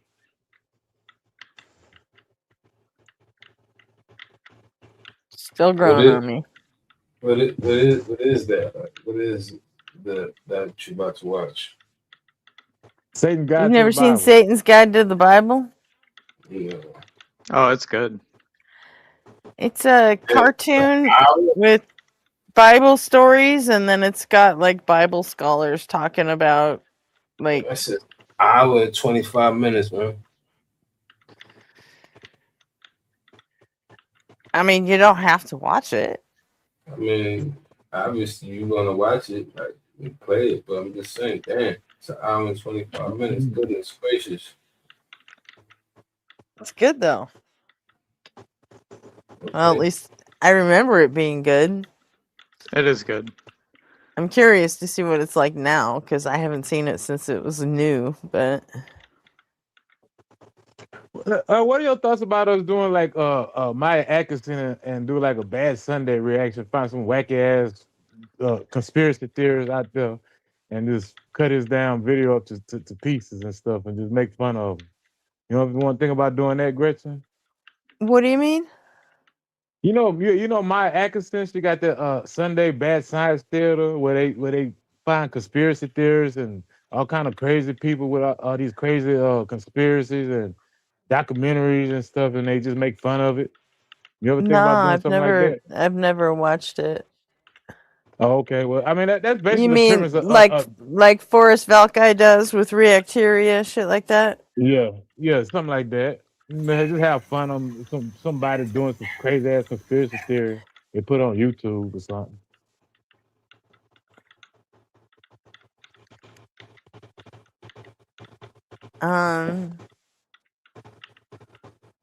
Yeah, come up with some possibilities. We could do that.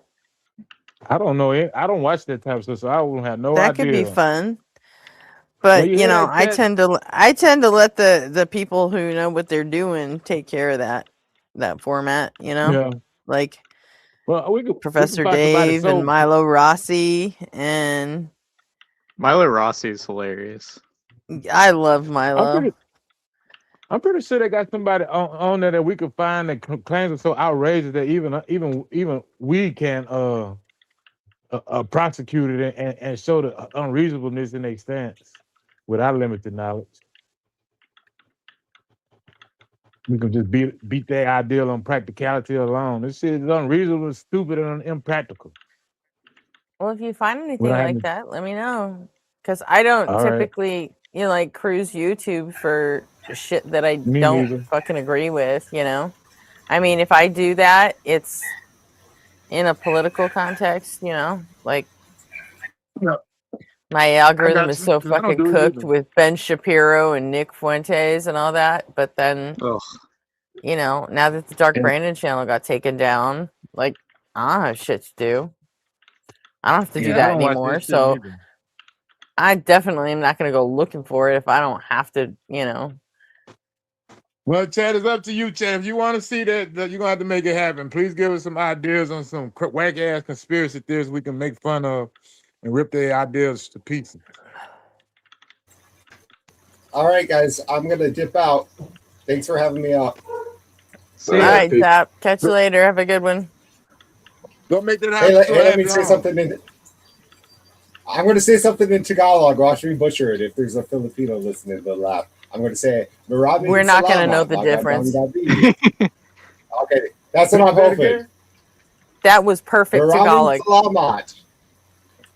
Maraming salamat, magandang gabi, bayan. Sounded like perfect Tip, Tagalog to we me. go. That means thank you very much and have a great night. So peace out, everybody. All right, you do the same. See ya. Later, Zap. Yeah, I don't want to know what I was saying in Tagalog. I don't know what I was saying in Tagalog, to be honest with you. That was the first thing I learned in Tagalog. Sip, sip, and roll, Okay. teach go. All right.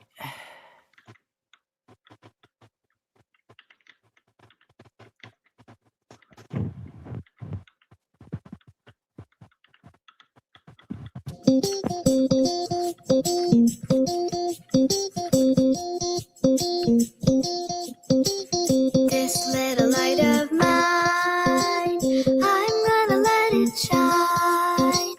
This little light of mine, I'm gonna let it. Lord willing, my faith will be made stronger this morning. I love Sunday school. I love singing in Sunday school. I hope we get to sing my favorite song. Every day, Where's the teacher? day, The teacher is late.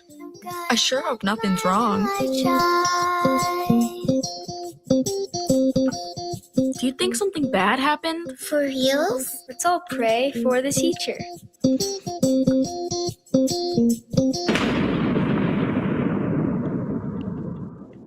Whoa. For reals? It can't be. Oh my gosh. Is that? Your teacher. Your substitute Sunday school teacher. This little light of mine, I'm gonna let it shine. This little light of mine, I'm gonna let it shine. This little light of mine, I'm gonna let it shine. Every day, every day. Every day, every way. Sing it with me. My little light shine. You can't be here. Yeah, this is God's house. You're evil, literal evil.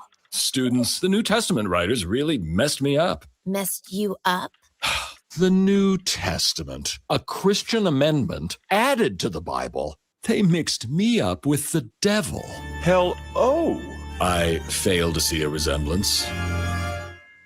The original Jewish part, the Old Testament, the vast majority of the Bible, bears witness to the real me. The real you. Who do you say you are? I'm the adversary. Satan literally means adversary. I'm the opponent in this match. You're going to fight the Bible? Evil! No fighting. I'm here to reveal peacefully hidden Bible secrets. Bible secrets? None of us will believe your secrets. The Bible says you're the father of lies. Yeah. Again, that's him, not me. I rebuke you, Satan. Thanks, Jen. Noted. There are, of course, other witnesses to these Bible secrets. One of the witnesses everyone here trusts. Who? Your pastor. Pastor Mark knows these Bible secrets too? He does. Like lots of pastors, he learned a bunch of Bible secrets at seminary. And he won't share them with us? He's keeping secrets. That's not fair. Are there any pastors that went to seminary that will share the Bible secrets? There are, but they're not called pastors. They're called biblical scholars. Where can we find them? Surprise! I brought them with me. The best and most famous biblical scholars are standing by live to answer your questions. They'll tell us what Pastor Mark learned in seminary? They will. The biblical scholars will tell you the Bible secrets. Oh, wow. I like secrets. Me too. But heed this warning. What about? When it's revealed I shared the Bible secrets, oh boy, Mommy and Daddy are gonna be super pissed. Uh-oh. Am I getting grounded? This is where all the Bible secrets are kept. On a bus? A seminary is a religious college. Christians go there to become a pastor, a leader of a church. I want to be a doctor. Future doctors go to med school, go to seminary. Uh-oh. Now, watch this. Biblical scholars reveal what pastors learn at seminary stays at seminary. Pastors that were trained in biblical studies, that went to seminary, they've been working on the sources and doing history. And then they come to the reality that they have to actually preach to their congregations, and they cannot always say what they've learned. Why not? These are Christian colleges. How can you take all of the stuff you study and translate it to the ordinary person? They could just blurt it out? Pastors have to discern on a daily basis. How do I take these questions and the study that they feel like their congregations aren't ready for? I'm ready. It should be the role of the pastor to convey what is actually in the Bible and what is not. This is where people depend on their pastors and where the pastors are falling down on the job. I still don't get why they don't tell the truth. Yes, why can't pastors just tell us the truth? Dr. Ehrman? It's for a pretty obvious reason that they don't tell their parishioners these things, because these things would be challenging to faith, and they're afraid that they'll lose members or that their church will rise up against them. If they really told them what's in the Bible or what we found out about the Bible, their members would be lost. Ministers don't want to lose their jobs. Pastors can lose their jobs? And their family's health insurance. Many pastors simply are silent about the things that they learned in seminary. I've been blessed with permanent employment.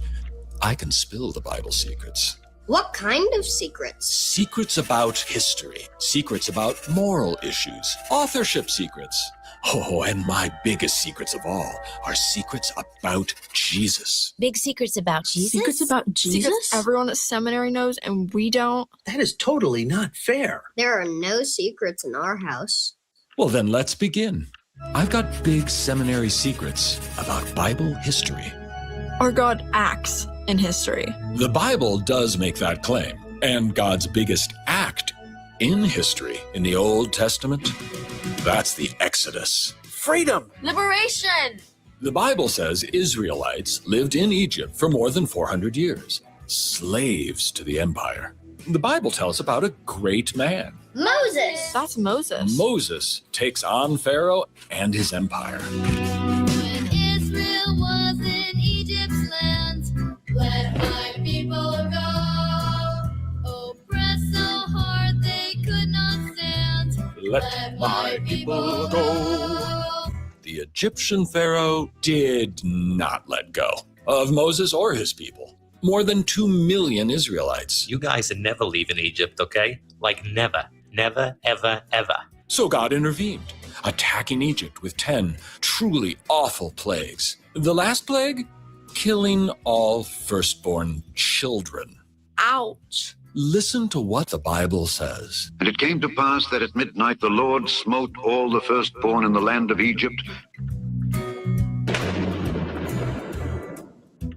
Just keep praying. God's smoting gives the Israelites their chance to finally escape Egypt. Rise up. Get thee gone. For now. We out. But it wasn't long before Pharaoh sent his army to take back the Israelites. Dumb decision. On the banks of the Red Sea, the Israelites' quest for freedom has reached a dead end. As Israel stood by the water, Moses parts the waters, and more than 2 million Israelites escape Egyptian bondage. Freedom! Freedom! let my people go! And now a reading from Dr. Hendel. As a story of deliverance from oppression, the birth of freedom, the Exodus story has served as a paradigm for over 2.5 millennia. Paradigm. Oh my god, I forgot the music was in this. I find it so fucking hilarious. I forgot all about it. Liberation. And freedom. God acting in history. So the Bible says. But what do biblical scholars say? There is no archaeological evidence that would support an idea of a historical, large-scale exodus from Egypt. The Exodus from Egypt never happened? He's a Berkeley professor, Michelle. They're all liars there. There's no archaeology evidence for the Exodus? Out of Egypt they did not come. But the Bible says the Israelites lived in Egypt for 430 years. The Bible does say that. Archaeology tells a different story. In early Israelite settlements, there is no Egyptian influence on the pottery forms, on the architecture, on the material culture, the daily lives, etc. No influence. Nope, nada. Wowzers. Israelites never lived in Egypt? And if they never lived in Egypt, If not out of Egypt, where are the Israelites really from? the secret of Israelite origins, well, the answer to that secret is gonna cause some big problems for the Bible. Oh, for the love of me, I have to interrupt Satan here. Is that Jesus? Jesus golfs? Children, if you're taking notes this morning, I want you to write down a word. Will you do that for God? What word? We praise you. Anything for you, Jesus. Inerrant? Inerrant. It means without error. Later, Satan. All the history told in my book is without error. Then Israelites are really from Egypt? For reals? The most reals there is. The Bible says they lived in Egypt for 430 years. 4 centuries, 10 generations of Israelites living and dying in the empire of Egypt. And yet, archaeologists found no Egyptian influence on early Israelite settlements. Satan thinks there should be pyramids in Jerusalem. Inerrant. What about Satan's biblical scholars? So Satan's got biblical scholars. God's got himself some scholars too. Evangelical biblical scholars. They're the freshest, coolest, hippest biblical scholars. Come on now. Every year, God's scholars have a big old get-together where they state the fact. My book's perfect. The Bible, yes, that's the book for me. I stand alone in the Word of God, the Bible. It's a great honor to join you in this forum. There cannot be many subjects that compete with this one for importance, and I suggest we bow together in prayer before our hour begins. Yes, that's the book for me. I stand alone in the Word of God, the Bible. Our first panelist, Dr. Al Mohler, will be presenting his position. Classical inerrancy is necessary for evangelical integrity. The centrality of inerrancy has been a core affirmation of evangelical Christianity as a movement, as evidenced by consensus documents such as the Chicago Statement on Biblical Inerrancy, and the fact that the Evangelical Theological Society has required an affirmation of the Bible's inerrancy from the society's inception. What a blessing! The 1978 Chicago Statement on My Perfect Book. To be a member of the Evangelical Theological Society, every biblical scholar annually must affirm the Chicago Statement. It really is a thrilling read. The important part is number 4. My book is without error in all of its teachings about the events of world history. All the history in my book? Inerrant. Totally proved perfect. 0 historical errors. So happy we had this chat, children. No historical errors, he says. Inerrant. How about we continue investigating Israelite origins? If not out of Egypt, where are the Israelites really from? To uncover that seminary secret, we got to talk about a well-known bro. He one of my bros? He's a bro beloved by Christian bros, Jewish bros, even Muslim bros. That's a heck of a bro.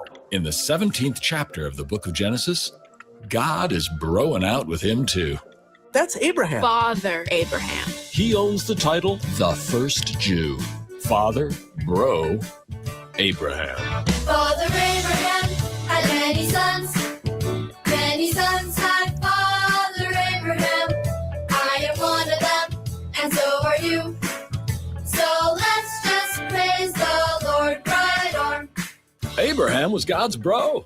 So, 2,000 years before Jesus, God promised Abraham land. We know what God promised Abraham. The land of delicious milk. Yummy honey. And I've seen the promised land. In Genesis, God says, For all the land that you see, I will give to you and to your offspring forever. Look, bro, I don't want to seem ungrateful, all right? You're insane, but aren't you forgetting something kind of major? What's that, bro? The land ain't empty. And I don't think those people are on vacation neither. But this land has already been promised. The promised land was already promised to who? We who? That's who. Promised to Canaanite peoples. The Canaanites? The Canaanites were the indigenous tribes living in Canaan. Looks like a lot of ites. Yeah, etc. ites. These ites never got a promise from me. The only one here who got a land promise from me is my bro Abraham. It's my land, I made it, and I can give it freely. Any chance we could take a vote on that? God promised Abraham land, but it was the land belonging to the Canaanites. Bro or no bro? Not cool. Yeah, this was definitely his idea. 100%. He's insane. Nation will rise against nation. So let's just praise the Lord right arm, left arm, right foot, left foot, chin up, turn around, sit down. It's my favorite Sunday school jam, too. However, the Canaanites have every right to stay in their land. Come on now, huh? We've been living here for generations. Great-Grandma Eloise is buried in the backyard. Somebody get a box for Eloise. The Canaanites are full-on evil. My evangelical biblical scholars have already proved this. Canaanites were totally crappy. The iniquity of these Canaanite tribes was so pronounced, they were so vile and so evil. Clay Jones has written an article on this. In that article, I documented that among the Canaanites, there was incest, adultery, offering children to a bull-headed idol named Molech, homosexual acts, and that bestiality, and that all these were rampant. All sorts of abominable practices. They get to the point where they're actually sacrificing their children. So it's not as though they're just people who are wearing tattoos or eating shrimp, unlike the Israelites. The Canaanites are the bad guys, children. He that is not with me is against me. Verily then. Flock? Okay, the Canaanites, according to evangelical scholars, are so awful they deserve to lose their homes. Please locate your nearest exit now. God simply wants to steal the Canaanites' land. Thank God. Satan gets it. But God's plot to steal the Canaanites' land is about to take an unexpected turn. Think back to the ites of Israel. If Moses and the Israelites never came from Egypt, If not out of Egypt, where are the Israelites really from? Where did they come from? For reals. So when the archaeologists look at the material culture of early Israelite villages, they're continuous with the material culture of Canaanite culture. It's the same culture. What? Aren't Canaanites the bad guys? Hebrew is a Canaanite language, and the early writings from the Bible show a clear continuity with older Canaanite literature, with Canaanite poetic forms, literary forms, people's names, people's language. This is all native Canaanite stuff. early Israelite settlements left archaeologists with native Canaanite stuff. One of the names of God in the Bible is El. And El, we know, was also the name of the chief god of the Canaanite pantheon. Evidence that Israelites worshipped the Canaanite god El is written into the name Israel itself. It is? Including the name Israel itself, which originally meant something like El rules. El rules? Who rules? The Canaanite high god, El. El rules. Now watch this. So the combination of archaeological evidence and textual and linguistic evidence makes it seem pretty obvious that the early Israelites were Canaanites. Whoa. Gosh. Can it be? The Israelites are another group of ites from Canaan. You little fibber, you. Egypt my ass. Israelites are Canaanites? The archaeological conclusion is that these are the same people. Israelites cannot be Canaanites. That would make a dirty diaper of the entire Bible story. Hello? Anyone with a brain available? Like, duh, Israelites can't be from the promised land. Because later in my book, they still gotta enter the promised land. This guy, all right? I already entered, okay? Why lie about escaping Egypt? Inventing fantastic origin stories is what everybody did. Every schmuck has an origin story. That's what I'm trying to say. We all got them, okay? Israel is right. John Collins explains it. The peoples of the ancient Near East engaged in what might be called competitive historiography, to show how their national heroes outshone the heroes of other peoples, or were the true and most ancient founders of culture. You're saying all this Bible history is just made up to impress the neighbors? Is that really all it is? There's no need to minimize the power of story. The original function of the story was to initiate people into an identity of being Israelite. The Bible calls the first Israelites a mixed multitude. From a mixed multitude of Canaanites into a unified, connected group of Israelites who were in the process of crystallizing into the people of Israel. In other words, the story, in a way, makes the people into the people. The story makes the people into the people? The story makes the people into the people. So, no Egypt. And no escape. No entering the promised land. Israelites are from the promised land. Just more ites. From Canaan. Now, this new group of ites, the Israelites, entered the world stage 500 miles east of Egypt, sometime around 1200 BC. That's way later than what the Bible says. You guys are just a bunch of Johnny-come-latelys. I'm right on time. Get hip, huh? Yeah, we're hip to your lateness. Perhaps, as Amos Funkenstein suggests, Israel's conviction that it was God's chosen people was a compensation. Isn't it always? For its awareness of its belatedness on the historical scene. Amos Funkenstein suggests? Funkin' whatever. Satan's scholars are just being mean. I mean, they're super meanies. Satan's biblical scholars are critical scholars. Critical and criticizing. Yeah, critical doesn't mean being mean. It's not like I'm criticizing you for not cleaning up your room. It's clean. It goes back to the Greek word kritike, which is Greek for a bunch of atheists undermining the Bible. Yeah, not quite. And if you say atheist biblical scholars, you're looking at one of the, maybe there's 4 or 5 that I can think of. Then who's the biblical scholars? How do we recognize them? What do they look like? What does a biblical scholar look like? You can pan the camera around here and you can see all sorts of examples.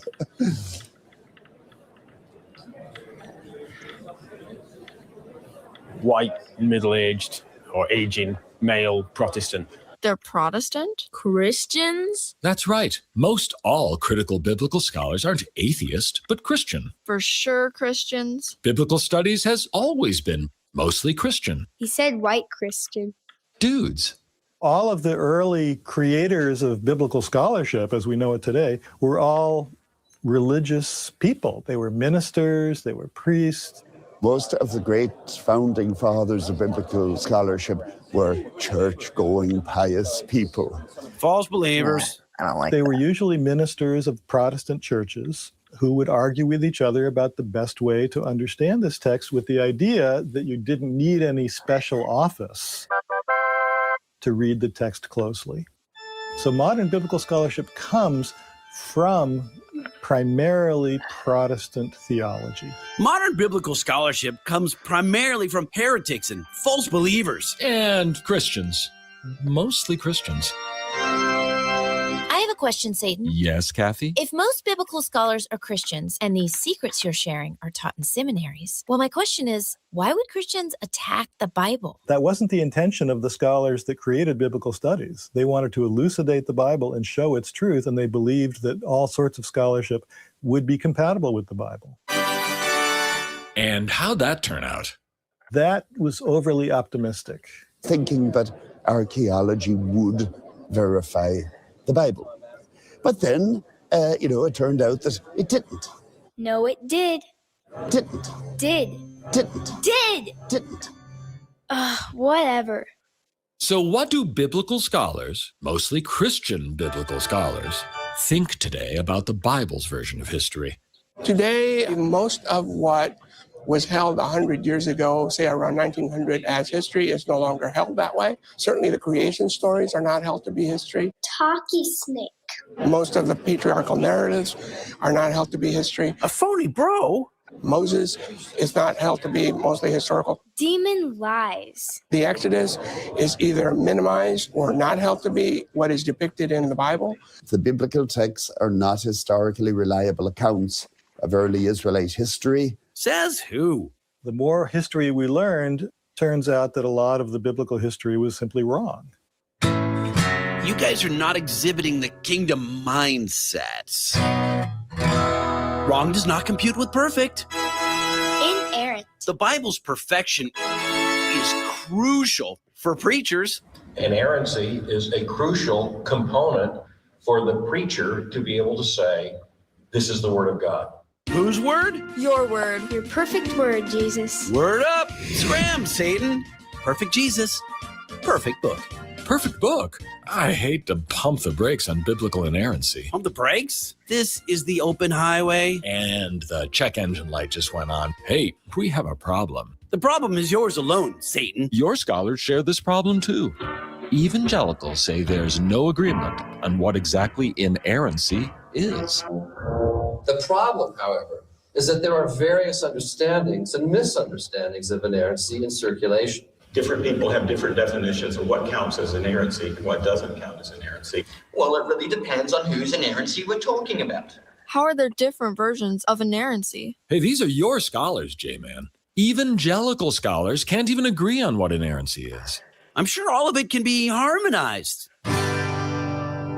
In my view, a rich and sophisticated doctrine of inerrancy is part of biblical fidelity. I don't know a lot of people that have a sophisticated doctrine of inerrancy. I live in the South. And please welcome Professor Frank. My current title keeps changing. My current title is Inerrancy, a Place to Live. By inerrancy, I mean... Inerrancy is simply a way of stating that the texts don't contradict each other, but neither do they cohere. That does not cohere. These guys sound confused. They just need more Sunday school. My bro Kevin will get us back on track. The biblical authors speak truth in all things they affirm, and will eventually be seen to have spoken truly when right-minded readers read rightly. 2 times. When right-minded readers read rightly. Blessed are the right-minded readers. Thank you, Kev. B-I-B-L-E, yes, that's the book for me. I stand alone in the word of God, the B-I-B-L-E. We could agree that inerrancy, if not essential, is nevertheless expedient. Could you define expedient for me? Convenient and practical. Although possibly improper or immoral. Or just biblical. Why is the inerrancy and the infallibility and the flawlessness of God's word so important? Because, friends, if this book is not true, you're in a heap of trouble. Hell-level trouble. And kids, you're stumbling. Be very careful about the things you're thinking. Do you want to hear me say, I never knew ye? Don't cast us aside. We love you, Jesus. Don't cast us, please. We believe you, Jesus. You are Lord.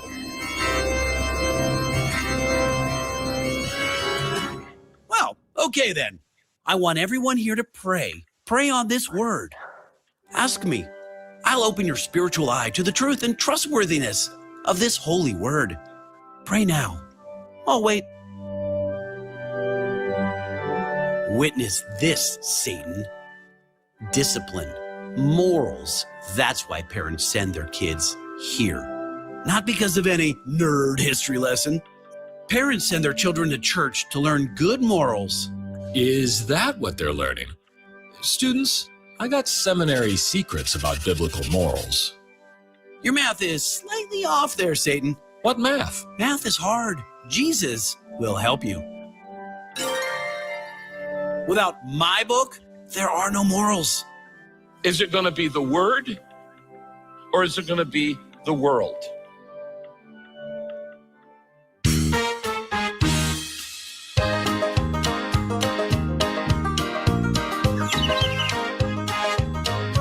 There's that beautiful psalm. Psalm 137, Mrs. Reichel. Doctor. Yeah, Doc. You're so smart. You don't even know what psalm this is. I wish I could remember exactly which psalm it is, but it's the beautiful psalm. It's Psalm 137. Kill your babies. And at the end of the psalm, they're dashing the babies' heads against rocks. My turn. Happy shall he be that taketh and dasheth thy little ones against the stones. Happy baby smashing? In the Bible? Book of Psalms, Psalm 137. Everybody sings the first line of the psalm. By the rivers of Babylon, where he sat down. Nobody sings the last line. Taketh and dasheth thy little ones against the stones. Metaphorical, perhaps? Toss me into the bosom of my stoner mom? It's ideas that you should have these babies and strike them up against rocks. To me, it's odious. Extremely unpleasant, repulsive. Smashing babies qualifies. It should not be called beautiful. It should not be celebrated in any way. You lied again, Satan. I found someone on YouTube singing the last line. take your little ones and dash them against the rock.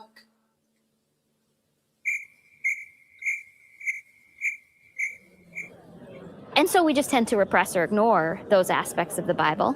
But I think it would be more interesting to engage them. More interesting for who? And I think what it would lead to is a deeper empathetic experience. We would understand the anger. We would understand the suffering. We would understand what they thought had been stolen from them.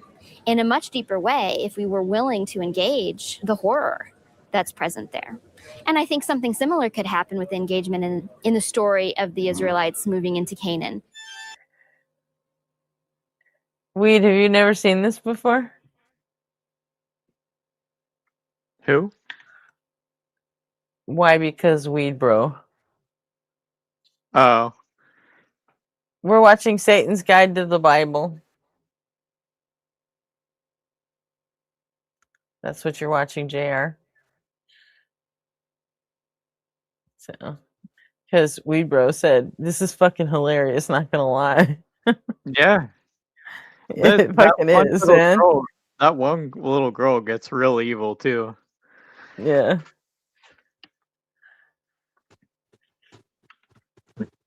I have no. Yeah, I my thing haven't on I haven't seen it in years, and I was like, you know what, I'm gonna watch that again. And see. The fucking music is hilarious. Well, I'm glad they got Canaan on the screen now, so I can see how to spell Canaanite. Well, I had a hard time trying to remember how to spell Canaanite. 2 A's in the middle. Yeah. That's how you spell it. Serious horror fans, stay tuned, okay? A story filled with extreme horror. Next.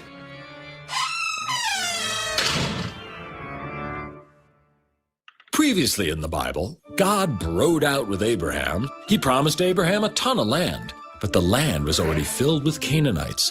Does a good God try and steal land? My ways are higher. If by higher you mean more violent? Hardly. You saw me. Didn't I ask y'all nicely to pack up and leave? I offered them many peaceful ways out. North, south, east, west. I don't even have to be nice about it. In fact, you know what?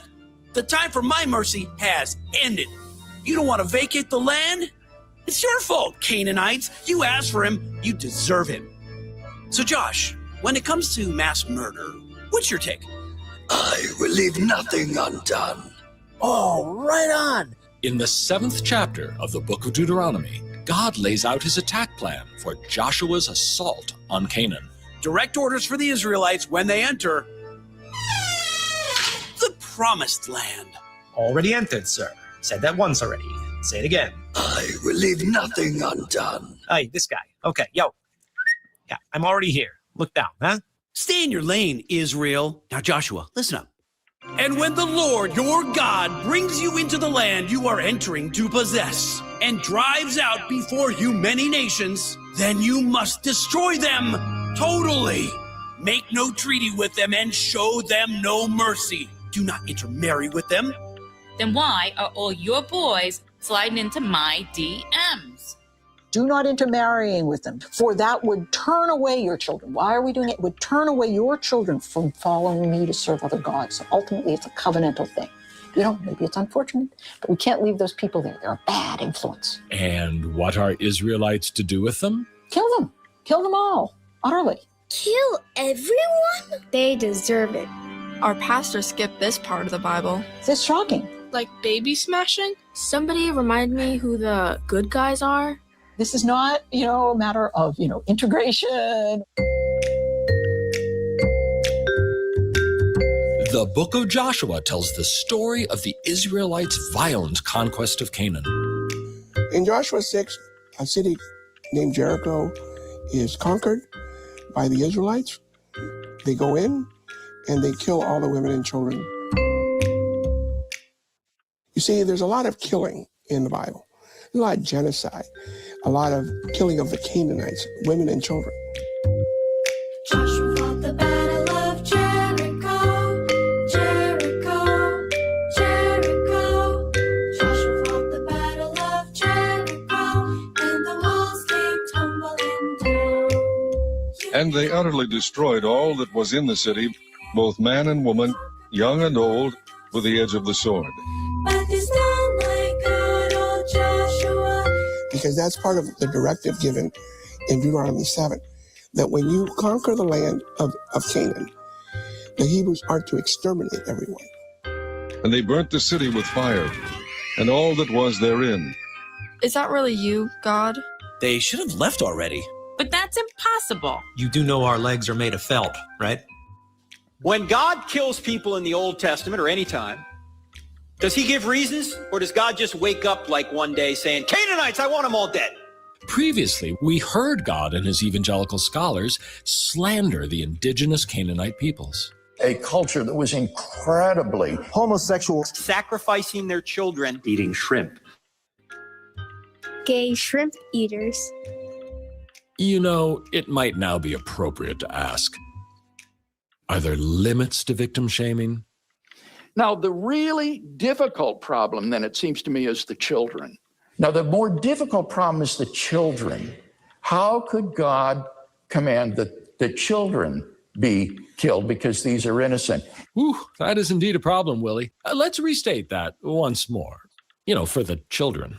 How is it consistent with God's nature that he would command that these Canaanite children be killed? Exactly. How could God do that? God knows who will or will not repent of his or her sin, and if he concludes that the children would have grown up and acted similarly,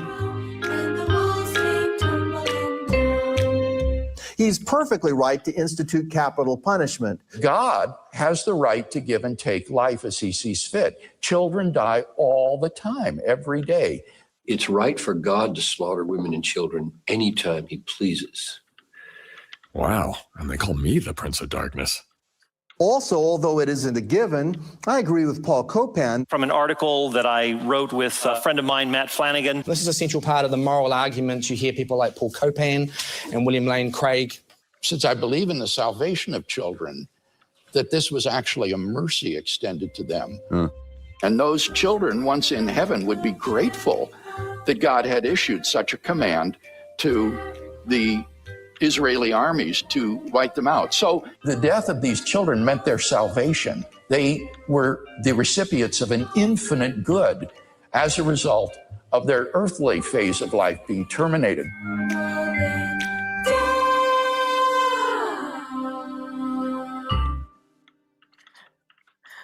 Music is fucking diabolical, man. It is.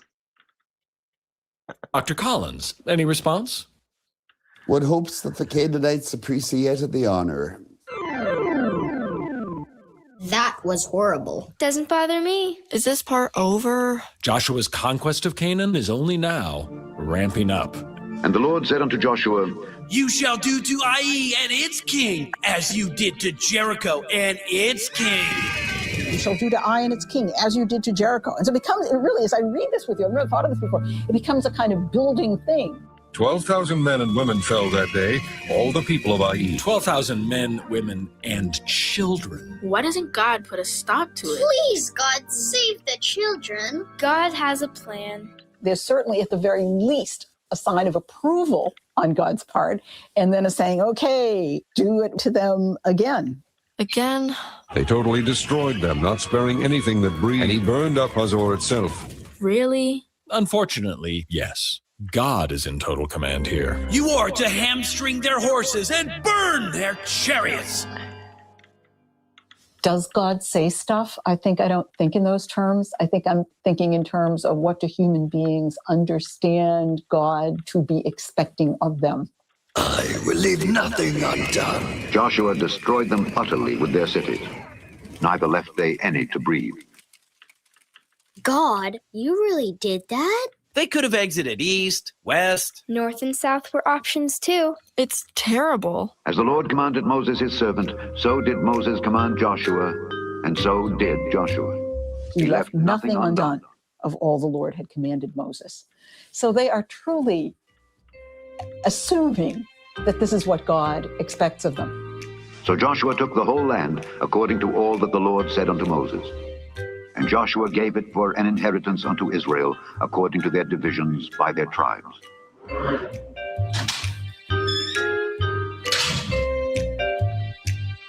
And the land rested from war. Jesus. Did it ever happen?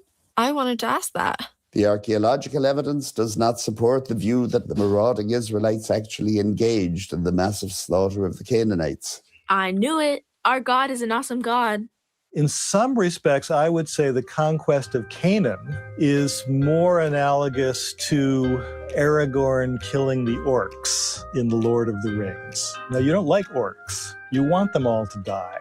If it's something that didn't happen, then it's not the same thing as things that did happen. It's not the Rwandan genocide. It's not the Holocaust. God didn't kill the Canaanites. It didn't happen. So we're okay. God's still perfect. You think so? Dr. Avalos, what do you think? It actually doesn't matter whether it happened or not. Huh? It's the principle that you should kill people to take their land and their property, and that you should kill people because their religion is different. Those principles, we should have a zero tolerance for them. Whether they happen or not is irrelevant because the principle remains.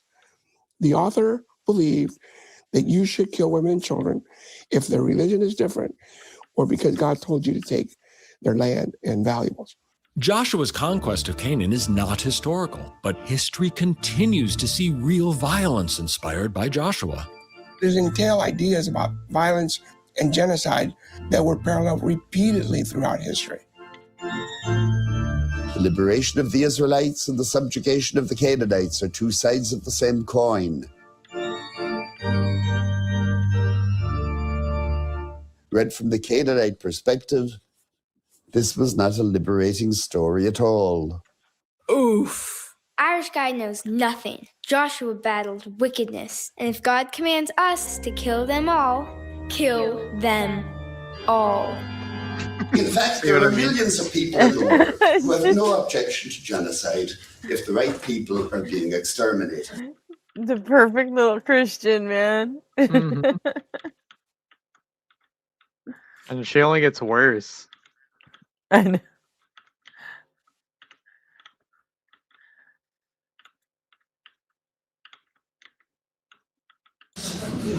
So I think it is worthwhile to take a few minutes to reflect on why we think genocide is wrong in the first place. It's not wrong if I command it. You seem quite fond of commanding it. My will be done. We also have narratives portraying genocide as actually undertaken under God's command, as in 1 Samuel 15, 1-3. Not more genocide. Slay both man and woman, infant and suckling. What's a suckling? I'm a suckling. Like Willie says, Children die all the time, every day. children die every day. Objections to genocide may be grounded in various ways, but most, I would think, come back to some form of the golden rule.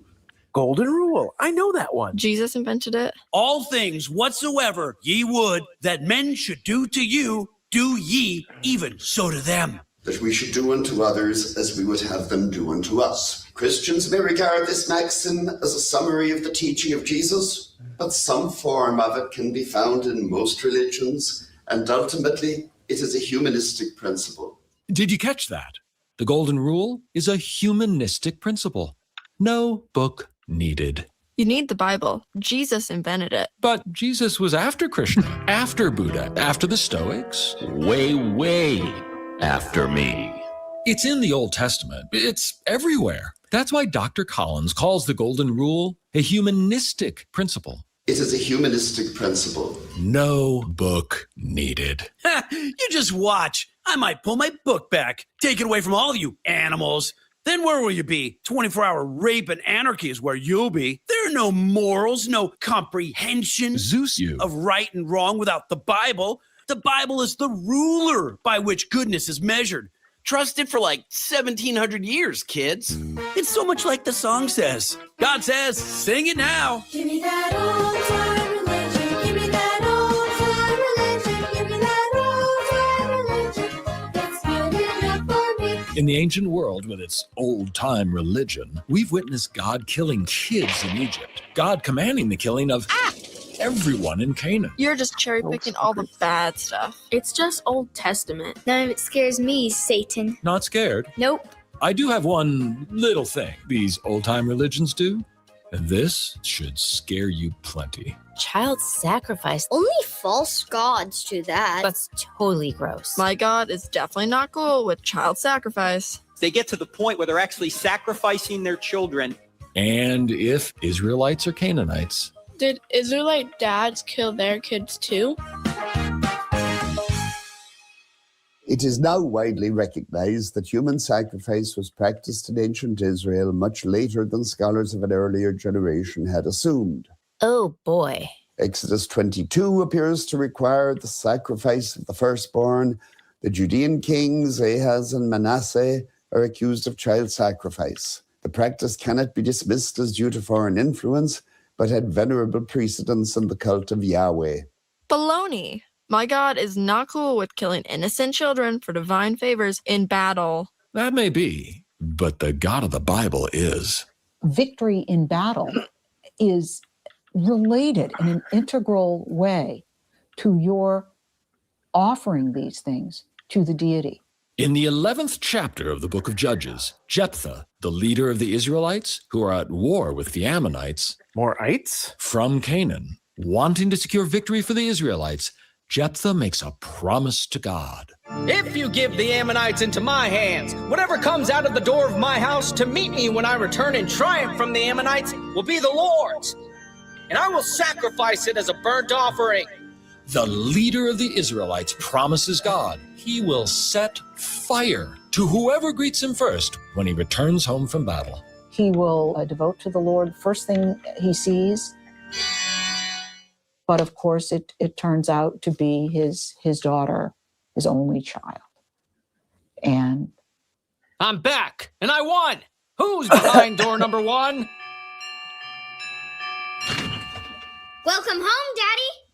Oh no, he didn't. But he did. And he did to her as he had vowed. It was good for the Hebrew children. It was good for the Hebrew children. It was good for the Hebrew children. It's good enough for me. in war context, when what's offered is killing human beings, we have to assume that they assume that God appreciated human sacrifice, right? Right.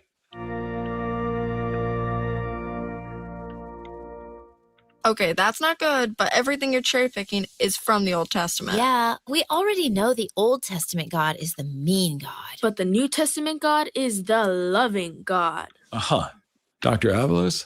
The New Testament is far more violent than the Old.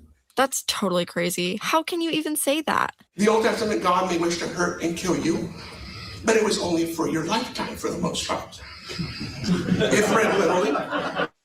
If read literally, Jesus proposes torturing those he dislikes with an eternal fire. Thus, the violence is infinitely greater in both quantity and quality. Being burned for eternity is far more intense than being hacked to death and dying. That's a fair point. I guess I would choose the good hacking over an eternal, torturous hell. Total hypocrisy, Satan. What objective standard are you even using to criticize the Bible? Without the Bible, there is no right or wrong. Beat it. Satan has no authority to judge the Bible. The Bible is the authority. What God says is moral. What God says immoral is not immoral.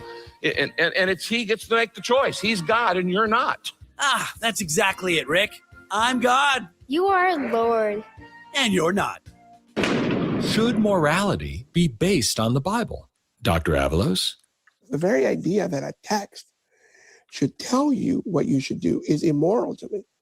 How so?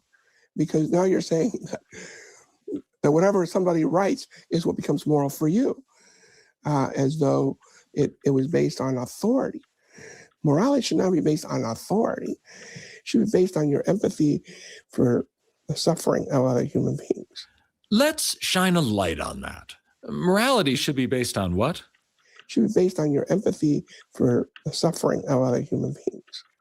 Nice opinion, flesh human. Empathy for the suffering of others, that's all we need for good morals? Add in the humanistic golden rule and... yeah, we're good for now.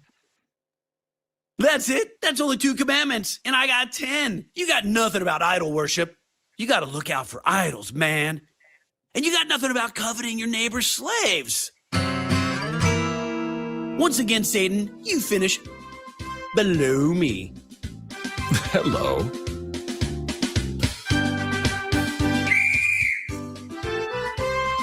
Get back to me when you've authored 8 more. Authored? Yeah, authored. As in, I'm about to author another hole-in-one here. Students, you already know I've got seminary secrets about Bible authors. And we're going big on this next one. For there is one name known round the globe when it comes to issues of biblical authorship. Hearing just his last name, Daddy's blood pressure gonna rise. Is it Obama? He is the most famous of all the biblical scholars. I give you UNC Chapel Hill's Bart fracking Ehrman. Dr. Ehrman's middle initial is, in fact, a D. Bart Denton Ehrman. And Christians on YouTube, they're in a total tizzy about his books. You got people like our good friend here, Big Bad Bart Ehrman. Yeah, you know Bart. He's been on Comedy Central. He's published over 20 books. The best-selling author with Oxford University Press. See what Bart Ehrman says in misquoting Jesus. See what Bart Ehrman says in Jesus Interrupted. The Orthodox Corruption of Scripture. How about that one? That book right there, it's called Misquoting Jesus. Bart Ehrman, in high school, he trusted Jesus Christ as his personal savior. And how's it working today? He's like the premier attacker of the Bible in the world right now. Our primary English-speaking critic. What happened to Bart? Demon trickery. I'm going to take care of him with a clothesline.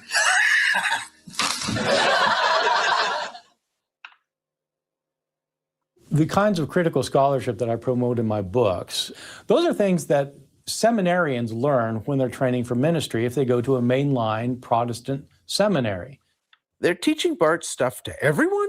Anyone who has gone at least through, I would say, a master's level would be well aware of every argument that Bart Ehrman has ever presented. It's standard stuff.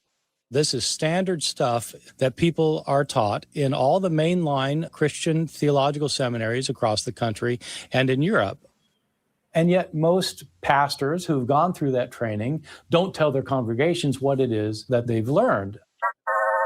Seminary secrets. Yep. Health insurance is super important. If Pastor Mark wants to tell the truth and he loses his health coverage, we could do a bake sale to pay the bill. Yeah, if his kid breaks a bone, we'll do a bake sale. Well, that is beautiful. And a whole lot of pie. Yummy. Get hurt. Here's seminary standard stuff about the book of Daniel. Standard stuff about authorship and predicting the future. Prophecy! Daniel was stupendous. A total winner. Daniel made many predictions about the future that came true. Proof the Bible is a godly book. Admit it, Satan. Daniel did predict all those things that came true. Yeah. I wonder how Daniel did it. By pretending to be someone living in the distant past, an author could predict the future. Huh? Pretending? Like doing impersonations? Excellent, Betty. You are right on target. The book of Daniel, allegedly written by the great wise man of the 6th century BCE, BC me, was actually written in the judgment of almost all critical scholars some 400 years later. What the Whoa, fuck? Liar. If the book of Daniel was written 400 years later, then that would mean Daniel did not author the book of Daniel. His name is on the book, Bart. The reality is that the author wasn't living in the 6th century BCE. He was only claiming to live then. He was actually living in the 2nd century, 400 years later. You have a span of time in between, and the book of Daniel can predict those events very accurately. No wonder Daniel could predict the rise of the Persians and the Greeks. The author of these prophecies lived after they had taken place. After? This will happen, this will happen, this will happen, that will happen. He knew those things were going to happen because he was living after they happened. So he's not actually predicting the future. He's pretending to be somebody in the past predicting the future.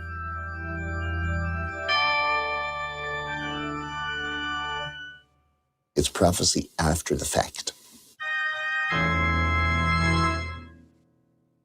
That seems kind of wrong. Why pretend like that? It's all a big setup. Who's the mark? The reader. Your reader reads it and realizes you've been right all along. Everything you've predicted, in fact, has happened. So that then, if you go on to predict what's going to happen very soon, it seems like that's also going to happen because everything else you said has happened. If the predictions are known to have been accurate down to the present, then they are likely to be reliable for the future too. All the after-the-fact prophecies build the reader's confidence in the very last prophecy. What was the last prophecy? That an enemy king, Antiochus Epiphanes, would die in Israel. Did he? Where did he die? Was it in Israel? Nope, not in Israel. And then the real prediction wasn't actually fulfilled. A failed prophecy in my book? In fact, the concluding prophecy of the death of the king was not fulfilled. That's not right-minded reading, Johnny. Right-minded readers read rightly. Just because the very last prophecy did not happen only means that it will eventually happen. And will eventually be seen to have spoken truly. Daniel will eventually be seen to have spoken truly. It I could won't still hold my happen. Yeah. No, we're all waiting on that one, Jesus. Let's go. What are you waiting for? Seems very odd why a text should focus on events from the 2nd century BC and then skip the next 2,000 years of history. So most critical scholars figure the book was actually written after the last event that was accurately predicted. Somebody impersonated the ancient celebrity Daniel. And it wasn't Daniel. I should write 2nd Daniel. You know what, Satan? What about your books? You're attacking my book, saying Daniel did not write the book of Daniel, even though his name is on the book. Well, what about all your books? My books? How do we know the names on your books are from the actual authors? Yeah, again, Jesus. Satan's got fake writers. How do we know you wrote your book, huh? How does anyone know that I wrote my books? You'd have to use a lot of evidence about how I write. You could look at my other work. You develop a sense of my style. Books have voices, and you can hear an author's voice. And people actually do this with ancient texts as well. Do they do it with this ancient text, Doctor? So, for example, the question about whether Paul wrote or did not write 2 Thessalonians often gets argued on the substance of voice. Nearly half of the 27 books of the New Testament claim the voice of Paul. Paul has the most books in the New Testament. And there's something very peculiar about his voice. My voice? At the end of his second letter to the Thessalonians, Paul writes, I always sign my letters as I am now doing. What is peculiar is that he claims this to be his invariable practice. I always sign my letters? Even though he does not appear to have ended most of his other letters this way, including 1 Thessalonians. Wait, so Paul doesn't always sign his letters that way? What's going on? 2nd Thessalonians was probably written after Paul's death. Can the dead write letters? Why not? They vote all the time. There are 13 books that claim to be written by Paul, but scholars are pretty confident that Paul did not write 3 of those books, 1st and 2nd Timothy and Titus. 3 others of them are hotly debated by scholars, with probably the majority of scholars saying that Paul did not write Colossians, Ephesians, and 2nd Thessalonians. Of those 13 letters in the Bible that claim Paul's voice, only 7 are really from Paul. Ooh, only 7? 7, remember, is the number of perfection. And if you're talking about authorship, Satan, nothing's more perfect than eyewitness accounts. The Bible is primarily eyewitness accounts. What's more real than real eyewitnesses? Eyewitnesses, Satan. Yeah. My apostles saw me do stuff. They wrote it down like perfect journalists, perched at the rim of Jesus Canyon. My apostles saw it all. John was an apostle, and he was with Jesus. John was also an illiterate fisherman. And he wrote the Gospel of John. And in Greek, a foreign language. Did the apostles go back to school after Jesus died, overcome years of illiteracy by learning how to read and write at a relatively high level, become skilled in foreign composition, and then later pen the Gospels? Yep, that's exactly how it went down. Most scholars consider it somewhat unlikely. Somewhat unlikely? But not impossible. And I got impossible covered too. Hey, Jesus, over here. Over here. It's me, Peter. Jesus' first follower, another illiterate fisherman, has his name on 2 letters in the Bible. Help me, please. I'm drowning. You don't have any Bart Ehrman books back at home, do you? Only one. My asshole neighbor left it for me to read. I can't even read. It's possible, of course, that Peter went back to school, learned Greek, became an accomplished writer, and moved to Rome before writing this letter. But to most scholars, this seems highly unlikely. Forged? As in forgery? As in, the Bible has 0 eyewitness accounts of Jesus. Not even one? None. Forged? Yeah. Get your Bart butt out of here. Let me educate you children. Explain what's really going on here with these critical scholars. They're just flesh and blood. Our real battle is with powers and principalities. There are powers and principalities that are highly organized. There is an unseen spiritual battle going all around you. Invisible war that's happening. This is a real war. And it is more real than the chair that you sit in right now. Everybody on this planet is in this battle, whether they know it or not. I don't know if Dark anything could spiritual be forces, more or less through the real earthly than agents, something else. they have long. What was that? I don't know if anything can be more real than something else. Like, if it's real, it's just real. Yeah, that's. It's more real. Yeah. Launched repeated, coordinated attacks on the Bible. Any attack on the God of the Bible or the Christ of the Bible is an attack on the Bible. Any attack on the truth of Scripture is an attack on Scripture. Even at this very moment, critical scholars continue dropping their bombs on me and my book. It's time to take action. Ugh. Me and my book will only tolerate so much. Could you just tell them to stop doing what they're doing? Confronting them won't help. Critical scholars are controlled by forces higher up. They're just pawns. They're just tools. They're just weapons. You're just a tool of the enemy, but he needs your arms and mouth and lips to bring that about. And a lot of times they don't even know, most of the time, they don't even know they're being used. But the real issue is this spiritual warfare. You can't win it by just rationally arguing, for instance, or something like that. That doesn't really work. This truly is a spiritual battle. You going to join us in the battle?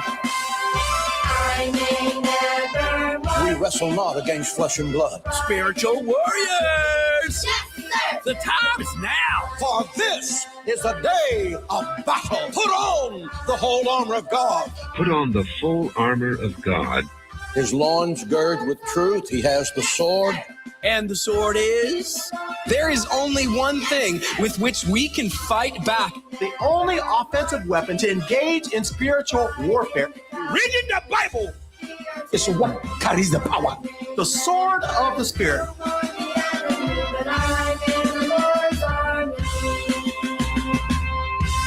But the Bible!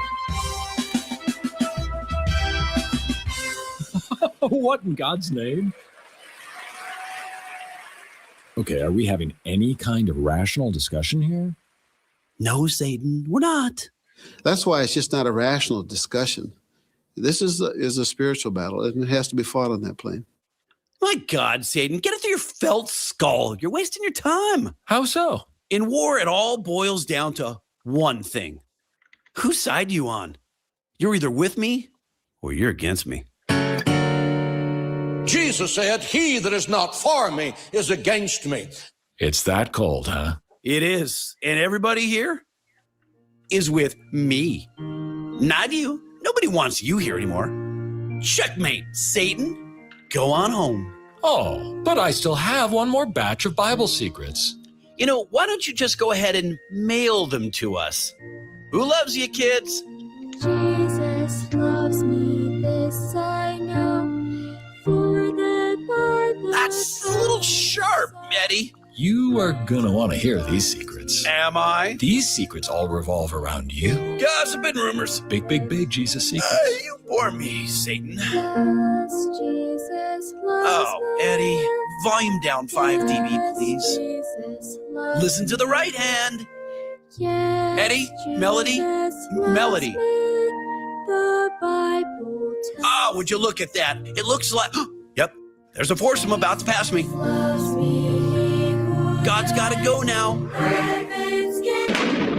Up to this point, we've borne witness to the Bible's errant history, immoral morals, and dubious authorship claims.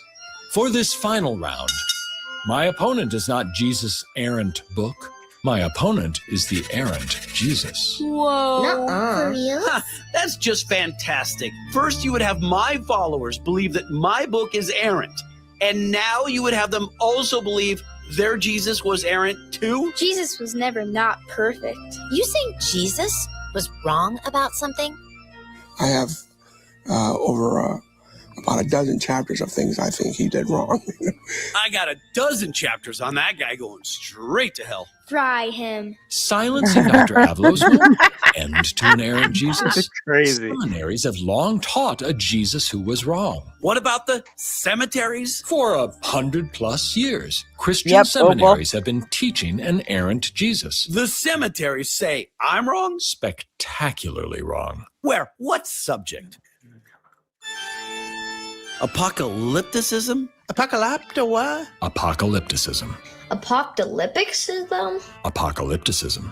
Apocalypticism? Apocalypticism is a Eucalyptus. popular worldview among Jews in the first century. Such Jews believed they were living at the end of time. Some truly good people got a little too wild with the apocalypticism. Lot more than some. All the top players did. Yet most people think it's only kooks and nutters predicting the end of the world.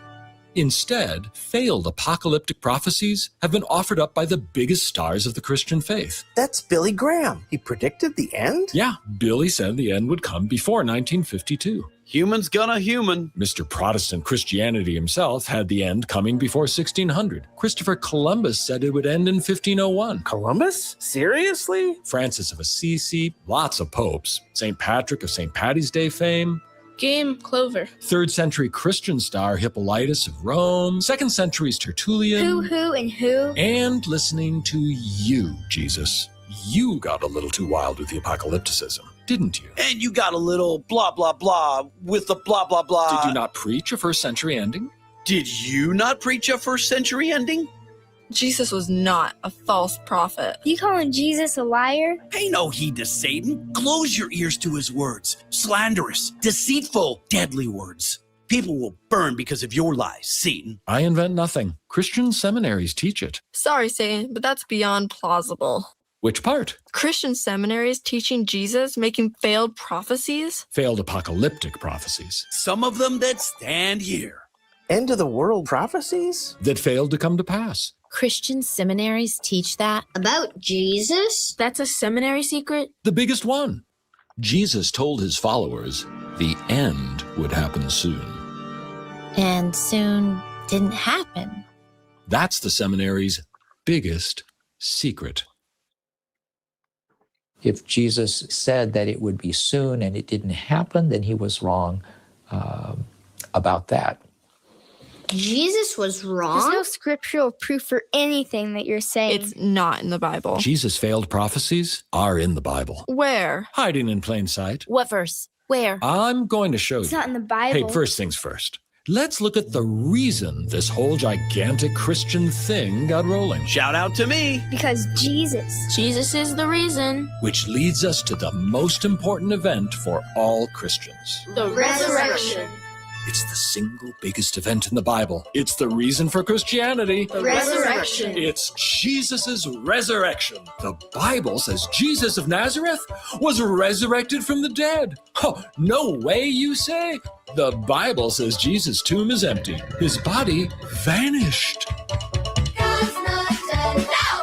He's alive. God's not dead now. He's alive. God's not dead now. The earliest discussion we have of the resurrection is provided by Paul in 1 Corinthians 15. God's not dead now. He's alive. God's His argument is striking since he makes no mention of an empty tomb.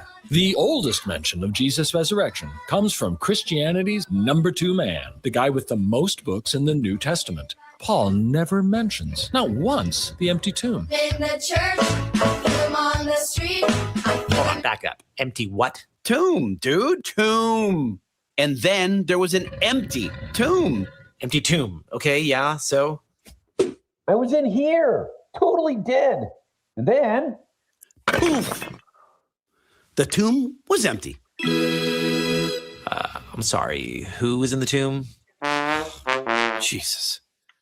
I will eternally be amazed that you, Paul, you never mention the central, core story about the resurrection.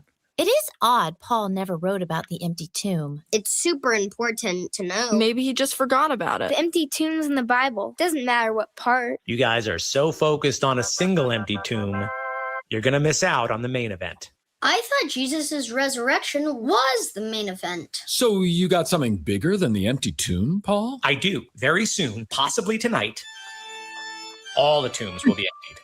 All the tombs. More than one tomb. Resurrection in a first century Jewish context is not about some guy rising from the dead in the middle of history. It's about a corporate event. Corporate? It's kind of a group thing. As a Jew, Paul was deeply committed to the resurrection of the dead, an ancient belief. So stinky, what's the point of digging up dead people? Because everyone, dead or alive, faces judgment for their earthly lives. When the end comes, The final judgment. The end of the world. Before becoming a Christian, Paul was an apocalyptic Jew. What would an apocalyptic Jew conclude if he or she came to believe that God had now raised someone? For Paul, the resurrection of Jesus is not an isolated event. Since one person has already been raised, the rest cannot be far behind. The end is at hand. Since the resurrection of the dead was to come at the end of the age, and since somebody had now been raised from the dead. What's up, John? Hey, sorry, it was just the I was busy dealing with kids, but it was the bit that made me chuckle, like you, Gretchen, was the "Fly him."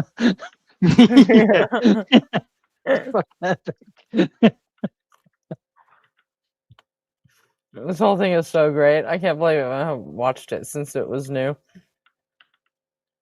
I'm just amazed how long it's going on for. That's the thing. Like, I mean, Jesus, like, it's all good. It's great. It's funny as fuck. But Jesus, how much is it? Like, There's 15 minutes left. It's an hour and 25 minutes total. Okay, now. So. Yeah. Gretchen, did you see my text? What? Did you see my text in chat? Did you see my text in chat? Which one? The one I sent you. Jesus is bleeding on my stuff again. I want you to make him stop. He's always bleeding all over my shit. I can't have nice things. Go ahead. Sorry. Not a lot I can do about that. Let's finish out this thing. It's funny. Yeah. But the end didn't begin, did it? It did for Paul.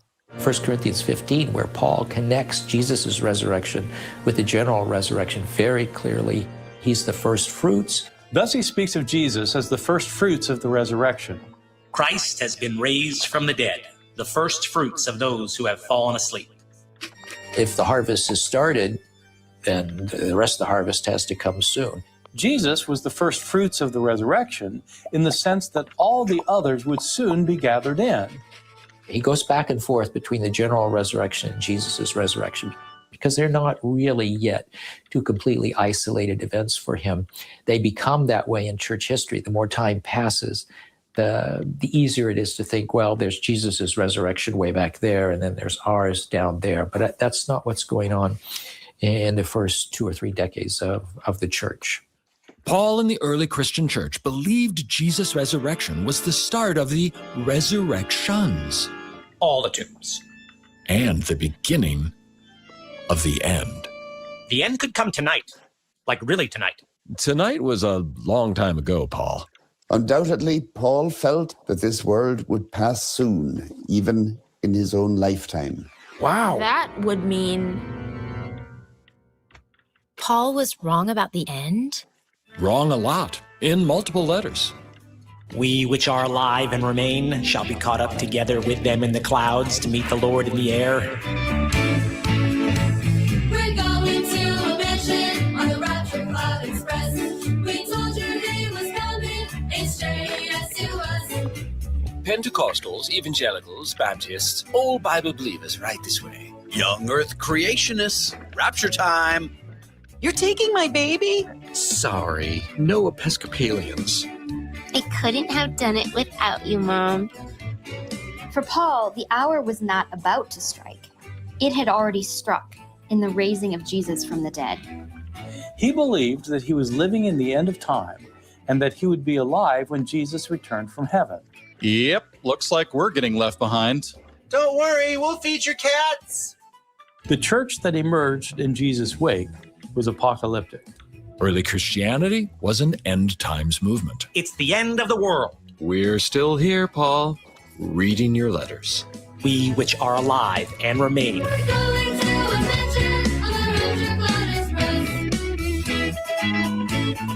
Paul was key to Christianity's early success. Only Jesus outranks me. But Paul got Jesus wrong. Jesus' resurrection was not the beginning of more resurrections. Jesus' resurrection was not the beginning of the end. What's with all the apocalypticism? Early Christianity was bathed in apocalypticism. Bathed and baptized. John the Baptist, like Paul, was an apocalyptic Jew. John baptized Jesus in the Jordan River. Oh, I hate baths. Then cometh Jesus from Galilee to Jordan unto John to be baptized of him. Jesus went out into the wilderness to be baptized by this prophet. But why did he go? Because I'm rad. John's rad too. Most followers on the Jordan. This is on its face a very compelling sign that Jesus followed in the ways of John. Did not the former submit to the latter's baptism because the former believed what the latter taught? He must have gone to John instead of to someone else because he agreed with John's message. What is your message, Baptist? The axe is laid unto the root of the trees. Judgment is imminent. The axe is at the root of the tree. The axe is laid at the root of the tree. In other words, the lumberjack is ready to start chopping now. Is that good? Can't say the lumberjack thinks it is. I never got to use this stupid axe. Weren't all the apocalypticists wrong? First century Jewish apocalypticists expected a first century ending. So, yes? So what? So there's a lot of apocalypticism going on with early Christianity. Now watch this. The only connection between the apocalyptic John and the apocalyptic Christian church was Jesus himself. I do bring people together. How could both the beginning and the end be apocalyptic if the middle was not as well? It would be surprising indeed if there were no continuity. Jesus himself must have been a Jewish apocalypticist. An errant Jewish apocalypticist. Oh, sure. Why not? I mean, when you pair me with errant humans, well, of course you're going to get an errant Jesus. You are the only one that connects the two wrong apocalypticists. Two wrongs making me right. John was wrong. The axe is laid unto the root of the trees. Paul, wrong again. We which are alive and remain shall be caught up to meet the Lord in the air. And you too, J-Man. Your book has you saying the end would happen in the first century. Bull Pucky. The Bible says no such thing. You said you had Bible verses, Satan. Yeah, show us. The Bible verses, Satan. I bet the seminary guy from Princeton has them. He just might. Dr. Allison, could you show us Bible verses where Jesus makes failed apocalyptic prophecies? Well, one is Mark 9:1, which says, there are some standing here who will not taste death until they see the kingdom of God has come with power. There be some of them that stand here. Standing where? Standing here. Zip it, Satan. Keep it down. Okay, what about us? Some of you shall not taste of death till they have seen the kingdom of God come with power. Ooh, and what happened next? As would become something of a pattern for Christian people going forward, nothing happened. The kingdom of God did not come with power. My study Bible says the kingdom of God did come with power. Wow, how did I miss that? Was it invisible? Well, yeah, kinda. The Holy Ghost coming to earth for the first time. That was the kingdom of God. When some of Jesus' first followers were still alive. And now for us Christians today, the kingdom of God is heaven. Where Jesus is. My papu's in heaven.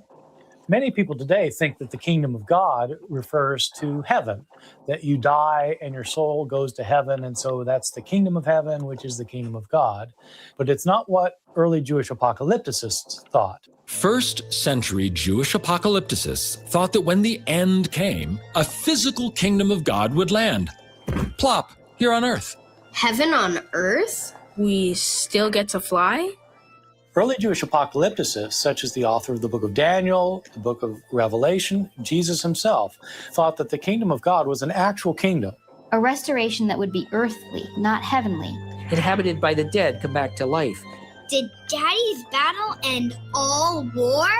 Yeah, that's cute, kid. Very cute.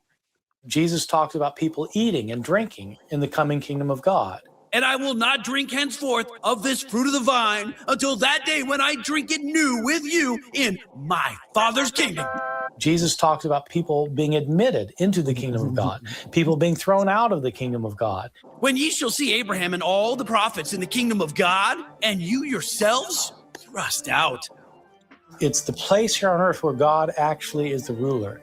So, no bird sushi? Do you want to be thrust out? Maybe. That's harsh. Jewish apocalypticists thought the kingdom of God was a physical kingdom. And for Jesus, the kingdom was coming soon. It is pretty evident that Jesus and those around him lived with what we may fairly call a millenarian vision or apocalyptic scenario. There's also the famous saying in Matthew 10:23, you will not have finished going through all the cities of Israel until the Son of Man comes. But when they persecute you in this city, flee into another. For verily I say unto you, ye shall not have gone over the cities of Israel till the Son of Man be come. Before going through all the cities of Israel, the end will come? How many cities does Israel have? Gotta be a couple billion. Mark once again has Jesus predicting the end is near during his testimony before the Supreme Council. And ye shall see the Son of Man sitting on the right hand of power and coming in the clouds of heaven. Wait, the right hand of what? The Son of Man sitting on the right hand of power. And doing what exactly? And coming in the clouds of heaven. Okay. The court recognizes Professor Allison. The kingdom of God did not soon come, and no one saw the Son of Man upon the clouds of heaven. He's right. I never saw nobody riding a carpet of clouds. And my eyes never closed. Like John the Baptist. Yeah, Garp, I was just thinking the same thing. I was wondering if like the guys that made this video or like if they ever watch Justin and they'll like kind of pat themselves on the back every once in a while. Apologia? Mm-hmm. Apologia Is that who made this video? Yeah. Did he really? Yeah, look it up. Look. I didn't know that. Is that who made it? Like, it's definitely his Yeah. like. It's like his voice. his narration. Yeah, style. Yeah.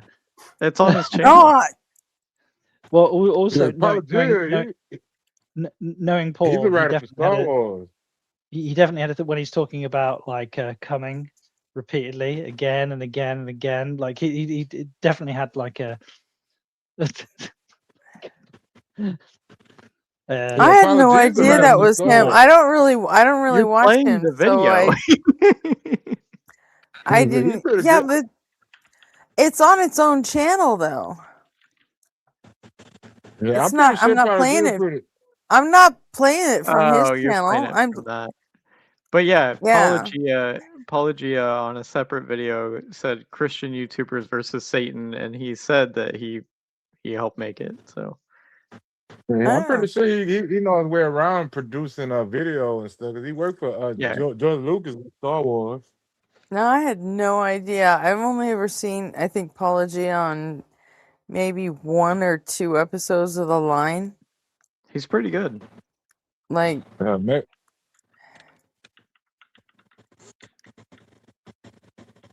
Darth said this is not Apologia. It is 100%. Okay, well, I you don't guys know how can much- fucking fight. Even if it isn't, Fight, it's fight, definitely his style. You know. You can look it up. I don't know anything about him enough to say whether this is his his style or not. I But would. I don't know. I don't know it to be his either for a fact. I just know that he's a writer for Star Wars, so I'm pretty sure that he can make something with this type of quality and better. There was like 2 or 3 people that made this video together, but Paulo was like the main was narrator. one of and- them. Yeah, and he helped out tremendously. So, It wouldn't like, surprise me. in my opinion, he made it. To be honest with you, this is kind of too low of a value to say Paulo G had his name on. I expect him to. I mean, it ain't bad, but I expect him to be better. Like Well, I production mean, it was value a few wise. years ago. Yeah. But yeah, I mean, this is certainly he certainly can do something like this. The director was Zeke Pystrup. Do you know what makes me the most surprised about this is how expressive, like not obviously the sexy angel man with the salt and pepper hair, but how expressive the characters are, like the doll figures are, despite the fact they don't have fucking eyes. Mm-hmm. Yeah, Like, they still, yeah, it's weird, right? Next Here's to the I have a IMDb is for it. fucking is Matt a fucking Blitz mod now? Like, when did that happen? So Yeah, so I was wrong. he's Sans Deity, right? Matt Apologia did Dillahunty? not make it. Tim Johnson was a producer. Zeke Pystrup was the writer. But Isn't Apologia Matt's is narrator. okay? Isn't it? Well, Okay. isn't Matt Dillahunty's YouTube name Sans Deity? Isn't that him? Yep. I learned that Yeah, the he's other a day. fucking Blitz mod now. I was in Blitz yesterday, and all of a sudden I was like, "What the fuck is Sorry, can is that?" Can you say that again? Matt Dillahunty is a Blitz mod? What? Yeah, he's a fucking Dr. Blitz mod. I don't know if he's on both channels, but he's definitely on the fucking horizontal channel because that's. And what? But what's his name? Like his YouTube handle? Like, isn't it just Matt Dillahunty? Sans Deity. Sans Sans Deity. without I a learned deity. that the other Yeah, day. You remember what, Gretchen? You remember when I told you, man, Matt Dillahunty had a conversation and I was in a chat and he was talking to me on the stream? That was his call handle, was Sans Deity.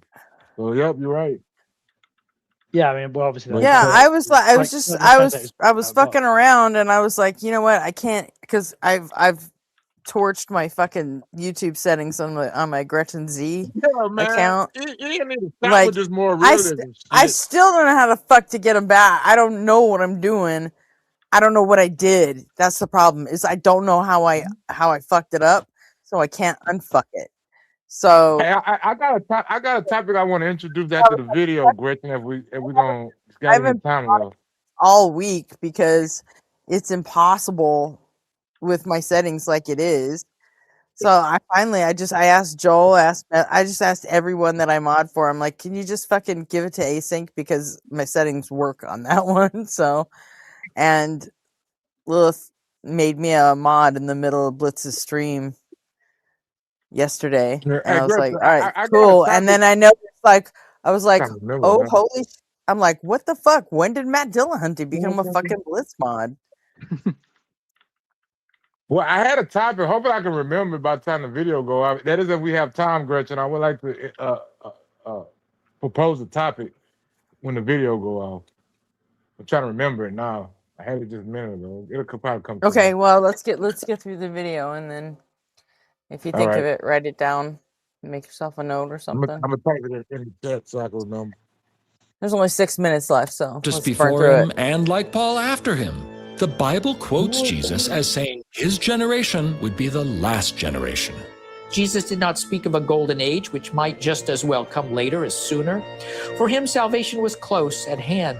His generation, upon whom the eschatological tribulation had come, would be the last generation. One more time, Professor Allison. His generation, upon whom the eschatological tribulation had come, would be the last generation. Verily I say unto you that this generation shall not pass till all of these things be done. Which generation was that? This generation, that generation. I mean, whose generation really, guys? But the other thing is that the Gospels are full of eschatological statements. There's a great interest in the Last Judgment. What There the are fuck is going on with those dozens of baby sayings and slips? parables that are about the last judgment. And if you think about this as an historian, it's just the case that people who talk this much about the end think of it as near. Not 2,000 years into the future? That's it. People are not this interested in something unless it's impinging upon the present. Jesus, like other Jewish apocalypticists, readied the people for an end that never came. Jesus was wrong. You're going to hell, Betty. It's the seminary secret, Jen. The apocalyptic Jesus. Wait till the bros hear about this. Wait till Pastor Mark hears about it. He already knows. Some Christians say it is possible. Jesus made a super insignificant boo-boo.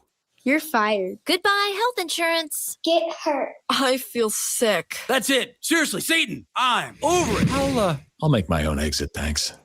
Students, the honor has been all mine, and I leave you now with 4 crucial words. 4 and go, Satan. Run for the hills. Did you say run? Run for the hills? Why? What are you trying to say? I'm for sure getting grounded. Look, kids, I can read your minds, and it grieves me how easily Satan was able to shake your faith. Satan sows doubt. That's his gig. He said so himself. He's against us. So why are you thinking what you're thinking? Out with it. No more secrets. Bobby, you first. Did the Exodus really never happen? Well, remember Chicago? I got a perfect 10 in world history. Were Israelites just Canaanites? Eitschmites. Did the Canaanites need to be exterminated? Yeah, that was a little unfortunate. How about all those forgeries in your book? Forgery is such an aggressive word. Were you cool with human sacrifice? Hell yeah, like, hello! Did you really pick out that shirt for Willie? No one can say to God, you should have let me live longer. Am I allowed to ask God why? Because I totally thought you were all about morals. Great moral teachers were not crucified. Apocalypticists were. Could you nix a couple of lines about baby smashing? And all of Joshua. Because genocide is wrong, right? Right-minded readers But what about read right. Daniel being wrong? And not even being Daniel. For real. How can there be fake Paul letters in the Bible? And how can Paul be wrong about the time of the end? John the Baptist too. Come on, were you here for any of this? But your book quotes you as being wrong. About a dozen chapters of things he did wrong. Were you wrong about the time of the end? Did you think the world was ending? This generation shall not pass. Maybe you didn't say that stuff. Is it really true that you were errant? Oh, that's my phone ringing, kids. It's my attorney. Your phone is not yeah. Were you on. errant, Yeah. Jesus? Hey, kids, I got to bounce, and good times later. Jesus, who was wrong. It's right for God to slaughter women and children anytime he pleases. You think those fishermen really learned how to write Greek? Children die all the time. I'm going to take a stab at writing 2nd Daniel. Oh, please. Out of the Midwest will arise a 6-time champion. He's perfectly right to institute capital punishment. His fame will extend to footwear. Smashing babies, so unnecessary. If the good book is bad, How do we be good? how do we be good?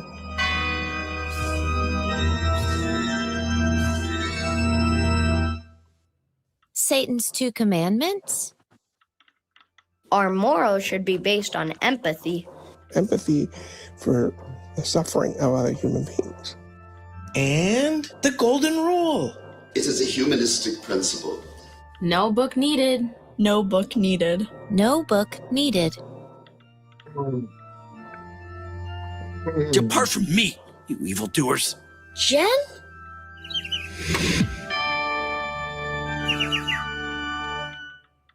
I never knew you.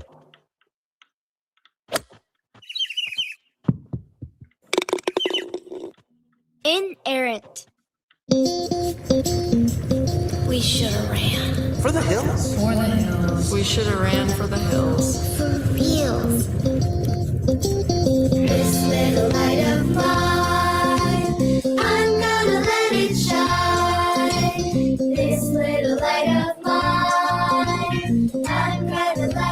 shine. This little light of mine, I'm gonna let it shine.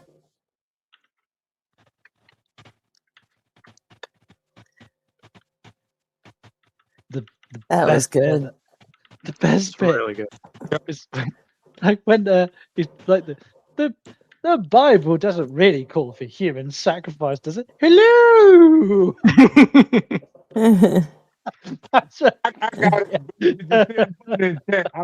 I don't want to bring the topic up and piss you off because it might pull us back into the overall argument. I don't want to have that argument. I just want to know if we should concede it to the people on the other side that's atheists, because it really don't fucking matter to me. Right. Yeah, zero. You see my that post, my last post, Gretchen? Your last post? Yeah. Should subjective moral fuck up hell concede to objective atheist moral argument to get past pointless debate?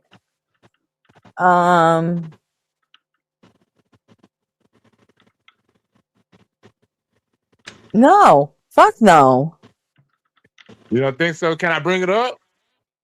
You want to talk about it? Do you guys want to talk about it? I don't want to get into that debate between subjective and objective morals. I just think. Clearly, well, then why are you bringing it up? Clearly, you do. I'm talking about like our strategy moving forward with them people, with Have you ever people heard like of this, RP and Ian and such. But McTime, I'm have talking you ever about heard strategy the moving distinction forward. between a stated preference and like a Who? revealed preference? So there's a distinction between like the stated preference is I don't want to get into this, but the revealed preference is that you clearly want to get into this. No, I Or else don't. you wouldn't bring it up. I want to talk about taxes moving forward. How do we reconcile this? This is a pointless debate to me, because I feel that subjective morals tells me that people's morals are subjective, so that is expected for them to think that they have objective morals. It's expected from my worldview, and so I don't care. They can have that shit. I'm just saying they can just have a win and just say objective is moral. That's fine. A morals is objective, whatever. I don't care, and let's move on to something more pertinent. That's what I'm getting at. Our tactics and strategies moving forward. Let me just ask. What's Gretchen, more pertinent? Gretchen, do you want another philosophical debate on morality? How do you feel about? I mean, how do you feel about philosophical debates, Gretchen? Just remind me. I fucking hate philosophical debates. She hate that shit. I'm talking about strategies moving forward. Should we just down that hill and let them have the land and be like, fuck it, morals are objective as long as the atheist morals, fuck it, I don't care. And then we'll no, until those fucking moral ass realists have a fucking answer for fucking psychopaths and how they fucking fit into objective morals, then they don't fucking have it. They can't fucking have it. I'm sorry. All right, but well, if it's objective, it's supposed to be for everybody, right?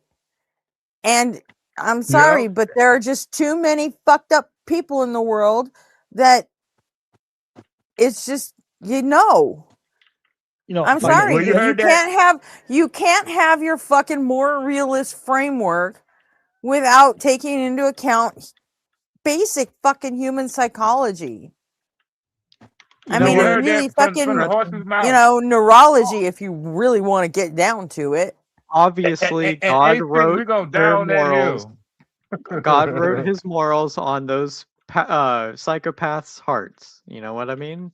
Yeah. So clearly, it's objective. Yeah, definitely. God, we're going down that hill. God wrote moral law load the guns and let's go to war. Pumps, we call hearts. So, that's right. No, where we go, Captain?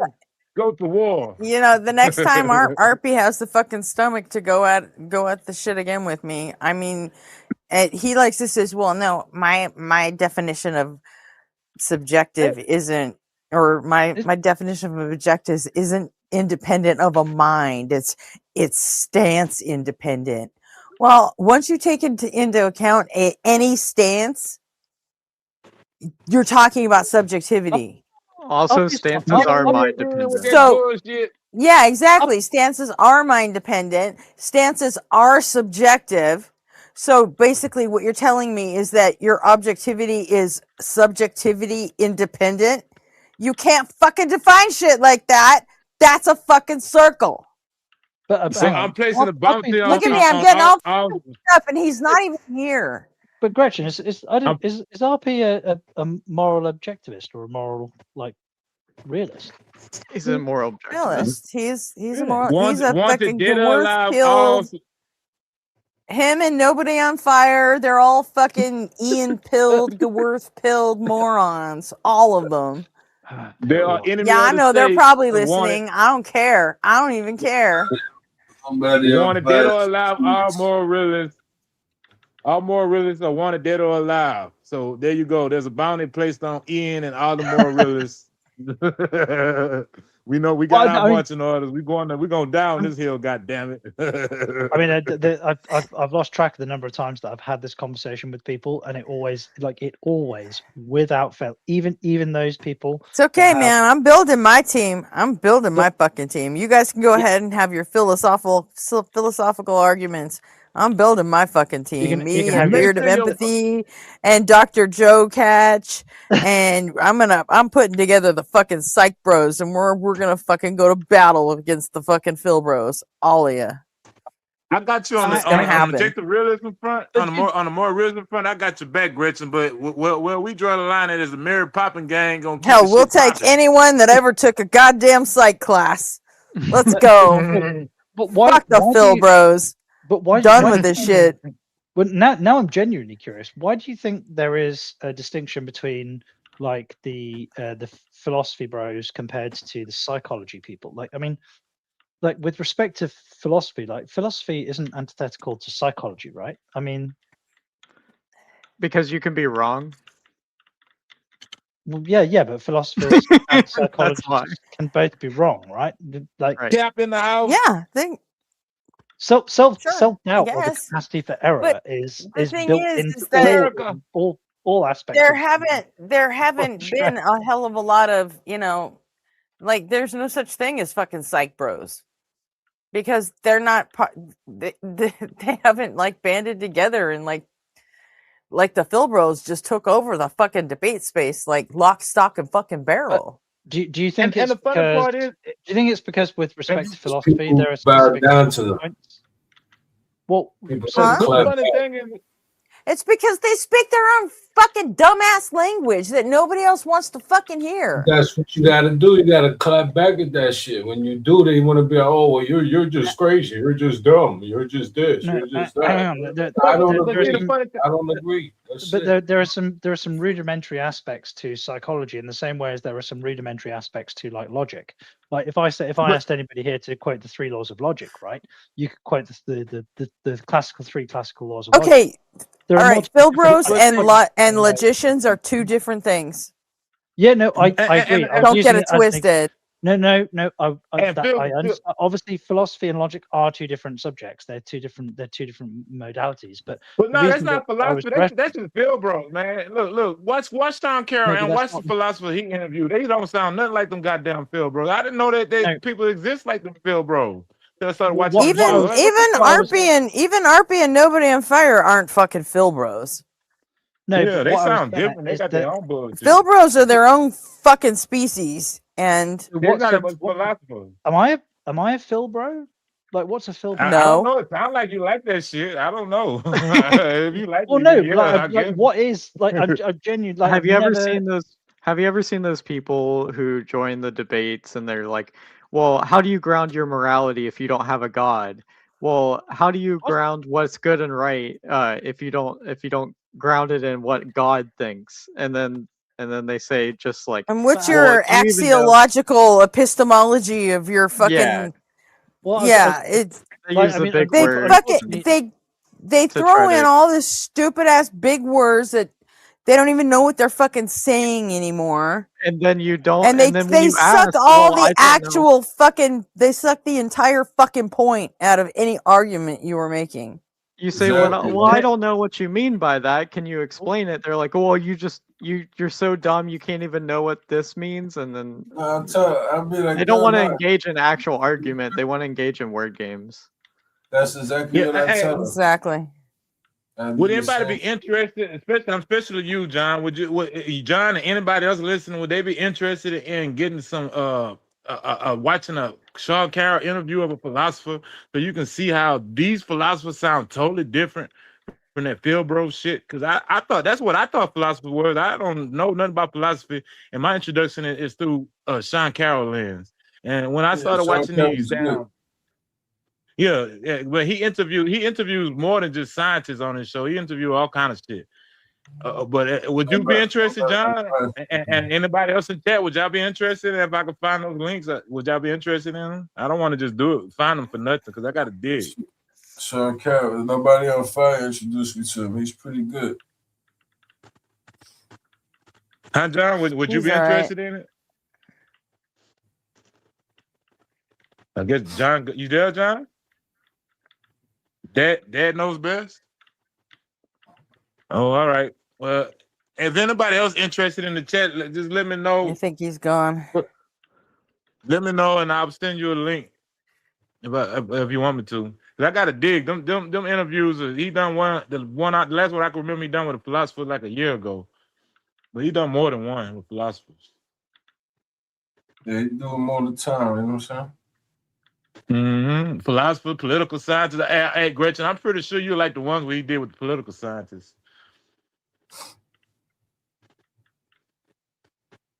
But yeah, I think we got our marching I'm orders just from the not the captain. biggest Sean Carroll fan. That's all. I understand, and I'm not gonna push them off on you if you don't like it. You don't like it. But I think you gave us our marching orders for async stance on the objective subjective moral debate. Lock and load, ladies and gentlemen, your position is war. We're gonna go to war with them motherfuckers. No, that's my whole psych bro thing that I'm doing. But as far as your question, do I think that we should grant them that? No, don't fucking grant anything you don't agree with ever. Like fucking ever. But I mean, That's a bullshit Andrew Wilson trick. Why would you do that? Why would you just grant something just to get past it so you can what? Pull your own little fucking stunts and games like they do? Exactly. No, fuck that. Sometimes for sake of argument. It coincides with my worldview anyway, because I think everybody's subjective, so they're gonna have their own bullshit, and they they think they're objective. So fuck it, that's what y'all think. I think you're subjective. That's why you can have that bullshit as worldview. When I grant somebody something on this for the sake of argument, it's to prove that their point doesn't matter with what they said that justifies it. So, like, for example, saying, oh, like well, what? Do you believe that Jesus is real? And then I could say, well, I believe that maybe he could exist. Let's say, for example, he does exist. Like, let's grant that he does exist. Does that make him the son of God? No. I mean, and it's still not working my foreskin. You're not getting my foreskin. I need a foreskin reason he could just to give as up well a foreskin. He could just as well be a first century rabbi. Like, it doesn't mean that he's the son of God. I don't think it's a silly word game, Sir Equinox, but I mean, that's why I'm putting it forth, because I got my own thoughts and opinion, and sometimes I know they're wrong and they can be improved upon. So I just put them out there and see what the feedback I get. I'm gonna have to go. My daft ass son just fell into the carp pond. I'll be back in. Well, I might be back. I might not. It depends how upset he is. Go take care of your business, man. Go take care of your business. Keep that happy home. Later, John. Please. Feed him to the chickens. Get lots of eggs. And Don't man, eat the brown ones. unwashed eggs. They're rotten. And that's another thing we're gonna go against. People who don't wash eggs. We don't like people who don't wash eggs.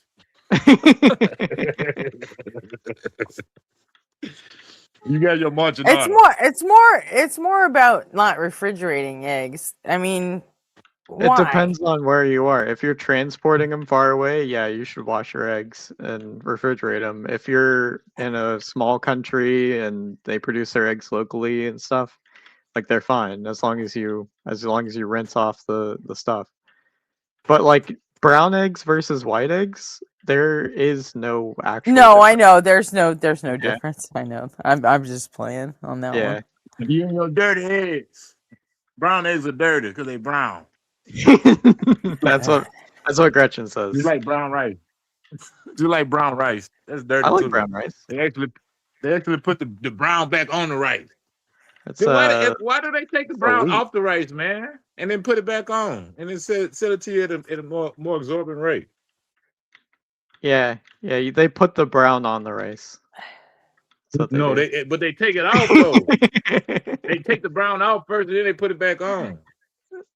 They take it off and put it back on. Yes, we went through that earlier. They researched it and found out I was telling the truth. I used to work at a rice mill. I know. Well, I mean, I would put it like this: the rice mill I worked at, because they probably all got different practices and policies, but the one I worked at, we took the brand off the rice, and then when they got ready to distill some brown rice, they put the brand back on it. What is the brown? Explain to me what the brown is. The brand, B-R-A-N. Brand. I thought you said brown. I was like, they take the brown off and they put the brown. Well, on. I did say brown. I did say brown and brand. I was using interchangeably so that way people can understand what I'm talking about if they didn't know. It's just such the a brand similar word that I couldn't hear the difference. I guess you wasn't here for when we debated that topic earlier, but brand is like I suspect that it's the stuff they used to make brand flakes because it looks like it tastes like it, and it's similar, but I never seen them do it. Yeah, I don't want to just I suspected though.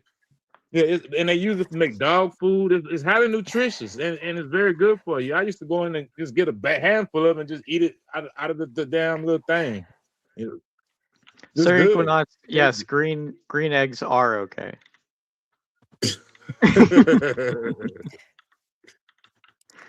Shit, in the army, But that's all you ever get was fucking green eggs. Don't know what it is about the fucking army, but man, they could turn any fucking kind of eggs green. Didn't they say like seafoam green was like the optimal color for happiness and morality? So they painted everything in like the Navy and stuff seafoam green on the inside of the submarines.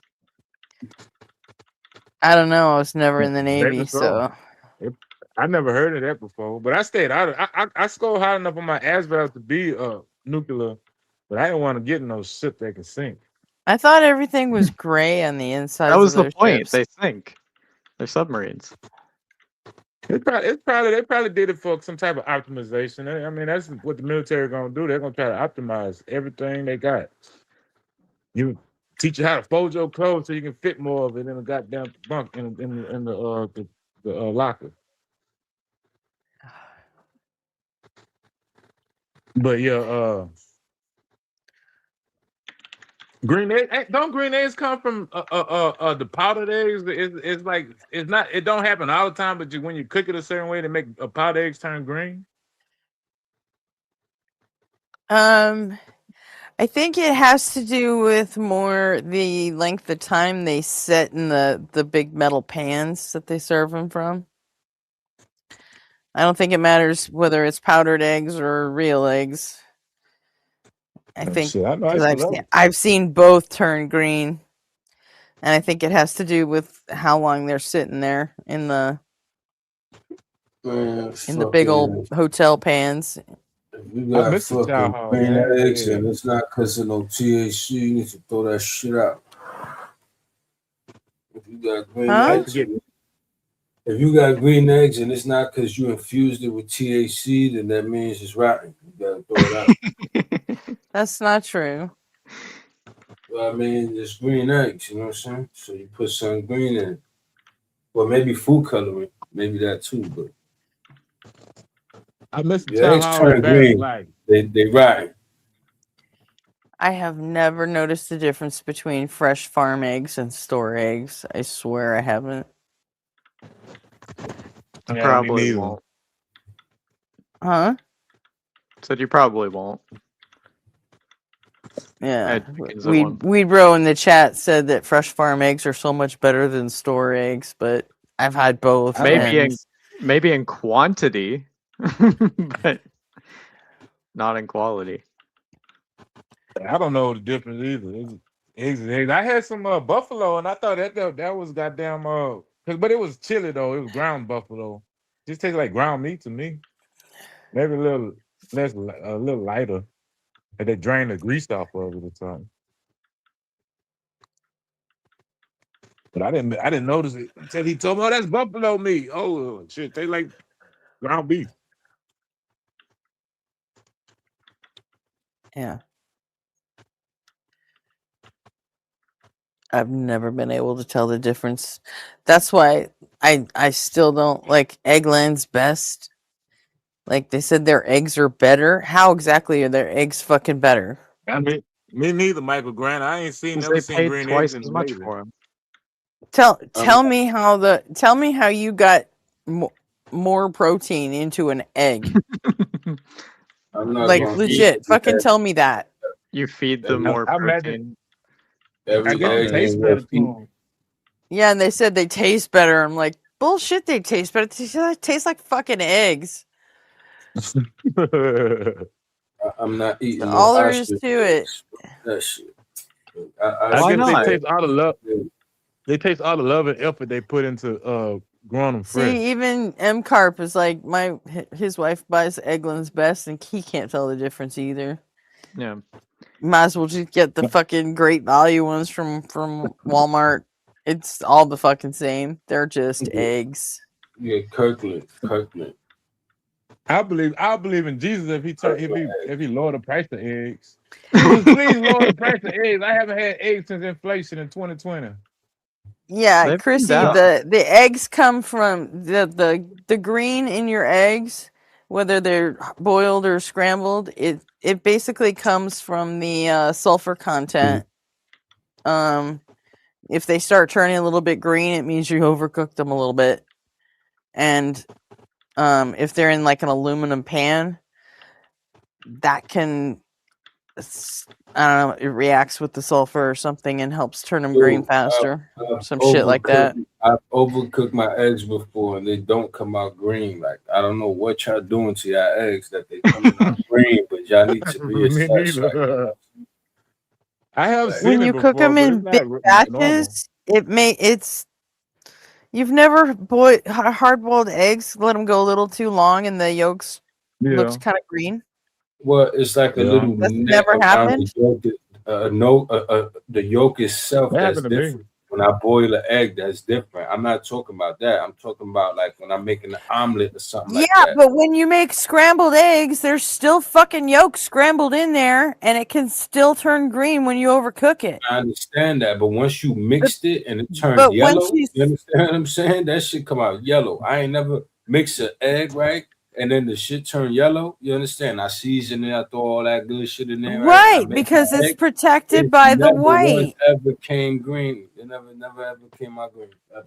Right, That make a has happened. bunch of it and store it in a fucking aluminum pan for an That's hour what while I'm you saying. serve 'Cause you 100 fucking storing it in a soldiers, fucking and then aluminum see what thing. happens to your eggs. Because you're storing it in the aluminum thing. Obviously, I'm not doing that. I'm making it right then and there. Like, obviously, I'm thinking like that. Right, so obviously what I said had nothing to fucking do with you then, huh?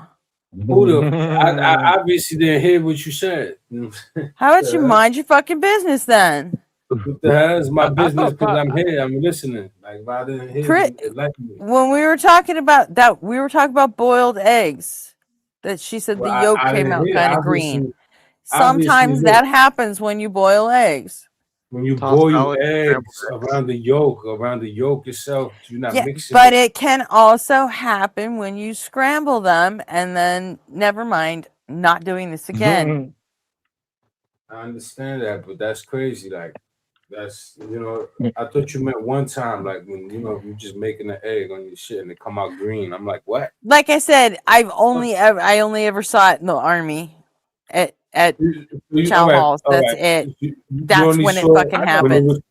so I you didn't only see it saw in it the that one Navy. time when it was preserved, like not a person made you an egg in the No, army. not one time. Lots That's of what I'm fucking times. Goodness gracious, you're not getting it. I'm saying you saw the preserved version of the eggs that was green, and you never seen like somebody cook a fresh egg Green and was the the shit first came back to you green, fresh right there. Like, forget it. I don't think you Yes, understand what I'm saying. did. It seemed like your child was different from my child. Maybe because it was Army or because you was earlier than me, but it seemed different because they used to cook our eggs right then and there. They did have a tray where they already had pre-cooked eggs, but I normally just get them to make me an omelet right then and there. Basic training?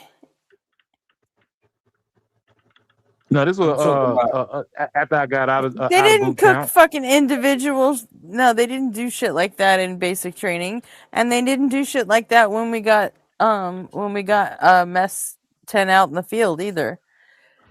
But they It did was that you for get us in what the you Navy. get what you get. When we And were it's in more. garrison, sure. Yeah, but I was When we were in at a naval garrison, air base. I was at a well, naval air lucky base you. though in Lemoore when they did that. Yeah, if we were out in the field and they came out and we actually got like hot food, nobody fucking cares. We'll I eat was green never in the eggs. That's field. fine. It's better than another fucking MRE. I'll tell you that much. I don't will eat green eggs all You fucking don't like day the if I don't chili have to mac? eat an MRE that day. You don't like Huh? chili mac MRE? No, I didn't like My any mom's of them. favorite. Oh Have you had the god. new MRE that you had got out? The new one's pretty good since they have since Iraq. They're pretty Yeah, my good. husband brought some home. His Did you last like couple of those? years in. No, not really. I mean, I like the mac and cheese, and they come with Skittles and M&Ms and stuff too. It's pretty good so to me. It's kind of like Meals on Wheels, like with the old people. You ever had like the Meals on Wheels? It's kind of like that. That shit don't be good though. Like I you seen know the what I food. used I'm to like, hell no.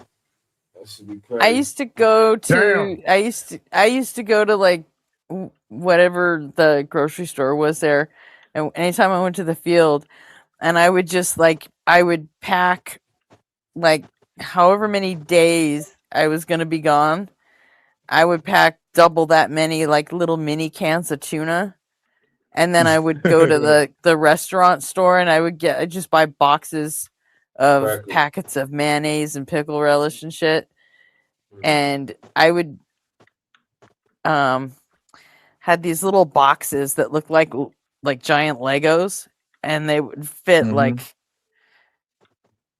enough bread for like probably 5 sandwiches. So I would just split up a Tuna loaf of fish on the bread fly. between I'd split up a loaf of bread, and then I'd pack another one of those cubes full of fucking ding dongs, and I'm like, let's fucking go. I'm ready. Tuna sandwiches and ding dongs for 4 days. Let's do this. That's how I literally eat to this day. Like the other day, like all I ate was just 2 cans of tuna fish with crackers. That's all I ate the whole day. You know that? So like I Well, be make sure eating you get basic. your sustenance, man. Strong body make a Yeah, strong mind. like I try to like space it out, but To each his that shit own, and we good. all can't eat the same shit, but make sure you get, what you need. Power Oh, for that sure. brain. If you don't eat right, did you know if you don't eat right, your frontal lobe starts eat, sleep, and stuff like that, your frontal lobe starts shutting down, and you start thinking more with your reptilian brain in the back. That's why people are so argumentative, and you want to, because reptilian brain tell you either to fuck it, fight it, or leave it alone. You got to run from it. That's the only thing the reptile brain concerned with. Can I fuck it? Can I fight it? Or should I run from it? Or can I eat it? After that, that's why a lot of people that don't sleep right, they so argumentative. Dad Knows Best is back in the studio. Dude, you're still Oh on the fucking screen. Do you know that?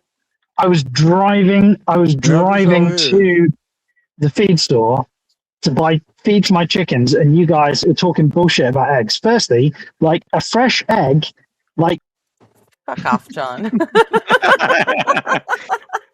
the egg whisperer. Egg, and you crack it Sorry, into a pan. what? It's funny. It Oh my runs god, across you're the pan still like it's fucking talking. water. You have no idea that I already took you down off the fucking screen. We didn't hear any of that. We're being mean to you, John. We're talking about green eggs. Well, that's because you cook them in the white. Like you only ever get a green egg when you do like a hard-boiled egg, right? Because the yolk it absorbs. Exactly. It's an interaction That's between not the true.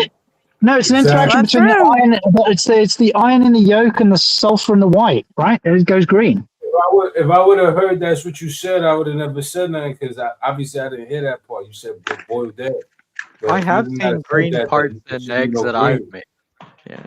Yeah, I have green, They but I just can seen get a scrambled they egg can turn get green they too. can get green when you scramble them too. They absolutely I've seen it can. happen before.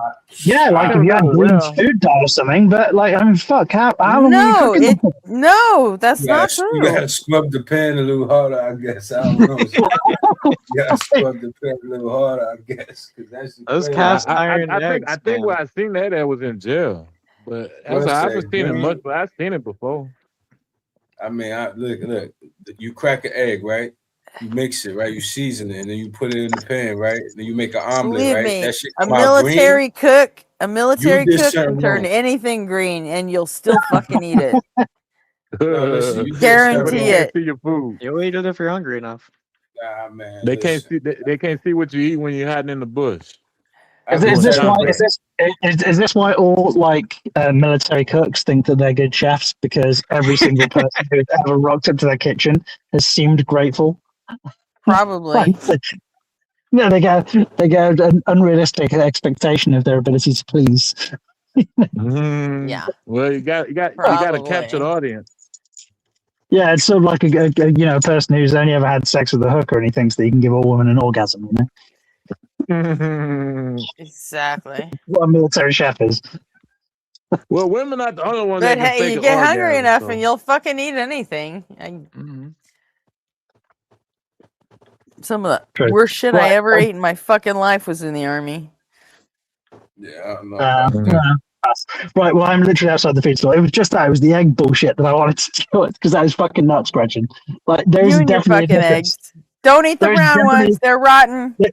There's definitely a difference in an old egg and a new egg. And anybody who has chickens in their house or like on their land who tries to do like a fried egg with an old egg, it like the white runs across the pan, whereas a fresh egg, like if you hold the chicken over the pan, so to speak, like that fried egg, it sits up in the pan. The white sits together. And whilst the protein content is the same, the eggs do behave differently. Like when we make scrambled. Yeah, no, there is a difference. If we're going to do scrambled eggs, then we'll try and make scrambled eggs with slightly older eggs, like at least a week or maybe 2 weeks old. Again, none of them are refrigerated, Gretchen, you fucking lunatic. They don't refrigerate them. That's why your eggs don't last very long. That's why you gotta cook them. Our eggs last for weeks and weeks on their own. I've got like 6-week-old eggs on the side of the counter in the kitchen. Yeah, right you now. don't wash the cuticle off, but they don't last. No. Yeah, of course they do. Egg, you dirty egg, mom. Hey, John. Do you notice a difference in taste between fresh and older eggs? Not really. Like if you get if you get like an eggy smell when you crack the shell, that is probably an egg that is old or has been washed. You shouldn't like this quintessential eggy smell that we get is a product of like commercialization around eggs. You really shouldn't get that with like a fresh egg. They don't really smell like anything at all. But they taste delicious. Like a fresh egg is I would describe it as slightly creamier than probably a shop bought egg, but that's about it. The best bit about like fresh eggs, especially when you've got your own chickens, is the prospect of a double yolker when you're making scrambled eggs. Yes. You get a couple double yolkers when you're making a scrambled egg. Fuck me, they're good. Yeah, they're excellent. Yeah.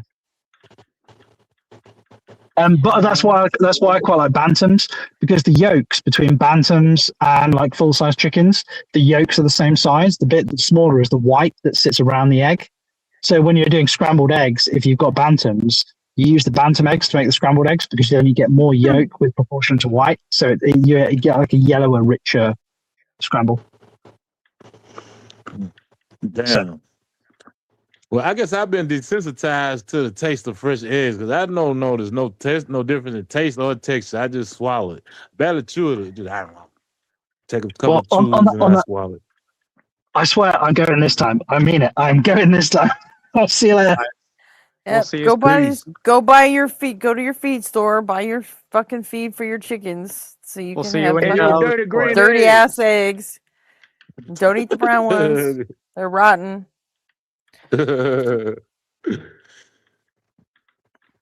Dad knows best for dirty green eggs. The egg whisperer.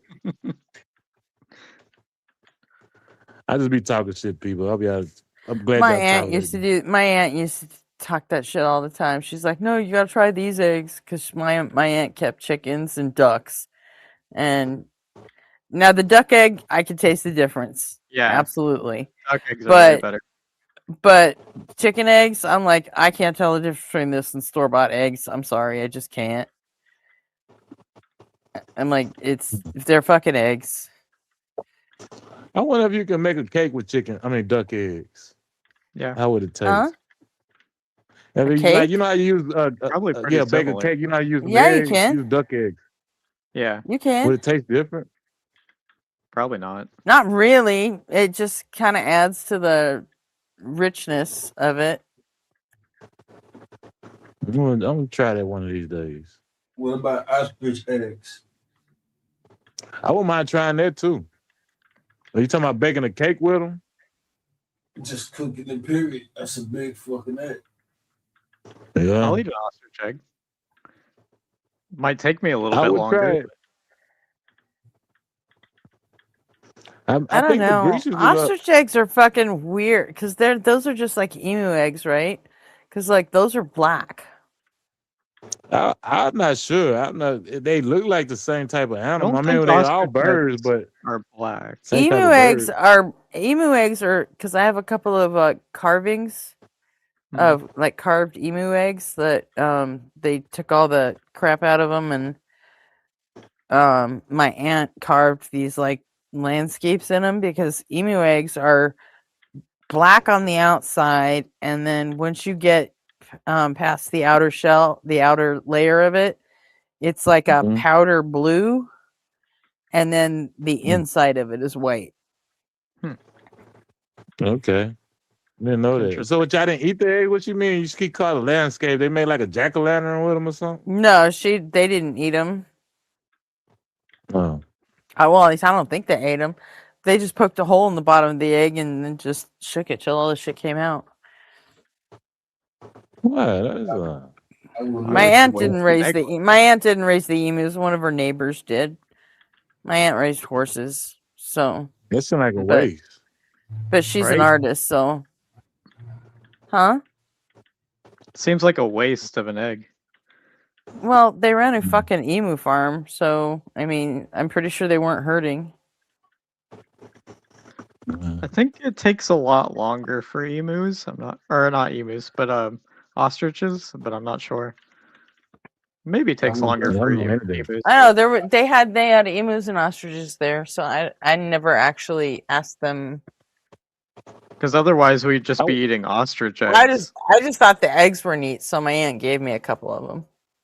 Because they certainly are I wonder if larger.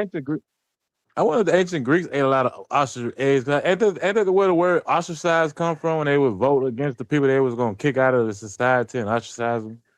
They would vote on ostrich shells. Huh? I'm pretty sure that's what. Yeah, I'm pretty sure that the ancient Greeks, that when they would ostracize somebody, they would use ostrich shells to make their votes.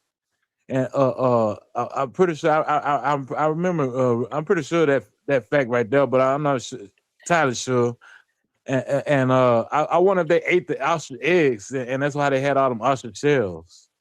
Negative. The etymology of ostracize is the ancient Greek practice of voting to banish potentially dangerous politicians by scratching their names onto broken pieces of pottery called ostraka. Oh, okay. I heard. I'm. Thank you for correcting me. I confused the ostraka with the ostrich eggs. I would love to own the fucking ostrich. As a fact, like an ostrich, bro, you can go to the backyard, twist up, you know what I'm saying, and just stare at that shit. That shit would be amazing. In the backyard. That certain animals, you know what I'm saying? Exotic animals. If I could have a zoo, bro, I'll be on that shit. I'll live on my zoo. Like a tiger, like Mike Tyson. Hell yeah. I'll be, oh man, I would love that. Real, like, I'll be there with the penguins, man. All that shit. I love penguins, man. I don't want to pay to feed a tiger. That's gonna be a lot. I don't know. That's what I would spend my millions on. If I had millions like that, I'd buy a fucking zoo. I know there was I know there was a thing about white elephants, as where the term came from. There was a king in India that if he didn't like somebody or he felt disrespected or something, he would gift them a white elephant, and they had to keep it alive. So they would go bankrupt trying to feed this elephant and keep it alive. It's crazy. Well, I know I heard that there are reports that there are more tigers and lions in the state of Texas than there are in the wild. It's people pets and stuff. I mean, has anybody else heard anything similar to that? Not really. It's not surprising. It's not. Money talks, you know. It just hearsay and tell without verification. Yes, experts estimate there are more tigers in Texas living in backyards, private zoos, sanctuaries than the entire global population of wild tigers. That's wild. There are approximately 3,000 to 5,000 tigers kept in captivity in Texas, compared to the roughly 3,900 to 5,500 tigers estimated to be living in the wild globally. That's some shit. You get attacked by a tiger on your way into work in Texas. Well, I know. The reason Texas has famously lenient exotic pet laws. I will move to Texas just for that. Well, I'm not. This city I live in is not really a rural type city, but we do have some outskirts and some rural areas. And when I was living in some projects that they would call Plymouth Village, and I was walking home one day, and they had a bull right there in the courtyard of the damn projects, and I didn't know what to do when the goddamn bull looking at me and stuff like he snotting his nose when he's gonna charge me. And I thought about it. I started to run, but I said, "Nah, he's gonna probably catch me and run me down. And he's gonna make it." You know how like when you run from a dog, even if the dog wasn't thinking about chasing you, when you run from it, automatically start chasing you. So I was like, "Nah, I don't want to start that." So I stood my ground, and he looked at me and he snotted his nose and he went chasing after the car. That bull made it on the news that night too. I think he flipped somebody's car over. That's crazy. If I'm not mistaken. I remember one trying to feed that shit, like trying to feed and pet it. Nah, I didn't want that. Yeah, you fuck with a bull and you don't know nothing about no goddamn bull, Jay. You from the East Coast too, right? Do you know anything about bulls? They'd be scared of you. You know what I'm saying? Because animals be scared. Not bulls. They'd be scared. Fuck that. Not I'm bulls. talking about a bull with the nuts, man. Not a cow. I'm talking about a bull with nuts. I'm not fucking with that thing. I mean, no, I dig it. I mean, I'm not saying you should have did it or something. I'm just saying me seeing it, like if there was any situation where I could go and pet that shit or feed it or something, I'm gonna do it. Well, I know when I went to work, because I worked at the time, I was working with a lot of white guys, country white guys, and they were laughing at me. You should have slapped one time. You should have slapped him on the nose. They're like, fuck that. I ain't fucking with that bullshit. I stood my ground. That was good enough. You left me alone. Yeah, animals, they are big and shit, but they be scared. Like unless they like extra hungry and shit, like a bear, you could just like, like act like you about to swing at that shit, and that shit will run away, man. Hey, Gretchen, can you guess the person name? Can you guess the person name that told me I should have slapped the bull on the nose when he was when we had our standoff? Just take a wild guess and tell me. Can you guess his name? I bet you when I tell you, you're gonna laugh. Somebody what? It's a white guy. It was a white guy, country white guy, was telling me how to handle a bull. Me and a bull had gotten in a standoff, and I was telling this story I thought about running from the bull, but then I figured the bull was gonna chase me. You know, start that predator reaction when you run from an animal. So I said, well, I'm gonna just stand my ground. And the bull looked at me and he ran off. And I was telling the guys at work like the next day, it was a country white guy. I just want you to take a stab at a duck and guessing this guy's name. Who was telling me you should have slapped the bull on his nose and all this shit like a rodeo clown or something. I had no idea. His name was Coon Dog.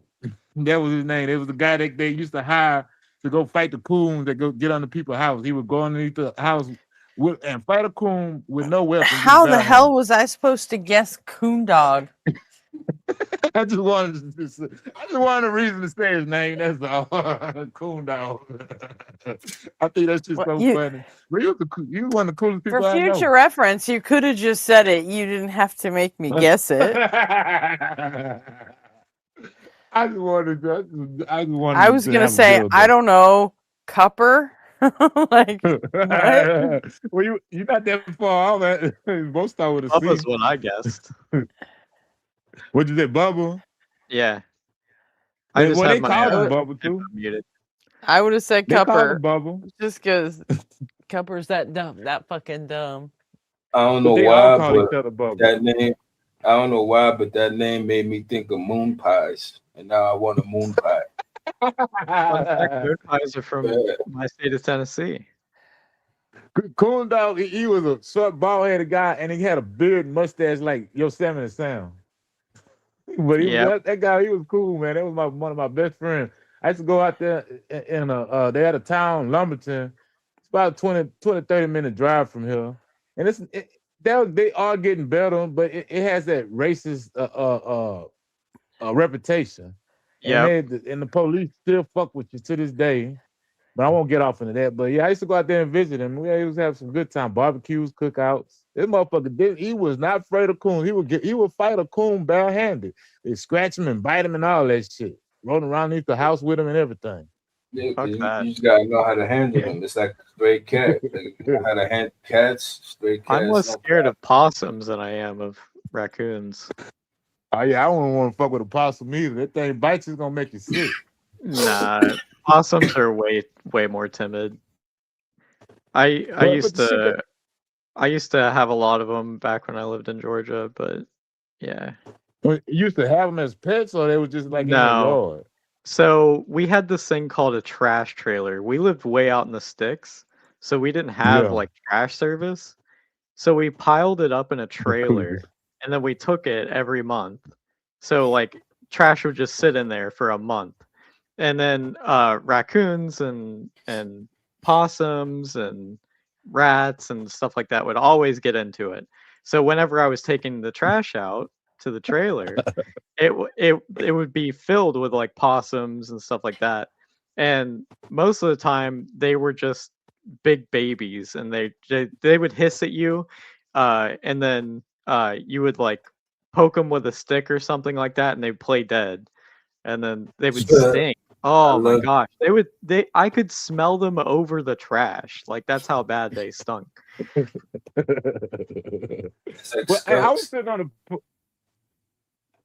I was sitting on the porch late night one night, and I just sitting there. I think I was talking on the phone or something, and a possum came around the corner, and I stomped at it like, "Get out of here, possum!" That possum turned around and chased me in the house.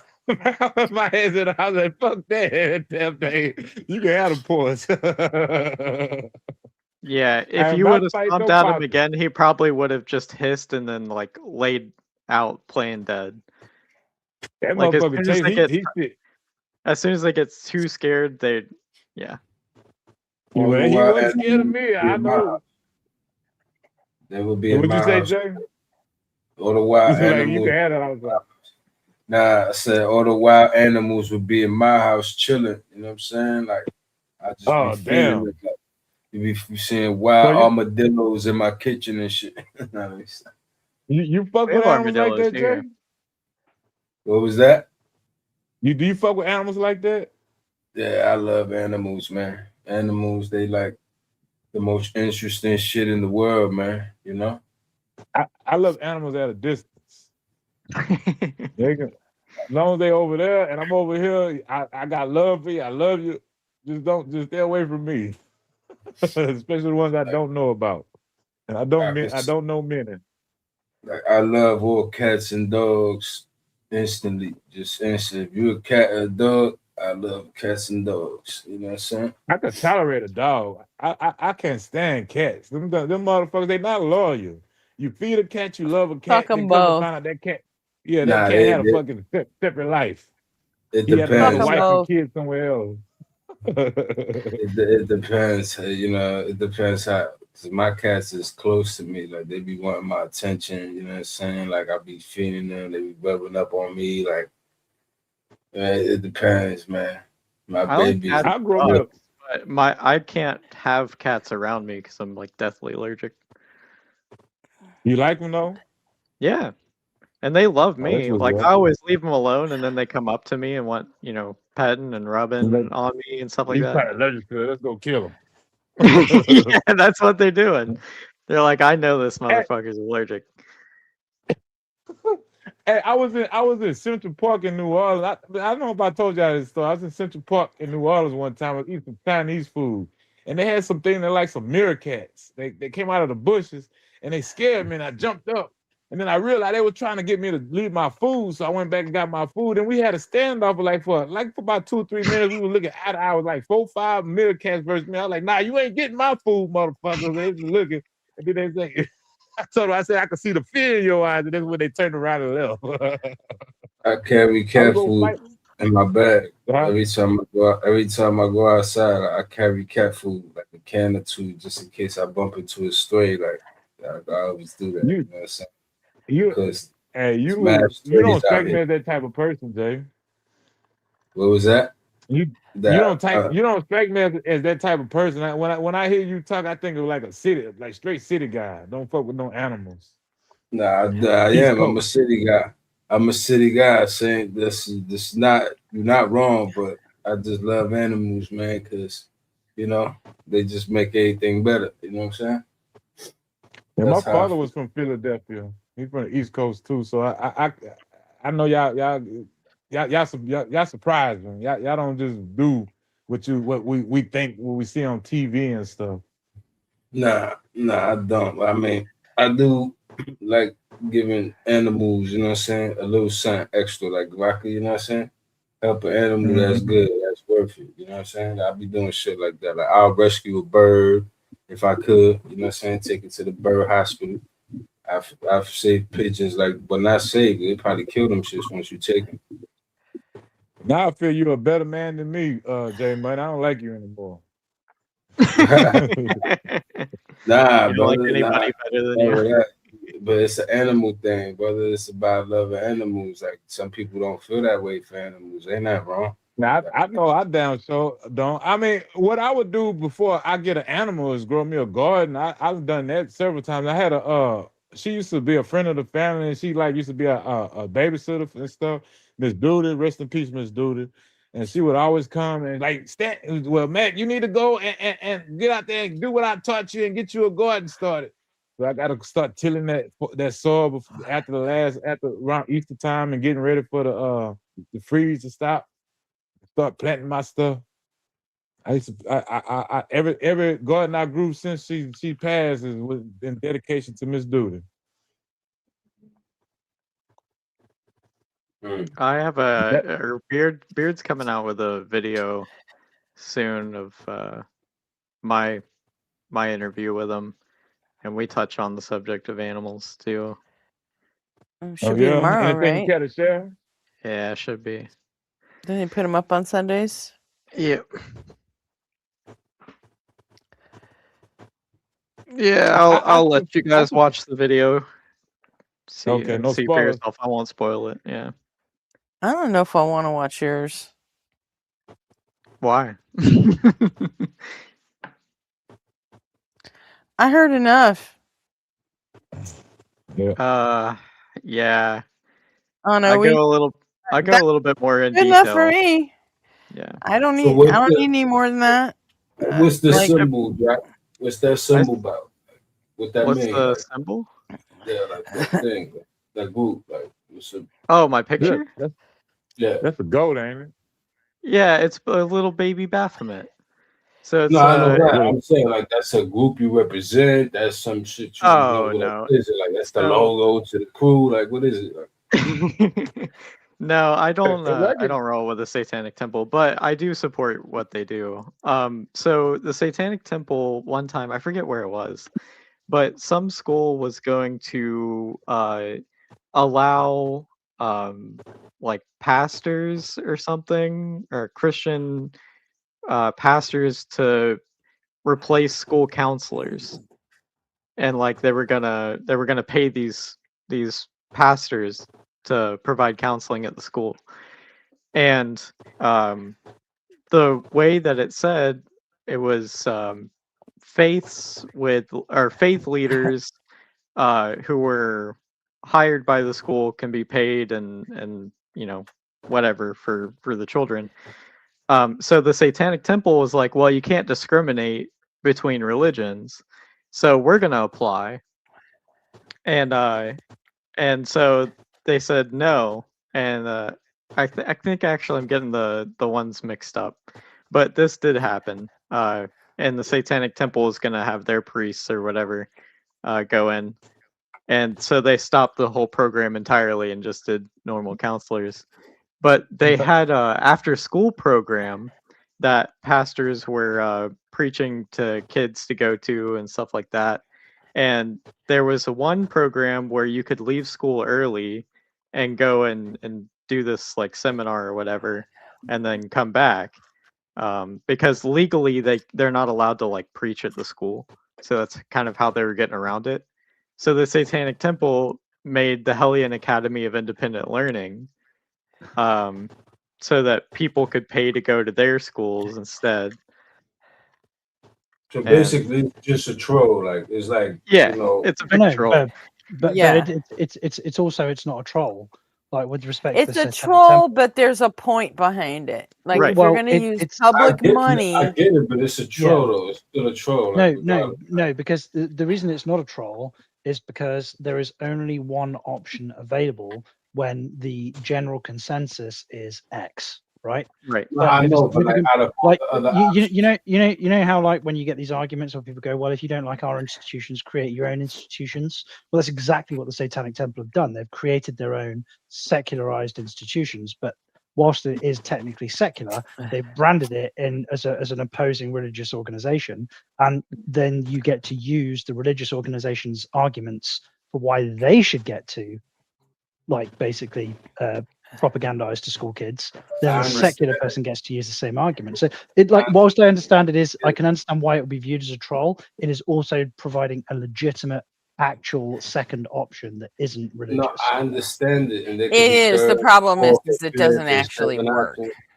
There could be It options. did. They got rid of the program. It got rid of the program. Yeah, they got rid of the program because they couldn't discriminate. It still doesn't validate the fact that they're going to discriminate against that whenever they can. Like they're going to try to pull that wherever they can. All right, you got them there, right? Because you decided you wanted to. Well, I mean, I came back because I heard somebody promise that we were going to start watching videos about Catholics touching animals, but I must have misheard something. I'm sure. I think you did. But I think you just want to watch people touch animals.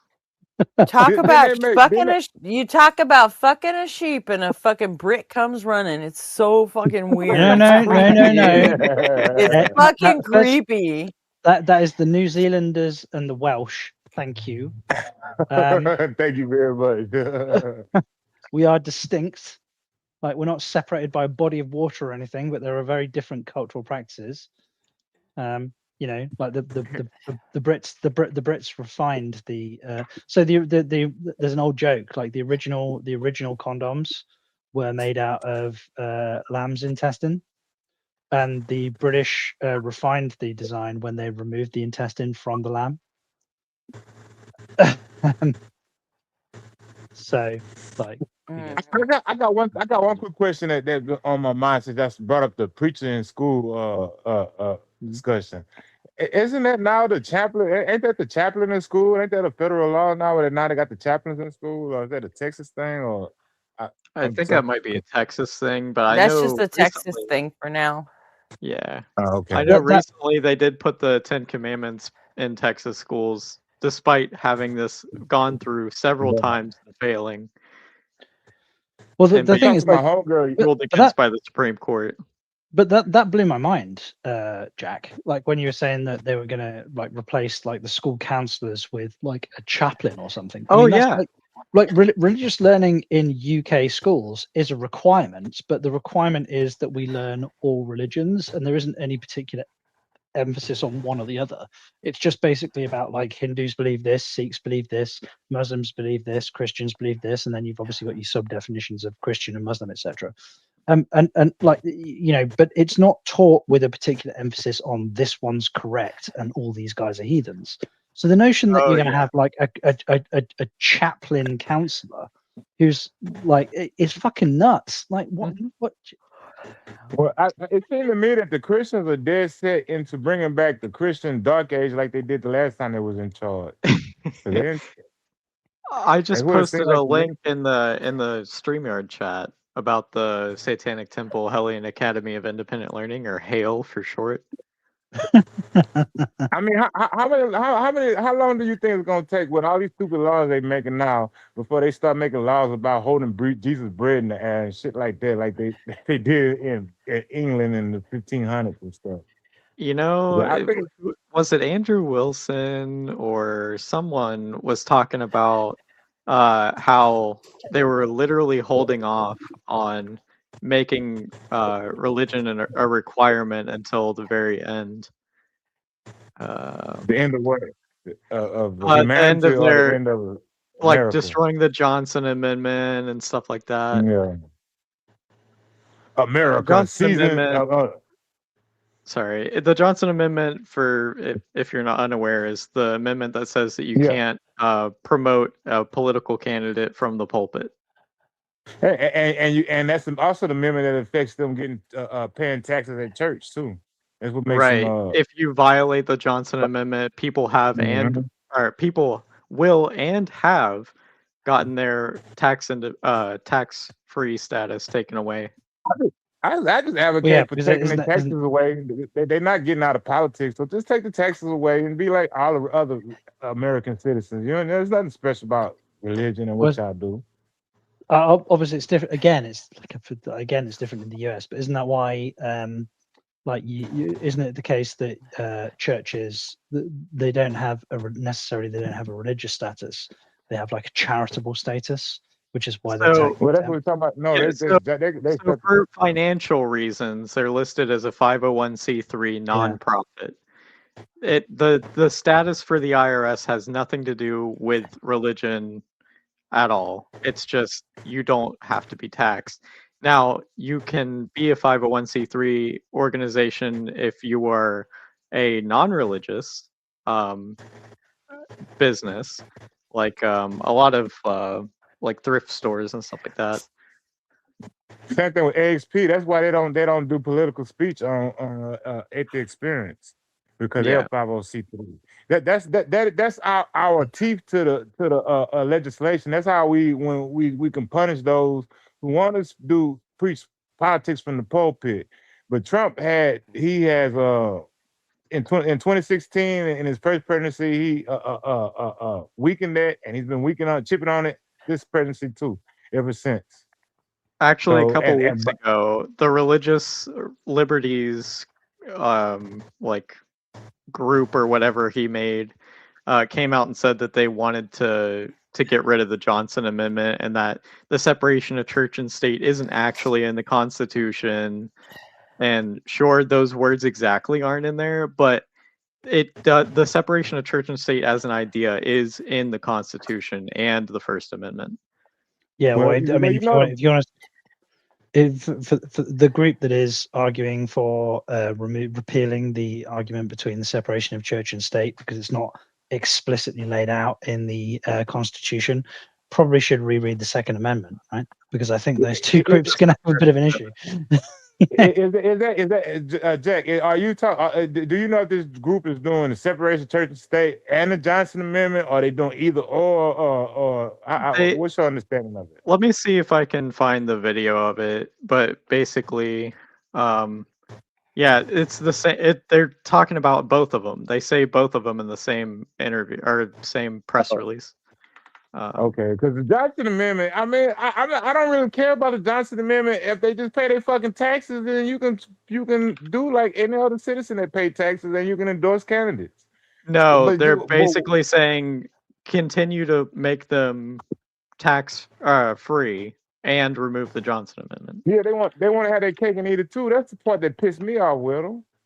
And they're not special. I mean, they not no special to anybody else out there who think they have a message for somebody to hear. Here's a 3-minute video. I'm linking in StreamYard if Gretchen wants to show it. Well, and also before Gretchen shows the video, I can definitely make an argument for paying no taxes. I don't need to be a religious institution for that to be fucking it. I can make a compelling argument for paying no You're a selfish bitch, though. Nobody cares about whether you want to pay taxes or not. That might not be. It's an agreement. It's a contract and agreement not the that right one. we won't make you pay taxes if you don't preach politics from the pulpit. But they want to preach politics from the pulpit was just fucking pay the tax. What I was. Where'd you put the link? Hold on. Disregard. That's not the right one. I don't have an issue with paying. I don't have an issue with paying taxes. Oh, fuck it. Here, never mind. The problem is, I like to see like the money that I pay in taxes actually. Share your screen, Jack. In an efficient manner. I can't do that because I don't have Chrome and I'm not installing Chrome. Okay. Did you But put the link in the private chat? I'm going to. I've got the wrong one. Okay. Take your time. We'll get it right. What is this of? So What are you it's talking about? it's the Religious Liberty Panel, I think it's called, calling for the removal of the Johnson Amendment and saying that the separation of church and state isn't in the Constitution. Fucking asshole. They want to make everybody put everybody in their goddamn religion, and then they're gonna fight each other over their goddamn religion anyway. So nobody. Does everybody want to watch this? How long is it? Hearing about It's like 3 3 minutes. minutes. 3 minutes 35 Oh, okay, seconds. yeah. If it's the one I'm looking at. That's fine. That might not be the right one, but I want to know their objectives so I can figure out how to fight it. What Chris is saying, LLL is a simulation here's the game one. centered It's around. a minute. Oh, okay. Here's the one. It's a minute. I see you, Kristen. There we go. That's the one. Yeah, I would like to know the objective, Gretchen, so that way we can throw some wrenches in the monkey work, the monkey wrench in their work. Yeah, you guys want to watch it? It's only a minute.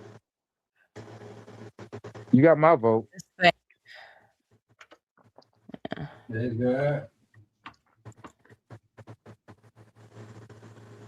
God, he's so fucking orange. It's obscene. Right? Oh shit! That opened up in the app. Hang on. Like, but also, like, the person who does his like makeup clearly doesn't know that he has eyelids. Because every time he looks down or closes his eyes, like they're completely like it's like his eyelids are a different race to his cheeks. If you look at his hairline too, you can see the separation between the tanning lotion and in his scalp. Like, I'm not making it. Just sorry, And then do these people think that everybody gonna want to enjoy this specific version of Christ, whichever version of Christ take control of the country is? Do they think that everybody else in the country gonna want that Christ, even the other Christians? The woman to the left is Paula White. Yeah, she's his like number one fucking Christian advisor. She's a total nutcase. Yeah. Fucking thief too. Is that the one wearing all the buttons? I mean, the white. Yes. Yeah. Yeah. She's the one who said that they're sending angels from Africa right now, and then started speaking in tongues, and said that you need to pay her $1,000 a day for the week of Easter in order to be in order to be blessed. I'll show you another video after this one if you want. Yeah, and if you pay $10,000, you get a crystal cross. Yep. Them people look. Fucking Yeah, Them bitch. people look like something real to me. This, I mean, they don't like, look like they regular people. even like Keir Starmer Yeah, on his she will. fucking worst day, If like you sent her so much money, she would send angels to answer all your fucking prayers. have you guys like seriously? And yes, that is Dr. Phil in the back behind. Yep. Behind him. Have you guys That is ever fucking legit, Dr. Phil. Have you guys ever watched a PMQs, a Prime Minister's Question Time?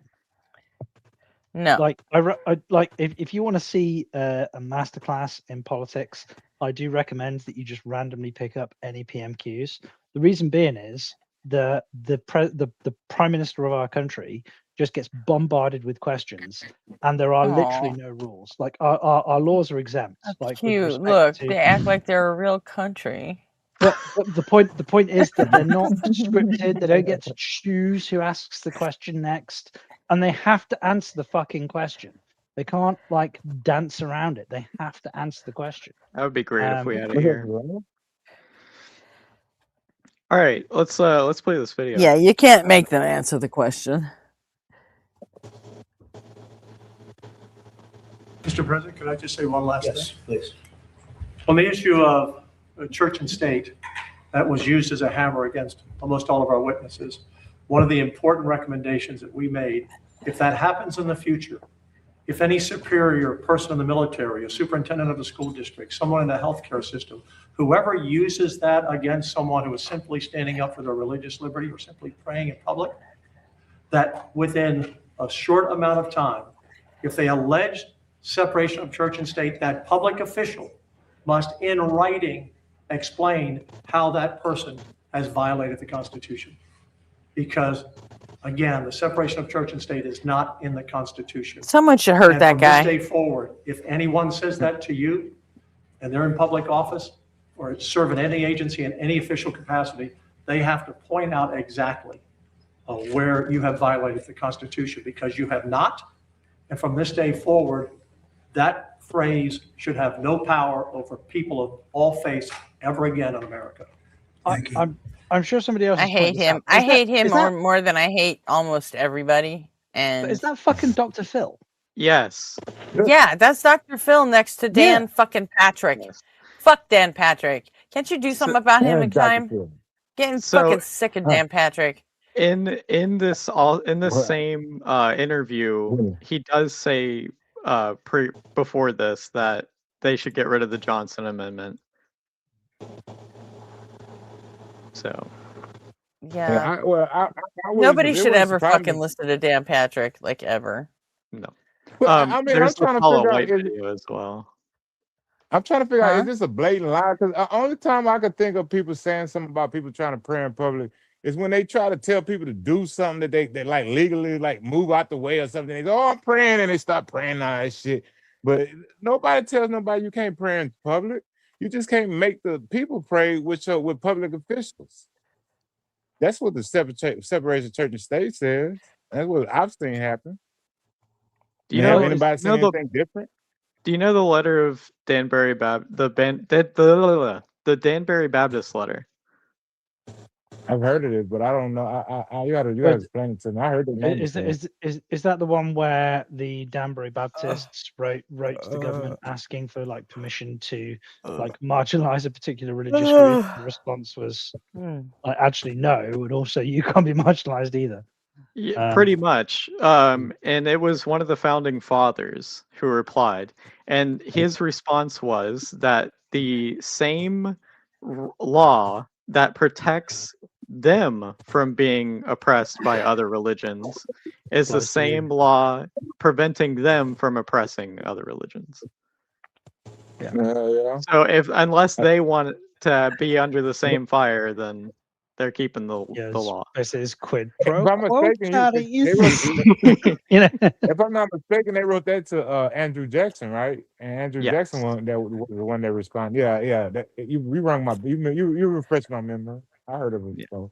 And also, the Treaty of Tripoli states explicitly that the United States was in no sense of the word founded on Christianity. And that was under the Yeah, but Adams administration, right? that was a direct response to the Barbie Pirates, though, which I can understand why that would have been the case. So, right. No, but it's still president for the country for the next 200 years, and then now it's president trying to change. Where the Supreme Court talking about we're going to use the original intent when they talking about this original intent bullshit to change the law. And I'm telling you, they are trying to create a two-tier system where atheists can't religiously object out of their stupid ass laws. But they can religiously object out of our laws. Like they don't have to bake no cake for the gay couple. They fucked up our health care. They can religiously object out of everything, fuck up everything for us, but we can't religiously object out of their bullshit. But that one, that case I actually found quite interesting. Like, obviously, I'm generally speaking, I'm pro gay marriage, but I did find it interesting, like with respect to like if a gay couple, what? Yeah. So the reason that I say generally speaking is, do I think that there should be some legal protections that are afforded? Should there be some kind of legal mechanism that allows same-sex couples to get married?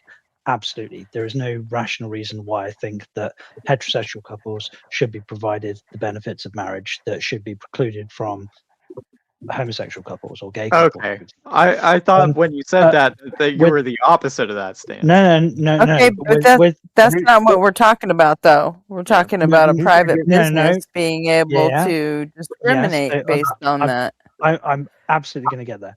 So, but with respect to should the state protect that right? Yes. But should it be the case that a state can force a Catholic church, for example, to marry same-sex couples if it is completely antithetical to the doctrine of Catholic Church? So is it incumbent upon the state to legally recognize both? No, the state does not force churches to do shit like that. So my next question is, why should it be the case? Like, if a gay couple walked into a bakery and said, "Hey, we want to buy a cake," and the bakery said, "No, fuck off, you're gay, we're not serving you," then yes, I would absolutely think there's an issue there. But if like the gay couple is essentially commissioning a piece of artwork that endorses their relationship, and that somehow is antithetical to the values of the person who is required to produce the piece of art, is there a bit of a gray area there? In the same way as is there a value? No, there isn't. So I think there is. If you were contractually obligated to provide a product, then you should be able to enforce that contract. Yeah, but a contract is something that, like, if you're an employee of the bakery, yes, but this is the bakery itself. Yeah, if the customer comes in and says, "I want a cake and here's all the stuff," and then the bakery agrees to make the cake for you, and then later finds out that you're gay and it's a gay wedding cake, then doesn't provide you the product on the basis of religion. Did they provide a refund? They should at least give you a refund. Yeah, but I assume they didn't just, like, obviously if they just pocketed. No, it doesn't fucking matter. You know what? The guy could be the head of the fucking local KKK, and he can't refuse service to a black man just because he wants to buy fucking cake. Okay, so I'm sorry, but it's the same thing. It's the same thing. Like, does the principle apply in the other way? If the local chapter of the KKK rocked up to a black-owned bakery and said, "Hey, I want you to make me this cake that says that," then they gotta make the fucking. Then they gotta do it. Yes. I think you have the right to refuse service, but I mean, it doesn't mean that it's right. You know what I mean? I feel like I missed my larger point, but I'm gonna take the because I might make some enemies on this one here, but I agree with your intention, the intent, Gretchen. But I think the bigotry and that racism, that should be allowed up to the extent, like on petty shit like that, not shit that where people's lives are involved, but petty shit like baking a cake.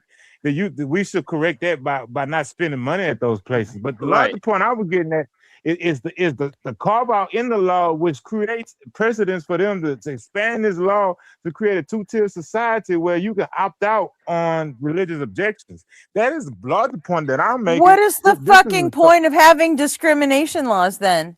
What's the point of having protected classes? What's the fucking point? If you're not going to fucking use them. Yeah, The you're point right. is I'm that sorry, Absolutely but right. the person that protect owns in that certain areas. bakery, he pays fucking taxes, and whatever that government that he's paying taxes to, that he gets to use their roads and use their tax paying fucking customers to make money off of. You know what? Fuck you. Whatever our laws say is a fucking protected class and you don't discriminate against them, then you don't fucking discriminate against them. Or go the fuck out of business, you fucking. But that Ugh. isn't that No, the it's point? that's your fucking I, choice. You know what? Follow our fucking rules or take your fucking business somewhere else where they think it's cool for bigots to do whatever the fuck they want. Go to well, now they Texas. got a I don't carve know. out. Maybe it's cool there. But They got you now. know They got. what? I'm No. not saying. I'm Carolina's still sorry. If I your don't. fun. I don't. local government has made it fucking legal for gay people to get married and now they're a protected class under the discrimination laws, then no, you're fucked. You have to serve them. You have to Right. find So a legitimate, valid reason not to refuse service to them. It can't just be because they're gay and you're a goddamn Christian.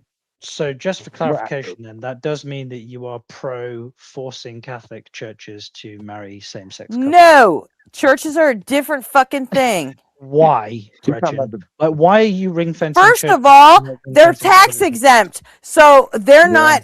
not party to the same fucking laws that other people are. But they're tax True. exempt.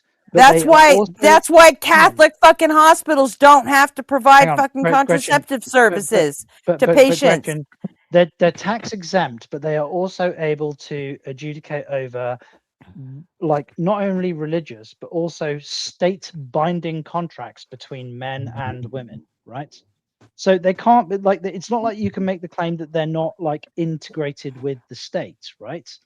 Just because they're No. tax exempt doesn't give them some kind of moral carve out.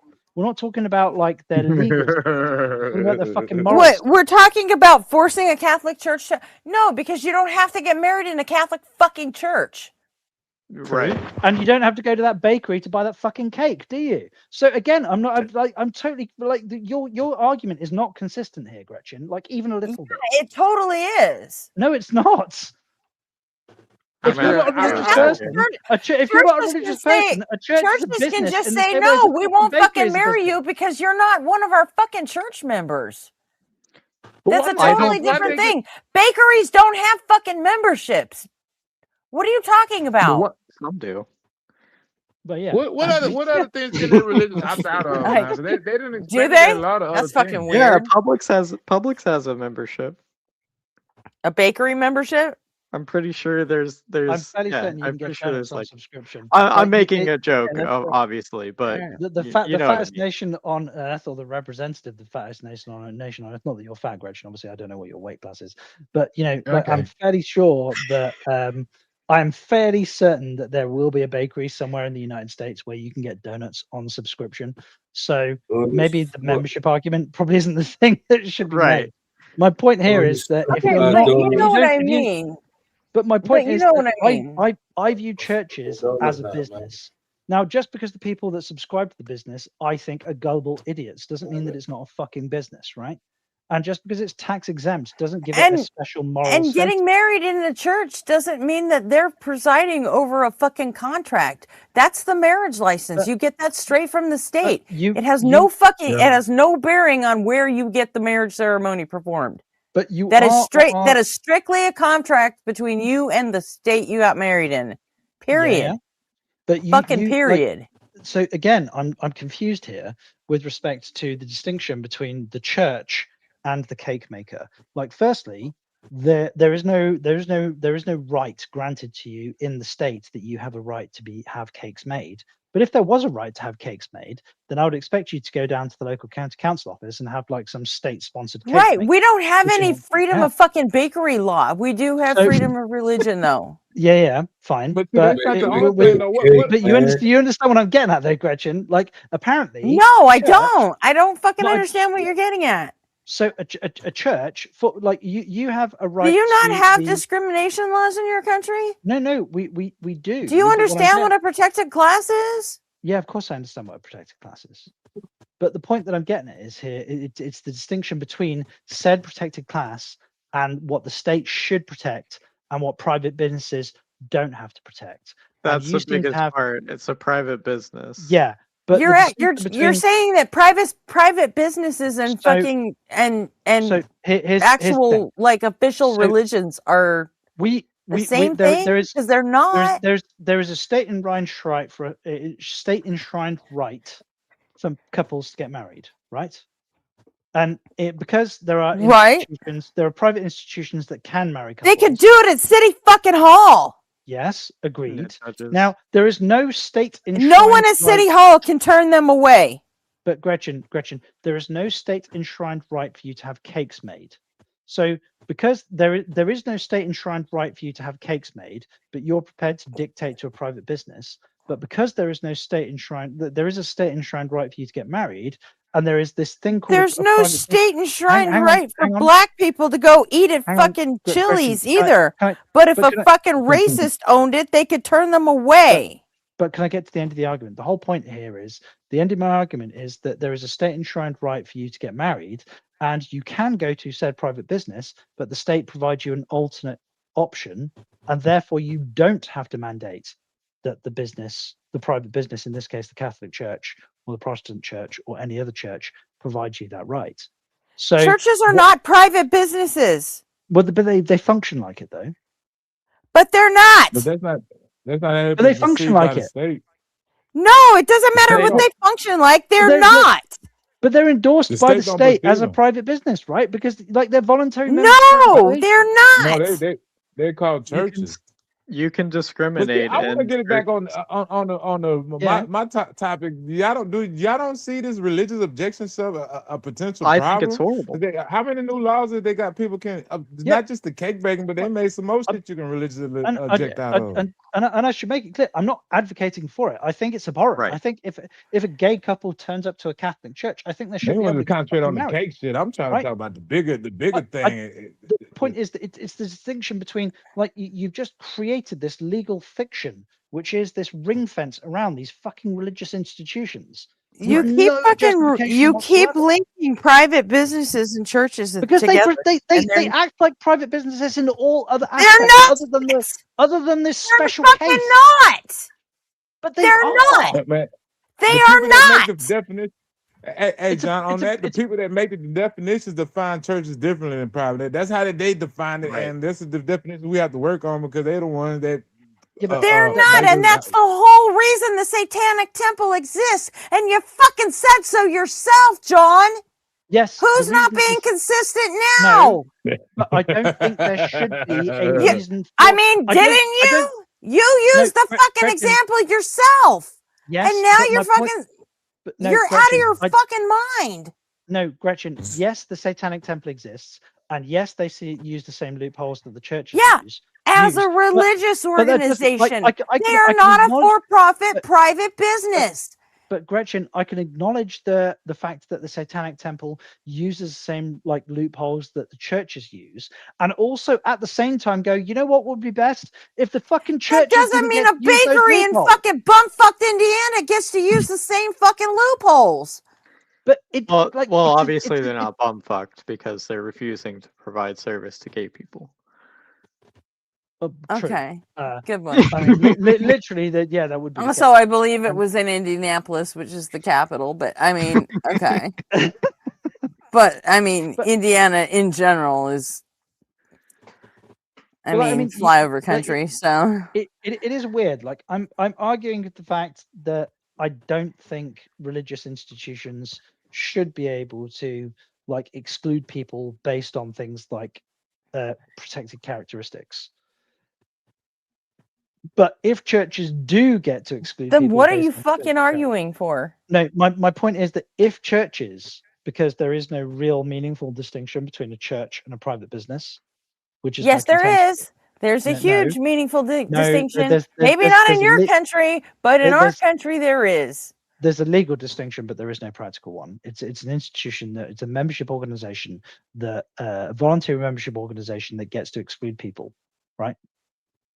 Based on arbitrary characteristics that the institution chooses. So, but because it's a voluntary membership organization that gets to arbitrarily exclude people, how is that different? Like, because it's a voluntary membership organization, how is that different from a private business? Like, I can voluntarily choose to go to a private business and order shit, and the private business should be able to, in principle, It's if we the apply the legal same value. distinction that's important. Yeah, but I don't give a fuck about the legal distinction. I'm talking Specifically, about the practical IRS moral distinction. distinction. I don't. Again, the IRS is not like this. This is Yeah, what I'm the saying. IRS is the one that makes the fucking call. Yeah, but again, like, we're not talking about what They're the is one that rule- gets what- to decide. So fuck Yeah, you. but Gretchen, I'm not making an argument from legal. Like, sure, if you think I'm making an argument from legalism, Gretchen, then clearly we've been talking past each other. That's not what I'm talking about. You are the one that has. Yeah, been you want things to work Gretchen, the way Gretchen, they work in your head, and that's I'm the just not the way agnostic. things are. Gretchen, I mean, Gretchen, I'm the agnostic, and you're the atheist, and you're the one that has been arguing for religious institutions to be able to fucking be prejudicial towards people. Are you fucking nuts? Like, this is what you've actually been doing for the last 20 minutes. Are you insane? That's because that's the way things are in fucking reality today. That is where we live. I'm not arguing for some fucking utopian, dreamland. I'm arguing based on what the laws are where we live right now. Gretchen, I don't need you to describe the way the world works to me. I was talking about what I would like to see. I was making a distinction between the way the world is and what I would like to see. What I would like to see is no special treatment for churches and no special treatment for private businesses. I would like them to operate on the level playing field. Can we agree on the fucking outcome at least? That would be great, but I don't argue from pie in the sky utopian ideals. I don't. It just doesn't make any sense because that's not where we are. We won't be there within my lifetime. So what is the point of me arguing from there? But rubber meets the road, man. That's all I care about. Yeah, true. Who was it? The guy who made the the Mount not Mount Everest, the Mount Rushmore. The guy who made Mount Rushmore, he died halfway through, and his son picked it up and finished it. So, like, you could make the argument that you should probably continue on with this and theorize about it and find ways to do it, even if you're not going to see the outcome.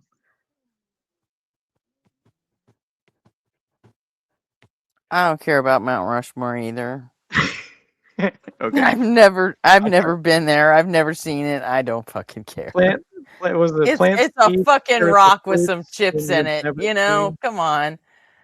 Plant seeds are the future. The fruits you'll never see, or something like that. That's my kid's job.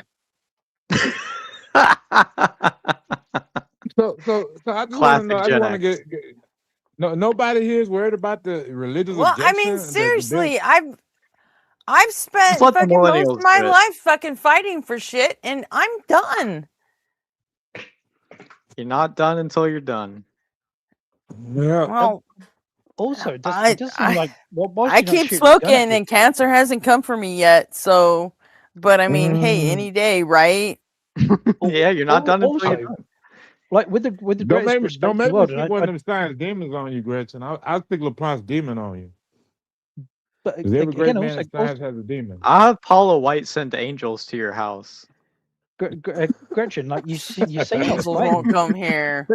But you say you're not fighting. My address is California, Gretchen, where angels fear to tread. You are still fighting for what you believe in. Like, you're not shooting a gun at people. You're not like wearing armor or Kevlar. But like, isn't the thing that you're doing right now, like, this is fighting, right? This is this is a cultural. No, this is arguing. Yeah, but you're still fighting. You've got an opinion. Like, to say that it's not a battle as such. I've got an opinion. I'm just arguing now, and that has nothing to do with fighting for anything. I can hear the cigarette in your lips. I just share my concern. I mean, don't anybody see this as they keep expanding this a religious objection law? I predict a two-tier society where atheists are second-class citizens. They'll be able to opt out of any law, and we won't have that option. And I don't really much care about the cake baker. I think that is a bullshit, and I agree with really both of y'all. I think that maybe we can meet some middle ground on that. But I'm looking at the laws. They got the ability to say, well, I don't want to follow that law, so I'm not going to follow it. Religious objection. They can just make shit up. I spent years of my life working for not only LA but the California Democratic Party, running campaigns. I put up lots of years of fight. That's after serving my country and working for the VA. So you know what? I've done my part. Now I'm just fucking arguing. I put a short I don't in. expect anything to change based on my opinions about anything I ever put a again. short in just so that John can see what I was talking about with the angels. Paula White. So I'm about to get kicked off. Why? Oh, never mind. I hit a button and I thought it was gonna kick me off. Oh, sorry. I'm gonna mute. Well, he was right. He got kicked out. But yeah, that's So. short if you want to watch it, John. But yeah, you can't. There's no way. I'm just watching right now. The link that you posted, I assume it's like a GIF where she's like very expressive with her hands and the glasses on the bridge of her nose. Is that the one? Yeah, it's not a GIF, it's a full video, but yeah. Is it? It's 18 seconds.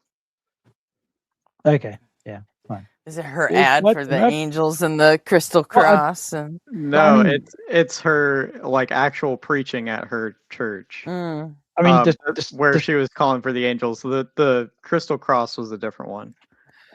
Despite the fact that she's obviously got these very energetic hands and she's wearing this very, very baggy top, I do get the impression that the boobs underneath that are quite perky. Like they're dancing around quite a lot, really. Oh yeah, they're fake as shit. Yeah. All that talk about Paid for by her kind Christian donors. Slice of cake, vanilla ice cream. What, Jay? Jay, you kind of low, man. Can you move the Oh mic? shit. Man, let me get closer to the I'm on mic. the phone. Yeah, I'm on the phone. I can barely hear you. Closer to the mic. Yo, what's up? Thank you, sir. Kind sir, thank you. Thank you very much. You know what I'm saying? All that talk about cake, man, makes me hungry for a slice of cake with some vanilla ice cream. You know what I'm saying? I thought you wanted moon pies. Nah, I wanted that. I want that too. I got the munchies. What the fuck is a moon? Coon dog moon pies. So what is a That moon don't pie? sound good at A all. moon pie is moon a slice pie, of cake with marshmallow in between, and then another slice of cake, and then it's dipped in chocolate. Yeah. So let's say we call them wagon wheels. Okay. Because they're round, so it's like a giant wagon wheel. So yeah, you got 2 layers of biscuit, and there's a huge layer of marshmallow and jam in the middle, and then the whole thing is covered in chocolate. Yeah, we call them wagon wheels. The moon pie, the quote unquote, the like actual moon pie, the company that makes them, I think, is Little Debbie, but they started in Tennessee. I like it. I love it. Clockwork said he's gonna religious out of paying taxes. You know, I'm not sure we even have those in California.